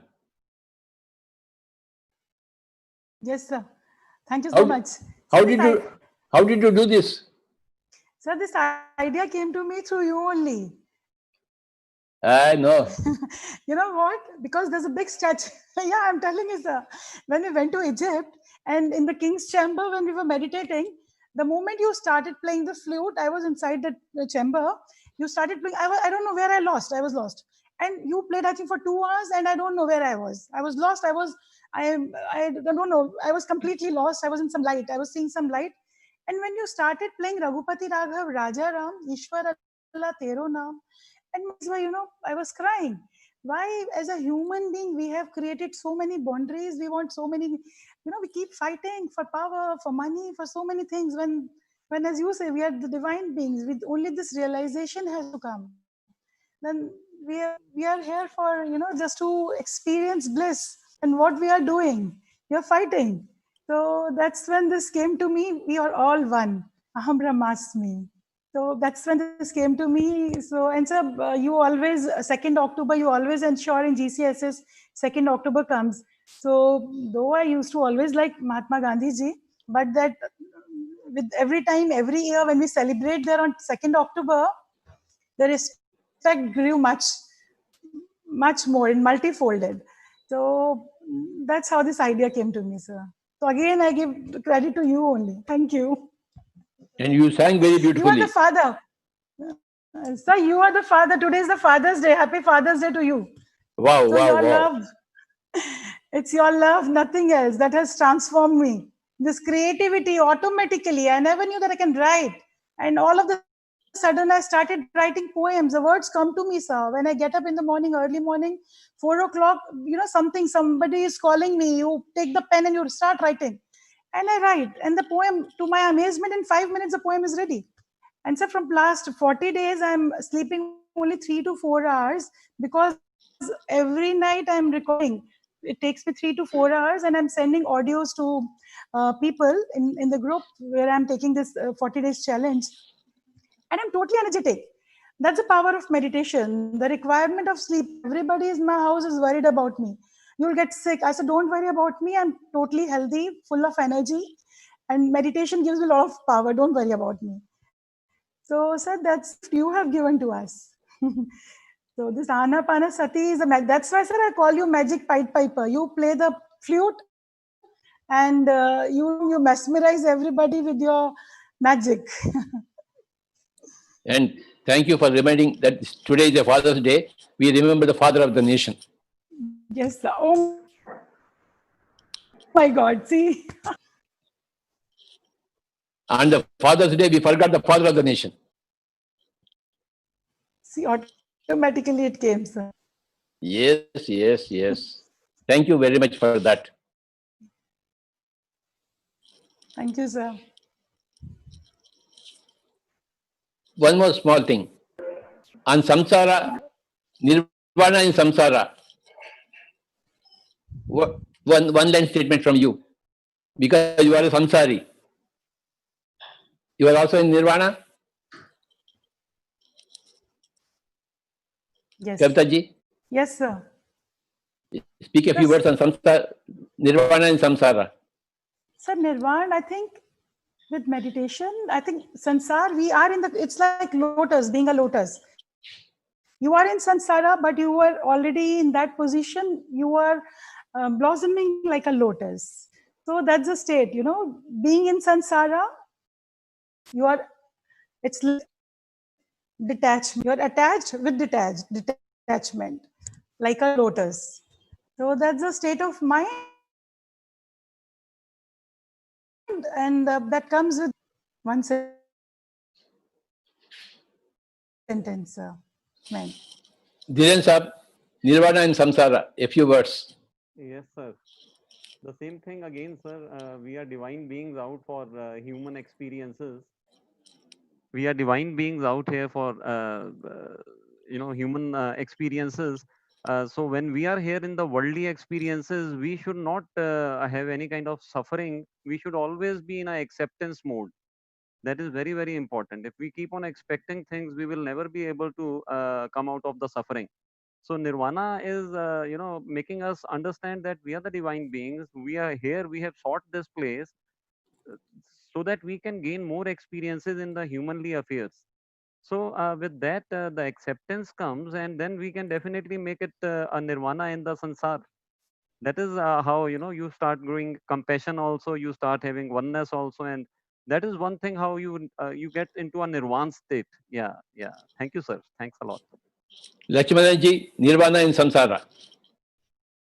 Namaste, sir. Yeah, we have come here to this worldly life. We'll enjoy all worldly bhogalu, pleasures. In line with and parallel to that, we'll also do our sadhana to enjoy nirvana rather than running to the Himalayas.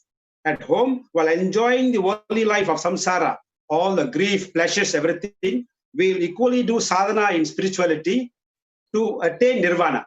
So that's in my meaning of samsara nirvana. Varamurthy, Nirvana in Samsara. Yes, sir. Sir, just it is a physical world is there and a spiritual world is there.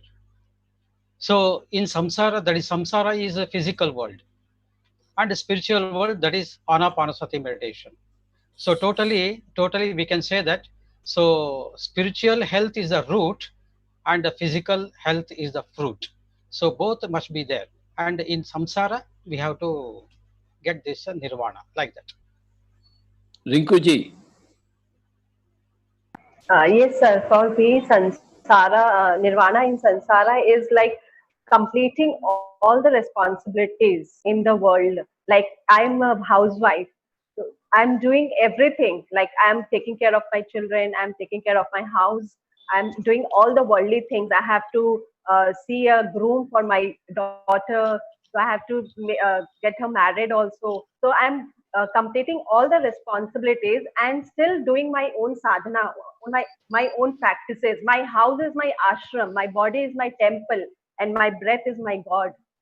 So being in this worldly affairs and also doing my practices, that is nirvana in sansara. Thank you, Rinkuji. Thank you, everybody. Thank you, sir. Thank you so much. Today's session was wisdom sharing with Brahmarshi Patriji. That's what we have done. Yes, sir, we were prepared to ask you the questions, and you turned the whole stage around, turned the whole stage around. See, if you put questions to me, I may fail. But if I put questions to you, you will fail. That's why I wanted this. But thank you so much, sir, for the wisdom from the ocean.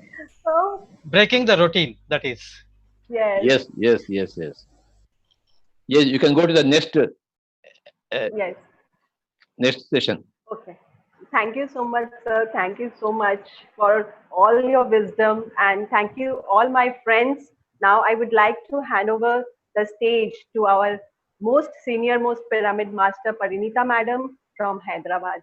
Parinita Madam, I welcome you on the stage. Thank you so much, Rinku. It was a really enlightening session where we discussed about nirvana and samsara and about having a human experience, being a spiritual being. So thank you so much for that. And thank you, Patriji, for the enlightening session about a thing where you turned the tables around and asked them the questions instead. So, namaste, my dear friends. My name is Parinita, and namaste to all from India. Thank you so much for joining us today. And we are all having a great time, overwhelmed with great energy and love. First of all, tell about yourself. Yes. Who are you? Yes. What are you? Okay. I'm Parinita, and I'm the elder daughter of Patriji. And I have been meditating since I was 4.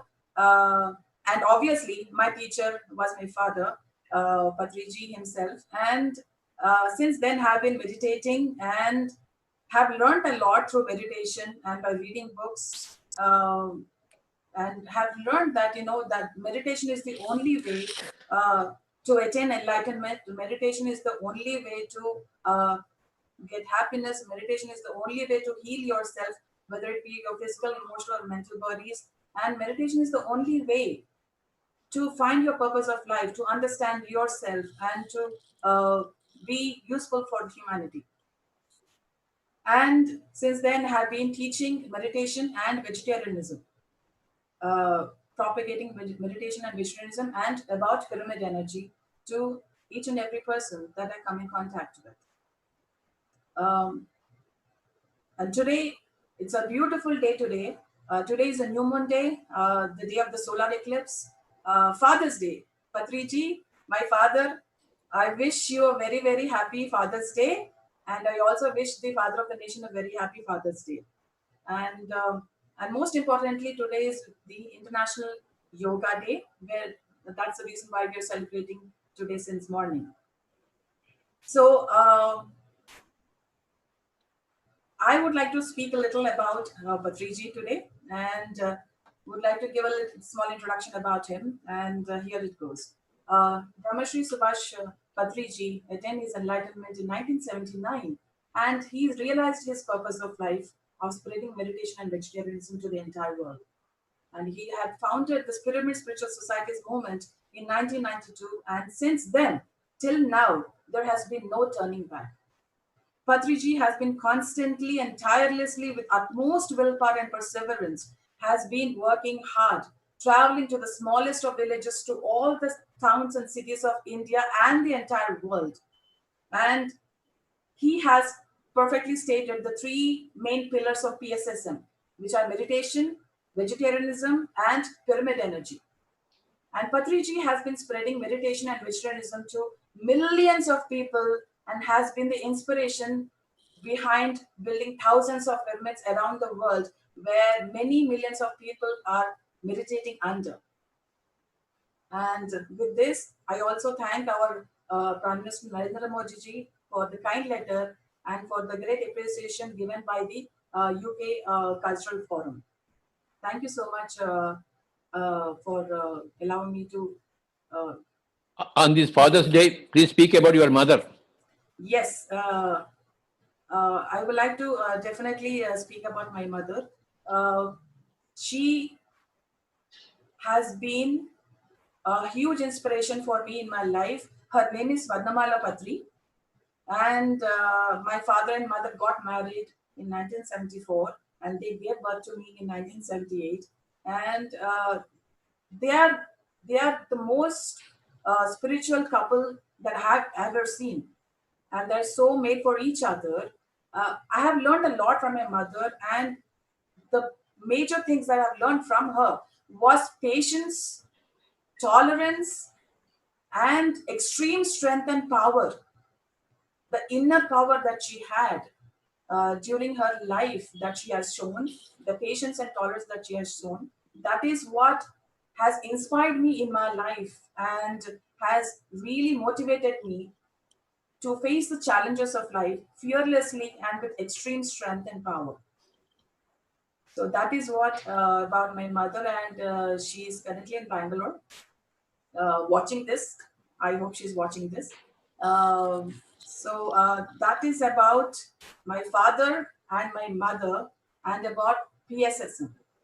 So now I would like to go ahead and would like to call upon our next honorable guest.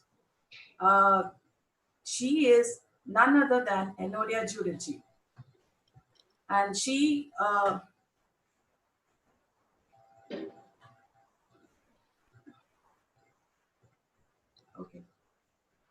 she is a great person who has I'm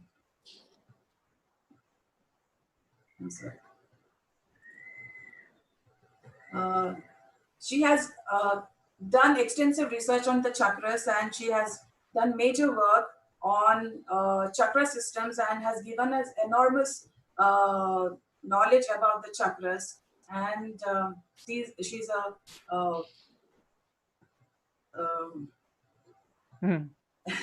she's a person who has done a lot of work on chakras, and now she has to come to us and share her wisdom with us to all of us. And I really welcome Madam Enodia Jodiji to please come onto the stage and give us her wisdom. Thank you and namaste. Namaste, everyone, on this Namaskar. beautiful solstice day. This Namaste, international, Enodia Jodiji. Thank you so much, and the stage is yours.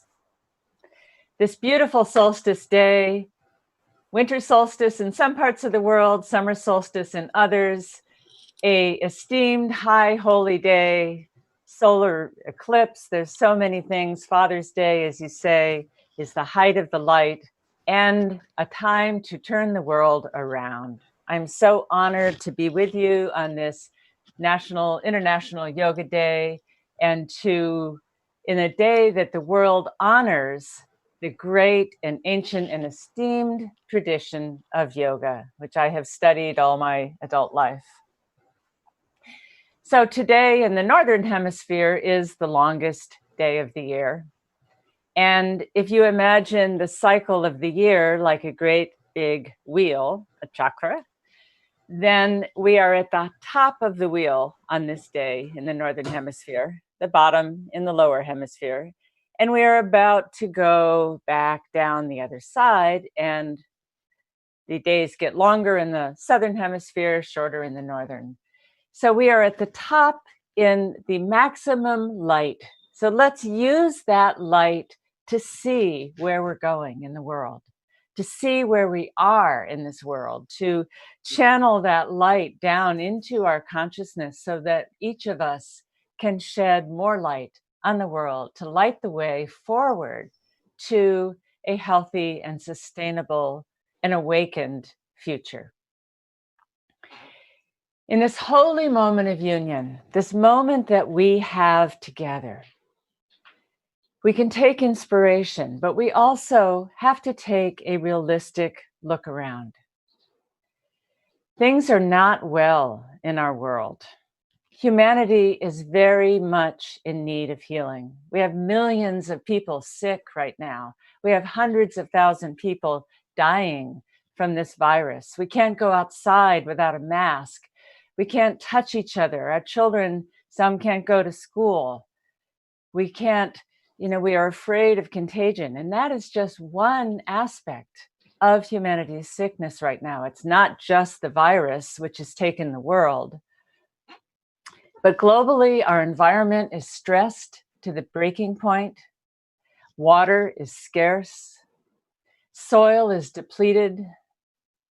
And we are going over the cliff of disaster of climate change. Most of our politicians care more about power and money than they do about people.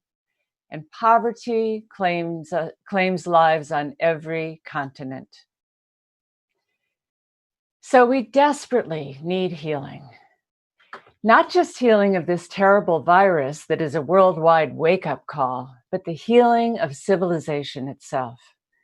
Healing of the way that we live on this earth, the way we treat each other, healing of poverty, healing of ignorance, healing of fear, healing of our addiction to consumption, our mistreatment of each other.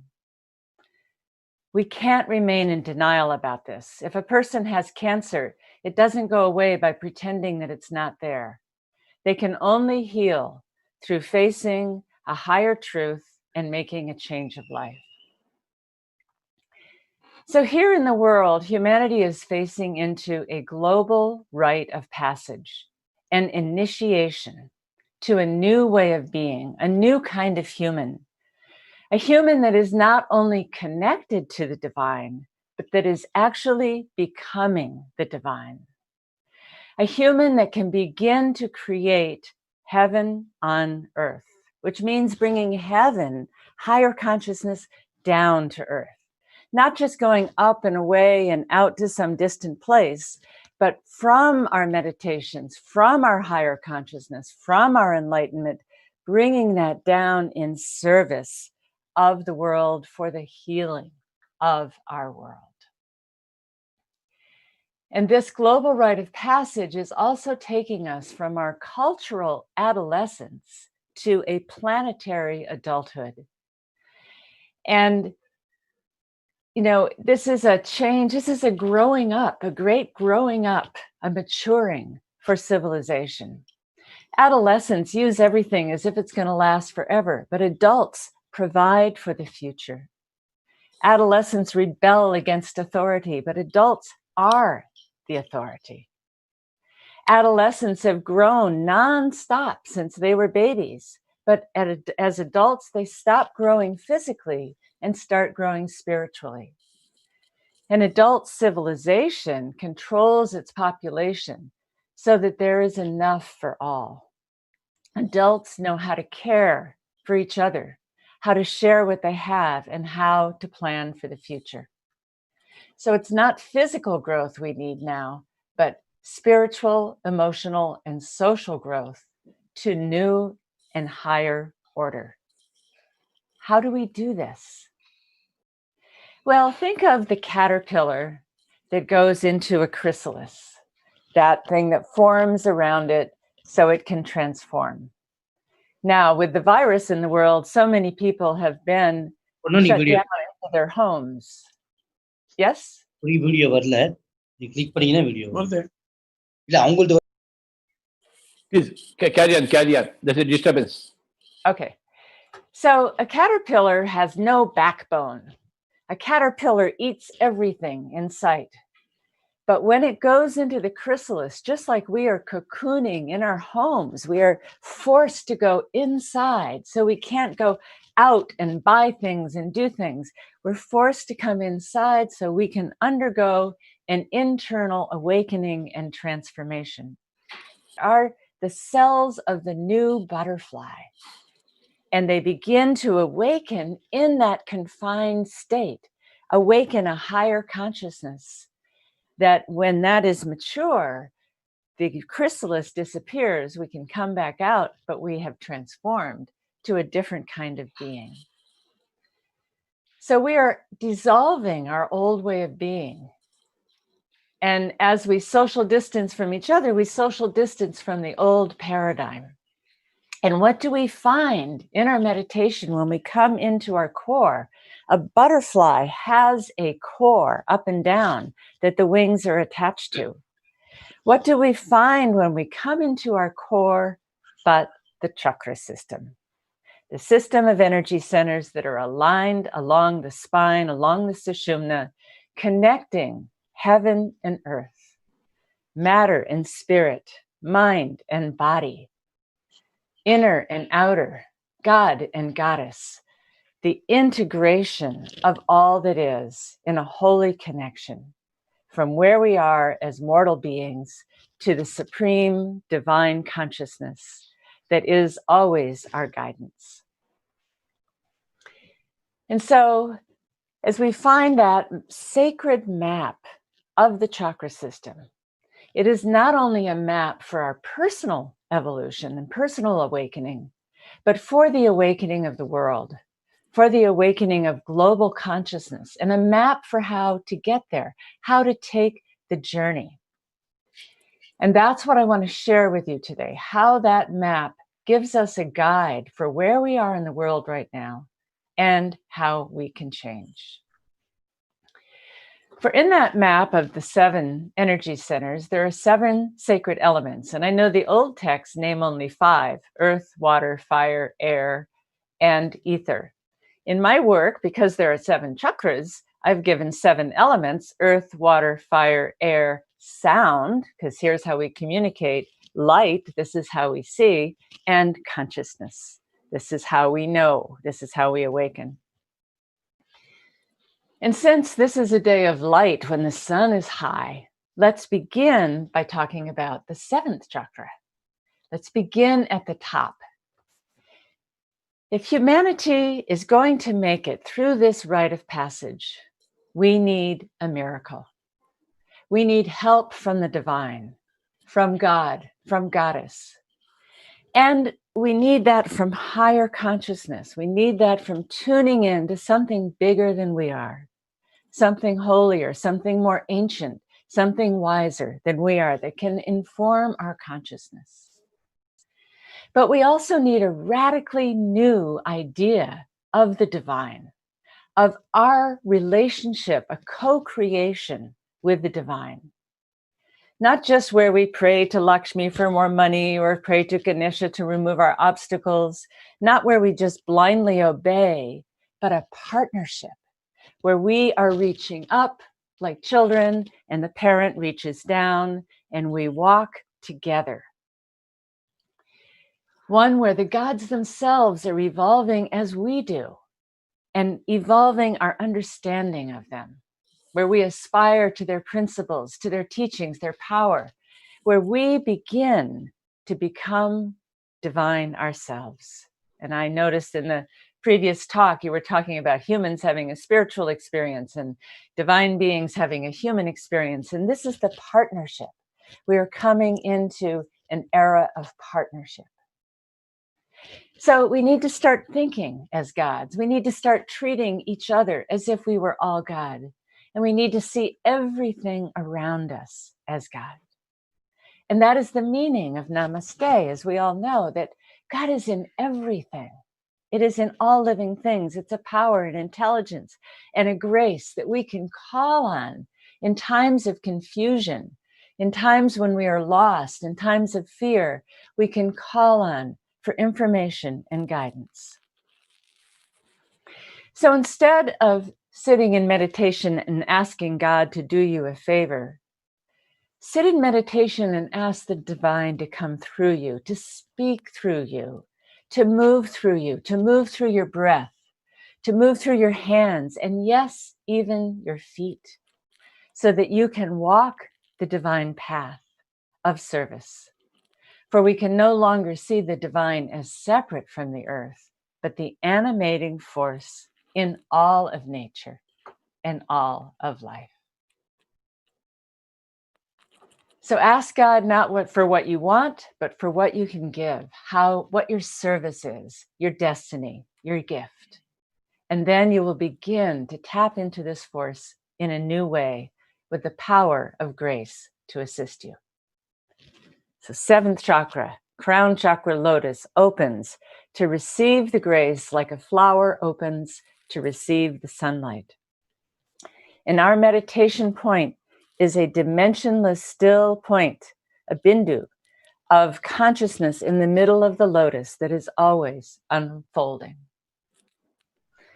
But from here, we step down into chakra 6, Ajna chakra, the third eye center, the center of vision, of imagination, of wisdom, of being able to see. This chakra is fed by light. And all we have to do is go outside. The light is shining from the sun. Look around with new eyes and really look at what you see. Even close your eyes and just bask in the light of the sun. Take it into your cells. We are all light deprived when we live inside all the time. And if we don't know if we don't see where we're going, go outside and look. Look where you are. Look at what you can do and imagine, even if you see suffering, if you see poverty, if you see sickness, imagine it differently. Send that imagination to what you're looking at. Imagine something cleaned up. Imagine people having enough. We are becoming the imaginal cells in the caterpillar that is awakening into the butterfly, and we must use our powers of vision and imagination to imagine a new world, to illuminate our inner temple with the divine light of consciousness, and to imagine how the world can be a better place. But even at the height of light, we must also honor the darkness, which is the place of birth. The seed goes into the ground, underground, to grow up. The child in the womb is in the darkness until they are born. The eyes closed in meditation shut out the natural light to find the inner light. It is dark inside the chrysalis where the transformation of the caterpillar takes place. So as we go into the darkness and shut out what we're used to seeing, we can imagine a new world. We can see things we have never seen before, see things as they could be, as they should be.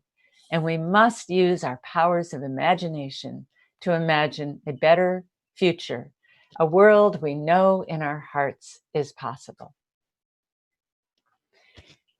And from there, the sixth chakra, we can drop down to the Vichura chakra, the fifth chakra in the throat, a chakra of communication.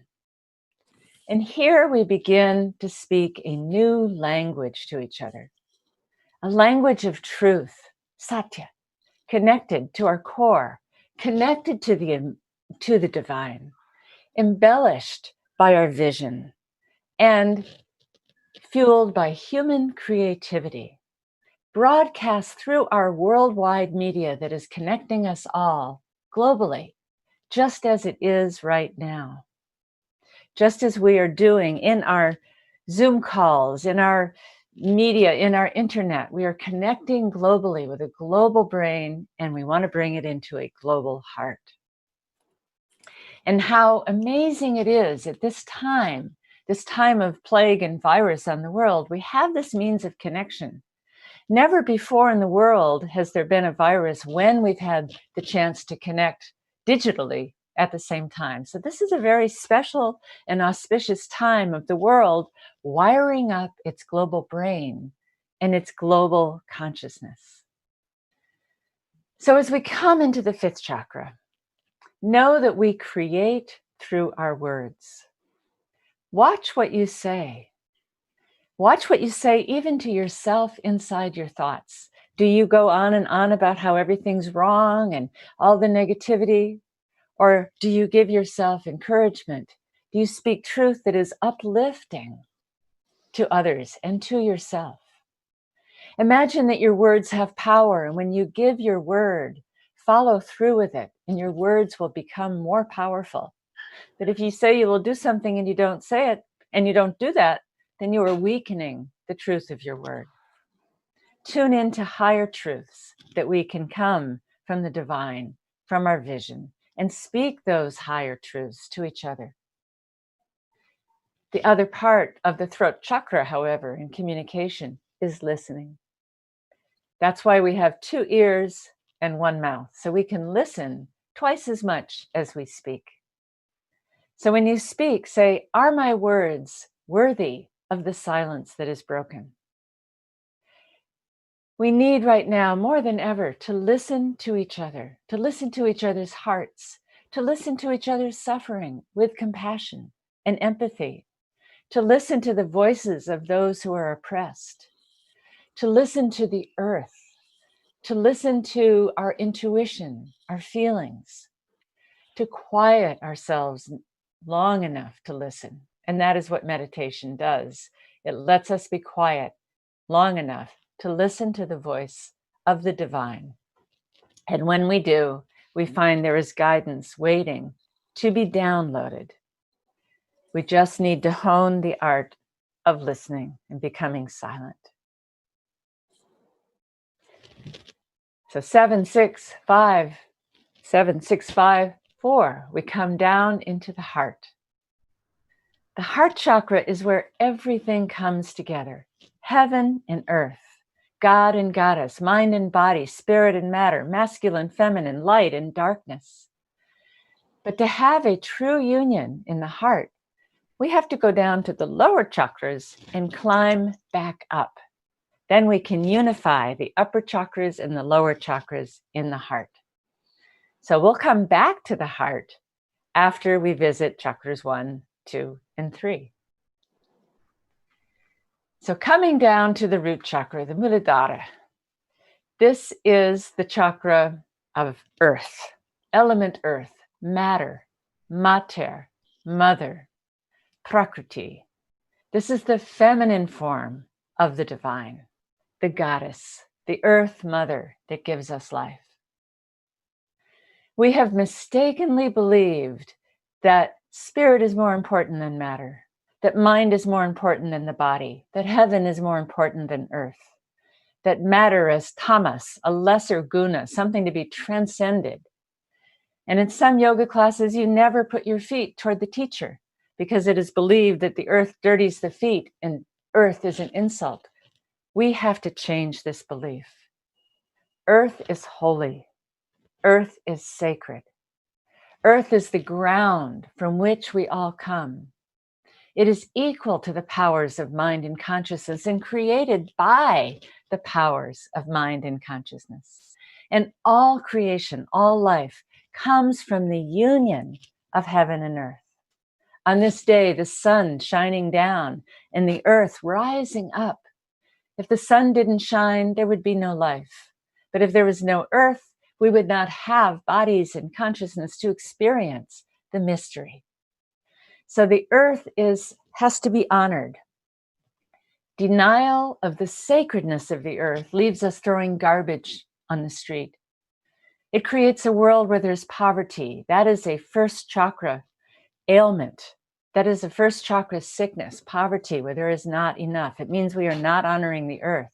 When people don't have enough to eat, when they don't have a home. Denying earth is denying our very ground of being, the ground that gives us life. In the world, it creates economic crisis. It creates a health crisis, and it creates environmental crisis. And we have all three in the world now because our religious traditions have dishonored the earth. And it doesn't mean that spirit is not important. It doesn't mean that higher consciousness is not important.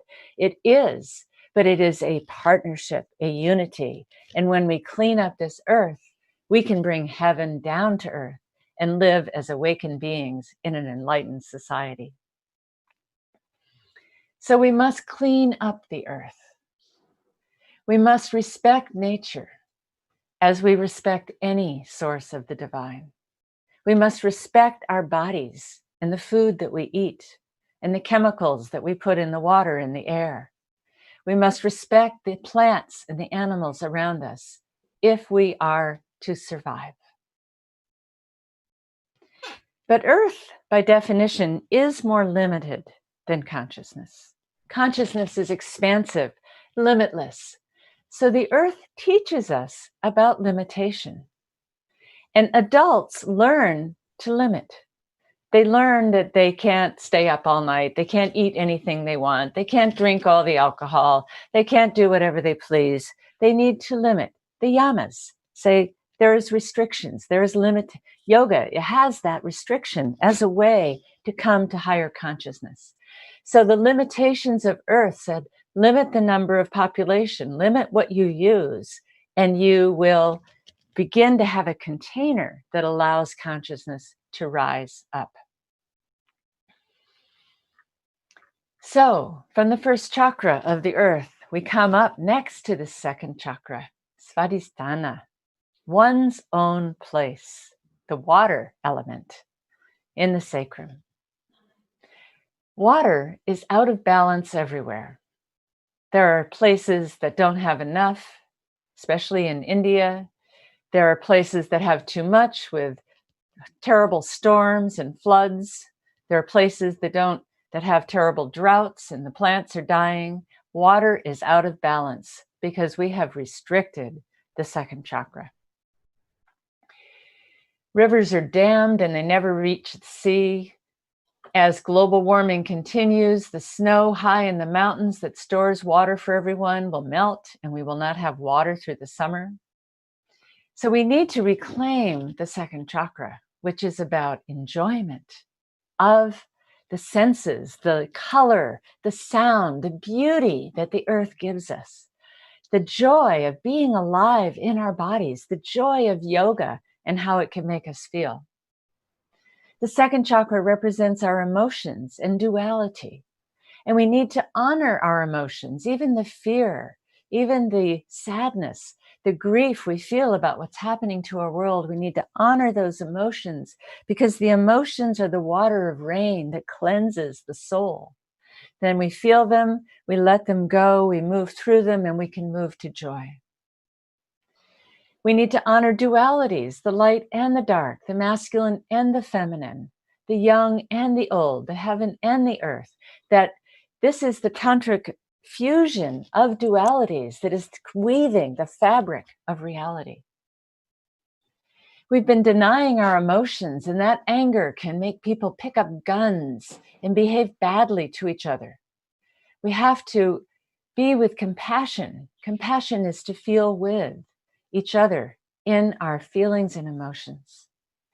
And we have also been denying our sexuality, the sacredness of that. And that creates rape and pornography and a culture and incest to children. These are terribly evil things. That is because what is denied then goes underground and becomes demonic. When we reclaim the sacredness of pleasure and sexuality, those things don't need to happen. The second chakra is our alignment. It gets us moving. It gets the prana moving through the body. And from this, with our feet in the earth and our crown chakras connected to the divine, from a place of pleasure in touch with our emotions, we are ready to step into our power. Third chakra. Not power over, but power with each other. Authority everywhere is failing us. Our leaders are failing us. Our politicians are failing us. As a child grows up from adolescence, they find sometimes maybe they don't think their parents are quite as wise as they did once, because it's time for that child to become their own parent, to become their own authority. And it doesn't mean we don't respect our teachers and their teachings and their wisdom and our elders, for it's very important to respect those who have lived longer and who have come before, and to empower them to be guides for all of us. But it is also important to wake up to our own authority, to use our own will in the service of the heart, in the service of saving humanity. So we are moving in this time from a reclamation of our power, whereas children, we only did what we were told. As adults, we begin to collaborate with each other and work our power together. What is our plan? What is our strategy? How do we cooperate? How do we collaborate? And that reclaiming of our individual power in service of a higher whole takes us to the heart at last, where we integrate with the pyramid rising up from the earth, pointing up to the heavens, the downward pointing triangle, the trikuna of Shakti, coming down from spirit into matter, perfectly balanced in the heart. We come into the heart to integrate higher and lower consciousness, heaven and earth, mind and body, self and other, to integrate with that glue, that cosmic glue of love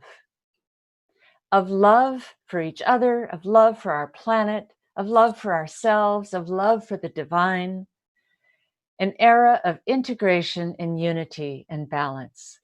What I say, we are moving from an organizing principle based on the love of power, where the power, tell everyone else what to do and people want to grow up to be powerful.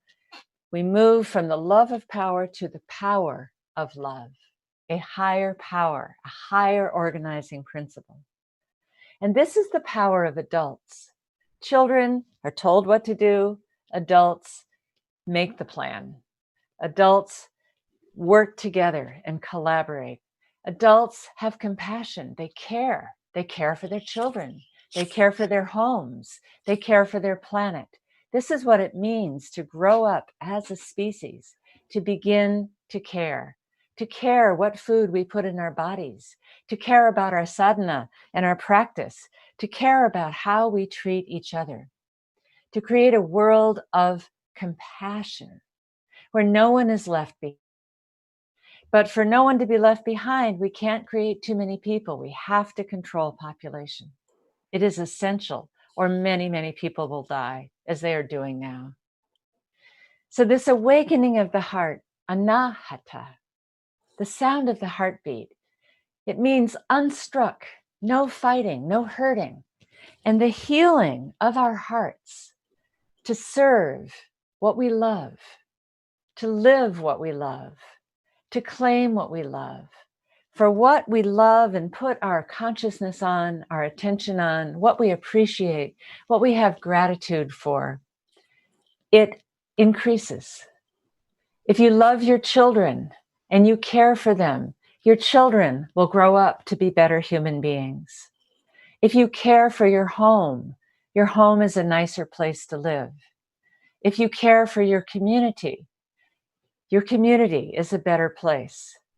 If you care for the world becomes a better place. So in our hearts, we must learn to care and to care for ourselves as well.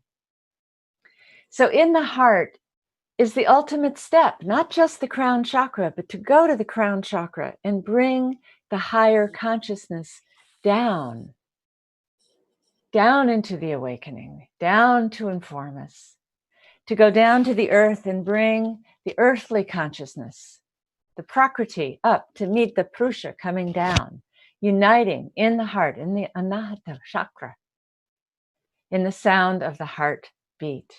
And that union of Shiva and Shakti, that is where we are going. That is our awakening, not to leave the world, but to integrate the world into hope and healing. And the chakra system is a way to guide us through. So let us look at this guide. Let us imagine, let us close our eyes now and imagine this world of the future that we would like to create, guided by the values, the virtues of each of the chakras. A world that is guided by wisdom, by ancient teachings, by practice, sadhana, meditation. A world that is guided by the divine, where the divine speaks to each and every person through our meditation. Imagine the whole world meditating. See it right now in your mind's eye. See the benevolent divine shining down with compassion to give us guidance at this time, to show us how to go, to show us where to go, to show us what to do and how to be. Allow that divine right into your consciousness right now. Open the crown chakra to receive it coming down, like light shining down into a flower, into the 1,000-petaled lotus.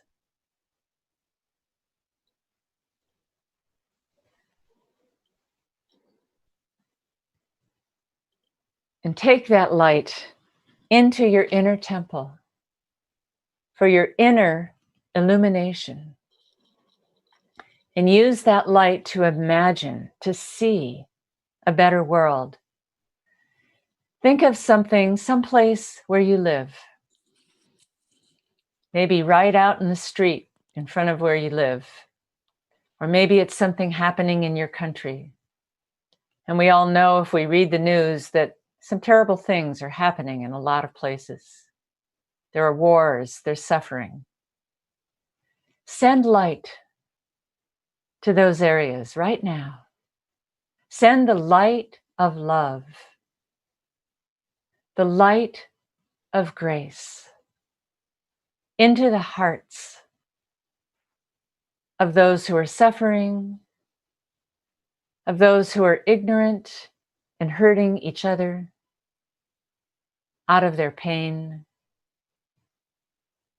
of those places where the earth is ravaged, places where there's war, places where there's not enough to eat. Shine the light of love and see it awakening, a new green growth rising up from the earth, a miracle, just as the miracle is what comes out of the seed, what comes out of the womb, the miracle of birth. And in this case, rebirth.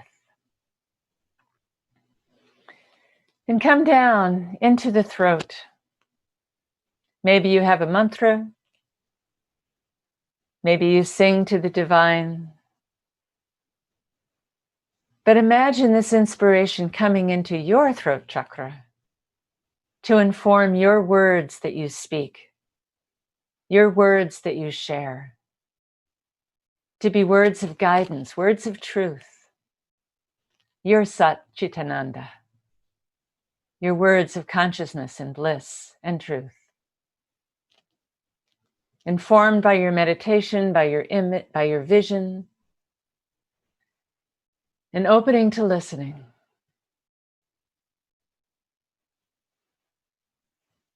Listening to teachings, listening to the voice of God, listening to your own inner voice, and listening to your loved ones, to each other, and especially listening to those who think differently than you do.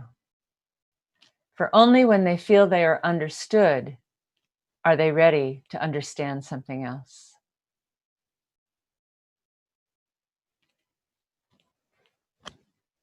And then we come to the heart, and here we'll stay in the heart, that we open our heart to love, to connection, to compassion, to kindness, to generosity.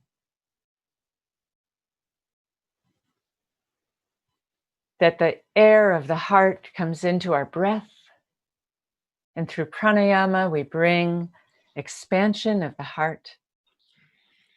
We bring the prana inside so we can express the prana outside.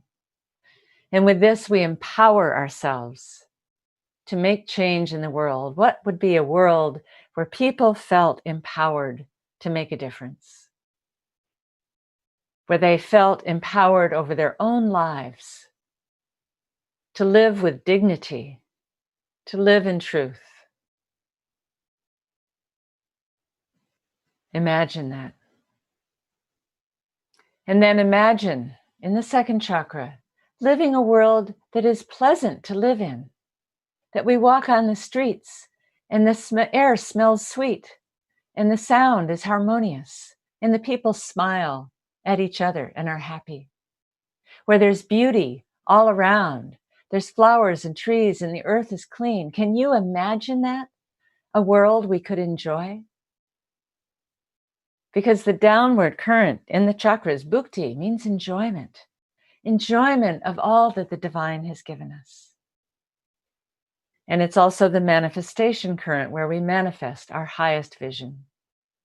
And then finally, on this holy day, as the sun shines down and penetrates the earth, so the earth rises up with the plants and animals, our final step down is to the earth, where we find our ground, where we find stillness, where we come fully into the temple of our bodies, with all our chakras open.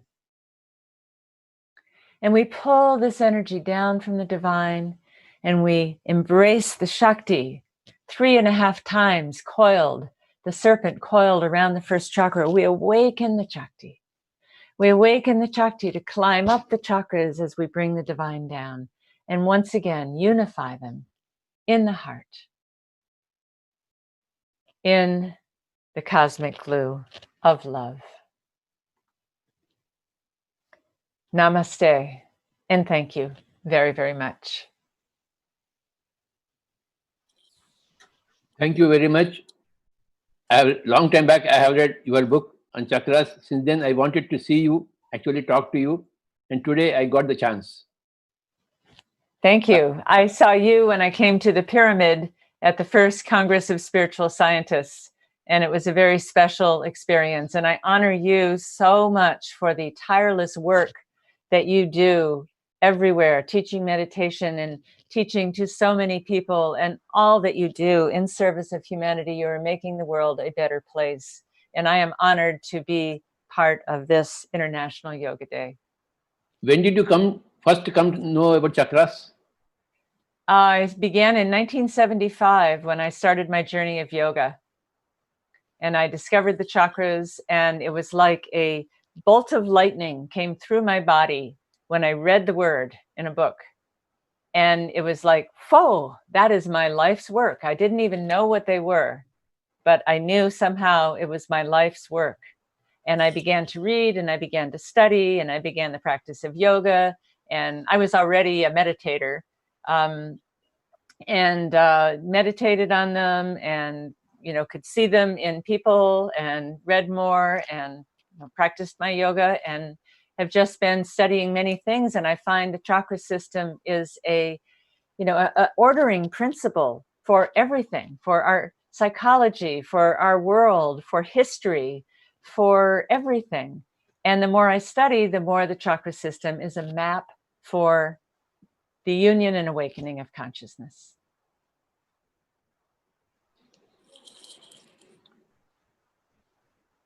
What will happen to the Earth population, Earth humanity in another 10 years?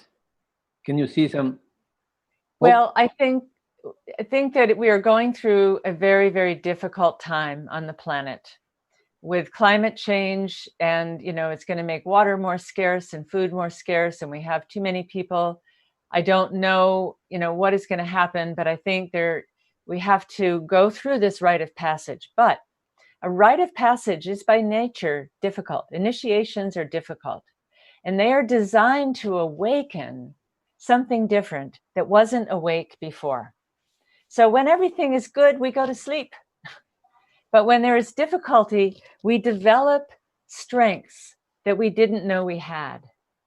And I think that the difficulties that are facing humanity on this planet will awaken powers that we didn't think we had, powers of cooperation, because we can only combat climate change by worldwide global cooperation and agreement. And we have to change our values and how we live in this earth. So I do think it's possible. And I think the initiation from mortal beings to divine awakening, the challenge is you've got to learn how to create a miracle. And if you do, then you are an awakened being. So we need to learn to create miracles in our life. We create a miracle when we give birth to a baby. We create a miracle when we put plants in the garden and they grow up and they make tomatoes and they make fruit.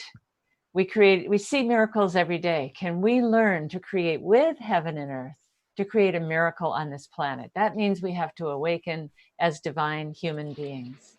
And so the initiation, as difficult as it is, when you go through difficulties, say, what is trying to awaken in me? What is this challenge trying to develop in me? What strength? What wisdom?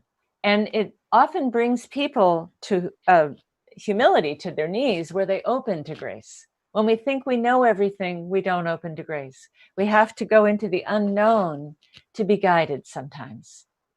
And so in a state of openness, we can be guided. And humanity is going to need guidance right now as we go through this rite of passage to awaken ourselves into our adult stage of culture. We've never been there before. I am blind to human suffering, but I am awake to animal suffering. My whole idea to live is only to remove animal suffering in the hands of human beings. I don't care for human suffering at all. I care for the animal suffering. Well, animals don't have any control over their suffering. Humans have some control. In human suffering, we can say, oh, I'm suffering. How can I do things differently? And suffering is a means to awaken and do things differently. Animals don't have that choice. Animal suffering is often at the hands of humans. And so they don't have a say in the matter. They don't have a voice. And that's why Humans cannot kill animals. No, not for food, not for sport, not for scientific experiment. Yes. Yeah. I want to see that day. Yes. Yes. Well, you have worked tirelessly for that. Yeah. And I think part of, the initiation and is the changes is that as, animal food becomes more scarce, more people in the world become vegetarian, they eat lighter, and that will be a healing for humanity also.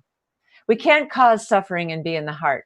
Anahata, unstruck, unhurt, means that we are not hurting something else. And so we will only awaken to that when humanity stops causing pain and war and strife to other human beings, to plants, to animals. In which part of the USA you are there now? Yes, I am. I'm in California, the west coast of the USA. Okay. And I'm so honored to speak with you all. And I'm open to questions for the rest of my time. Yes. Hari?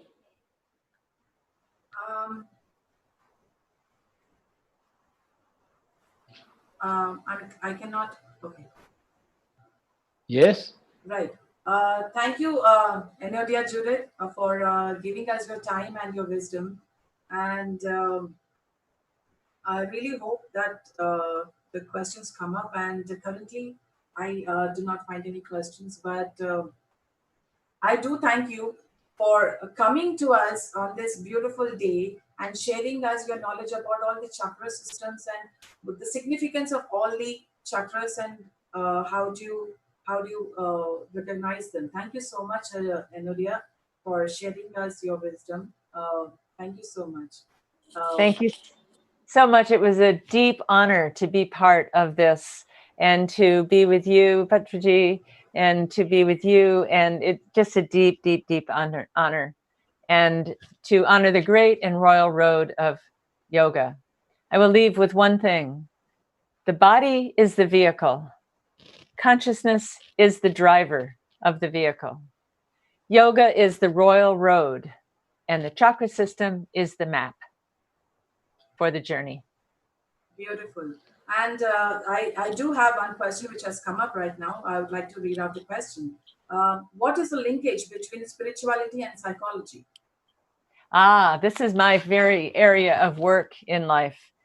Spirituality is the connection with something bigger than ourselves. And psychology is the connection with ourselves. Psychology is the forming of the psyche, of the personality. The larger soul is connected with the divine, but we cannot ignore the wounds caused in our psychology. And so it is an integration of the body, the psyche, and the spirit. And spirituality can help evolve the psyche, but we can't ignore those wounds. So I've seen so many spiritual teachers who have a very dark shadow because they did not heal their psychological wounds, even though they were great meditators and could give Shaktipat and things like that. And this has happened much in America, for example, and because they did not heal the wounds. So, and then there's people who just spend all their time looking at themselves and their own wounds, and they never get beyond that because they don't have a spirituality that takes them to the larger picture, the larger wisdom. So I think we integrate both. We do our own healing, and we also use the techniques of yoga and meditation to evolve the soul and awaken our consciousness. Thank you so much. And I do have one more question for you, Anodia. What role can we expect from you in Pyramid Spiritual Society's movement in the future? What can be expected? I think your role in Pyramid Spiritual Society's movement. That more people come together in joy and awakening and celebration of beauty and love and meditation, and that they evolve their consciousness to create the seed for a new world. I see the Pyramid Society as imaginal cells. They're the imaginal cells in the body of the caterpillar that are waking up. And as those imaginal cells connect with more people, that's what happens in the caterpillar body. Biologists actually call them imaginal cells. And as they create more of themselves, they connect with each other. They say, we have a new way of doing things. The imaginal cells are so different from the caterpillar. They vibrate at a different frequency. And so those of us that are awakening, that have meditation, that have yoga, that, clean up our diet, that walk on the earth in a different way, we set an example. It's not about fighting the caterpillar. The caterpillar is going to die, but it is becoming something else. So as imaginal cells grow and they put themselves together, they become the model for other places. And so the more we create something, if we are happier, if we are healthier, people see us and say, oh, what are you doing? You look great. You seem so happy. You seem so balanced. Oh, well, I'm doing meditation. I'm doing yoga. I'm, eating differently. I'm, this, and they say, oh, I want what you're having. I want that too. And that is how change happens. So the Pyramid Society can bring people together to create an uplifting experience. And then those people go back out into their world and they become lights for others. And so it's raising the net of consciousness. And we're moving from a chain of command to a web of connection. And so those spots of the pyramid are spots of light in the world that we can connect to. And you've created a beautiful thing there in Bangalore. Yes. It is amazing that, really amazing that we have a huge pyramid in Bangalore, which is called the Pyramid Valley International. And that is a huge energy spot that we have. And many thousands of meditators come and do meditation in that pyramid. And I invite every person in the world to come and visit the Bangalore Pyramid Valley to see the energy, the overwhelming energy of purity and love, to feel that energy. And when you come next to India, the next time to India, please do visit again Yes. to Bangalore Pyramid Valley. I felt that energy when I was there. And when I sat in meditation in the pyramid, it was very, very powerful. And I really felt a lot of things come through. And I was so honored to be there. You have created something amazing and you're making change on the earth. And may you do well and prosper, and may the divine assist you in all of your work. Right, thank you. And we have one last question, Enodia, if you can permit me. Yes. Yeah, it's we have heard of 7 chakras, and now we are hearing that there are 12 chakras too. Is that true? You know, a chakra is a unit of energy. You know, and you could say that inside the pyramid, that's a big chakra because people are gathered together. So you could say there are any number. I find, though, that the 7 chakras creates a very elegant mapping system for the journey to consciousness. And I find that when we get too many, it gets confused. But, you know, in the old text, there is the Guru chakra that is a sub-chakra. There's the Krit chakra that is underneath the heart. There's the Anandakanda lotus. There are sub-chakras in the chakras that are not, there's the Soma chakra in chakra 6. So there are sub-chakras. So, you know, different systems. I've heard 33 chakras. I've heard 5. I've heard 12. I've heard 19. Different systems have different numbers. They're all right, and none of them are right. You know, it's really, but I like the 7 because it's very elegant and very profound. And to me, it covers the full spectrum, the full rainbow, 7 colors. Right.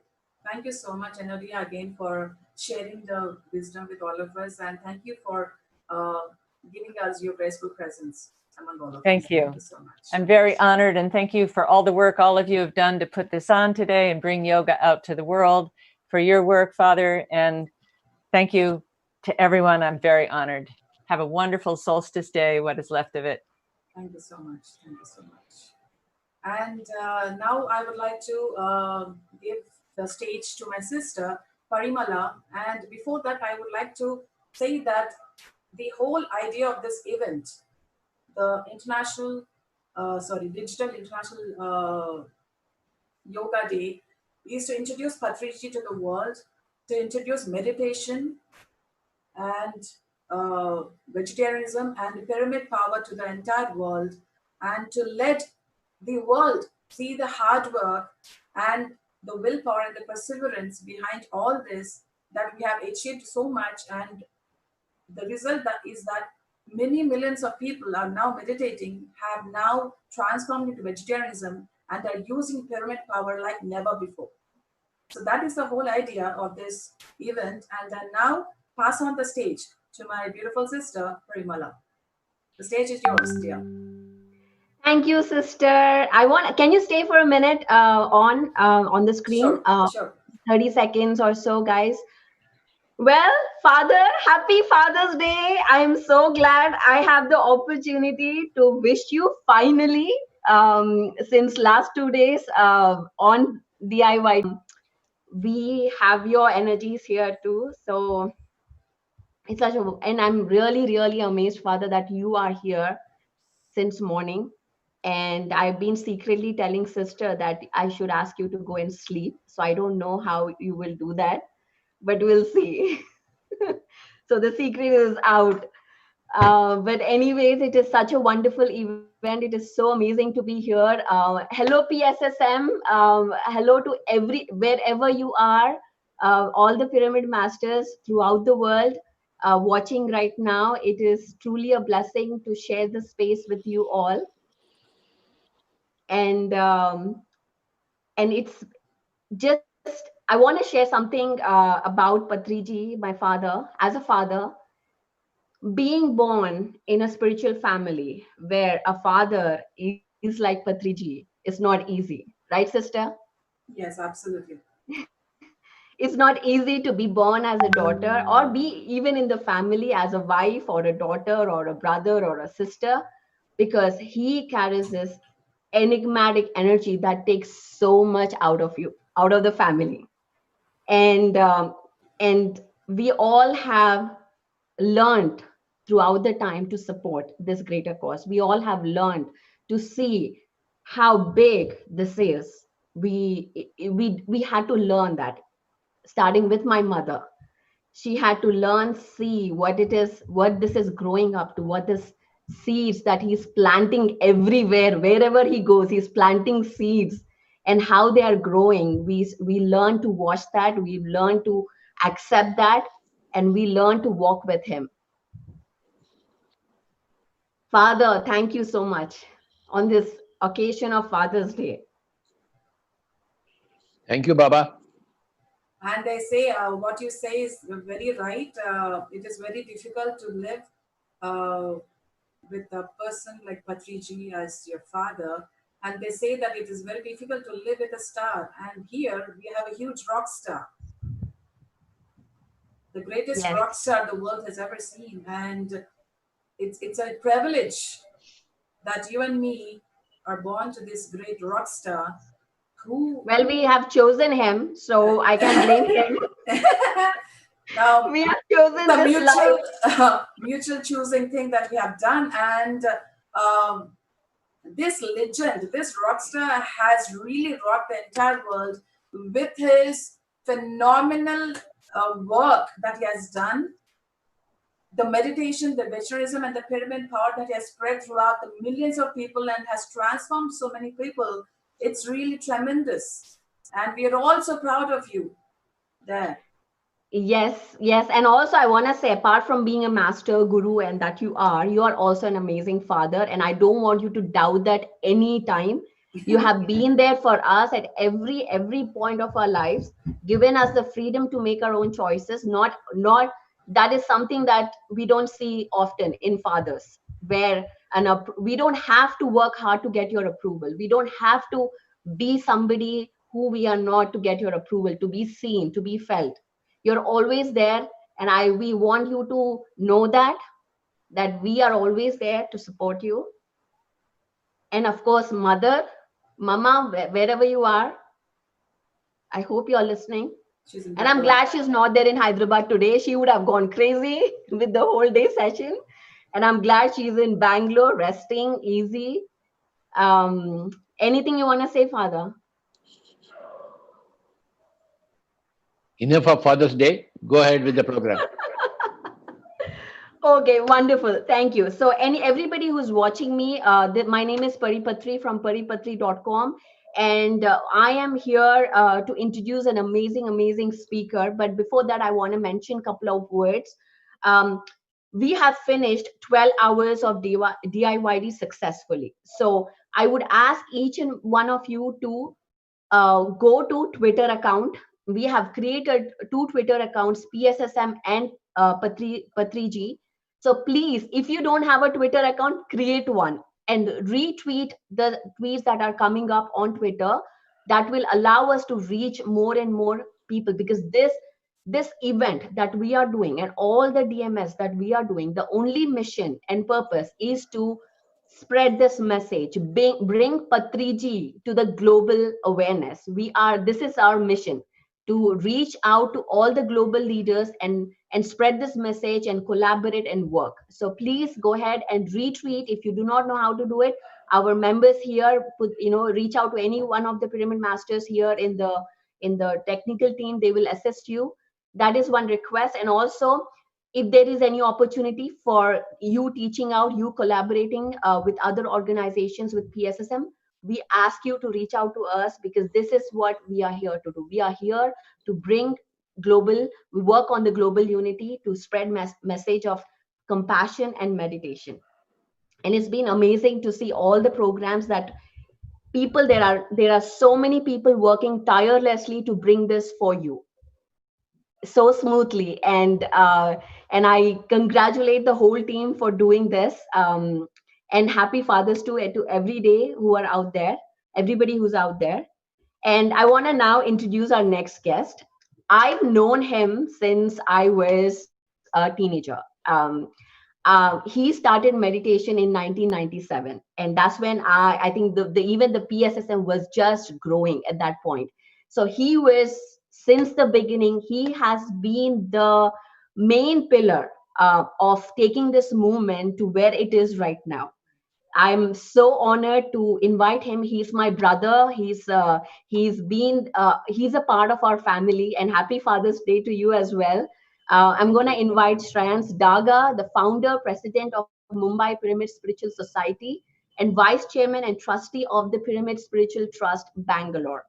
He is instrumental in creating the Maitreya Buddha Pyramid at Pyramid Valley, Bangalore, which is one of the largest pyramids in the world, built exclusively for the purpose of meditation, and is now one of the 7 wonders of Bangalore, India.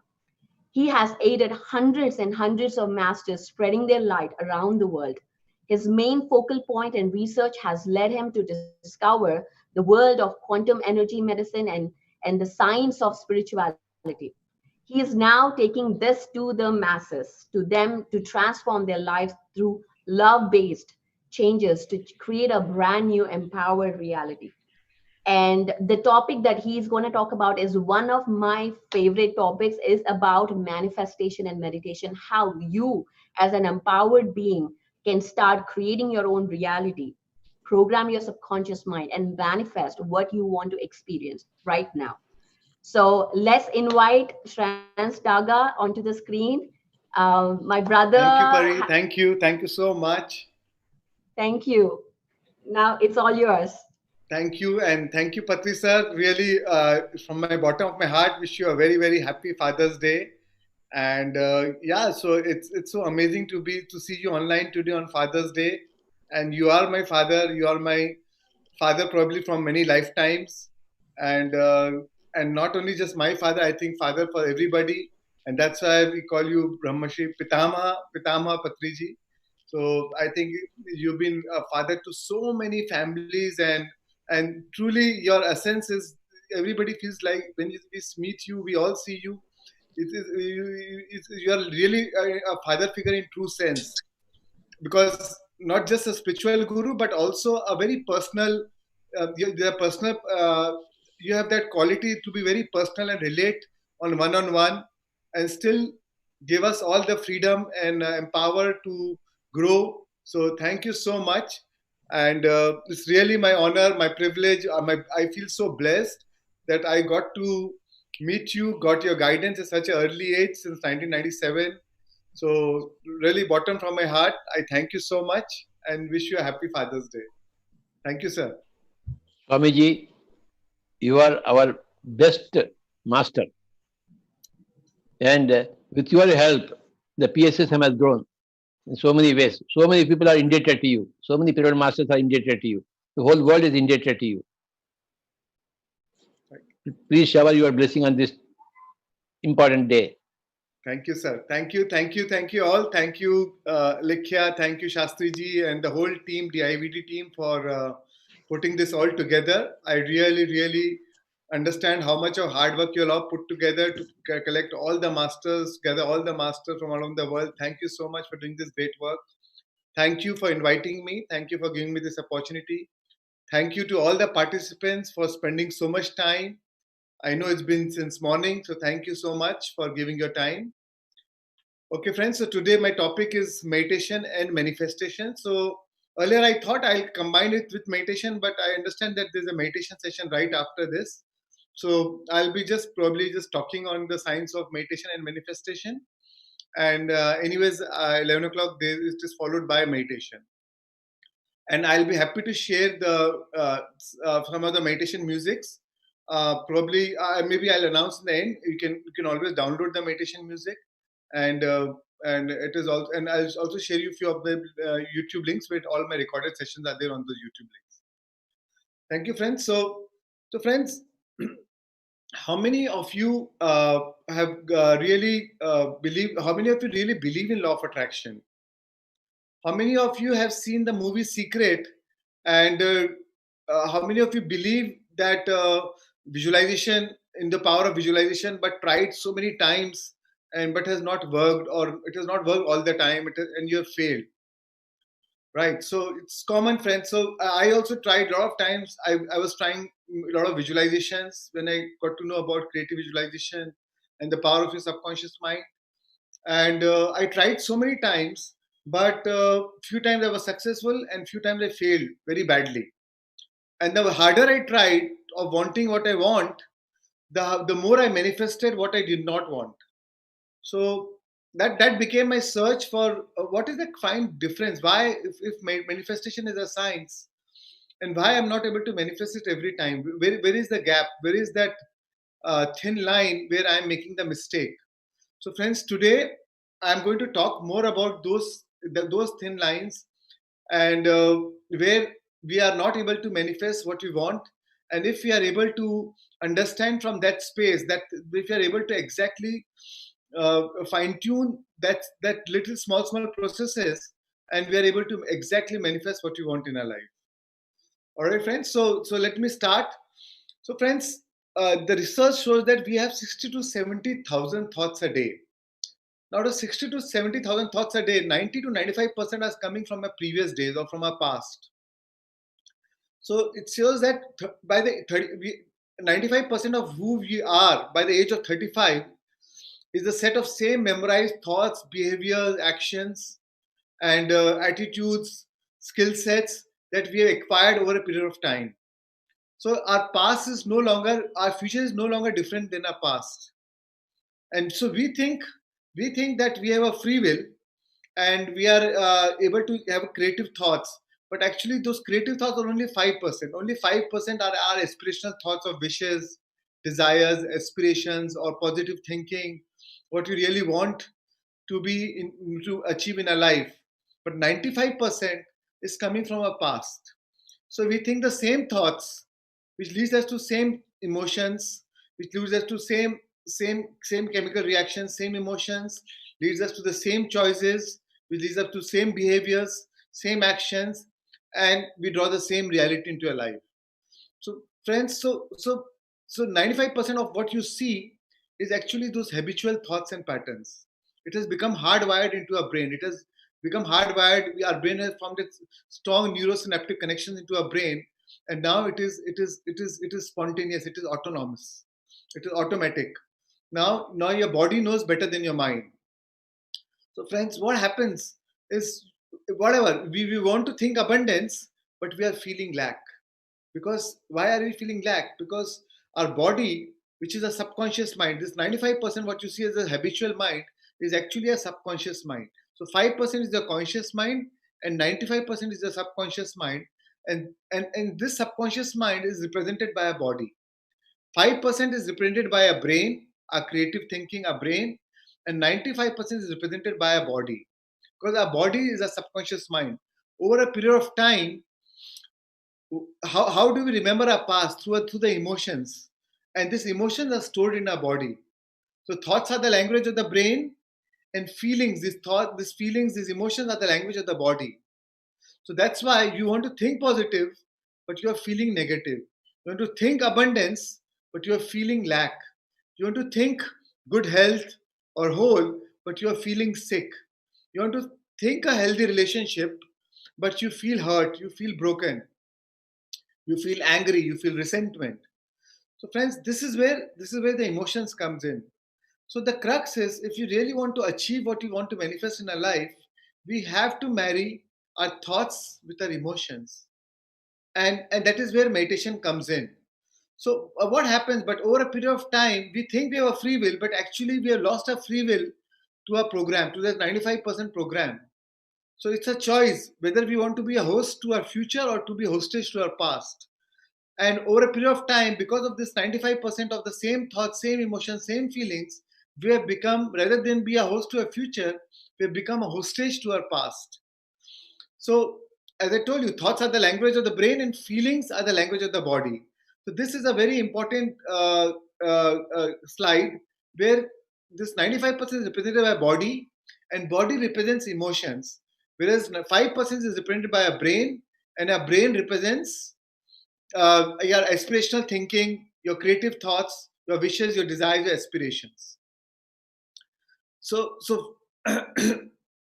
the feeling, the real language of the body is this feeling.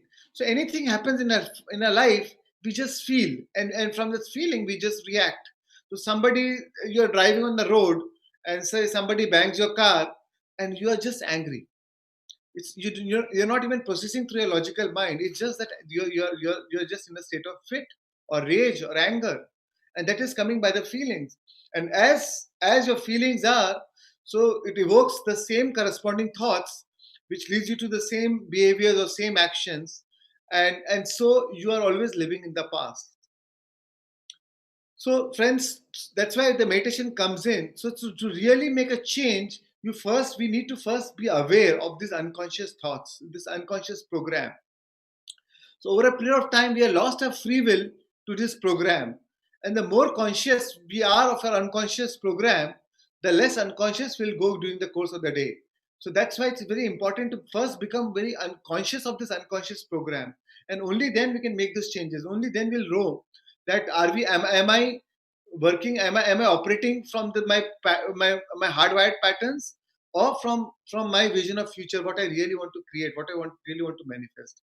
And this has become a very, very challenging thing, because that is why we are not able to manifest what we want in our life, because our feelings are not able to correspond, or our feelings are not able to marry our thoughts.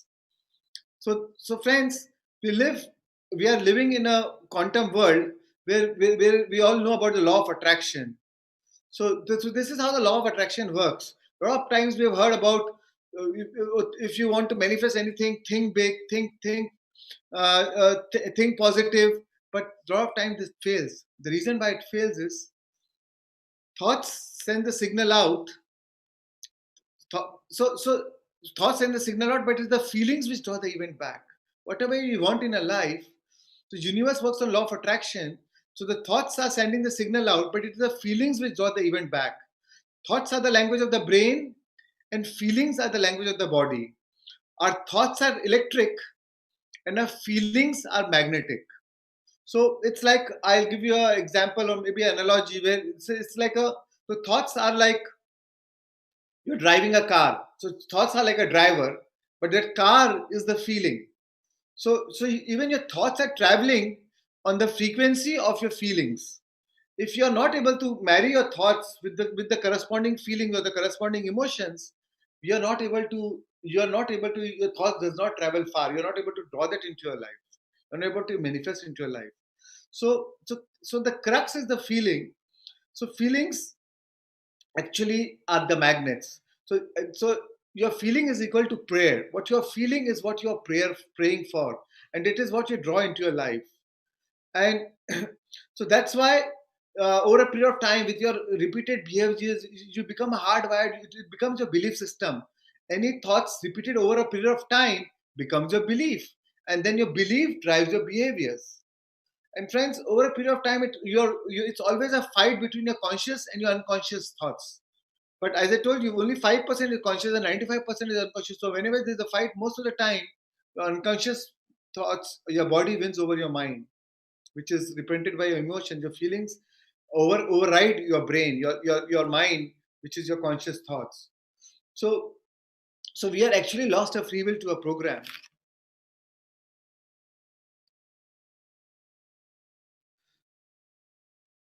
So this is so over a period of time, this has become a state of being. So your state of being is a personality, and your personality creates a personal reality. So you have the same, you think the same thoughts which produce the same chemicals. Every thought produces a chemical. With every chemical, you have the same, it produces a corresponding feeling. Emotions are nothing but just the record of the past. And whichever situation which happens in our life, we're actually even analyzing it in the box of that past. Through the lens of this, we always see those events from the lens of those emotions. That's why same event, two people have a different perception, because your emotions drives your perception, and you're always seeing from the lens of your past, from the lens of your experiences in your life, and what records experiences is experiences recorded in a body in a form of emotions. So emotions are the record of the past. So friends, over a period of time, this cycle of thinking and feeling of thinking has become a state of being, and this state of being has actually turned into a habit. And what is a habit? And the habit is a redundant set of same automatic, unconscious thoughts, behavior, and actions. A habit is something that you have done so many times that your body knows better than your mind. In fact, your body is an autopilot. So friends, first we make our habits, and then our habits make us. So, and then you only think equal to your emotional state. So if your emotional state is in as an act of fear or any survival-based emotions, your thoughts will correspond to those emotions. If your emotional is a love-based and oneness, your thoughts will always correspond to those emotions. You always think equal to your emotional state. So as I told you, friends, our thoughts are electric and our feelings are magnetic. So how you think and how you feel, how you think neurologically and how you feel electrically, broadcast an electromagnetic signature into the quantum field, and that's how you draw that event into your life. So the thoughts send the signal out, and the feelings draw the event back, and thoughts are in fact being carried on the frequency of the emotions. So friends, everything, whatever we want to do, whatever we want to manifest in our life, whatever we want to achieve in our life, we actually do it for emotional payoff. There's no other reason why you want to do things. It's always for emotional payoff. If I go on a good holiday, it will make me